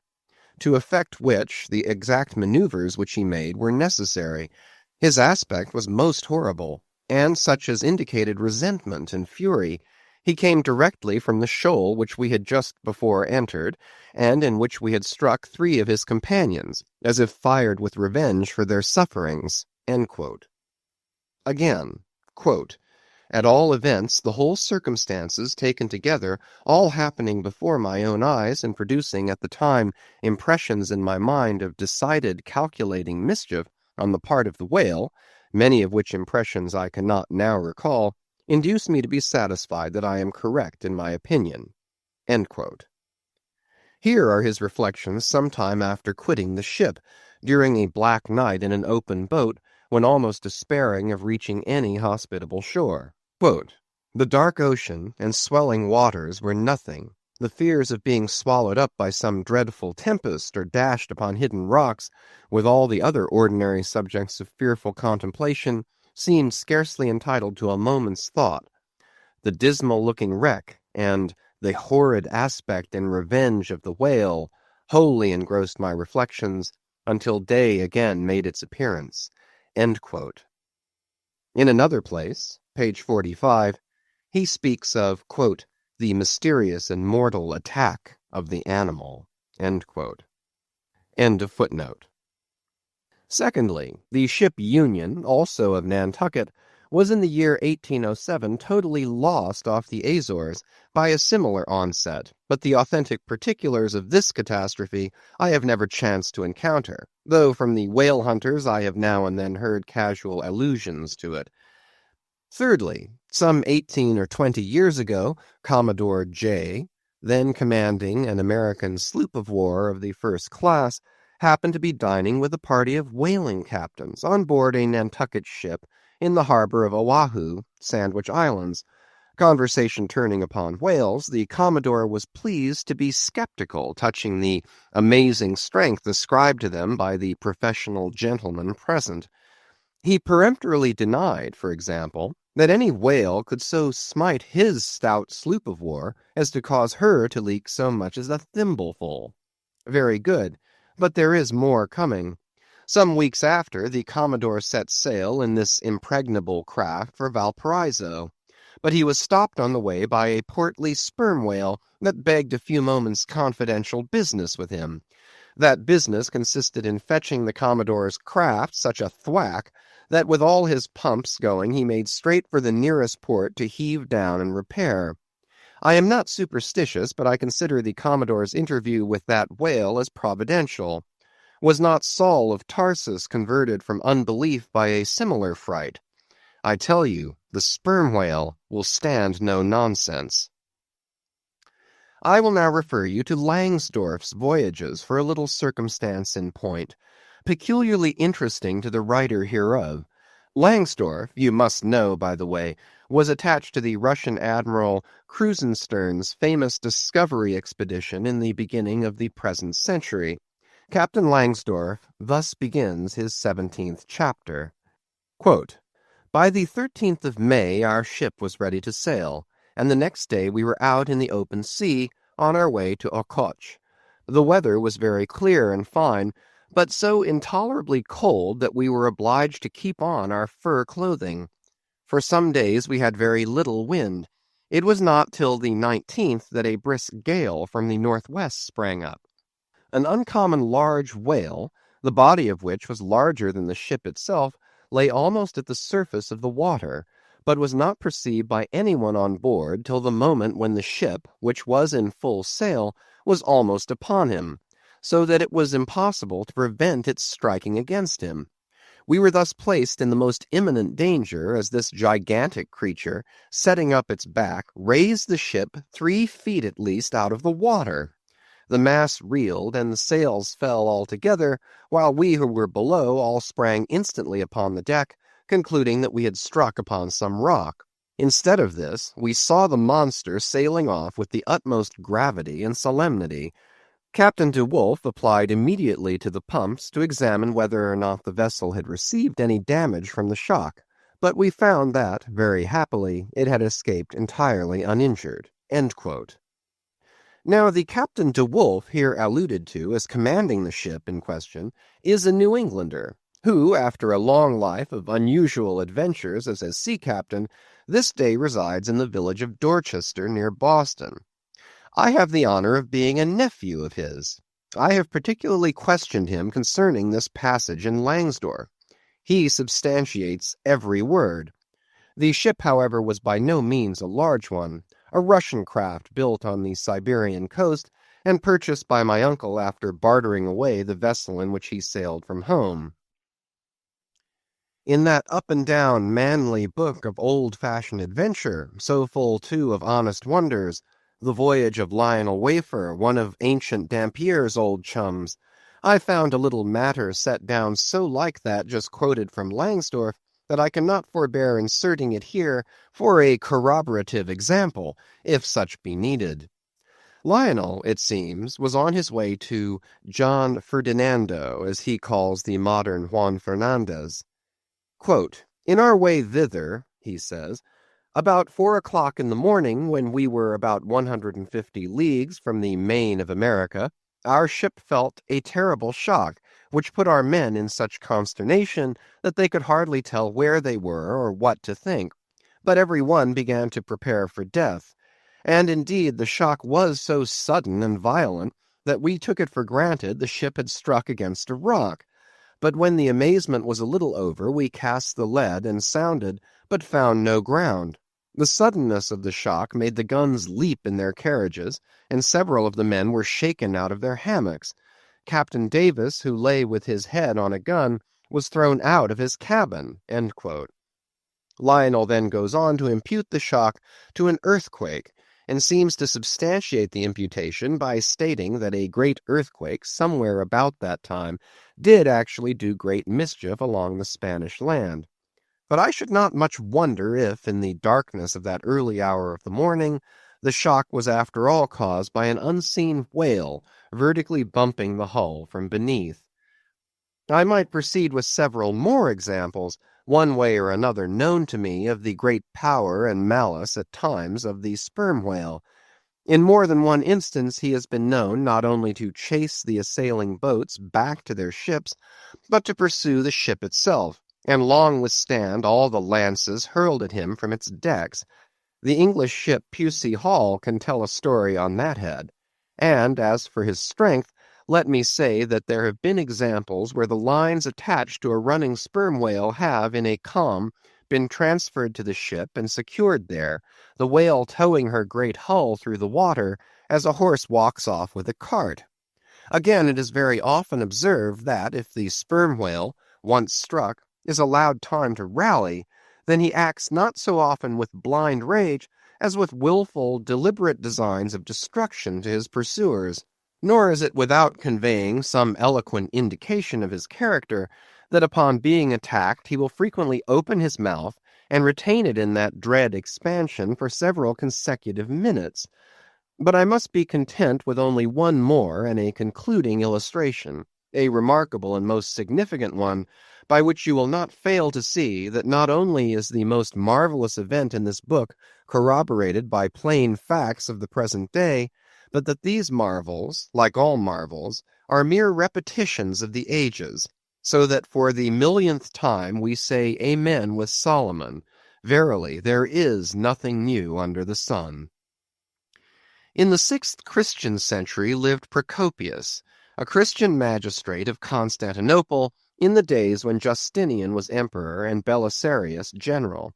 As many know, he wrote the history of his own times, a work every way of uncommon value. By the best authorities he has always been considered a most trustworthy and unexaggerating historian, except in some one or two particulars not at all affecting the matter presently to be mentioned. Now in this history of his, Procopius mentions that during the term of his prefecture at Constantinople, a great sea monster was captured in the neighboring Propontis, or Sea of Marmora, after having destroyed vessels at intervals in those waters for a period of more than 50 years. A fact thus set down in substantial history cannot easily be gainsaid, nor is there any reason that it should be. Of what precise species this sea monster was is not mentioned, but as he destroyed ships, as well as for other reasons, he must have been a whale. and I am strongly inclined to think a sperm whale. And I will tell you why. For a long time, I fancied that the sperm whale had been always unknown in the Mediterranean and the deep waters connecting with it. Even now, I am certain that those seas are not, and perhaps never can be, in the present constitution of things, a place for his habitual gregarious resort. But further investigations have recently proved to me that in modern times there have been isolated instances of the presence of the sperm whale in the Mediterranean. I am told on good authority that on the Barbary coast, a Commodore Davis of the British Navy found the skeleton of a sperm whale. Now, as a vessel of war readily passes through the Dardanelles, hence a sperm whale could, by the same route, pass out of the Mediterranean into the Propontis. In the Propontis, as far as I can learn, none of that peculiar substance called brit is to be found, the aliment of the right whale. But I have every reason to believe that the food of the sperm whale, squid or cuttlefish, lurks at the bottom of that sea, because large creatures, but by no means the largest of that sort, have been found at its surface. If then you properly put these statements together, and reason upon them a bit, you will clearly perceive that according to all human reasoning, Procopius's sea monster that for half a century stove the ships of a Roman emperor must in all probability have been a sperm whale. Chapter 46. Surmises. Though consumed with the hot fire of his purpose, Ahab, in all his thoughts and actions, ever had in view the ultimate capture of Moby Dick. Though he seemed ready to sacrifice all mortal interest to that one passion, nevertheless it may have been that he was by nature and long habituation far too wedded to the fiery whaleman's ways altogether to abandon the collateral prosecution of the voyage. Or at least, if this were otherwise, there were not wanting other motives much more influential with him. It would be refining too much, perhaps, even considering his monomania, to hint that his vindictiveness toward the white whale might have possibly extended itself in some degree to all sperm whales, and that the more monsters he slew by so much, the more he multiplied the chances that each subsequently encountered whale would prove to be the hated one he hunted. But if such an hypothesis be indeed exceptionable, there were still additional considerations which, though not so strictly according to the wildness of his ruling passion, yet were by no means incapable of swaying him. To accomplish his object, Ahab must use tools, and of all tools used in the shadow of the moon, men are the most apt to get out of order. He knew, for example, that however magnetic his ascendancy in some respects was over Starbuck, yet that ascendancy did not cover the complete spiritual man any more than mere corporeal superiority involves intellectual mastership. For to the purely spiritual, the intellectual but stand in a sort of corporeal relation. Starbuck's body and Starbuck's coerced will were Ahab's, so long as Ahab kept his magnet at Starbuck's brain. Still he knew that for all this the chief mate in his soul abhorred his captain's quest, and could he, would joyfully disintegrate himself from it, or even frustrate it. It might be that a long interval would elapse ere the white whale was seen. During that long interval, Starbuck would ever be apt to fall into open relapses of rebellion against his captain's leadership, unless some ordinary, prudential, circumstantial influences were brought to bear upon him.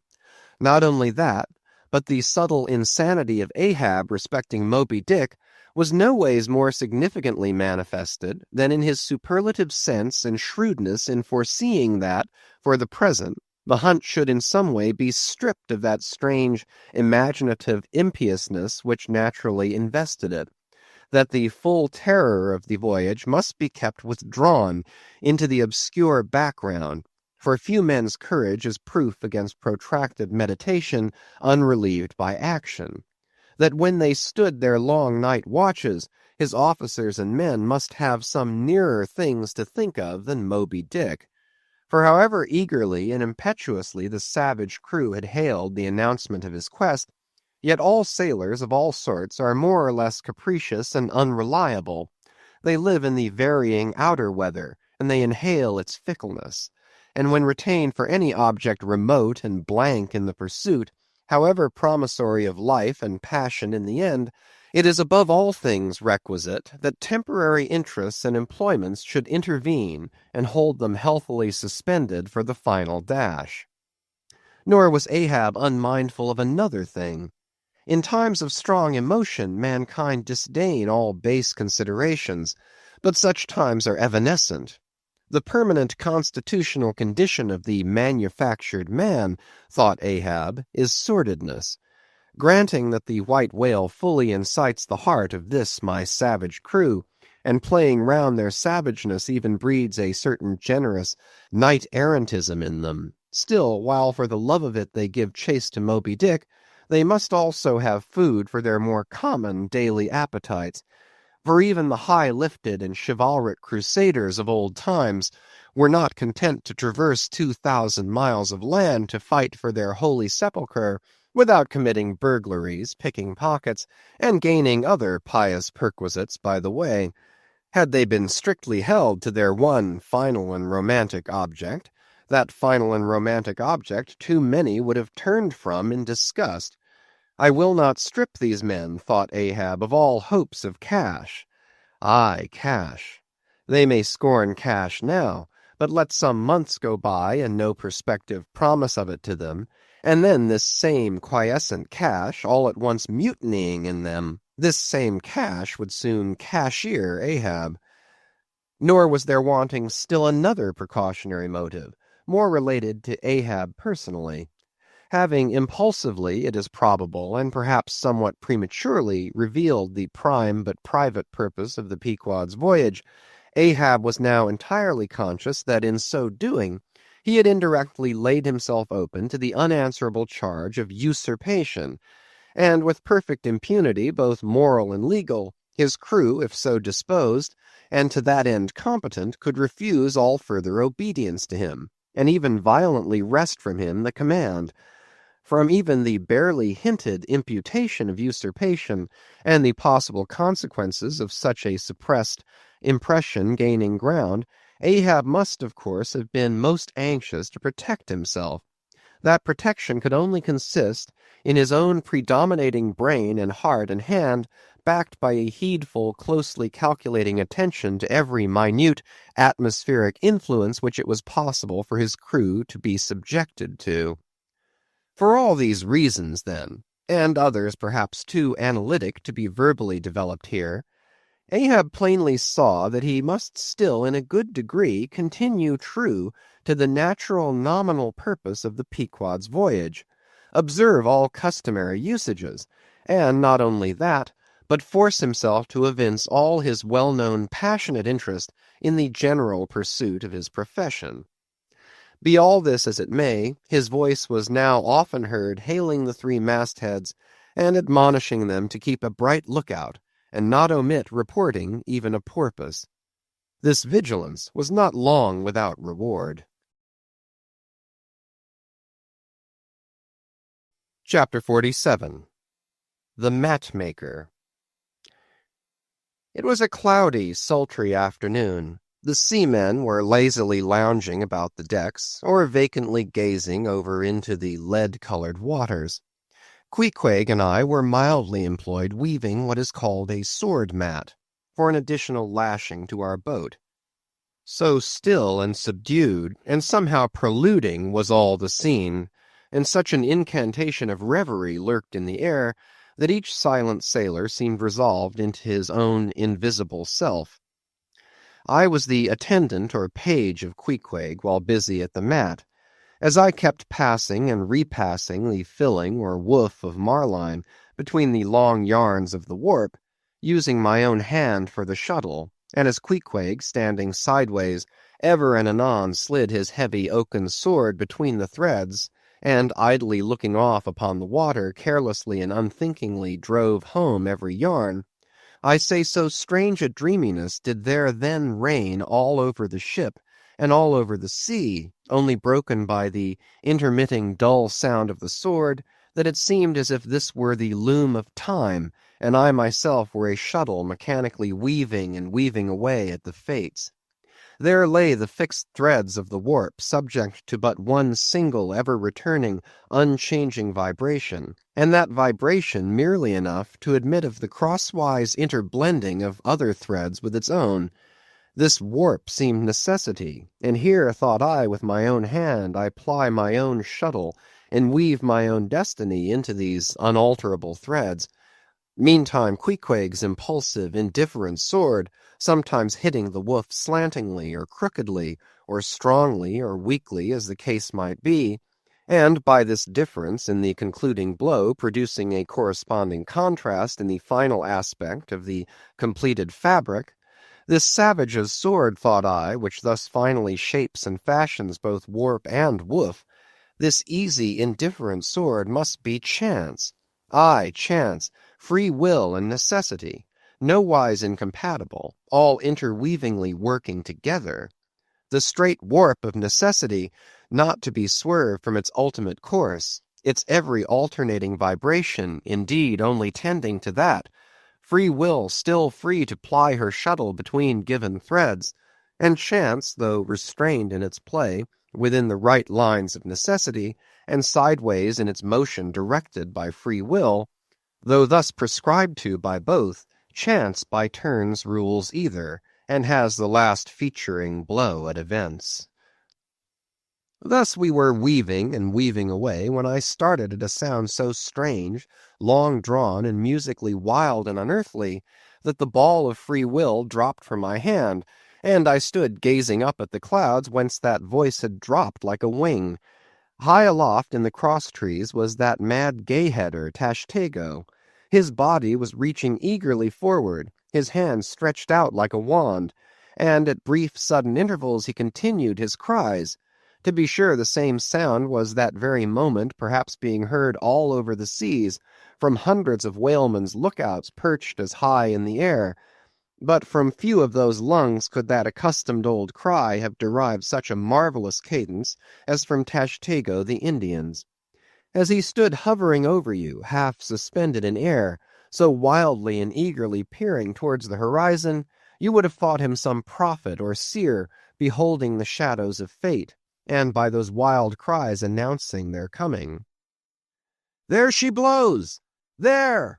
There! There! She blows! She blows! Where away?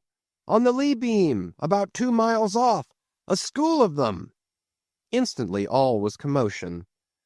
The sperm whale blows as a clock ticks, with the same undeviating and reliable uniformity, and thereby whalemen distinguish this fish from other tribes of his genus.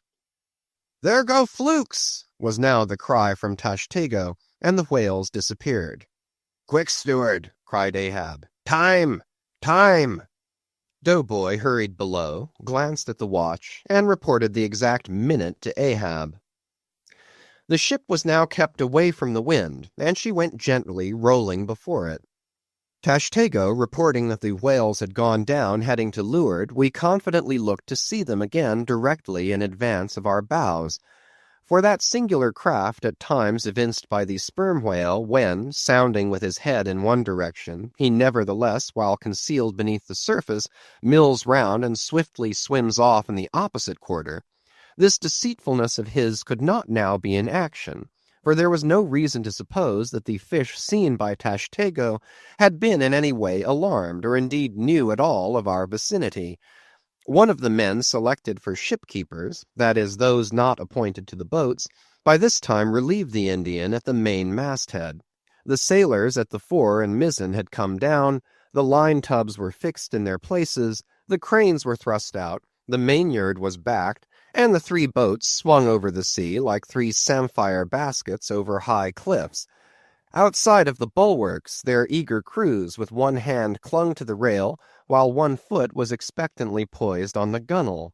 So looked the long line of man-of-war's men about to throw themselves on board an enemy's ship.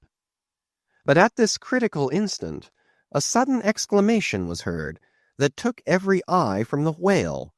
With a start all glared at dark Ahab. who was surrounded by 5 dusky phantoms that seemed fresh formed out of air. Chapter 48. The First Lowering.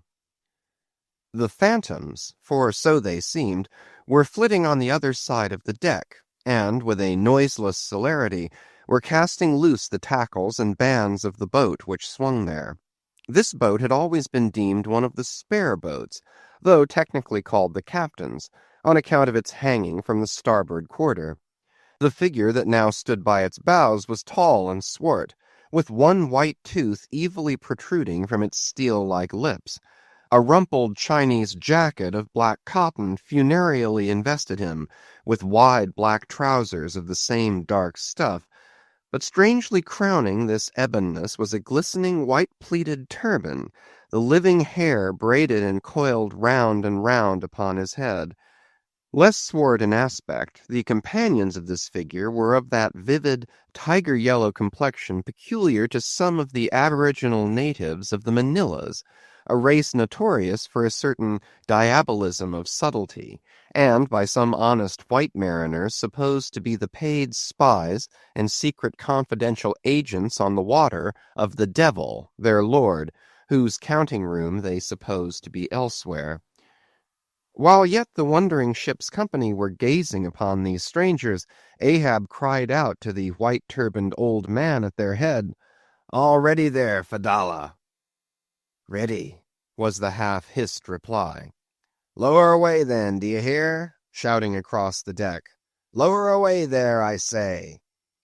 Such was the thunder of his voice that, spite of their amazement, the men sprang over the rail, the sheaves whirled around in the blocks, with a wallow the 3 boats dropped into the sea, while, with a dexterous, off-handed daring, unknown in any other vocation, the sailors, goat-like, leaped down the rolling ship's side into the tossed boats below.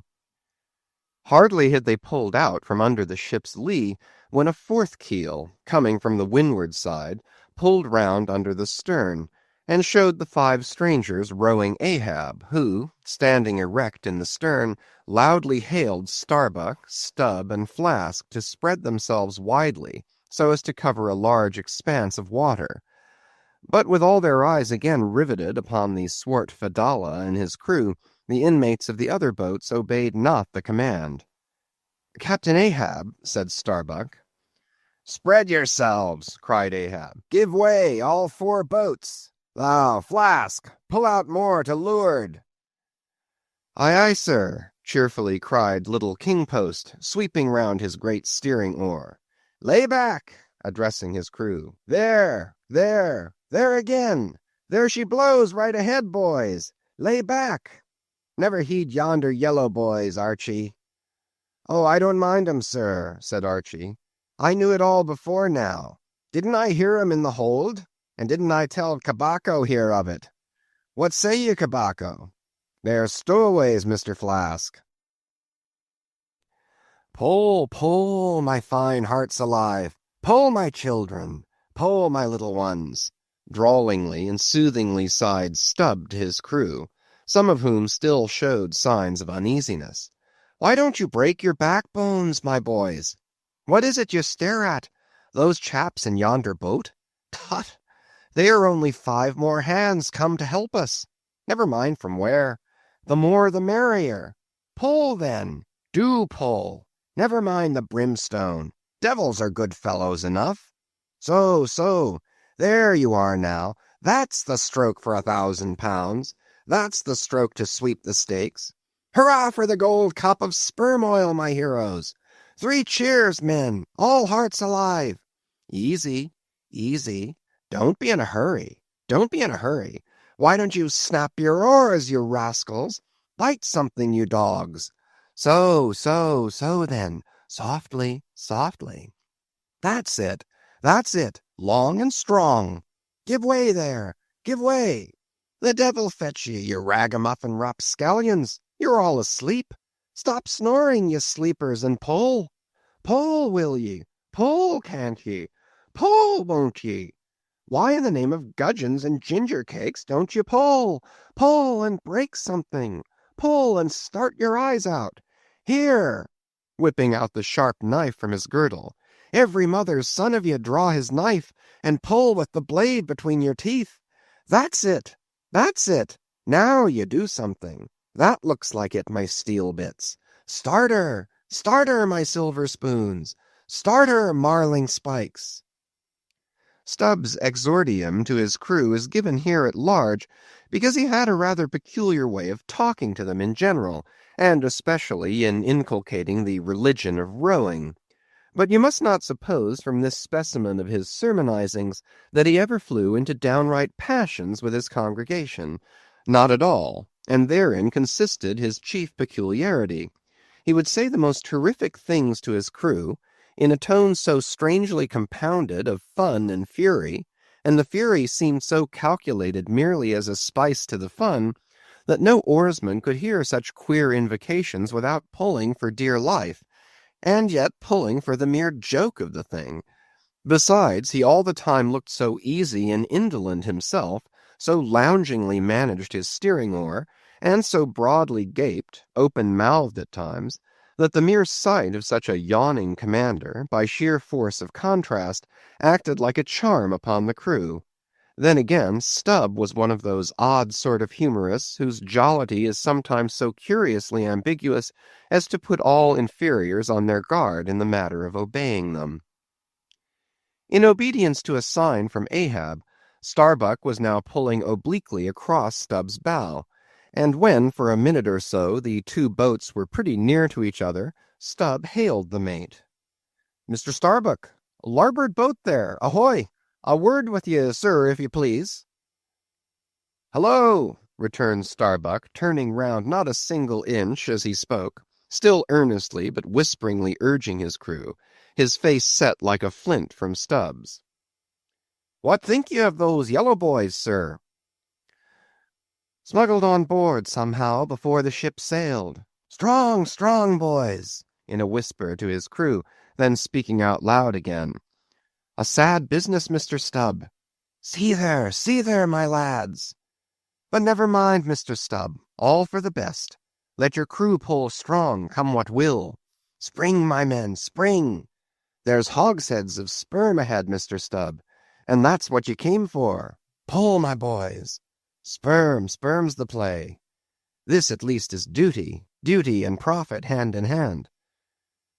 "Aye, I thought as much," soliloquized Stubb, when the boats diverged. "As soon as I clapped eye on 'em, I thought so. Aye, that's what he went into the afterhold for so often, as Doughboy long suspected. They were hidden down there. The white whale's at the bottom of it. Well, so be it. Can't be helped. All right, give way, men. It ain't the white whale today. Give way." Now the advent of these outlandish strangers at such a critical instant as the lowering of the boats from the deck, this had not unreasonably awakened a sort of superstitious amazement in some of the ship's company. But Archy's fancied discovery having some time previous got abroad among them, though indeed not credited then, this had in some small measure prepared them for the event. It took off the extreme edge of their wonder. So what with all this, and Stubb's confident way of accounting for their appearance, they were, for the time, freed from superstitious surmisings, though the affair still left abundant room for all manner of wild conjectures as to dark Ahab's precise agency in the matter from the beginning.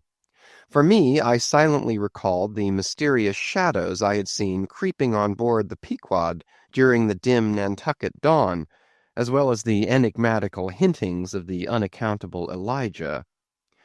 Meanwhile, Ahab, out of hearing of his officers, having sighted the furthest to windward, was still ranging ahead of the other boats, a circumstance bespeaking how potent a crew was pulling him. Those tiger-yellow creatures of his seemed all steel and whalebone.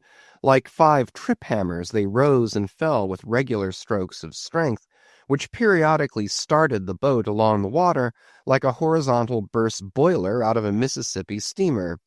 As for Fedallah, who was seen pulling the harpooneer oar, he had thrown aside his black jacket and displayed his naked chest with the whole part of his body above the gunwale, clearly cut against the alternating depressions of the watery horizon, while at the other end of the boat Ahab, with one arm like a fencer's thrown half backward into the air, as if to counterbalance any tendency to trip, Ahab was seen steadily managing his steering oar, as in 1,000 boat lowerings ere the white whale had torn him. All at once the outstretched arm gave a peculiar motion, and then remained fixed, while the boat's 5 oars were seen simultaneously peaked. Boat and crew sat motionless on the sea. Instantly the 3 spread boats in the rear paused on their way. The whales had irregularly settled bodily down into the blue, thus giving no distantly discernible token of the movement, though from his closer vicinity Ahab had observed it. "Every man, look out along his oars!" cried Starbuck. "Thou, Queequeg, stand up!" Nimbly springing up on the triangular raised box in the bow, the savage stood erect there, and with intensely eager eyes gazed off towards the spot where the chase had last been descried.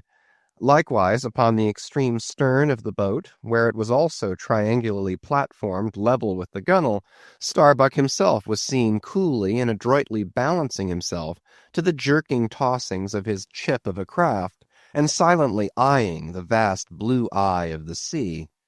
Not very far distant, Flask's boat was also lying breathlessly still, its commander recklessly standing upon the top of the loggerhead, a stout sort of post rooted in the keel, and rising some 2 feet above the level of the stern platform.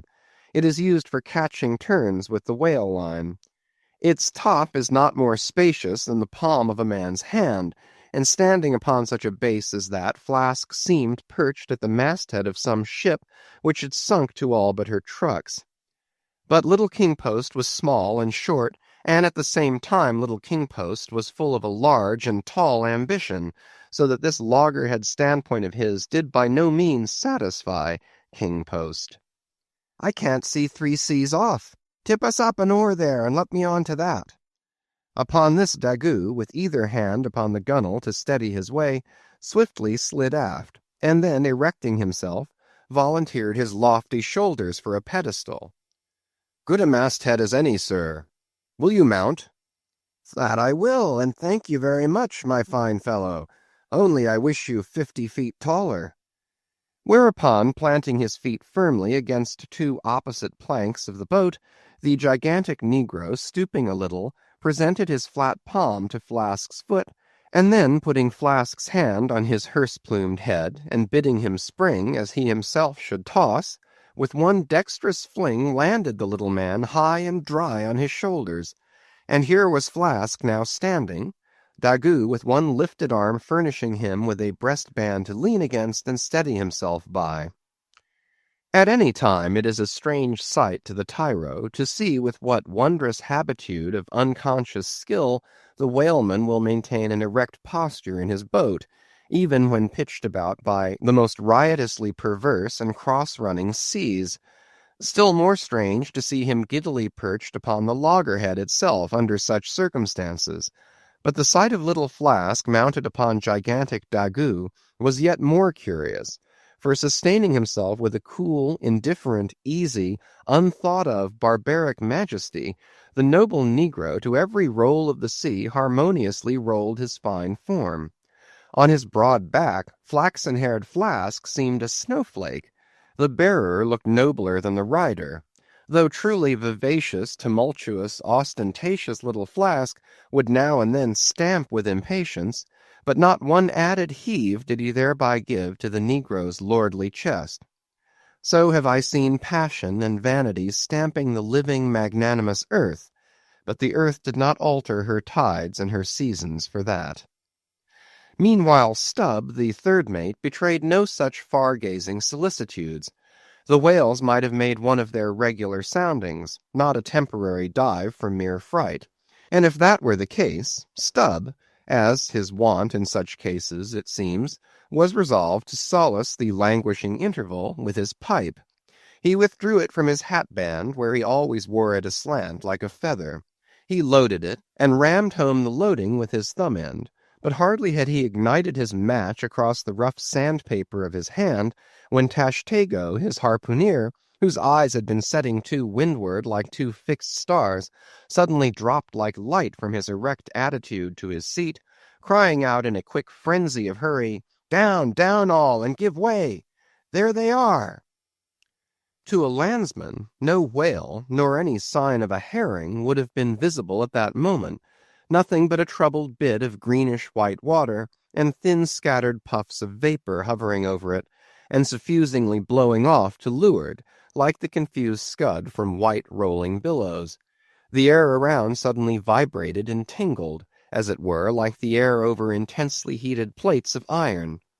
Beneath this atmospheric waving and curling, and partially beneath a thin layer of water also, the whales were swimming. Seen in advance of all the other indications, the puffs of vapor they spouted seemed their forerunning couriers and detached flying outriders. All 4 boats were now in keen pursuit of that one spot of troubled water and air, but it bade fair to outstrip them. It flew on and on, as a mass of interblending bubbles borne down a rapid stream from the hills.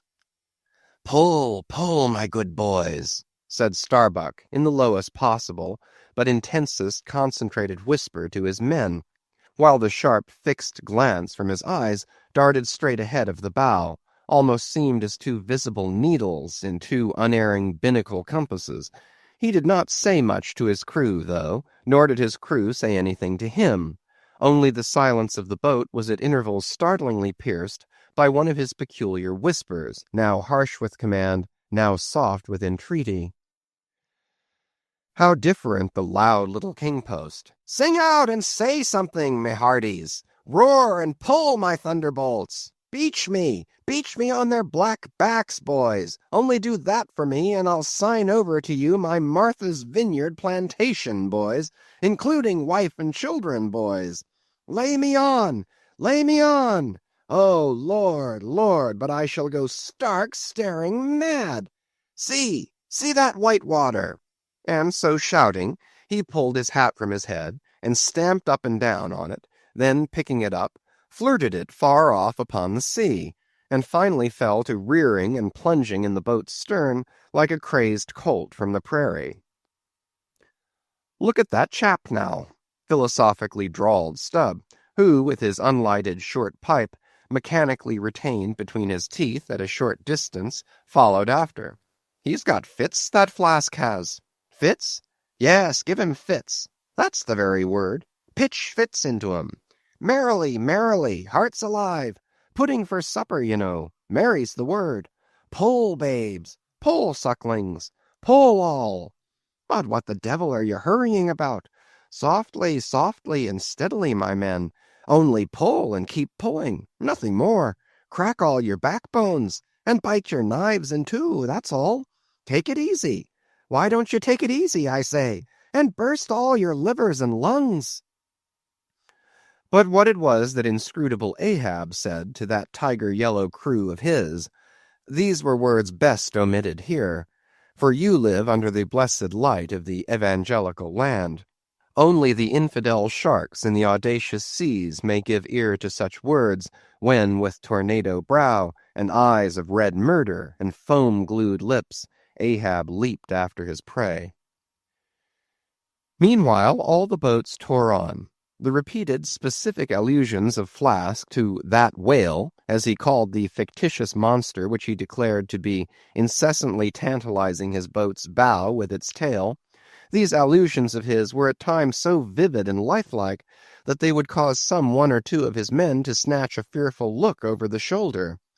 But this was against all rule, for the oarsmen must put out their eyes and ram a skewer through their necks, usage pronouncing that they must have no organs but ears, and no limbs but arms in these critical moments. It was a sight full of quick wonder and awe.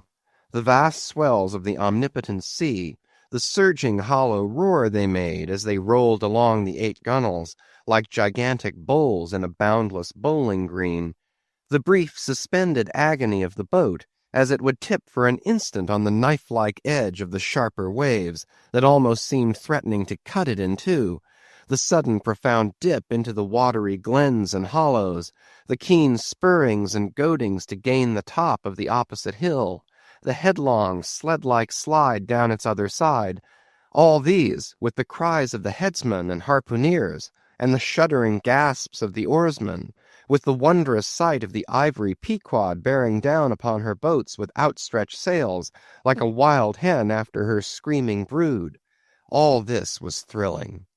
Not the raw recruit, marching from the bosom of his wife into the fever heat of his first battle, not the dead man's ghost encountering the first unknown phantom in the other world.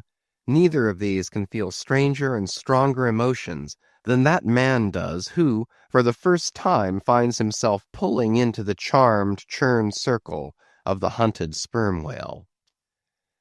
The dancing white water made by the chase was now becoming more and more visible, owing to the increasing darkness of the dun cloud shadows flung upon the sea. The jets of vapor no longer blended, but tilted everywhere to right and left. The whales seemed separating their wakes. The boats were pulled more apart, Starbuck giving chase to 3 whales running dead to leeward. Our sail was now set, and with the still rising wind we rushed along, the boat going with such madness through the water that the lee oars could scarcely be worked rapidly enough to escape being torn from the rowlocks. Soon we were running through a suffusing wide veil of mist, neither ship nor boat to be seen. "Give way, men," whispered Starbuck, drawing still further aft the sheet of his sail. "There is time to kill a fish yet before the squall comes. There's white water again. Close to! Spring!"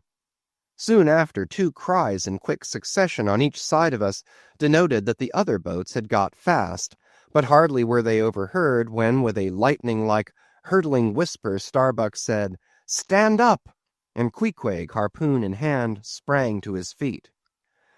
Though not one of the oarsmen was then facing the life-and-death peril so close to them ahead, yet with their eyes on the intense countenance of the mate in the stern of the boat, they knew that the imminent instant had come.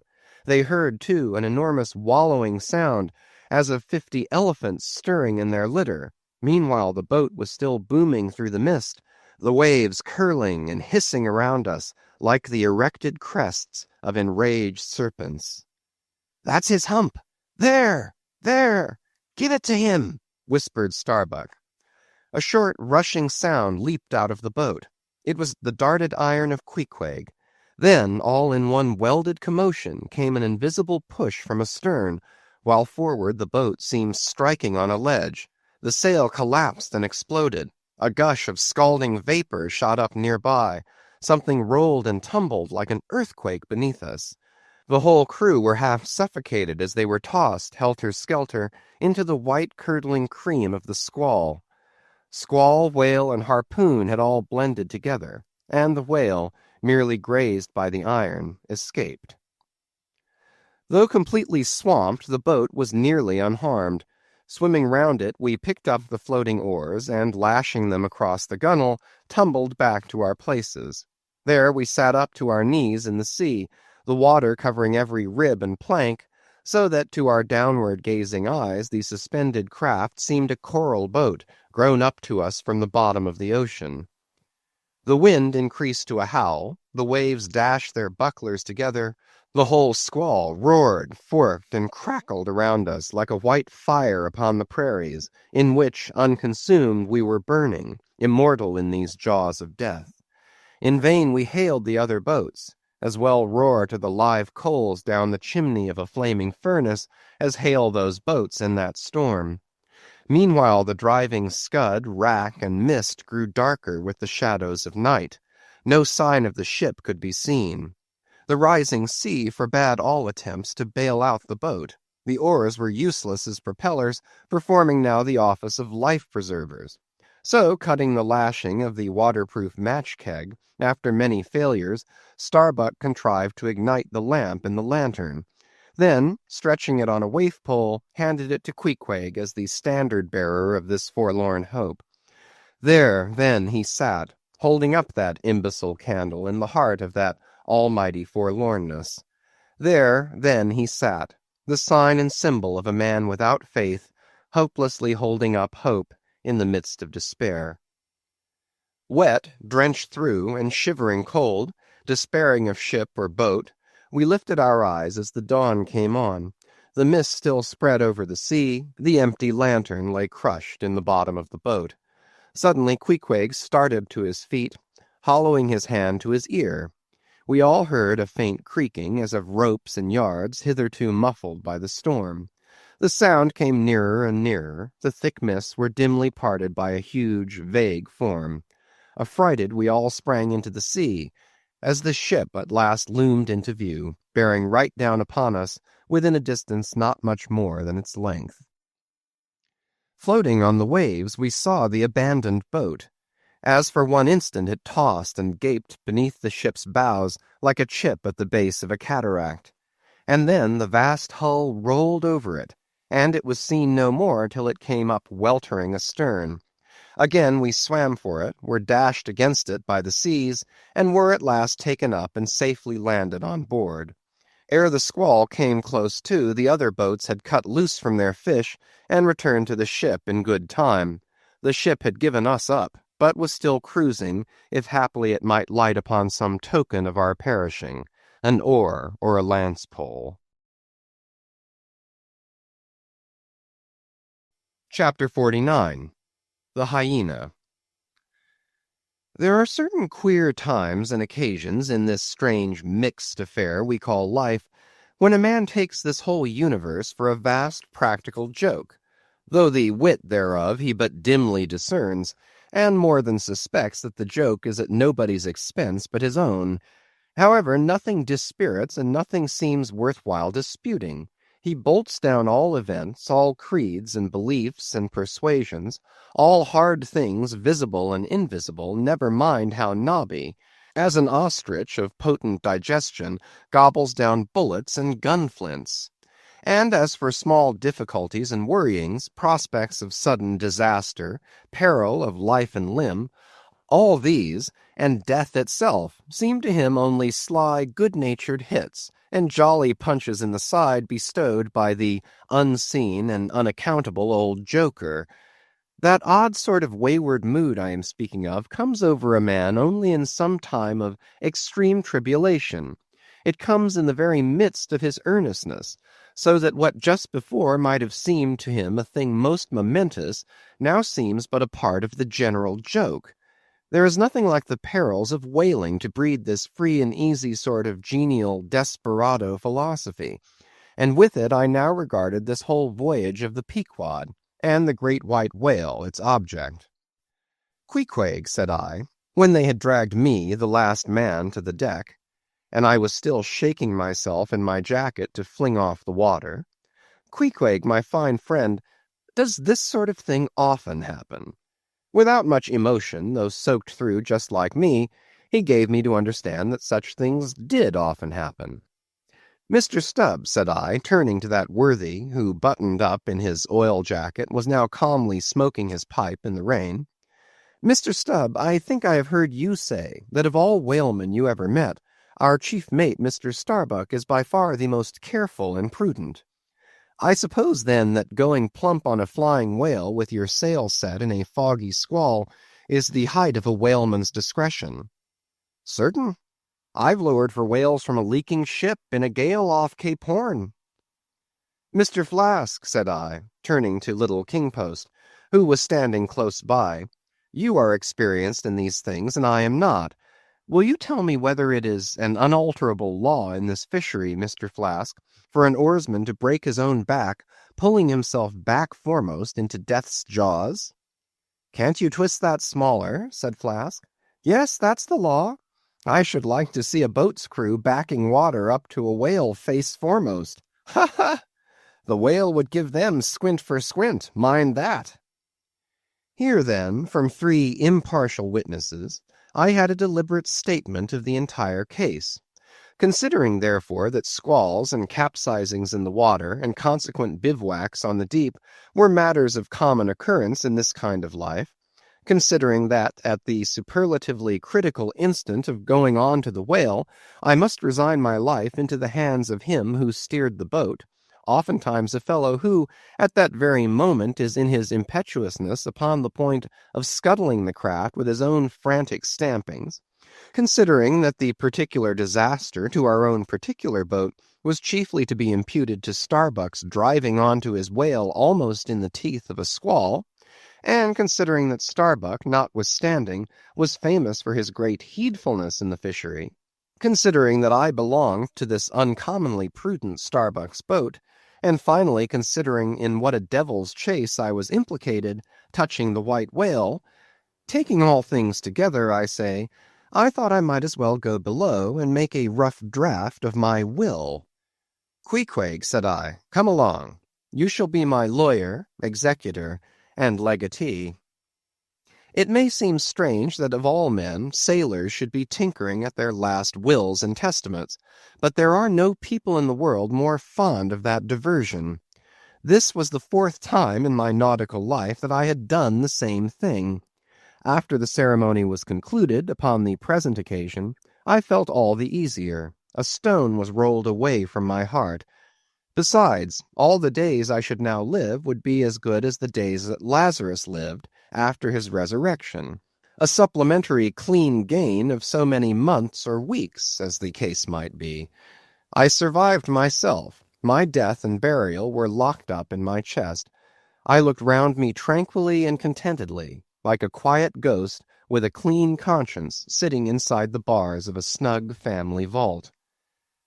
Now then, thought I, unconsciously rolling up the sleeves of my frock, here goes for a cool, collected dive at death and destruction, and the devil fetch the hindmost. Chapter 50. Ahab's Boat and Crew. Fidala. "Who would have thought it, Flask?" cried Stubb. "If I had but one leg, you would not catch me in a boat, unless maybe to stop the plug-hole with my timber toe. Ha! He's a wonderful old man." "I don't think it's so strange, after all, on that account," said Flask. "If his leg were off at the hip, now, it would be a different thing. That would disable him. But he has one knee, and a good part of the other left, you know." "I don't know that, my little man. I never yet saw him kneel." Among whale-wise people it has often been argued whether, considering the paramount importance of his life to the success of the voyage, it is right for a whaling captain to jeopardize that life in the active perils of the chase. So Tamerlane's soldiers often argued with tears in their eyes whether that invaluable life of his ought to be carried into the thickest of the fight.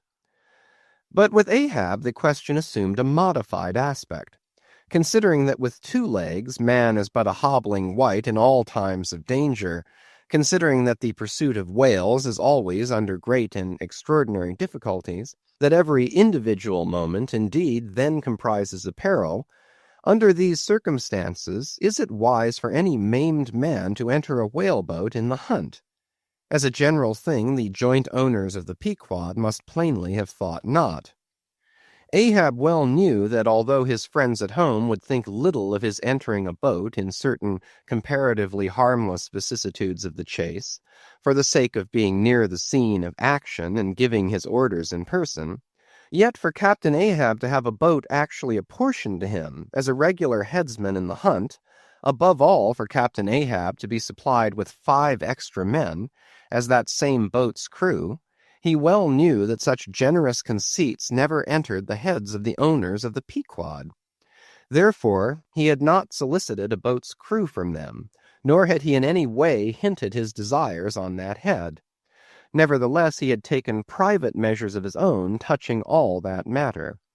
Until Archie's published discovery, the sailors had little foreseen it, though to be sure when, after being a little while out of port, all hands had concluded the customary business of fitting the whaleboats for service, when some time after this Ahab was now and then found bestirring himself in the matter of making thole-pins with his own hands for what was thought to be one of the spare boats, and even solicitously cutting the small wooden skewers, which, when the line is running out, are pinned over the groove in the bow, when all this was observed in him, and particularly his solicitude in having an extra coat of sheathing in the bottom of the boat, as if to make it better withstand the pointed pressure of his ivory limb, and also the anxiety he evinced in exactly shaping the thigh-board, or clumsy cleat as it is sometimes called, the horizontal piece in the boat's bow for bracing the knee against in darting or stabbing at the whale, when it was observed how often he stood up in that boat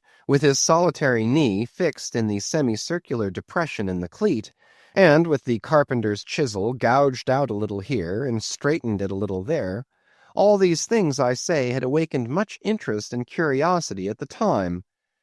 But almost everybody supposed that this particular preparative heedfulness in Ahab must only be with a view to the ultimate chase of Moby Dick, for he had already revealed his intention to hunt that mortal monster in person. But such a supposition did by no means involve the remotest suspicion as to any boat's crew being assigned to that boat. Now, with these subordinate phantoms, what wonder remained soon waned away, for in a whaler wonders soon wane.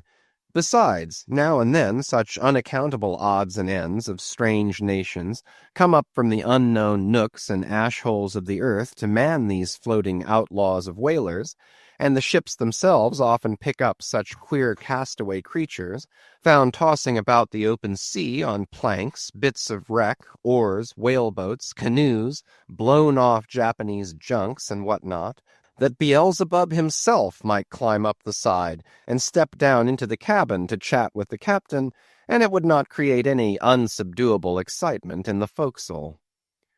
But be all this as it may, certain it is that while these subordinate phantoms soon found their place among the crew, though still, as it were, somehow distinct from them, yet that hair-turbaned Fedallah remained a muffled mystery to the last. Whence he came in a mannerly world like this, by what sort of unaccountable tie he soon evinced himself to be linked with Ahab's peculiar fortunes, nay, so far as to have some sort of half-hinted influence, heaven knows. But it might have been even authority over him. All this none knew. But one cannot sustain an indifferent air concerning Fedallah.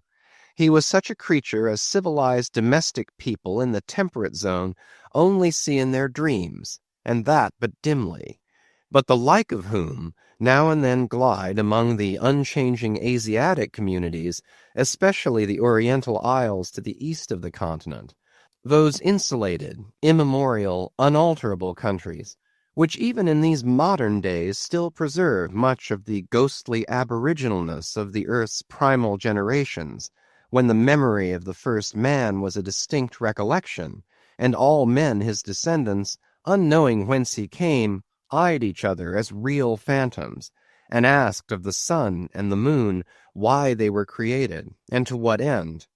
When though, according to Genesis, the angels indeed consorted with the daughters of men, the devils also, add the uncanonical rabbins, indulged in mundane amours. Chapter 51. The Spirit Spout. Days, weeks passed, and under easy sail the ivory Pequod had slowly swept across 4 several cruising grounds, that off the Azores, off the Cape de Verdes, on the Plate, so called, being off the mouth of the Rio de la Plata, and the Carroll Ground, an unstaked watery locality southerly from St. Helena. It was while gliding through these latter waters that one serene and moonlight night, when all the waves rolled by like scrolls of silver, and by their soft, suffusing seethings made what seemed a silvery silence, not a solitude. On such a silent night a silvery jet was seen far in advance of the white bubbles at the bow. Lit up by the moon, it looked celestial, seemed some plumed and glittering god uprising from the sea. Fedallah first descried this jet, for of these moonlight nights it was his wont to mount to the main masthead and stand a lookout there, with the same precision as if it had been day. And yet, though herds of whales were seen by night, not one whaleman in 100 would venture a lowering for them. You may think with what emotions, then, the seamen beheld this old Oriental, perched aloft at such unusual hours, his turban and the moon, companions in one sky. But when, after spending his uniform interval there for several successive nights without uttering a single sound, when, after all this silence, his unearthly voice was heard announcing that silvery moonlit jet, every reclining mariner started to his feet, as if some winged spirit had lighted in the rigging and hailed the mortal crew. "There she blows!" Had the trump of judgment blown, they could not have quivered more, yet still they felt no terror, rather pleasure, for though it was a most unwonted hour, yet so impressive was the cry, and so deliriously exciting, that almost every soul on board instinctively desired a lowering. Walking the deck with quick side-lunging strides, Ahab commanded the topgallant sails and royals to be set, and every stunsail spread. The best man in the ship must take the helm. Then, with every masthead manned, the piled-up craft rolled down before the wind. The strange, upheaving, lifting tendency of the taffrail breeze, filling the hollows of so many sails, made the buoyant, hovering deck to feel like air beneath the feet, while still she rushed along as if two antagonistic influences were struggling in her, one to mount direct to heaven, the other to drive yawingly to some horizontal goal. And had you watched Ahab's face that night, you would have thought that in him also two different things were warring. While his one live leg made lively echoes along the deck, every stroke of his dead limb sounded like a coffin tap. On life and death this old man walked. But though the ship so swiftly sped, and though from every eye, like arrows, the eager glances shot, yet the silvery jet was no more seen that night. Every sailor swore he saw it once, but not a second time. This midnight spout had almost grown a forgotten thing, when some days after, lo, at the same silent hour, it was again announced. Again it was described by all, but upon making sail to overtake it, once more it disappeared as if it had never been. And so it served us night after night, till no one heeded it but to wonder at it. Mysteriously jetted into the clear moonlight or starlight, as the case may be, disappearing again for one whole day or 2 days or 3, and somehow seeming at every distinct repetition to be advancing still further and further in our van, this solitary jet seemed forever alluring us on. Nor, with the immemorial superstition of their race, and in accordance with the preternaturalness, as it seemed, which in many things invested the Pequod, were there wanting some of the seamen who swore that whenever and wherever descried, at however remote times, or in however far apart latitudes and longitudes, that unnearable spout was cast by one self-same whale, and that whale Moby Dick. For a time there reigned, too, a sense of peculiar dread at this flitting apparition, as if it were treacherously beckoning us on and on, in order that the monster might turn round upon us and rend us at last in the remotest and most savage seas. These temporary apprehensions, so vague but so awful, derived a wondrous potency from the contrasting serenity of the weather, in which, beneath all its blue blandness, some thought there lurked a devilish charm, as for days and days we voyaged along, through seas so wearily, lonesomely mild, that all space, in repugnance to our vengeful errand, seemed vacating itself of life before our urn-like prow. But at last, when turning to the eastward, the Cape winds began howling around us, and we rose and fell upon the long, troubled seas that are there, when the ivory-tusked Pequod sharply bowed to the blast, and gored the dark waves in her madness, till, like showers of silver chips, the foam flakes flew over her bulwarks. Then all this desolate vacuity of life went away, but gave place to sights more dismal than before. Close to our bows, strange forms in the water darted hither and thither before us, while thick in our rear view flew the inscrutable sea-ravens, and every morning, perched on our stays, rows of these birds were seen, and, spite of our hootings, for a long time obstinately clung to the hemp, as though they deemed our ship some drifting, uninhabited craft, a thing appointed to desolation, and therefore fit roosting place for their homeless selves, and heaved, still unrestingly heaved the black sea, as if its vast tides were a conscience, and the great mundane soul were in anguish and remorse for the long sin and suffering it had bred. Cape of Good Hope, do they call you? Rather Cape Tormentoso, as called of yore, for long allured by the perfidious silences that before had attended us, we found ourselves launched into this tormented sea, where guilty beings transformed into those fowls and these fish seem condemned to swim on everlastingly without any haven in store, or beat that black air without any horizon.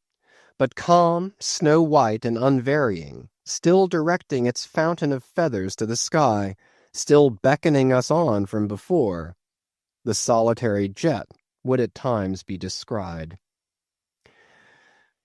During all this blackness of the elements, Ahab, though assuming for the time the almost continual command of the drenched and dangerous deck, manifested the gloomiest reserve, and more seldom than ever addressed his mates.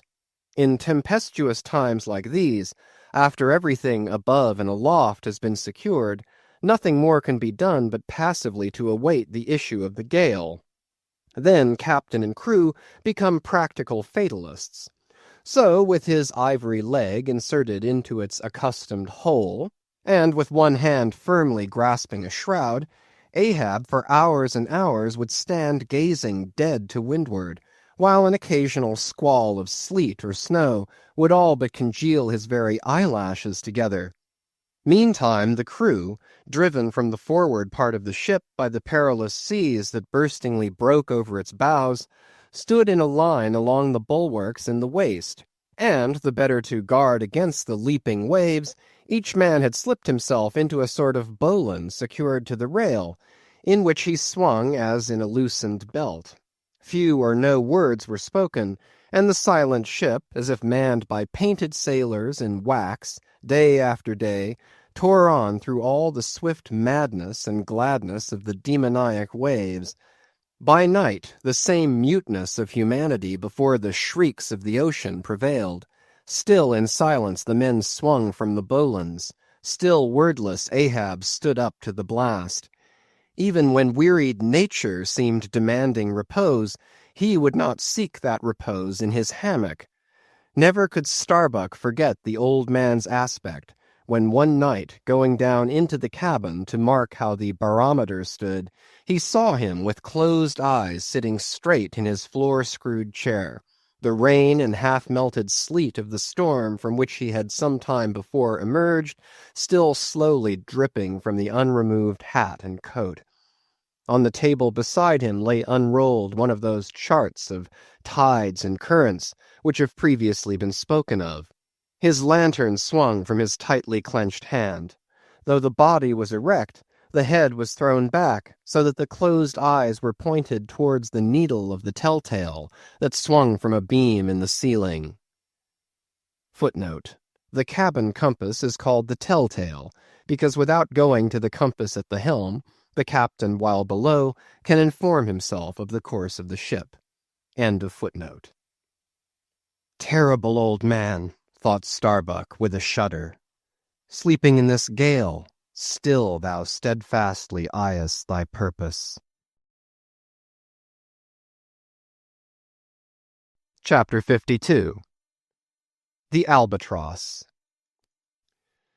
Southeastward from the Cape, off the distant Crozettes, a good cruising ground for right whalemen, a sail loomed ahead, the Goney, Albatross by name.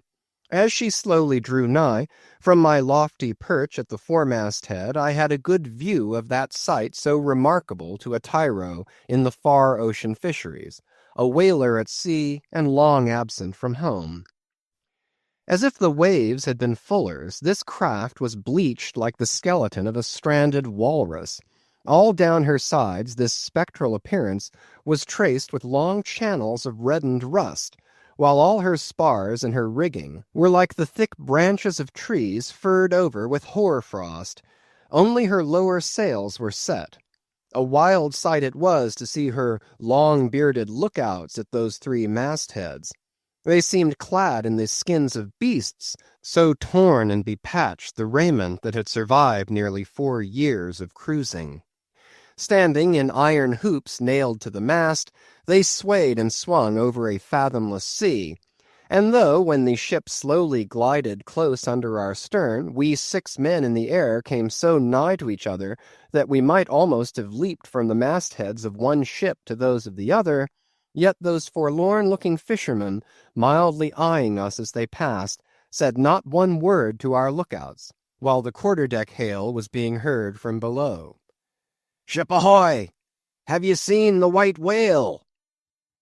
But as the strange captain, leaning over the pallid bulwarks, was in the act of putting his trumpet to his mouth, it somehow fell from his hand into the sea, and the wind now rising amain, he in vain strove to make himself heard without it.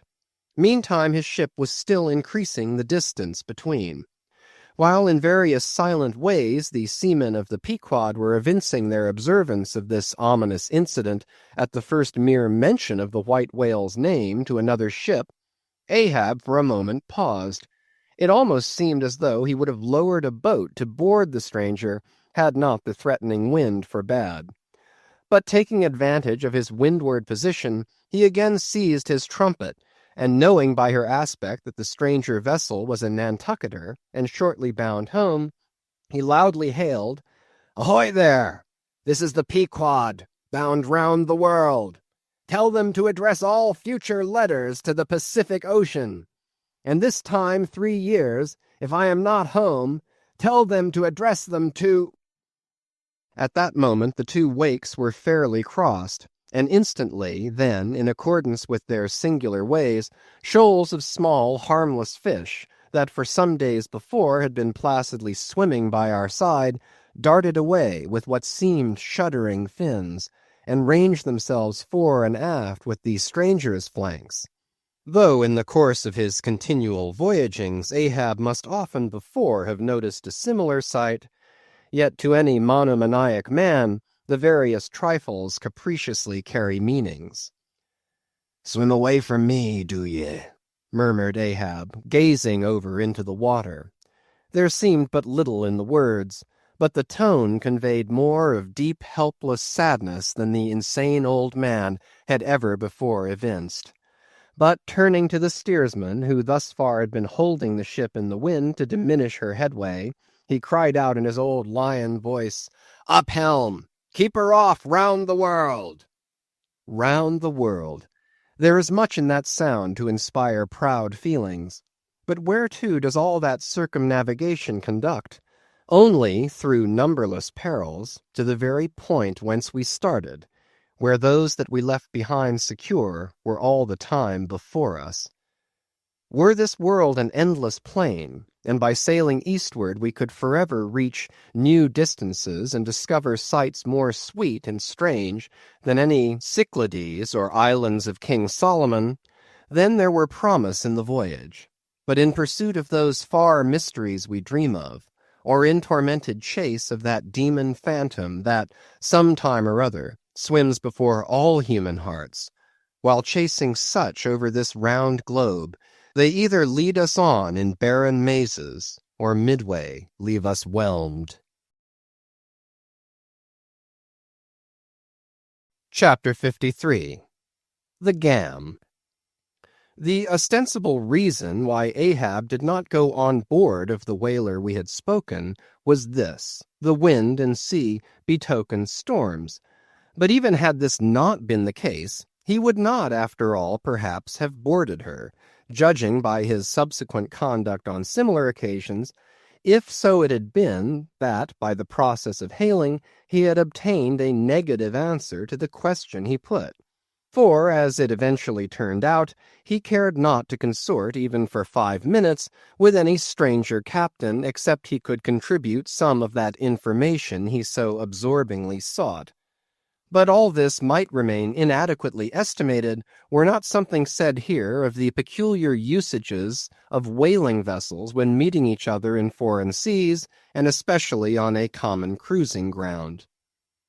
If two strangers crossing the Pine Barrens in New York State, or the equally desolate Salisbury Plain in England, if casually encountering each other in such inhospitable wilds, these twain, for the life of them, cannot well avoid a mutual salutation, and stopping for a moment to interchange the news, and perhaps sitting down for a while and resting in concert, then how much more natural that upon the illimitable pine barrens and Salisbury plains of the sea, two whaling vessels descrying each other at the ends of the earth, off Lone Fanning's Island or the faraway King's Mills, how much more natural, I say, that under such circumstances these ships should not only interchange hails, but come into still closer, more friendly and sociable contact. And especially would this seem to be a matter of course in the case of vessels owned in one seaport, and whose captains, officers, and not a few of the men are personally known to each other, and consequently have all sorts of dear domestic things to talk about. For the long-absent ship, the outward bounder perhaps has letters on board. At any rate, she will be sure to let her have some papers of a date a year or two later than the last one on her blurred and thumb-worn files. And in return for that courtesy, the outward-bound ship would receive the latest whaling intelligence from the cruising ground to which she may be destined, a thing of the utmost importance to her. And in degree, all of this will hold true concerning whaling vessels crossing each other's track on the cruising ground itself, even though they are equally long absent from home. For one of them may have received a transfer of letters from some third and now far remote vessel, and some of those letters may be for the people of the ship she now meets. Besides, they would exchange the whaling news and have an agreeable chat. For not only would they meet with all the sympathies of sailors, but likewise with all the peculiar congenialities arising from a common pursuit and mutually shared privations and perils. Nor would difference of country make any very essential difference, that is, so long as both parties speak one language, as is the case with Americans and English, though to be sure, from the small number of English whalers, such meetings do not very often occur, and when they do occur, there is too apt to be a sort of shyness between them, for your Englishman is rather reserved, and your Yankee, he does not fancy that sort of thing in anybody but himself. Besides, the English whalers sometimes affect a kind of metropolitan superiority over the American whalers, regarding the long, lean Nantucketer, with his nondescript provincialisms, as a sort of sea peasant. But where this superiority in the English whaleman does really consist, it would be hard to say, seeing that the Yankees in one day collectively kill more whales than all the English collectively in 10 years.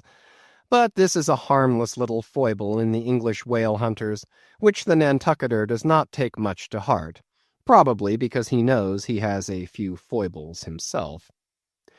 So then, we see that of all ships separately sailing the sea, the whalers have most reason to be sociable, and they are so. Whereas some merchant ships crossing each other's wake in the mid-Atlantic will oftentimes pass on without so much as a single word of recognition, mutually cutting each other on the high seas like a brace of dandies in Broadway, and all the time indulging, perhaps, in finical criticism upon each other's rig. As for men of war, when they chance to meet at sea, they first go through such a string of silly bowings and scrapings, such a ducking of ensigns, that there does not seem to be much right-down hearty goodwill and brotherly love about it at all. As touching slave ships meeting, why, they are in such a prodigious hurry they run away from each other as soon as possible. And as for pirates, when they chance to cross each other's crossbones, the first hail is, "How many skulls?" the same way that whalers hail, "How many barrels?" And that question once answered, pirates straightway steer apart, for they are infernal villains on both sides, and don't like to see overmuch of each other's villainous likenesses. But look at the godly, honest, unostentatious, hospitable, sociable, free and easy whaler. What does the whaler do when she meets another whaler in any sort of decent weather? She has a gam, a thing so utterly unknown to all other ships that they never heard of the name even, and if by chance they should hear of it, they only grin at it and repeat gamesome stuff about spouters and blubber boilers and such like pretty exclamations. Why it is that all merchant seamen, and also all pirates and man-of-war's men and slave ship sailors, cherish such a scornful feeling towards whale ships, this is a question it would be hard to answer. Because in the case of pirates, say, I should like to know whether that profession of theirs has any particular glory about it. It sometimes ends in uncommon elevation, indeed, but only at the gallows. And besides, when a man is elevated in that odd fashion, he has no proper foundation for his superior altitude. Hence I conclude that in boasting himself to be high-lifted above a whaleman, in that assertion the pirate has no solid basis to stand on. But what is a gam? You might wear out your index finger running up and down the columns of dictionaries and never find the word. Dr. Johnson never attained to that erudition. Noah Webster's Ark does not hold it. Nevertheless, this same expressive word has now for many years been in constant use among some 15,000 true-born Yankees. Certainly it needs a definition, and should be incorporated into the lexicon. With that view, let me learnedly define it. Gam, noun, a social meeting of two or more whale ships, generally on a cruising ground, when, after exchanging hails, they exchange visits by boat's cruise, the two captains remaining for the time on board of one ship, and the two chief mates on the other. There is another little item about gamming which must not be forgotten here. All professions have their own little peculiarities of detail, so has the whale fishery. In a pirate, man-of-war, or slave ship, when the captain is rowed anywhere in his boat, he always sits in the stern sheets on a comfortable, sometimes cushioned seat there, and often steers himself with a pretty little milliner's tiller decorated with gay cords and ribbons. But the whaleboat has no seat astern, no sofa of that sort whatever, and no tiller at all. High times indeed, if whaling captains were wheeled about the water on casters, like gouty old aldermen in patent chairs. And as for the tiller, the whaleboat never admits of any such effeminacy, and therefore, as in gamming a complete boat's crew must leave the ship, and hence as the boat steerer or harpooneer is of that number, that subordinate is the steersman upon the occasion, and the captain, having no place to sit in, is pulled off to his visit all standing like a pine tree. And often you will notice that being conscious of the eyes of the whole visible world resting on him from the sides of the two ships, this standing captain is all alive to the importance of sustaining his dignity by maintaining his legs. Nor is this any very easy matter, for in his rear is the immense projecting steering oar hitting him now and then in the small of his back, the after oar reciprocating by rapping his knees in front. He is thus completely wedged before and behind, and can only expand himself sideways by settling down on his stretched legs. But a sudden violent pitch of the boat will often go far to topple him, because length of foundation is nothing without corresponding breadth. Merely make a spread angle of two poles, and you cannot stand them up. Then, again, it would never do in plain sight of the world's riveted eyes, it would never do, I say, for this straddling captain to be seen steadying himself the slightest particle by catching hold of anything with his hands. Indeed, as token of his entire, buoyant self-command, he generally carries his hands in his trousers pockets, but perhaps being generally very large, heavy hands, he carries them there for ballast. Nevertheless, there have occurred instances, well authenticated ones too, where the captain has been known for an uncommonly critical moment or two, in a sudden squall, say, to seize hold of the nearest oarsman's hair, and hold on there like grim death.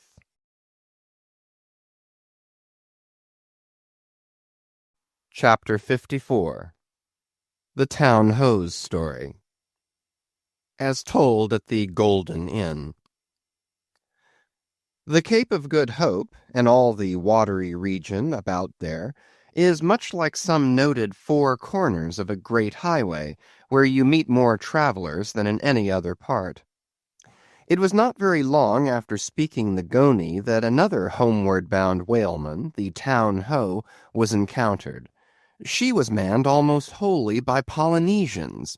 In the short gam that ensued, she gave us strong news of Moby Dick. To some, the general interest in the white whale was now wildly heightened by a circumstance of the Town Ho's story, which seemed obscurely to involve with the whale a certain wondrous, inverted visitation of one of those so-called judgments of God which are at times said to overtake some men. This latter circumstance, with its own particular accompaniments, forming what may be called the secret part of the tragedy about to be narrated, never reached the ears of Captain Ahab or his mates, for that secret part of the story was unknown to the captain of the Town Ho himself. It was the private property of 3 Confederate white seamen of that ship, one of whom, it seems, communicated it to Tashtego with Romish injunctions of secrecy, but the following night Tashtego rambled in his sleep, and revealed so much of it in that way that when he was wakened he could not well withhold the rest. Nevertheless, so potent an influence did this thing have on those seamen in the Pequod who came to the full knowledge of it, and by such a strange delicacy, to call it so, were they governed in this matter, that they kept the secret among themselves so that it never transpired abaft the Pequod's mainmast, interweaving in its proper place this darker thread with the story as publicly narrated on the ship. The whole of this strange affair I now proceed to put on lasting record. Footnote: Town Ho, the ancient whale cry upon first sighting a whale from the masthead, still used by whalemen in hunting the famous Galapagos terrapin. End of footnote. For my humor's sake, I shall preserve the style in which I once narrated it at Lima, to a lounging circle of my Spanish friends one Saint's Eve, smoking upon the thick-gilt, tiled piazza of the Golden Inn. Of those fine cavaliers, the young Dons Pedro and Sebastian were on closer terms with me, and hence the interluding questions they occasionally put, and which are duly answered at the time. Quote, Some 2 years prior to my first learning the events which I am about rehearsing to you, gentlemen, the Town Ho, sperm whaler of Nantucket, was cruising in your Pacific here, not very many days' sail eastward from the eaves of this good Golden Inn. She was somewhere to the northward of the line. One morning, upon handling the pumps, according to daily usage, it was observed that she made more water in her hold than common. They supposed a swordfish had stabbed her, gentlemen. But the captain, having some unusual reason for believing that rare good luck awaited him in those latitudes, and therefore being very averse to quit them, and the leak not being then considered at all dangerous, though indeed they could not find it after searching the hold as low down as was possible in rather heavy weather, the ship still continued her cruisings, the mariners working at the pumps at wide and easy intervals. But no good luck came, more days went by, and not only was the leak yet undiscovered, but it sensibly increased, so much so that, now taking some alarm, the captain, making all sail, stood away for the nearest harbor among the islands, there to have his hull hove out and repaired. Though no small passage was before her, yet if the commonest chance favored, he did not at all fear that his ship would founder by the way, because his pumps were of the best, and being periodically relieved at them, those 36 men of his could easily keep the ship free, never mind if the leak should double on her.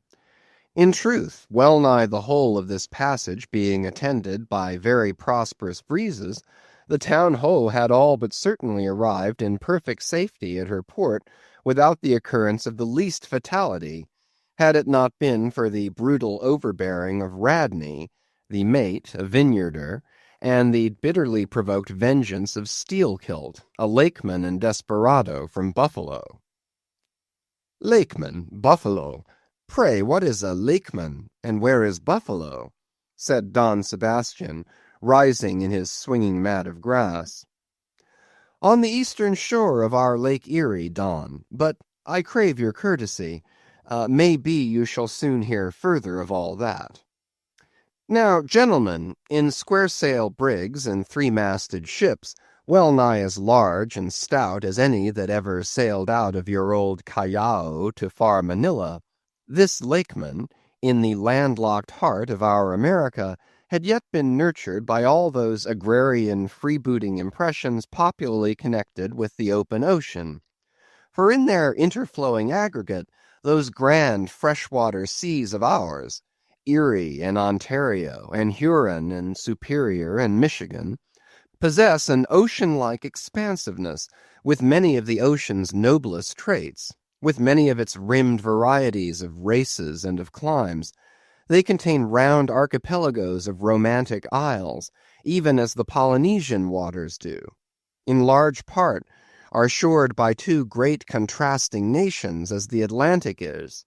They furnish long maritime approaches to our numerous territorial colonies from the east, dotted all round their banks. Here and there are frowned upon by batteries, and by the goat-like craggy guns of lofty Mackinaw. They have heard the fleet thunderings of naval victories. At intervals they yield their beaches to wild barbarians, whose red-painted faces flash from out their peltry wigwams. For leagues and leagues are flanked by ancient and unentered forests, where the gaunt pines stand like serried lines of kings in Gothic genealogies, those same woods harboring wild Afric beasts of prey and silken creatures whose exported furs give robes to Tartar emperors. They mirror the paved capitals of Buffalo and Cleveland, as well as Winnebago villages. They float alike the full-rigged merchant ship, the armed cruiser of the state, the steamer, and the beach canoe. They are swept by borean and dismasting blasts as direful as any that lash the salted wave. They know what shipwrecks are, for out of sight of land, however inland, they have drowned full many a midnight ship with all its shrieking crew. Thus, gentlemen, though an inlander, Steelkilt was wild ocean born and wild ocean nurtured, as much of an audacious mariner as any. And for Radney, though in his infancy he may have laid him down on the lone Nantucket beach, to nurse at his maternal sea, though in after life he had long followed our austere Atlantic and your contemplative Pacific, yet he was quite as vengeful and full of social quarrel as the backwoods seaman, fresh from the latitudes of buckhorn-handled bowie knives. Yet was this Nantucketer a man with some good-hearted traits, and this lakeman a mariner who, though a sort of devil indeed, might yet by inflexible firmness, only tempered by that common decency of human recognition which is the meanest slave's right. Thus treated, this Steelkilt had long been retained harmless and docile. At all events, he had proved so thus far, but Radney was doomed and made mad, and Steelkilt— but, gentlemen, you shall hear. It was not more than a day or two at the furthest after pointing her prow for her island haven that the town-ho's leak seemed again increasing, but only so as to require an hour or more at the pumps every day. You must know that in a settled and civilized ocean like our Atlantic, for example, some skippers think little of pumping their whole way across it, though of a still sleepy night, should the officer of the deck happen to forget his duty in that respect, The probability would be that he and his shipmates would never again remember it, on account of all hands gently subsiding to the bottom. Nor in these solitary and savage seas far from you to the westward, gentlemen, is it altogether unusual for ships to keep clanging at their pump handles in full chorus, even for a voyage of considerable length, that is, if it lie along a tolerably accessible coast, or if any other reasonable retreat is afforded them. It is only when a leaky vessel is in some very out-of-the-way part of those waters, some really landless latitude, that her captain begins to feel a little anxious. Much this way had it been with the town-ho. So when her leak was found gaining once more, there was in truth some small concern manifested by several of her company, especially by Radney the mate. He commanded the upper sails to be well hoisted, sheeted home anew, and every way expanded to the breeze. Now this Radney, I suppose, was as little of a coward, and as little inclined to any sort of nervous apprehensiveness touching his own person, as any fearless, unthinking creature on land or on sea that you can conveniently imagine, gentlemen. Therefore, when he betrayed this solicitude about the safety of the ship, some of the seamen declared that it was only on account of his being a part owner in her. So, when they were working that evening at the pumps, there was on this head no small gamesomeness slyly going on among them, as they stood with their feet continually overflowed by the rippling clear water, clear as any mountain spring, gentlemen, that, bubbling from the pumps, ran across the deck, and poured itself out in steady spouts at the lee scupper holes. Now, as you well know, it is not seldom the case in this conventional world of ours, watery or otherwise, that when a person placed in command over his fellow men finds one of them to be very significantly his superior in general pride of manhood, straightway against that man he conceives an unconquerable dislike and bitterness, and if he have a chance, he will pull down and pulverize that subaltern's tower, and make a little heap of dust of it. Be this conceit of mine as it may, gentlemen, at all events Steelkilt was a tall and noble animal with a head like a Roman, and a flowing golden beard like the tasselled housings of your last viceroy's snorting charger, and a brain and a heart and a soul in him, gentlemen, which had made Steelkilt Charlemagne, had he been born son to Charlemagne's father. But Radney, the mate, was as ugly as a mule, yet as hardy, as stubborn, as malicious. He did not love Steelkilt, and Steelkilt knew it. Espying the mate drawing near as he was toiling at the pump with the rest, the lakeman affected not to notice him, but unawed went on with his gay banterings. "Aye, aye, my merry lads, it's a lively leak, this. Hold a cannikin, one of ye, and let's have a taste. By the Lord, it's worth bottling. I tell you what, men, old Rad's investment must go for it. He had best cut away his part of the hull and tow it home. The fact is, boys, that swordfish only began the job. He's come back again with a gang of ship carpenters, sawfish, and filefish, and what not, and the whole posse of 'em are now hard at work, cutting and slashing the bottom, making improvements, I suppose. If old Rad were here now, I'd tell him to jump overboard and scatter 'em. They're playing the devil with his estate, I can tell him. But he's a simple old soul, Rad, and a beauty, too. Boys, they say the rest of his property is invested in looking-glasses. I wonder if he'd give a poor devil like me the model of his nose." "Damn your eyes! What's that pump stopping for?" roared Radney, pretending not to have heard the sailors' talk. "Thunder away at it." "Aye, aye, sir," said Steelkilt, merry as a cricket. "Lively, boys, lively now." And with that the pump clanged like 50 fire engines. The men tossed their hats off to it, and ere long that peculiar gasping of the lungs was heard, which denotes the fullest tensions of life's utmost energies. Quitting the pump at last with the rest of his band, the lakeman went forward all panting, and sat himself down on the windlass, his face fiery red, his eyes bloodshot, and wiping the profuse sweat from his brow. Now what cozening fiend it was, gentlemen, that possessed Radney to meddle with such a man in that corporeally exasperated state, I know not. But so it happened. Intolerably striding along the deck, the mate commanded him to get a broom and sweep down the planks, and also a shovel, and remove some offensive matters consequent upon allowing a pig to run at large.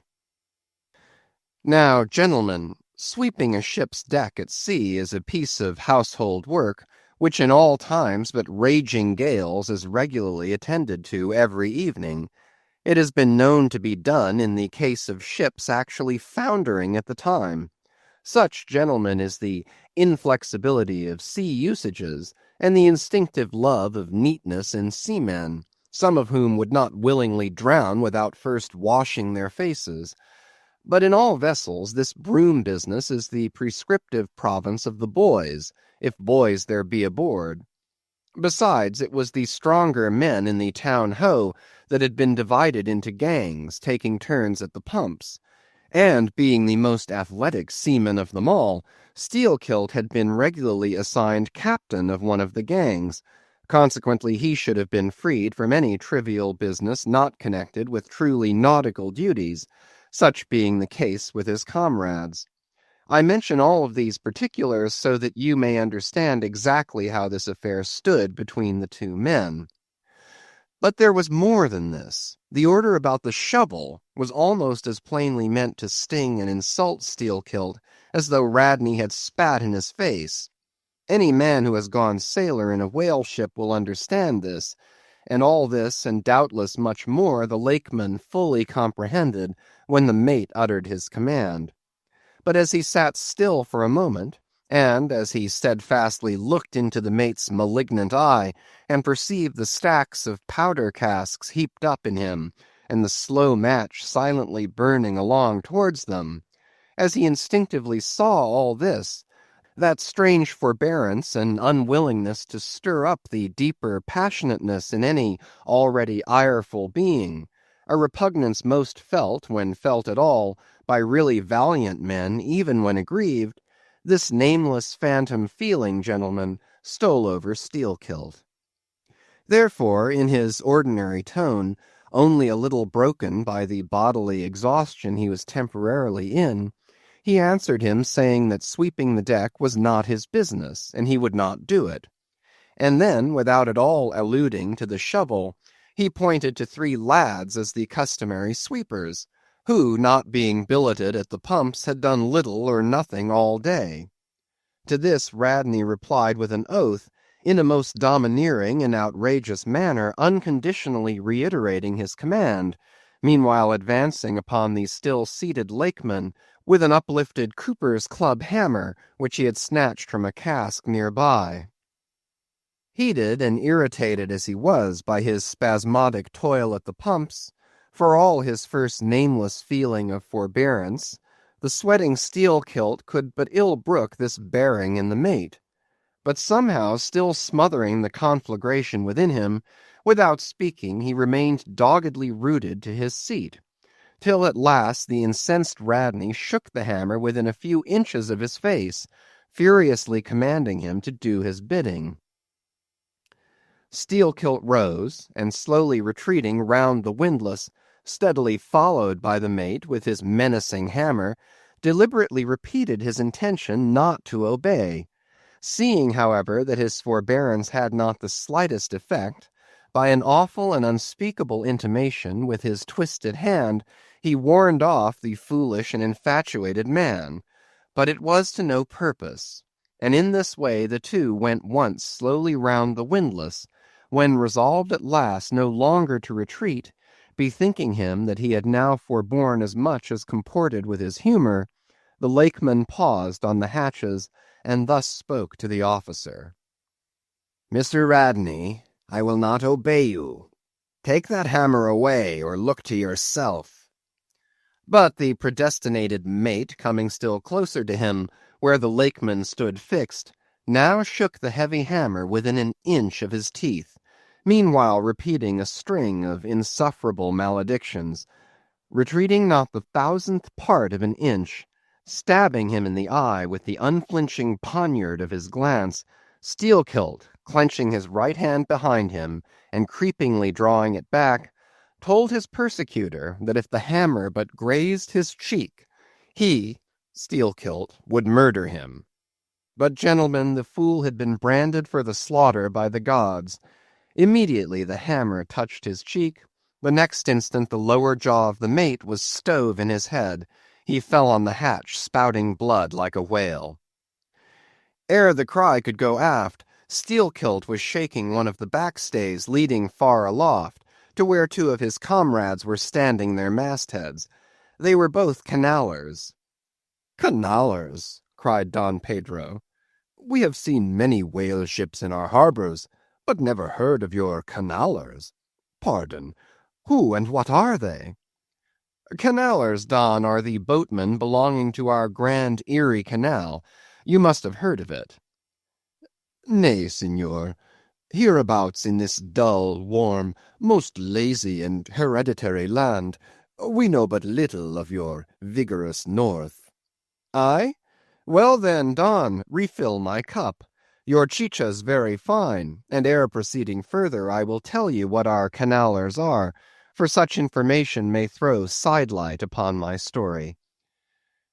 For 360 miles, gentlemen, through the entire breadth of the state of New York, through numerous populous cities and most thriving villages, through long, dismal, uninhabited swamps and affluent cultivated fields, unrivaled for fertility, by billiard room and bar room, through the holy of holies of great forests, on Roman arches over Indian rivers, through sun and shade, by happy hearts or broken, through all the wide contrasting scenery of those noble Mohawk counties, and especially by rows of snow-white chapels, whose spires stand almost like milestones, flows one continual stream of Venetianly corrupt and often lawless life.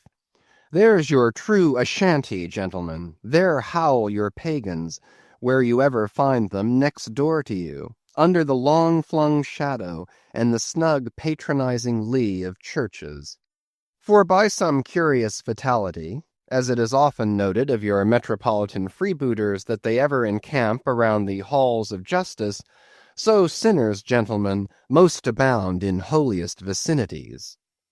"Is that a friar passing?" said Don Pedro, looking downwards into the crowded piazza with humorous concern. "Well, for our northern friend, Dame Isabella's Inquisition wanes in Lima," laughed Don Sebastian. "Proceed, senor." "A moment! Pardon!" cried another of the company. "In the name of all us Limese, I but desire to express to you, Sir Sailor, that we have by no means overlooked your delicacy in not substituting present Lima for distant Venice in your corrupt comparison. Oh, no, do not bow and look surprised. You know the proverb along all this coast, corrupt as Lima. It but bears out your saying, too. Churches more plentiful than billiard tables, and forever open, and corrupt as Lima. So too Venice, I have been there, the holy city of the blessed evangelist Saint Mark. Saint Dominic, purge it. Your cup, thanks, here I refill. Now, you pour out again." Freely depicted in his own vocation, gentlemen, the canaller would make a fine dramatic hero, so abundantly and picturesquely wicked is he. Like Mark Antony, for days and days along his green-turfed, flowery Nile, he indolently floats, openly toying with his red-cheeked Cleopatra, ripening his apricot thigh upon the sunny deck. But ashore all this effeminacy is dashed.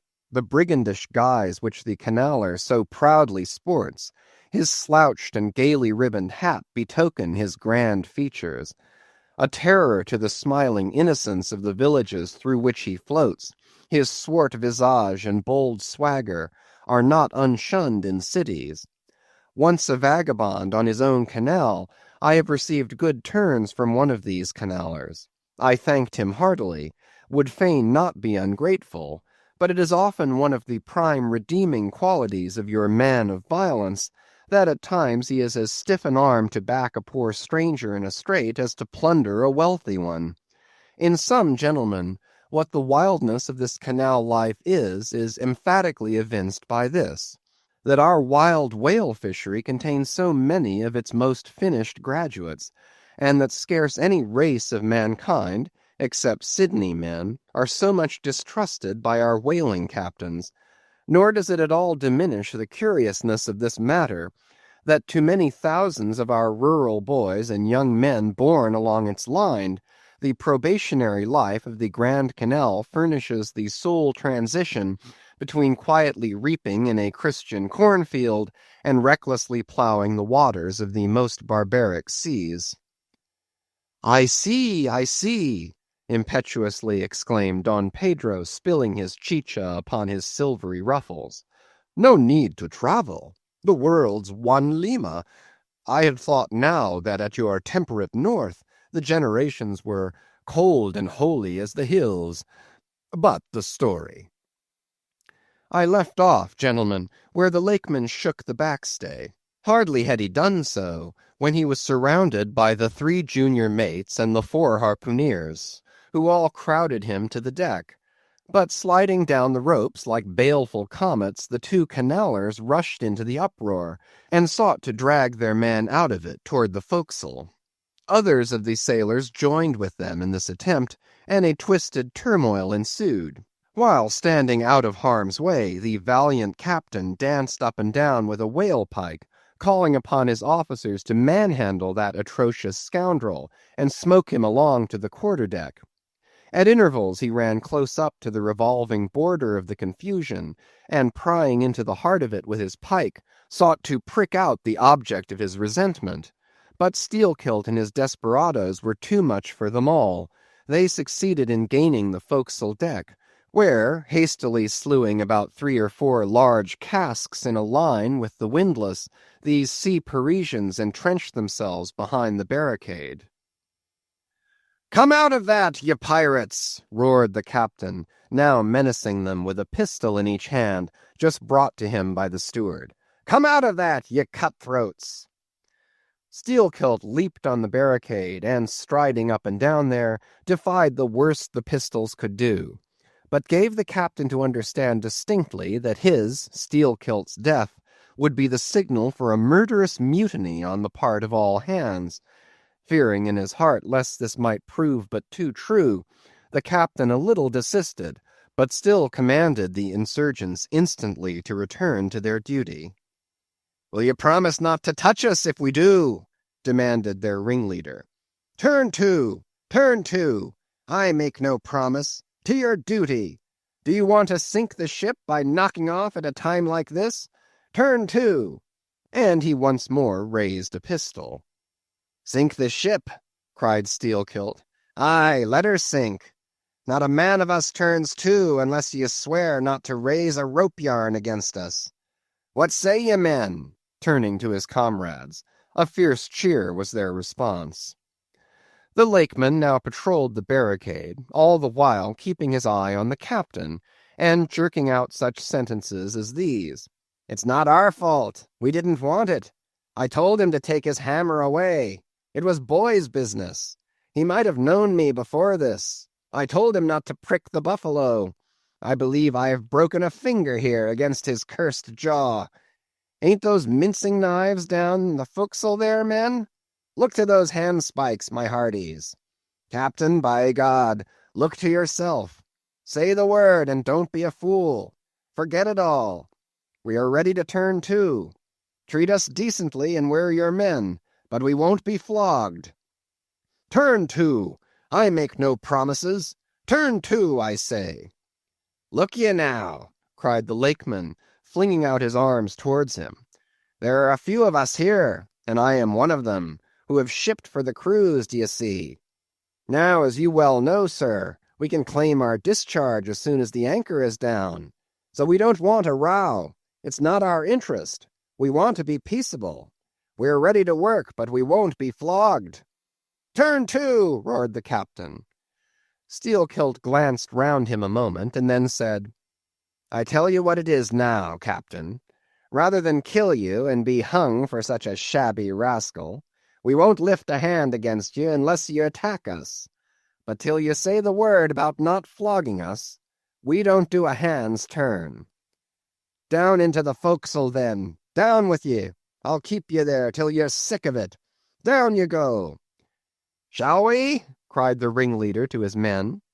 Most of them were against it, but at length, in obedience to Steelkilt, they preceded him down into their dark den, growlingly disappearing like bears into a cave. As the lakeman's bare head was just level with the planks, the captain and his posse leaped the barricade, and, rapidly drawing over the slide of the scuttle, planted their group of hands upon it, and loudly called for the steward to bring the heavy brass padlock belonging to the companionway. Then, opening the slide a little, the captain whispered something down the crack, closed it, and turned the key upon them, 10 in number, leaving on deck some 20 or more, who thus far had remained neutral. All night a wide-awake watch was kept by all the officers, forward and aft, especially about the forecastle scuttle and fore hatchway, at which last place was feared the insurgents might emerge after breaking through the bulkhead below. But the hours of darkness passed in peace, the men who still remained at their duty toiling hard at the pumps, whose clinking and clanking at intervals through the dreary night dismally resounded through the ship. At sunrise the captain went forward, and, knocking on the deck, summoned the prisoners to work, but with a yell they refused. Water was then lowered down to them, and a couple of handfuls of biscuit were tossed after it, when again turning the key upon them and pocketing it, the captain returned to the quarter-deck. Twice every day for 3 days this was repeated, but on the 4th morning a confused wrangling, and then a scuffling was heard, as the customary summons was delivered, and suddenly 4 men burst up from the forecastle, saying they were ready to turn to. The fetid closeness of the air, and a famishing diet, united perhaps to some fears of ultimate retribution, had constrained them to surrender at discretion. Emboldened by this, the captain reiterated his demand to the rest, but Steelkilt shouted to him a terrific hint to stop his babbling and betake himself where he belonged. On the 5th morning, 3 others of the mutineers bolted up into the air from the desperate arms below that sought to restrain them. Only 3 were left. "Better turn to now?" said the captain with a heartless jeer. "Shut us up again, will ye?" cried Steelkilt. "Oh, certainly," the captain, and the key clicked.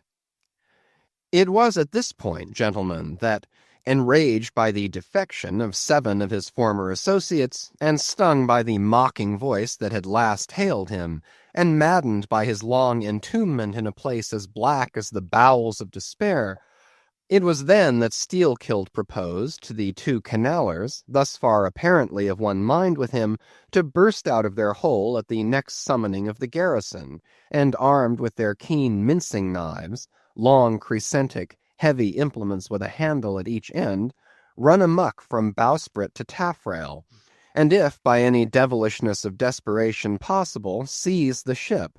For himself he would do this, he said, whether they joined him or not. That was the last night he should spend in that den. But the scheme met with no opposition on the part of the other 2. They swore they were ready for that, or for any other mad thing, for anything, in short, but a surrender.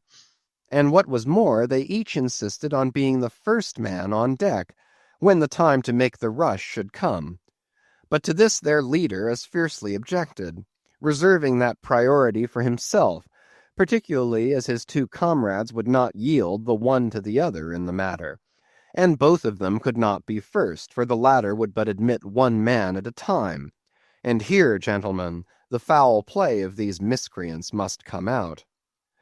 Upon hearing the frantic project of their leader, each in his own separate soul had suddenly lighted, it would seem, upon the same piece of treachery, namely to be foremost in breaking out, in order to be the first of the 3, though the last of the 10, to surrender, and thereby secure whatever small chance of pardon such conduct might merit. But when Steelkilt made known his determination still to lead them to the last, they in some way, by some subtle chemistry of villainy, mixed their before secret treacheries together, and when their leader fell into a doze, verbally opened their souls to each other in 3 sentences, and bound the sleeper with cords, and gagged him with cords, and shrieked out for the captain at midnight. Thinking murder at hand, and smelling in the dark for the blood, he and all his armed mates and harpooneers rushed for the forecastle. In a few minutes the scuttle was opened, and, bound hand and foot, the still struggling ringleader was shoved up into the air by his perfidious allies, who at once claimed the honor of securing a man who had been fully ripe for murder. But all these were collared and dragged along the deck like dead cattle, and side by side were seized up into the mizzen rigging, like 3/4 of meat, and there they hung till morning. "Damn ye," cried the captain, pacing to and fro before them, "the vultures would not touch ye, you villains." At sunrise he summoned all hands, and separating those who had rebelled from those who had taken no part in the mutiny, he told the former that he had a good mind to flog them all round. Thought, upon the whole, he would do so. He ought to. Justice demanded it. But for the present, considering their timely surrender, he would let them go with a reprimand, which he accordingly administered in the vernacular.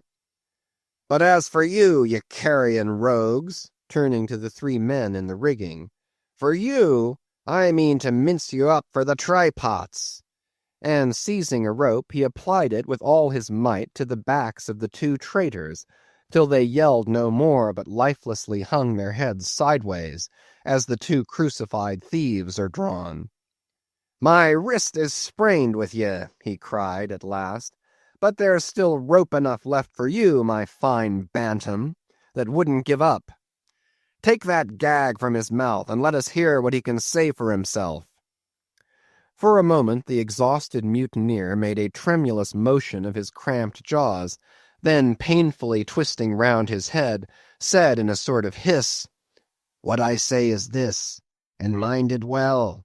If you flog me, I murder you." "Say ye so? See then how you frighten me."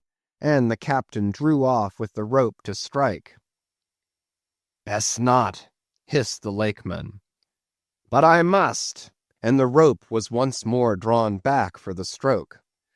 Steelkilt here hissed out something, inaudible to all but the captain, who, to the amazement of all hands, started back, paced the deck rapidly 2 or 3 times, and then, suddenly throwing down his rope, said, "I won't do it. Let him go. Cut him down, do you hear?" But as the junior mates were hurrying to execute the order, a pale man with a bandaged head arrested them. Radney, the chief mate. Ever since the blow he had lain in his berth, but that morning, hearing the tumult on the deck, he had crept out, and thus far had watched the whole scene. Such was the state of his mouth that he could hardly speak, but mumbling something about his being willing and able to do what the captain dared not attempt, he snatched the rope and advanced to his pinioned foe. "You are a coward," hissed the lakeman. "So I am, but take that." The mate was in the very act of striking, when another hiss stayed his uplifted arm. He paused, and then, pausing no more, made good his words, spite of Steelkilt's threat, whatever that might have been. The 3 men were then cut down, all hands were turned to, and sullenly worked by the moody seamen, the iron pumps clanged as before. Just after dark that day, when one watch had retired below, a clamour was heard in the forecastle, and the 2 trembling traitors running up besieged the cabin door, saying they durst not consort with the crew. Entreaties, cuffs, and kicks could not drive them back, so at their own instance they were put down in the ship's run for salvation. Still, no sign of mutiny reappeared among the rest, On the contrary, it seemed that mainly at Steelkilt's instigation they had resolved to maintain the strictest peacefulness, obey all orders to the last, and when the ship reached port, desert her in a body.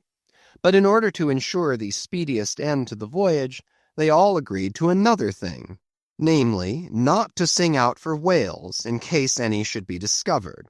For spite of her leak, and spite of all her other perils, the town-ho still maintained her mastheads, and her captain was just as willing to lower for a fish at that moment as on the day his craft first struck the cruising ground, and Radney, the mate, was quite as ready to change his berth for a boat, and with his bandaged mouth seek to gag in death the vital jaw of the whale. But though the lakeman had induced the seamen to adopt this sort of passiveness in their conduct, he kept his own counsel, at least till all was over, concerning his own proper and private revenge upon the man who had stung him in the ventricles of his heart. He was in Radney, the chief mate's watch, and as if the infatuated man sought to run more than halfway to meet his doom, after the scene at the rigging he insisted, against the express counsel of the captain, upon resuming the head of his watch at night. Upon this, and one or two other circumstances, Steelkilt systematically built the plan of his revenge. During the night Radney had an unseamanlike way of sitting on the bulwarks of the quarter-deck, and leaning his arm upon the gunwale of the boat which was hoisted up there, a little above the ship's side. In this attitude, it was well known, he sometimes dozed. There was a considerable vacancy between the boat and the ship, and down between this was the sea. Steelkilt calculated his time, and found that his next trick at the helm would come round at 2 o'clock, in the morning of the third day from that in which he had been betrayed. At his leisure he employed the interval in braiding something very carefully in his watches below. "What are you making there?" said his shipmate.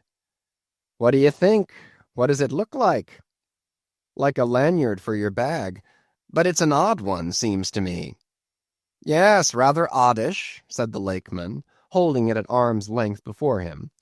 "But I think it will answer. Shipmate, I haven't enough twine. Have you any?"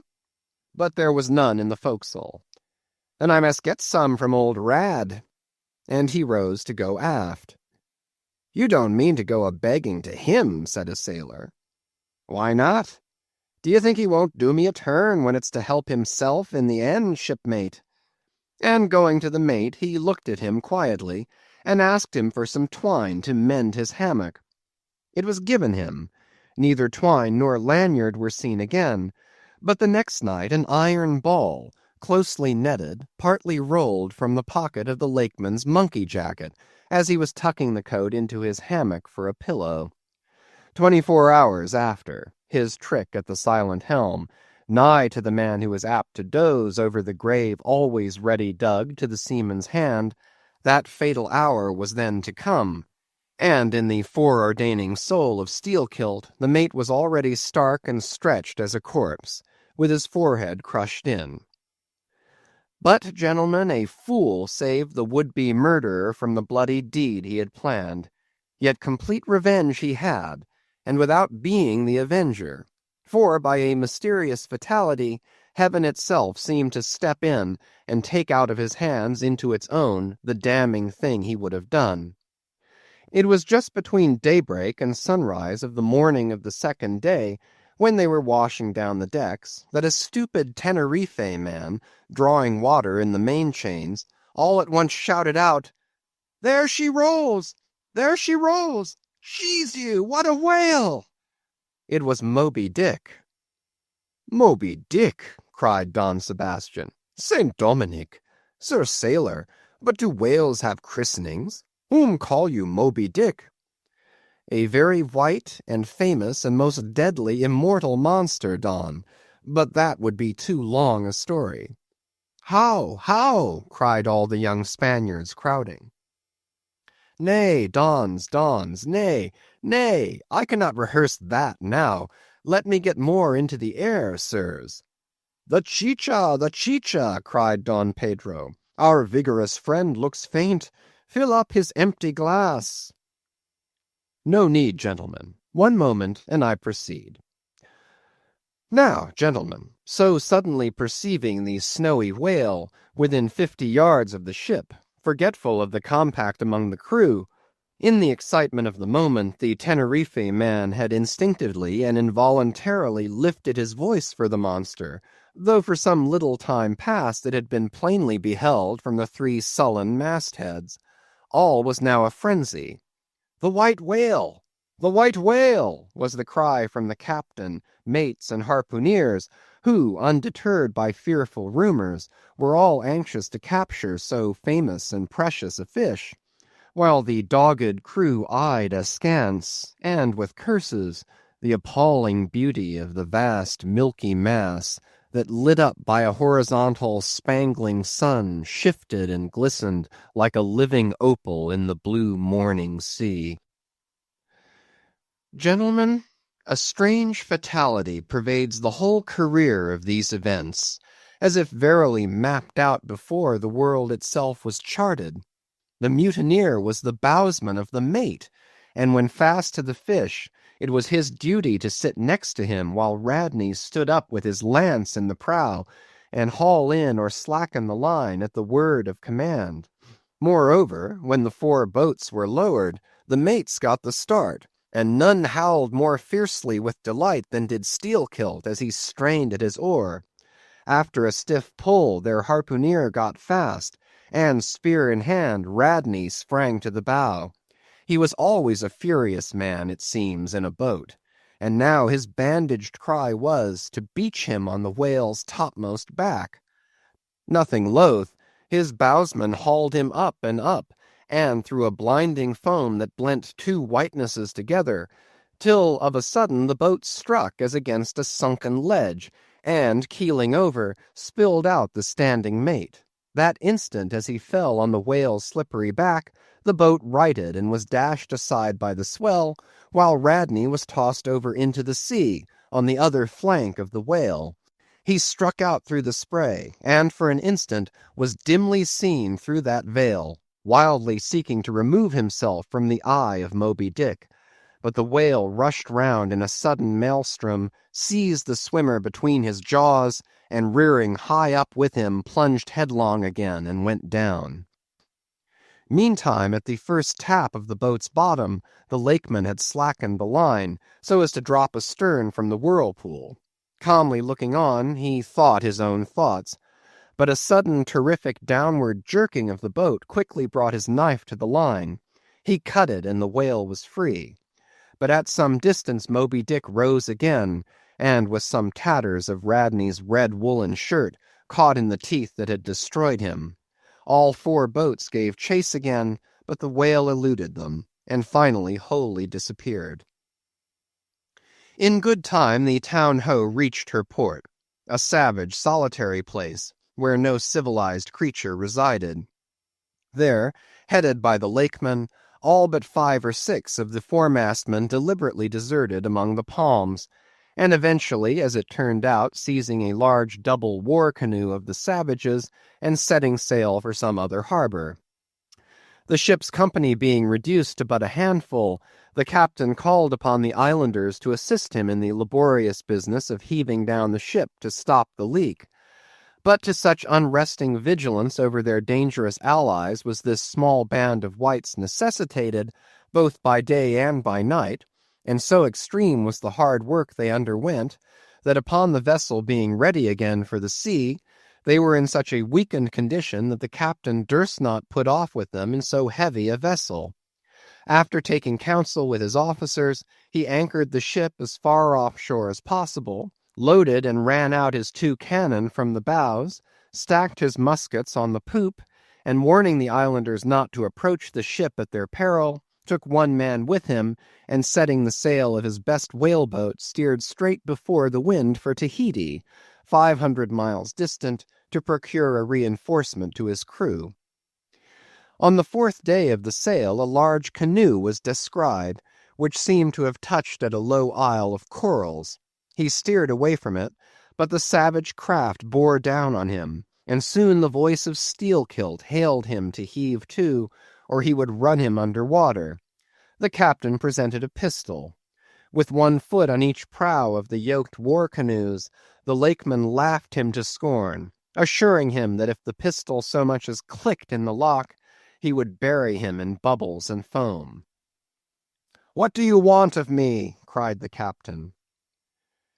"Where are you bound, and for what are you bound?" demanded Steelkilt. "No lies." "I am bound to Tahiti for more men." "Very good. Let me board you a moment. I come in peace." With that he leaped from the canoe, swam to the boat, and, climbing the gunwale, stood face to face with the captain. "Cross your arms, sir. Throw back your head. Now repeat after me. As soon as Steelkilt leaves me, I swear to beach this boat on yonder island, and remain there 6 days. If I do not, may lightning strike me." "A pretty scholar," laughed the lakeman. "Adios, senor." And, leaping into the sea, he swam back to his comrades. Watching the boat till it was fairly beached, and drawn up to the roots of the coconut trees, Steelkilt made sail again, and in due time arrived at Tahiti, his own place of destination. There luck befriended him. 2 ships were about to sail for France, and were providentially in want of precisely that number of men which the sailor headed. They embarked, and so forever got the start of their former captain, had he been at all minded to work them legal retribution. Some 10 days after the French ships sailed, the whale-boat arrived, and the captain was forced to enlist some of the more civilized Tahitians, who had been somewhat used to the sea.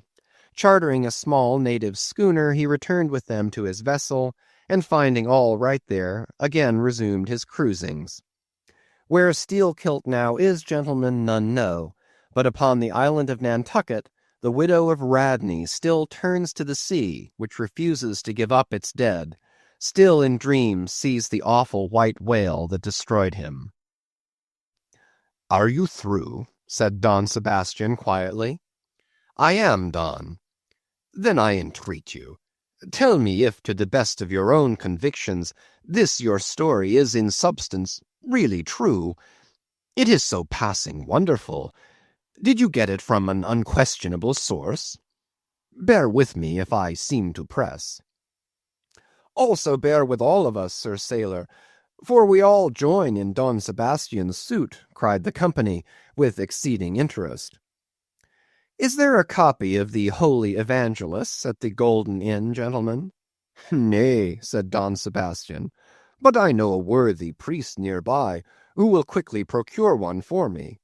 I go for it, but are you well advised? This may grow too serious."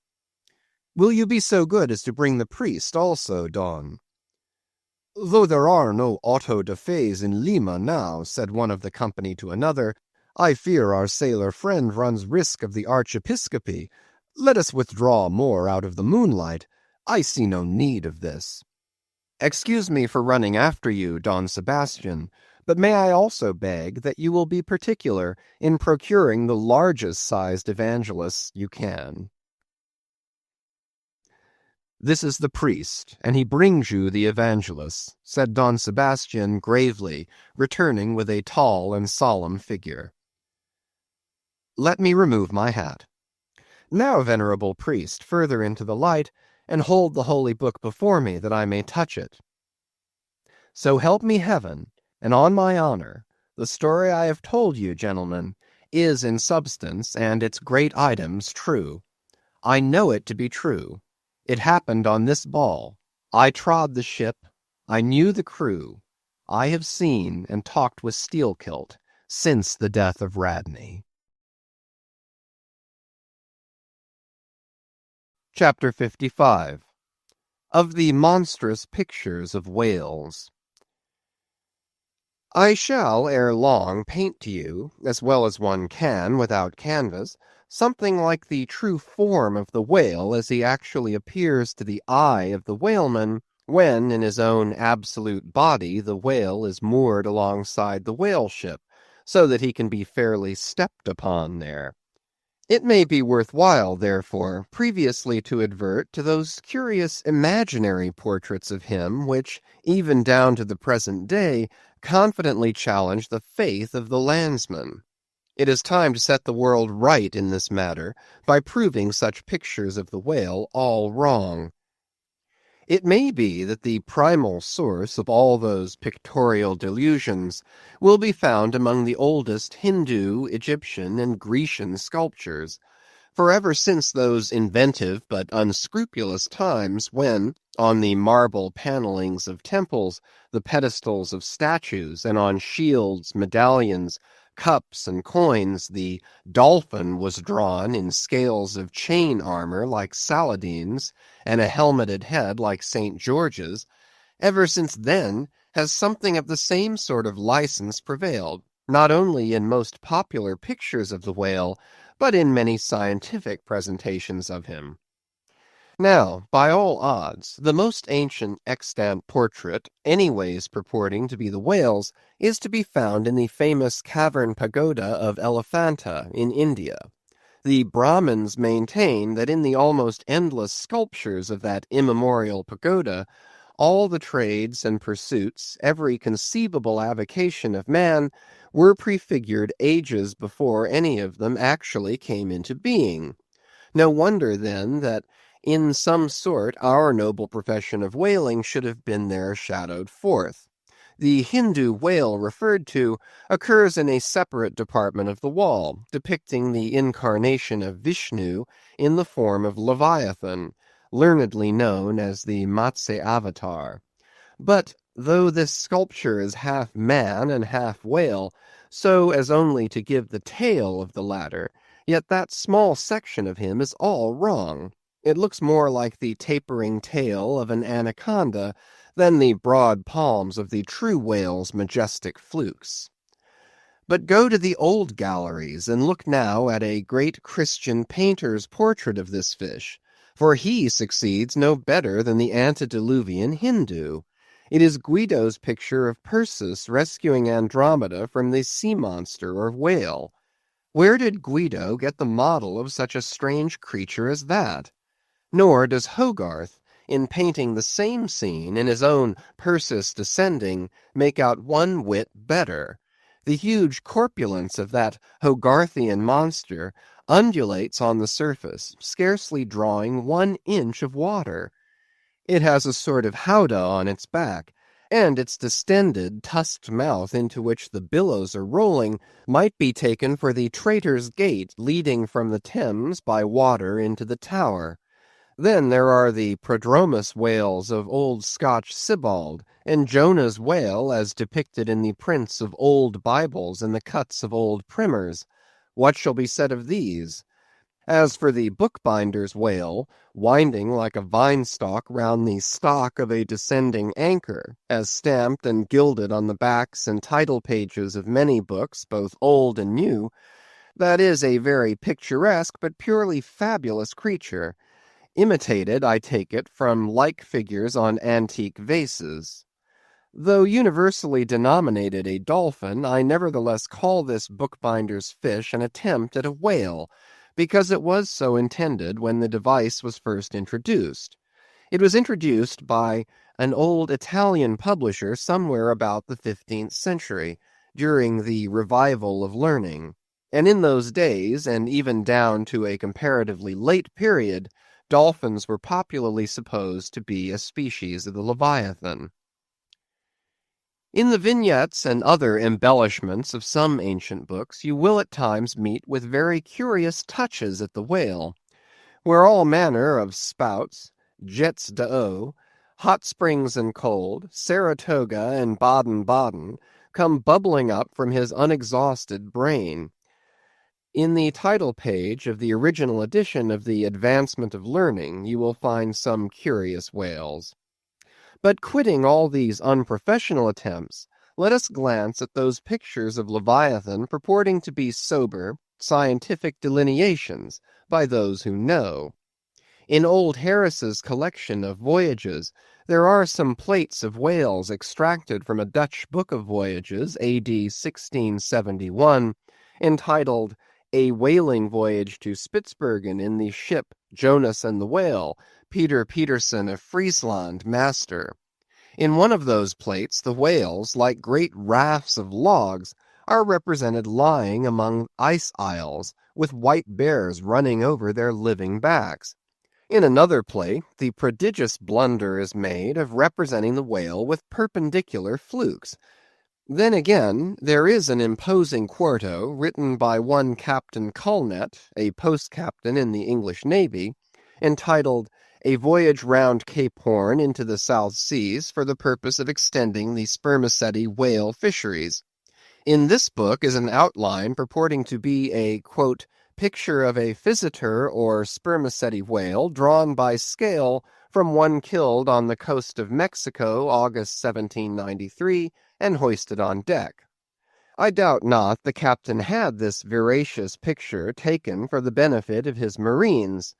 To mention but one thing about it, let me say that it has an eye which, applied, according to the accompanying scale, to a full-grown sperm whale, would make the eye of that whale a bow window some 5 feet long.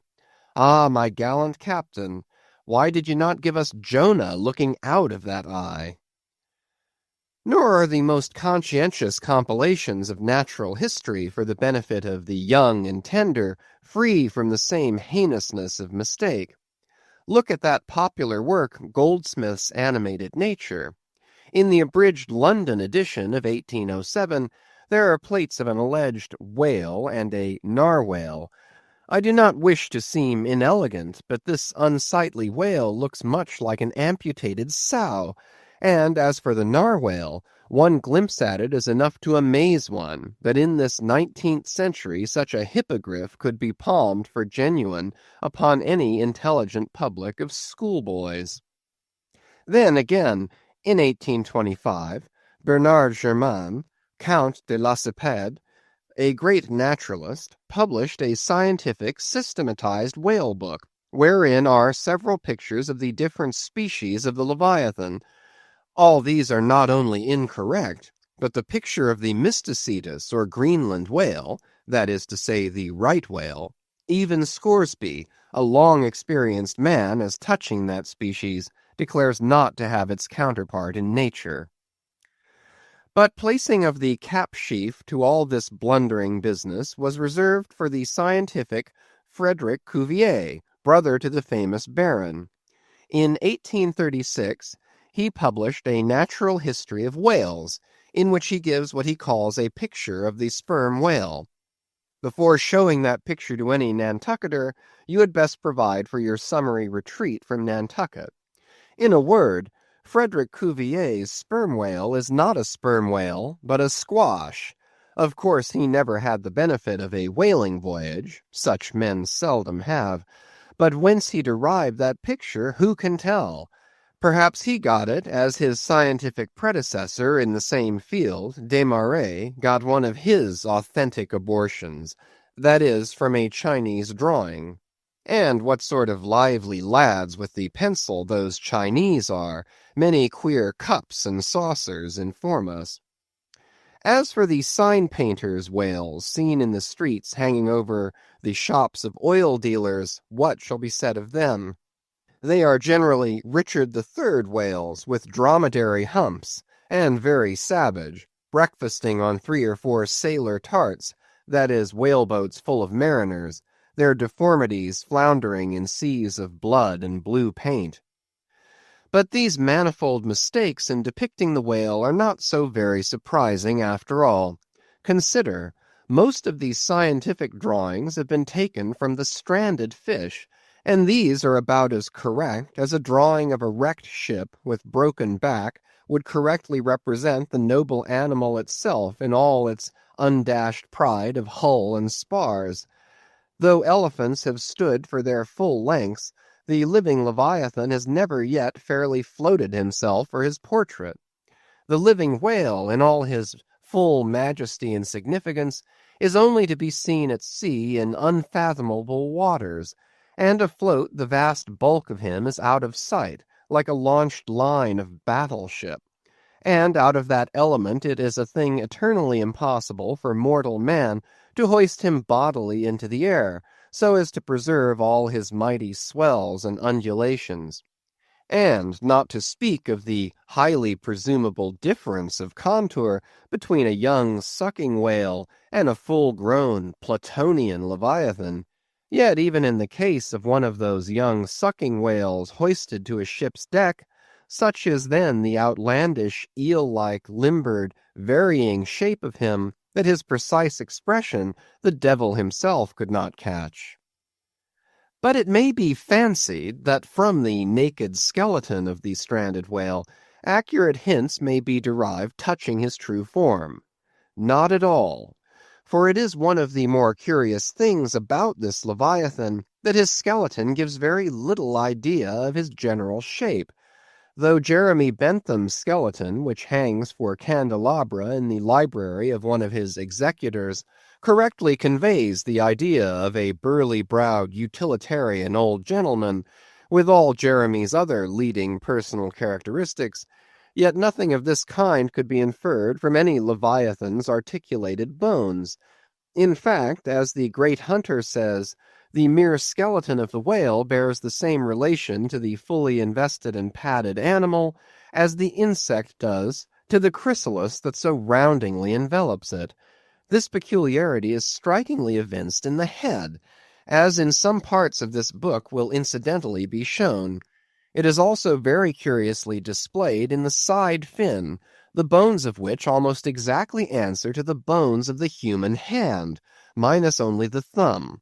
This fin has 4 regular bone fingers, the index, middle, ring, and little finger, but all these are permanently lodged in their fleshy covering, as the human fingers in an artificial covering. However recklessly the whale may sometimes serve us, said humorous Stubb one day, he can never be truly said to handle us without mittens. For all these reasons, then, any way you may look at it, you must needs conclude that the great Leviathan is that one creature in the world which must remain unpainted to the last. True, one portrait may hit the mark much nearer than another, but none can hit it with any very considerable degree of exactness. So there is no earthly way of finding out precisely what the whale really looks like, and the only mode in which you can derive even a tolerable idea of his living contour is by going a whaling yourself. But by so doing you run no small risk of being eternally stove and sunk by him. Wherefore it seems to me you had best not be too fastidious in your curiosity touching this Leviathan. Chapter 56. Of the less erroneous pictures of whales and the true pictures of whaling scenes. In connection with the monstrous pictures of whales, I am strongly tempted here to enter upon those still more monstrous stories of them, which are to be found in certain books, both ancient and modern, especially in Pliny, Purchas, Hakluyt, Harris, Cuvier, etc. But I pass that matter by.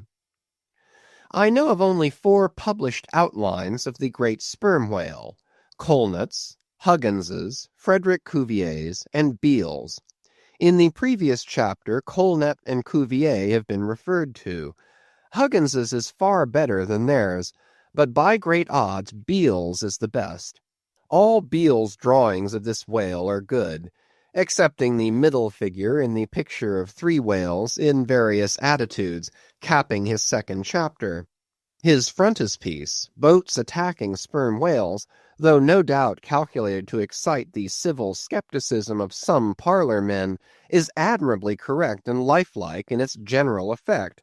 Some of the sperm whale drawings in J. Ross Brown are pretty correct in contour, but they are wretchedly engraved. This is not his fault, though.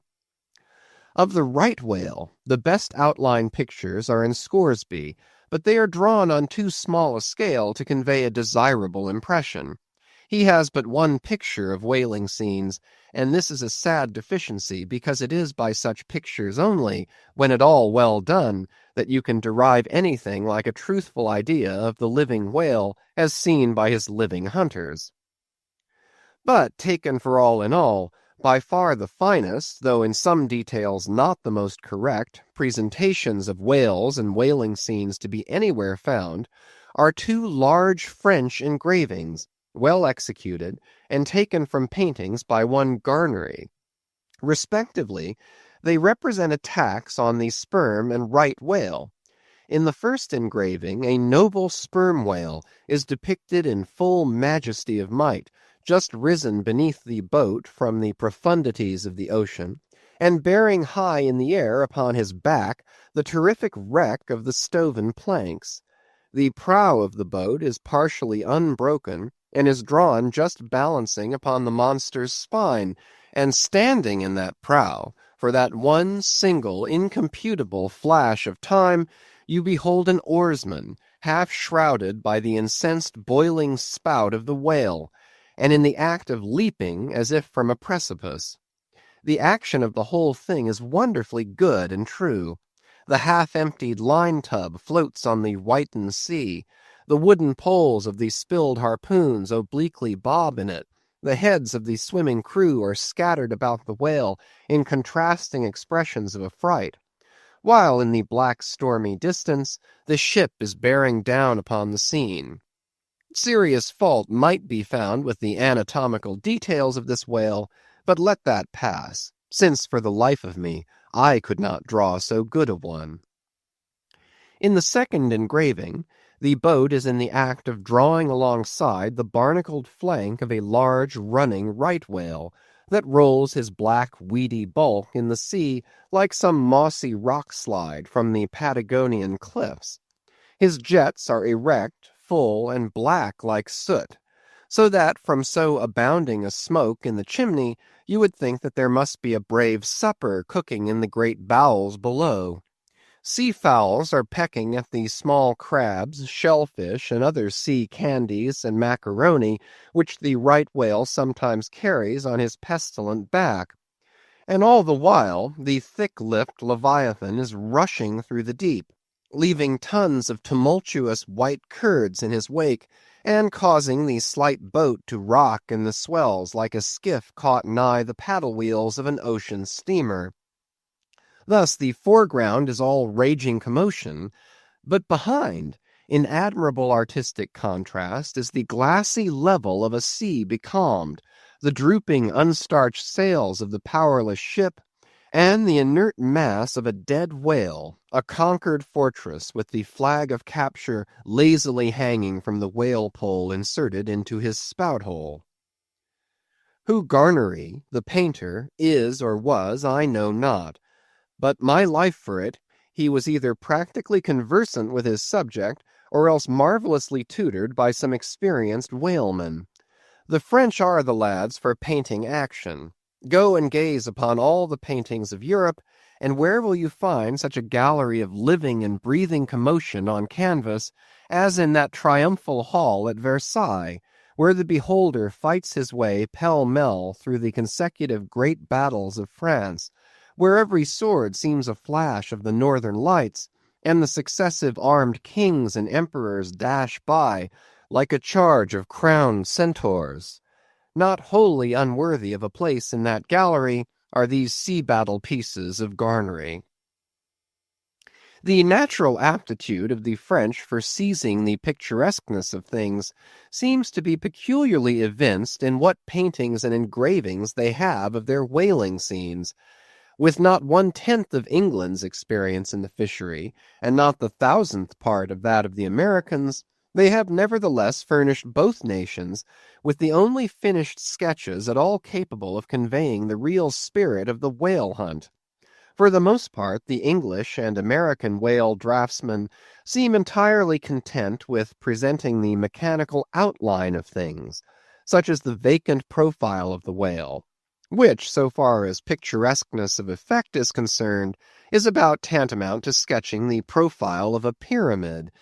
Even Scoresby, the justly renowned right whaleman, after giving us a stiff, full length of the Greenland whale, and 3 or 4 delicate miniatures of narwhales and porpoises, treats us to a series of classical engravings of boat hooks, chopping knives, and grapnels, and with the microscopic diligence of a Leeuwenhoek, submits to the inspection of a shivering world 96 facsimiles of magnified Arctic snow crystals. I mean no disparagement to the excellent voyager. I honor him for a veteran. But in so important a matter, it was certainly an oversight not to have procured for every crystal a sworn affidavit taken before a Greenland justice of the peace. In addition to those fine engravings from Garnery, there are two other French engravings worthy of note by someone who subscribes himself H. Duran. One of them, though not precisely adapted to our present purpose, nevertheless deserves mention on other accounts. It is a quiet noon scene among the isles of the Pacific. A French whaler anchored inshore in a calm and lazily taking water on board, the loosened sails of the ship, and the long leaves of the palms in the background, both drooping together in the breezeless air. The effect is very fine, when considered with reference to its presenting the hardy fishermen under one of their few aspects of oriental repose. The other engraving is quite a different affair. The ship hove to on the open seas, and in the very heart of the leviathanic life, with a right whale alongside.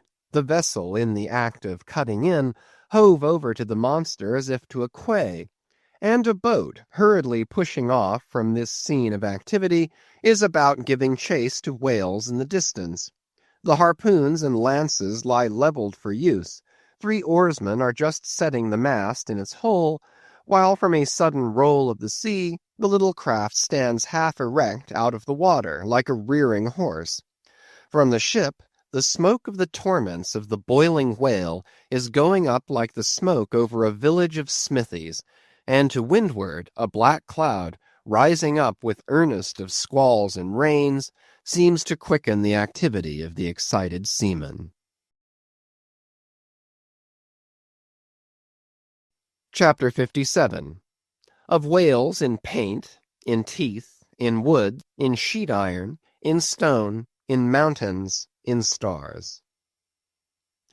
On Tower Hill, as you go down to the London docks, you may have seen a crippled beggar, or kedger, as the sailors say, holding a painted board before him, representing the tragic scene in which he lost his leg. There are 3 whales and 3 boats, and one of the boats, presumed to contain the missing leg in all its original integrity, is being crunched by the jaws of the foremost whale. Any time these 10 years, they tell me, has that man held up that picture, and exhibited that stump to an incredulous world. But the time of his justification has now come. His 3 whales are as good whales as were ever published in Wapping, at any rate, and his stump as unquestionable a stump as any you will find in the western clearings. But though forever mounted on that stump, never a stump speech does the poor whaleman make, but with downcast eyes stands ruefully contemplating his own amputation. Throughout the Pacific, and also in Nantucket and New Bedford and Sag Harbor, you will come across lively sketches of whales and whaling scenes, graven by the fishermen themselves on sperm whale teeth, or ladies' busks wrought out of the right whalebone, or other like scrimshander articles, as the whalemen call the numerous little ingenious contrivances they elaborately carve out of the rough material in their hours of ocean leisure. Some of them have little boxes of dentistical-looking implements, specially intended for the scrimshandering business. But in general they toil with their jackknives alone, and with that almost omnipotent tool of the sailor, they will turn you out anything you please, in the way of a mariner's fancy. Long exile from Christendom and civilization inevitably restores a man to that condition in which God placed him, i.e., what is called savagery. Your true whale hunter is as much a savage as an Iroquois.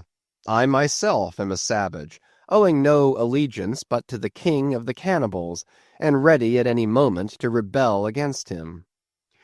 Now, one of the peculiar characteristics of the savage, in his domestic hours, is his wonderful patience of industry.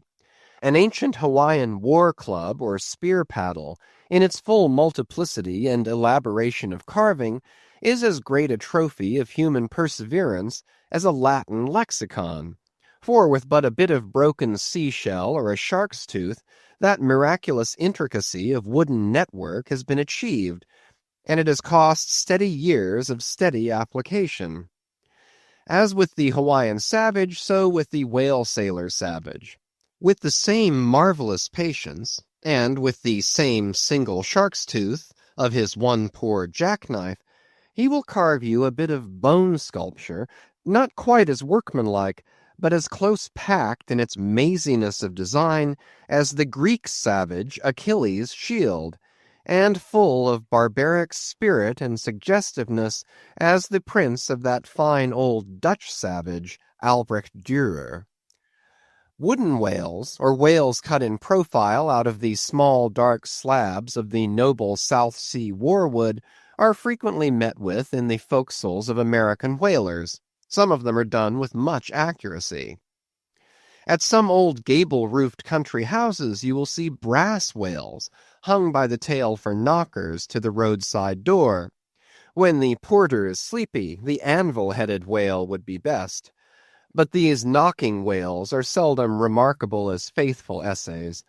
On the spires of some old-fashioned churches you will see sheet-iron whales, placed there for weathercocks, but they are so elevated, and besides that are to all intents and purposes so labeled with hands off, you cannot examine them closely enough to decide upon their merit. In bony, ribby regions of the earth, where at the base of high broken cliffs masses of rock lie strewn in fantastic groupings upon the plain, you will often discover images as of the petrified forms of the Leviathan partly merged in grass, which of a windy day breaks against them in a surf of green surges.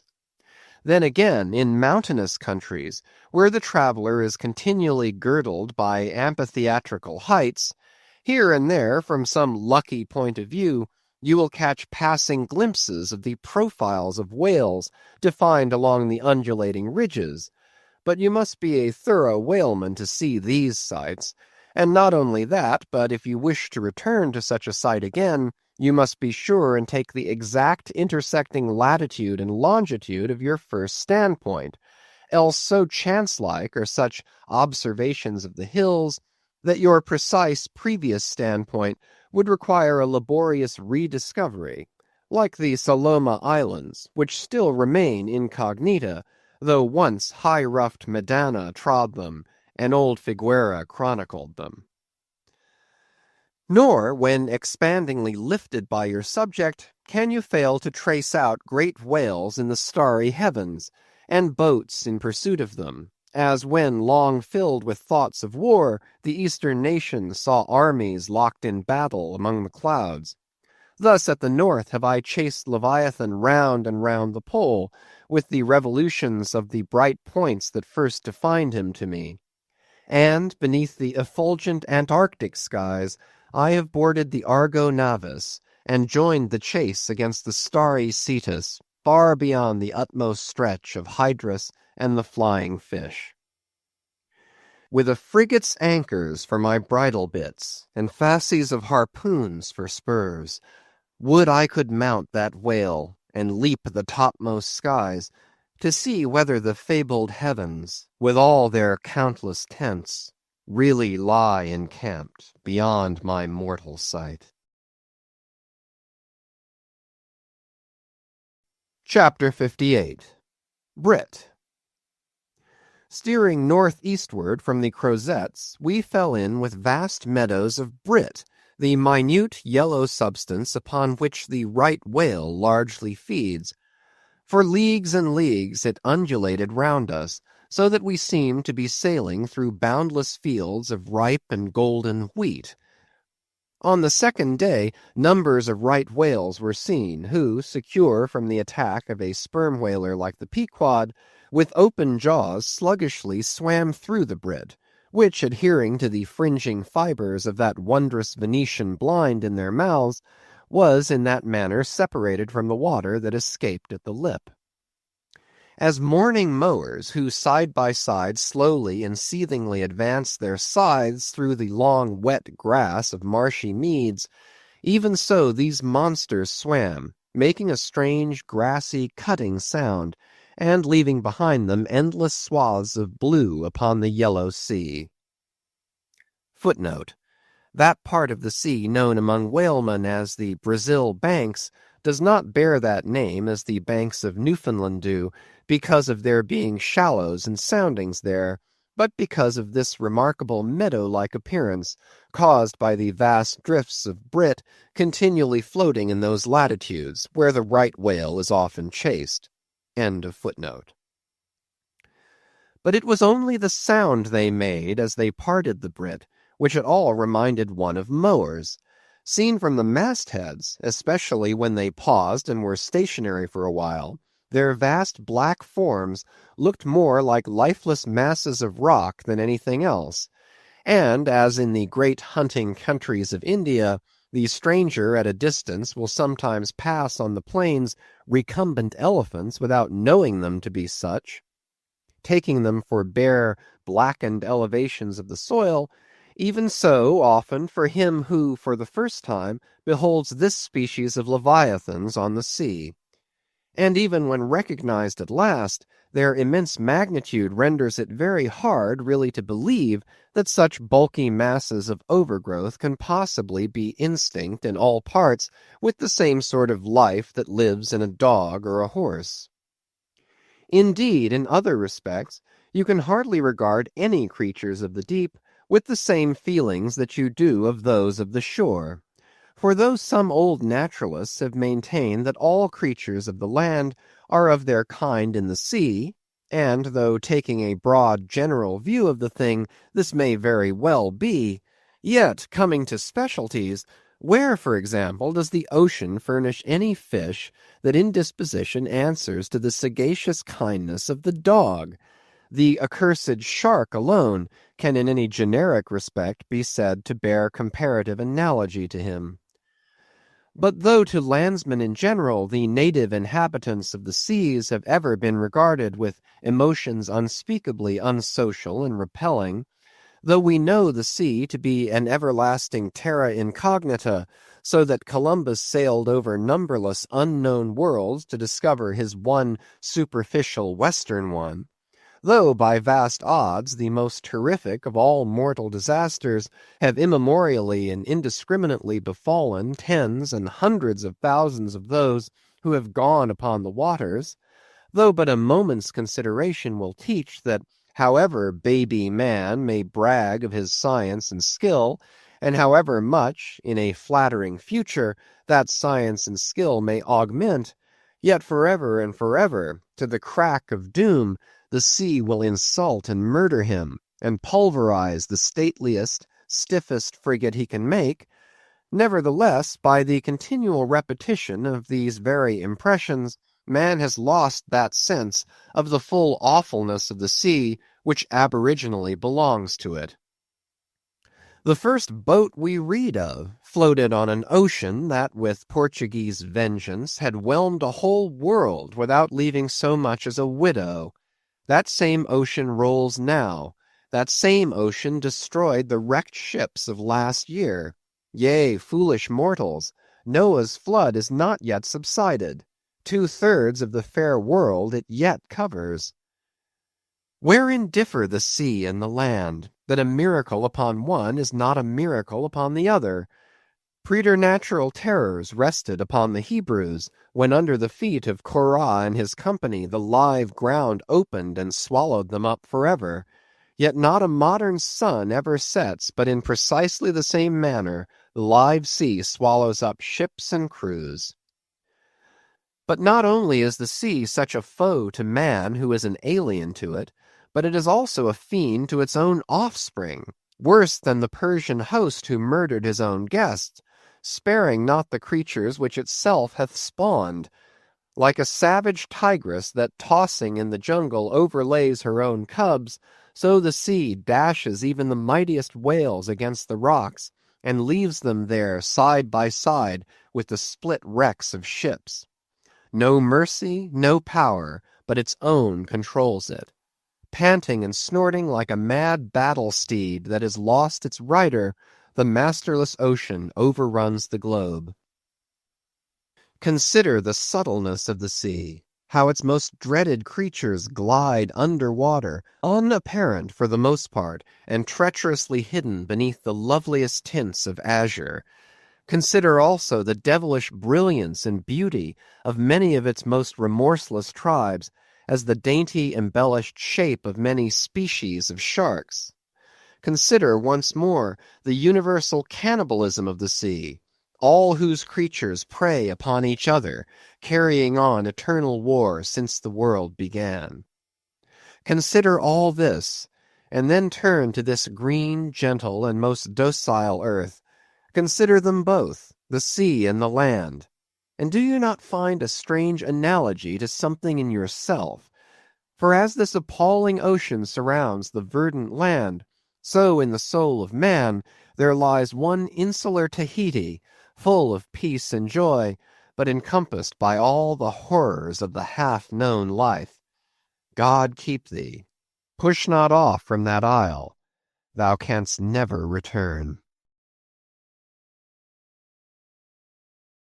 Chapter 59. Squid.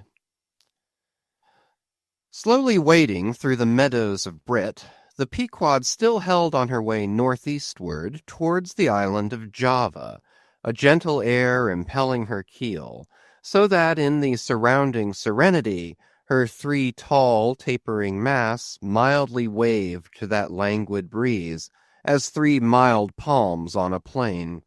And still, at wide intervals in the silvery night, the lonely, alluring jet would be seen. But one transparent blue morning, when a stillness almost preternatural spread over the sea, however unattended with any stagnant calm, when the long burnished sun-glade on the waters seemed a golden finger laid across them, enjoining some secrecy, when the slippered waves whispered together as they softly ran on, in this profound hush of the visible sphere, a strange spectre was seen by Daggoo from the main masthead. In the distance a great white mass lazily rose, and rising higher and higher, and disentangling itself from the azure, at last gleamed before our prow like a snow-slide, new slid from the hills. Thus glistening for a moment, as slowly it subsided and sank, then once more arose, and silently gleamed. It seemed not a whale. And yet is this Moby Dick, thought Daggoo? Again the phantom went down, but on reappearing once more, with a stiletto-like cry that startled every man from his nod, the negro yelled out, "There! There again! There she breaches! Right ahead! The white whale! The white whale!" Upon this the seamen rushed to the yard-arms, as in swarming times the bees rush to the bows.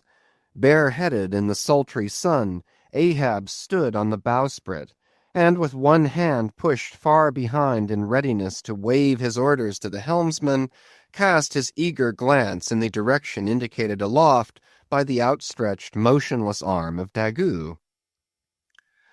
Whether the flitting attendance of one still and solitary jet had gradually worked upon Ahab, so that he was now prepared to connect the ideas of mildness and repose with the first sight of the particular whale he pursued, however this was, or whether his eagerness betrayed him, whichever way it might have been, no sooner did he distinctly perceive the white mass, than with a quick intensity he instantly gave orders for lowering. The 4 boats were soon on the water, Ahab's in advance, and all swiftly pulling towards their prey. Soon it went down, and while, with oars suspended, we were awaiting its reappearance, lo! in the same spot where it sank, once more it slowly rose. Almost forgetting for a moment all thoughts of Moby Dick, we gazed at the most wondrous phenomenon which the secret seas have hitherto revealed to mankind. A vast pulpy mass, furlongs in length and breadth, of a glancing cream color, lay floating on the water, innumerable long arms radiating from its center and curling and twisting like a nest of anacondas, as if blindly to clutch at any hapless object within reach. No perceptible face or front did it have, no conceivable token of either sensation or instinct, but undulated there on the billows, an unearthly, formless, chance-like apparition of life. As, with a low sucking sound, it slowly disappeared again, Starbuck, still gazing at the agitated waters where it had sunk, with a wild voice exclaimed, "Almost rather had I seen Moby Dick and fought him, than to have seen thee, thou white ghost." "What was it, sir?" said Flask. "The great live squid, which, they say, few whale ships ever beheld, and returned to their ports to tell of it." But Ahab said nothing. Turning his boat, he sailed back to the vessel, the rest as silently following. Whatever superstitions the sperm whalemen in general have connected with the sight of this object, certain it is, that a glimpse of it being so very unusual, that circumstance has gone far to invest it with portentousness. So rarely is it beheld, that though one and all of them declare it to be the largest animated thing in the ocean, yet very few of them have any but the most vague ideas concerning its true nature and form. Notwithstanding, they believe it to furnish the sperm whale his only food. For though other species of whales find their food above water, and may be seen by man in the act of feeding, the spermaceti whale obtains his whole food in unknown zones below the surface, and only by inference is it that anyone can tell of what precisely that food consists. At times, when closely pursued, he will disgorge what are supposed to be the detached arms of the squid, some of them thus exhibited exceeding 20 and 30 feet in length. They fancy that the monster to which these arms belonged ordinarily clings by them to the bed of the oceans, and that the sperm whale, unlike other species, is supplied with teeth in order to attack and tear it. There seems some ground to imagine that the great kraken of Bishop Pontoppidan may ultimately resolve itself into squid. The manner in which the bishop describes it, as alternately rising and sinking, with some other particulars he narrates, in all this the two correspond. But much abatement is necessary with respect to the incredible bulk he assigns it. By some naturalists who have vaguely heard rumors of the mysterious creature here spoken of, it is included among the class of cuttlefish, to which, indeed, in certain external respects it would seem to belong, but only as the anak of the tribe.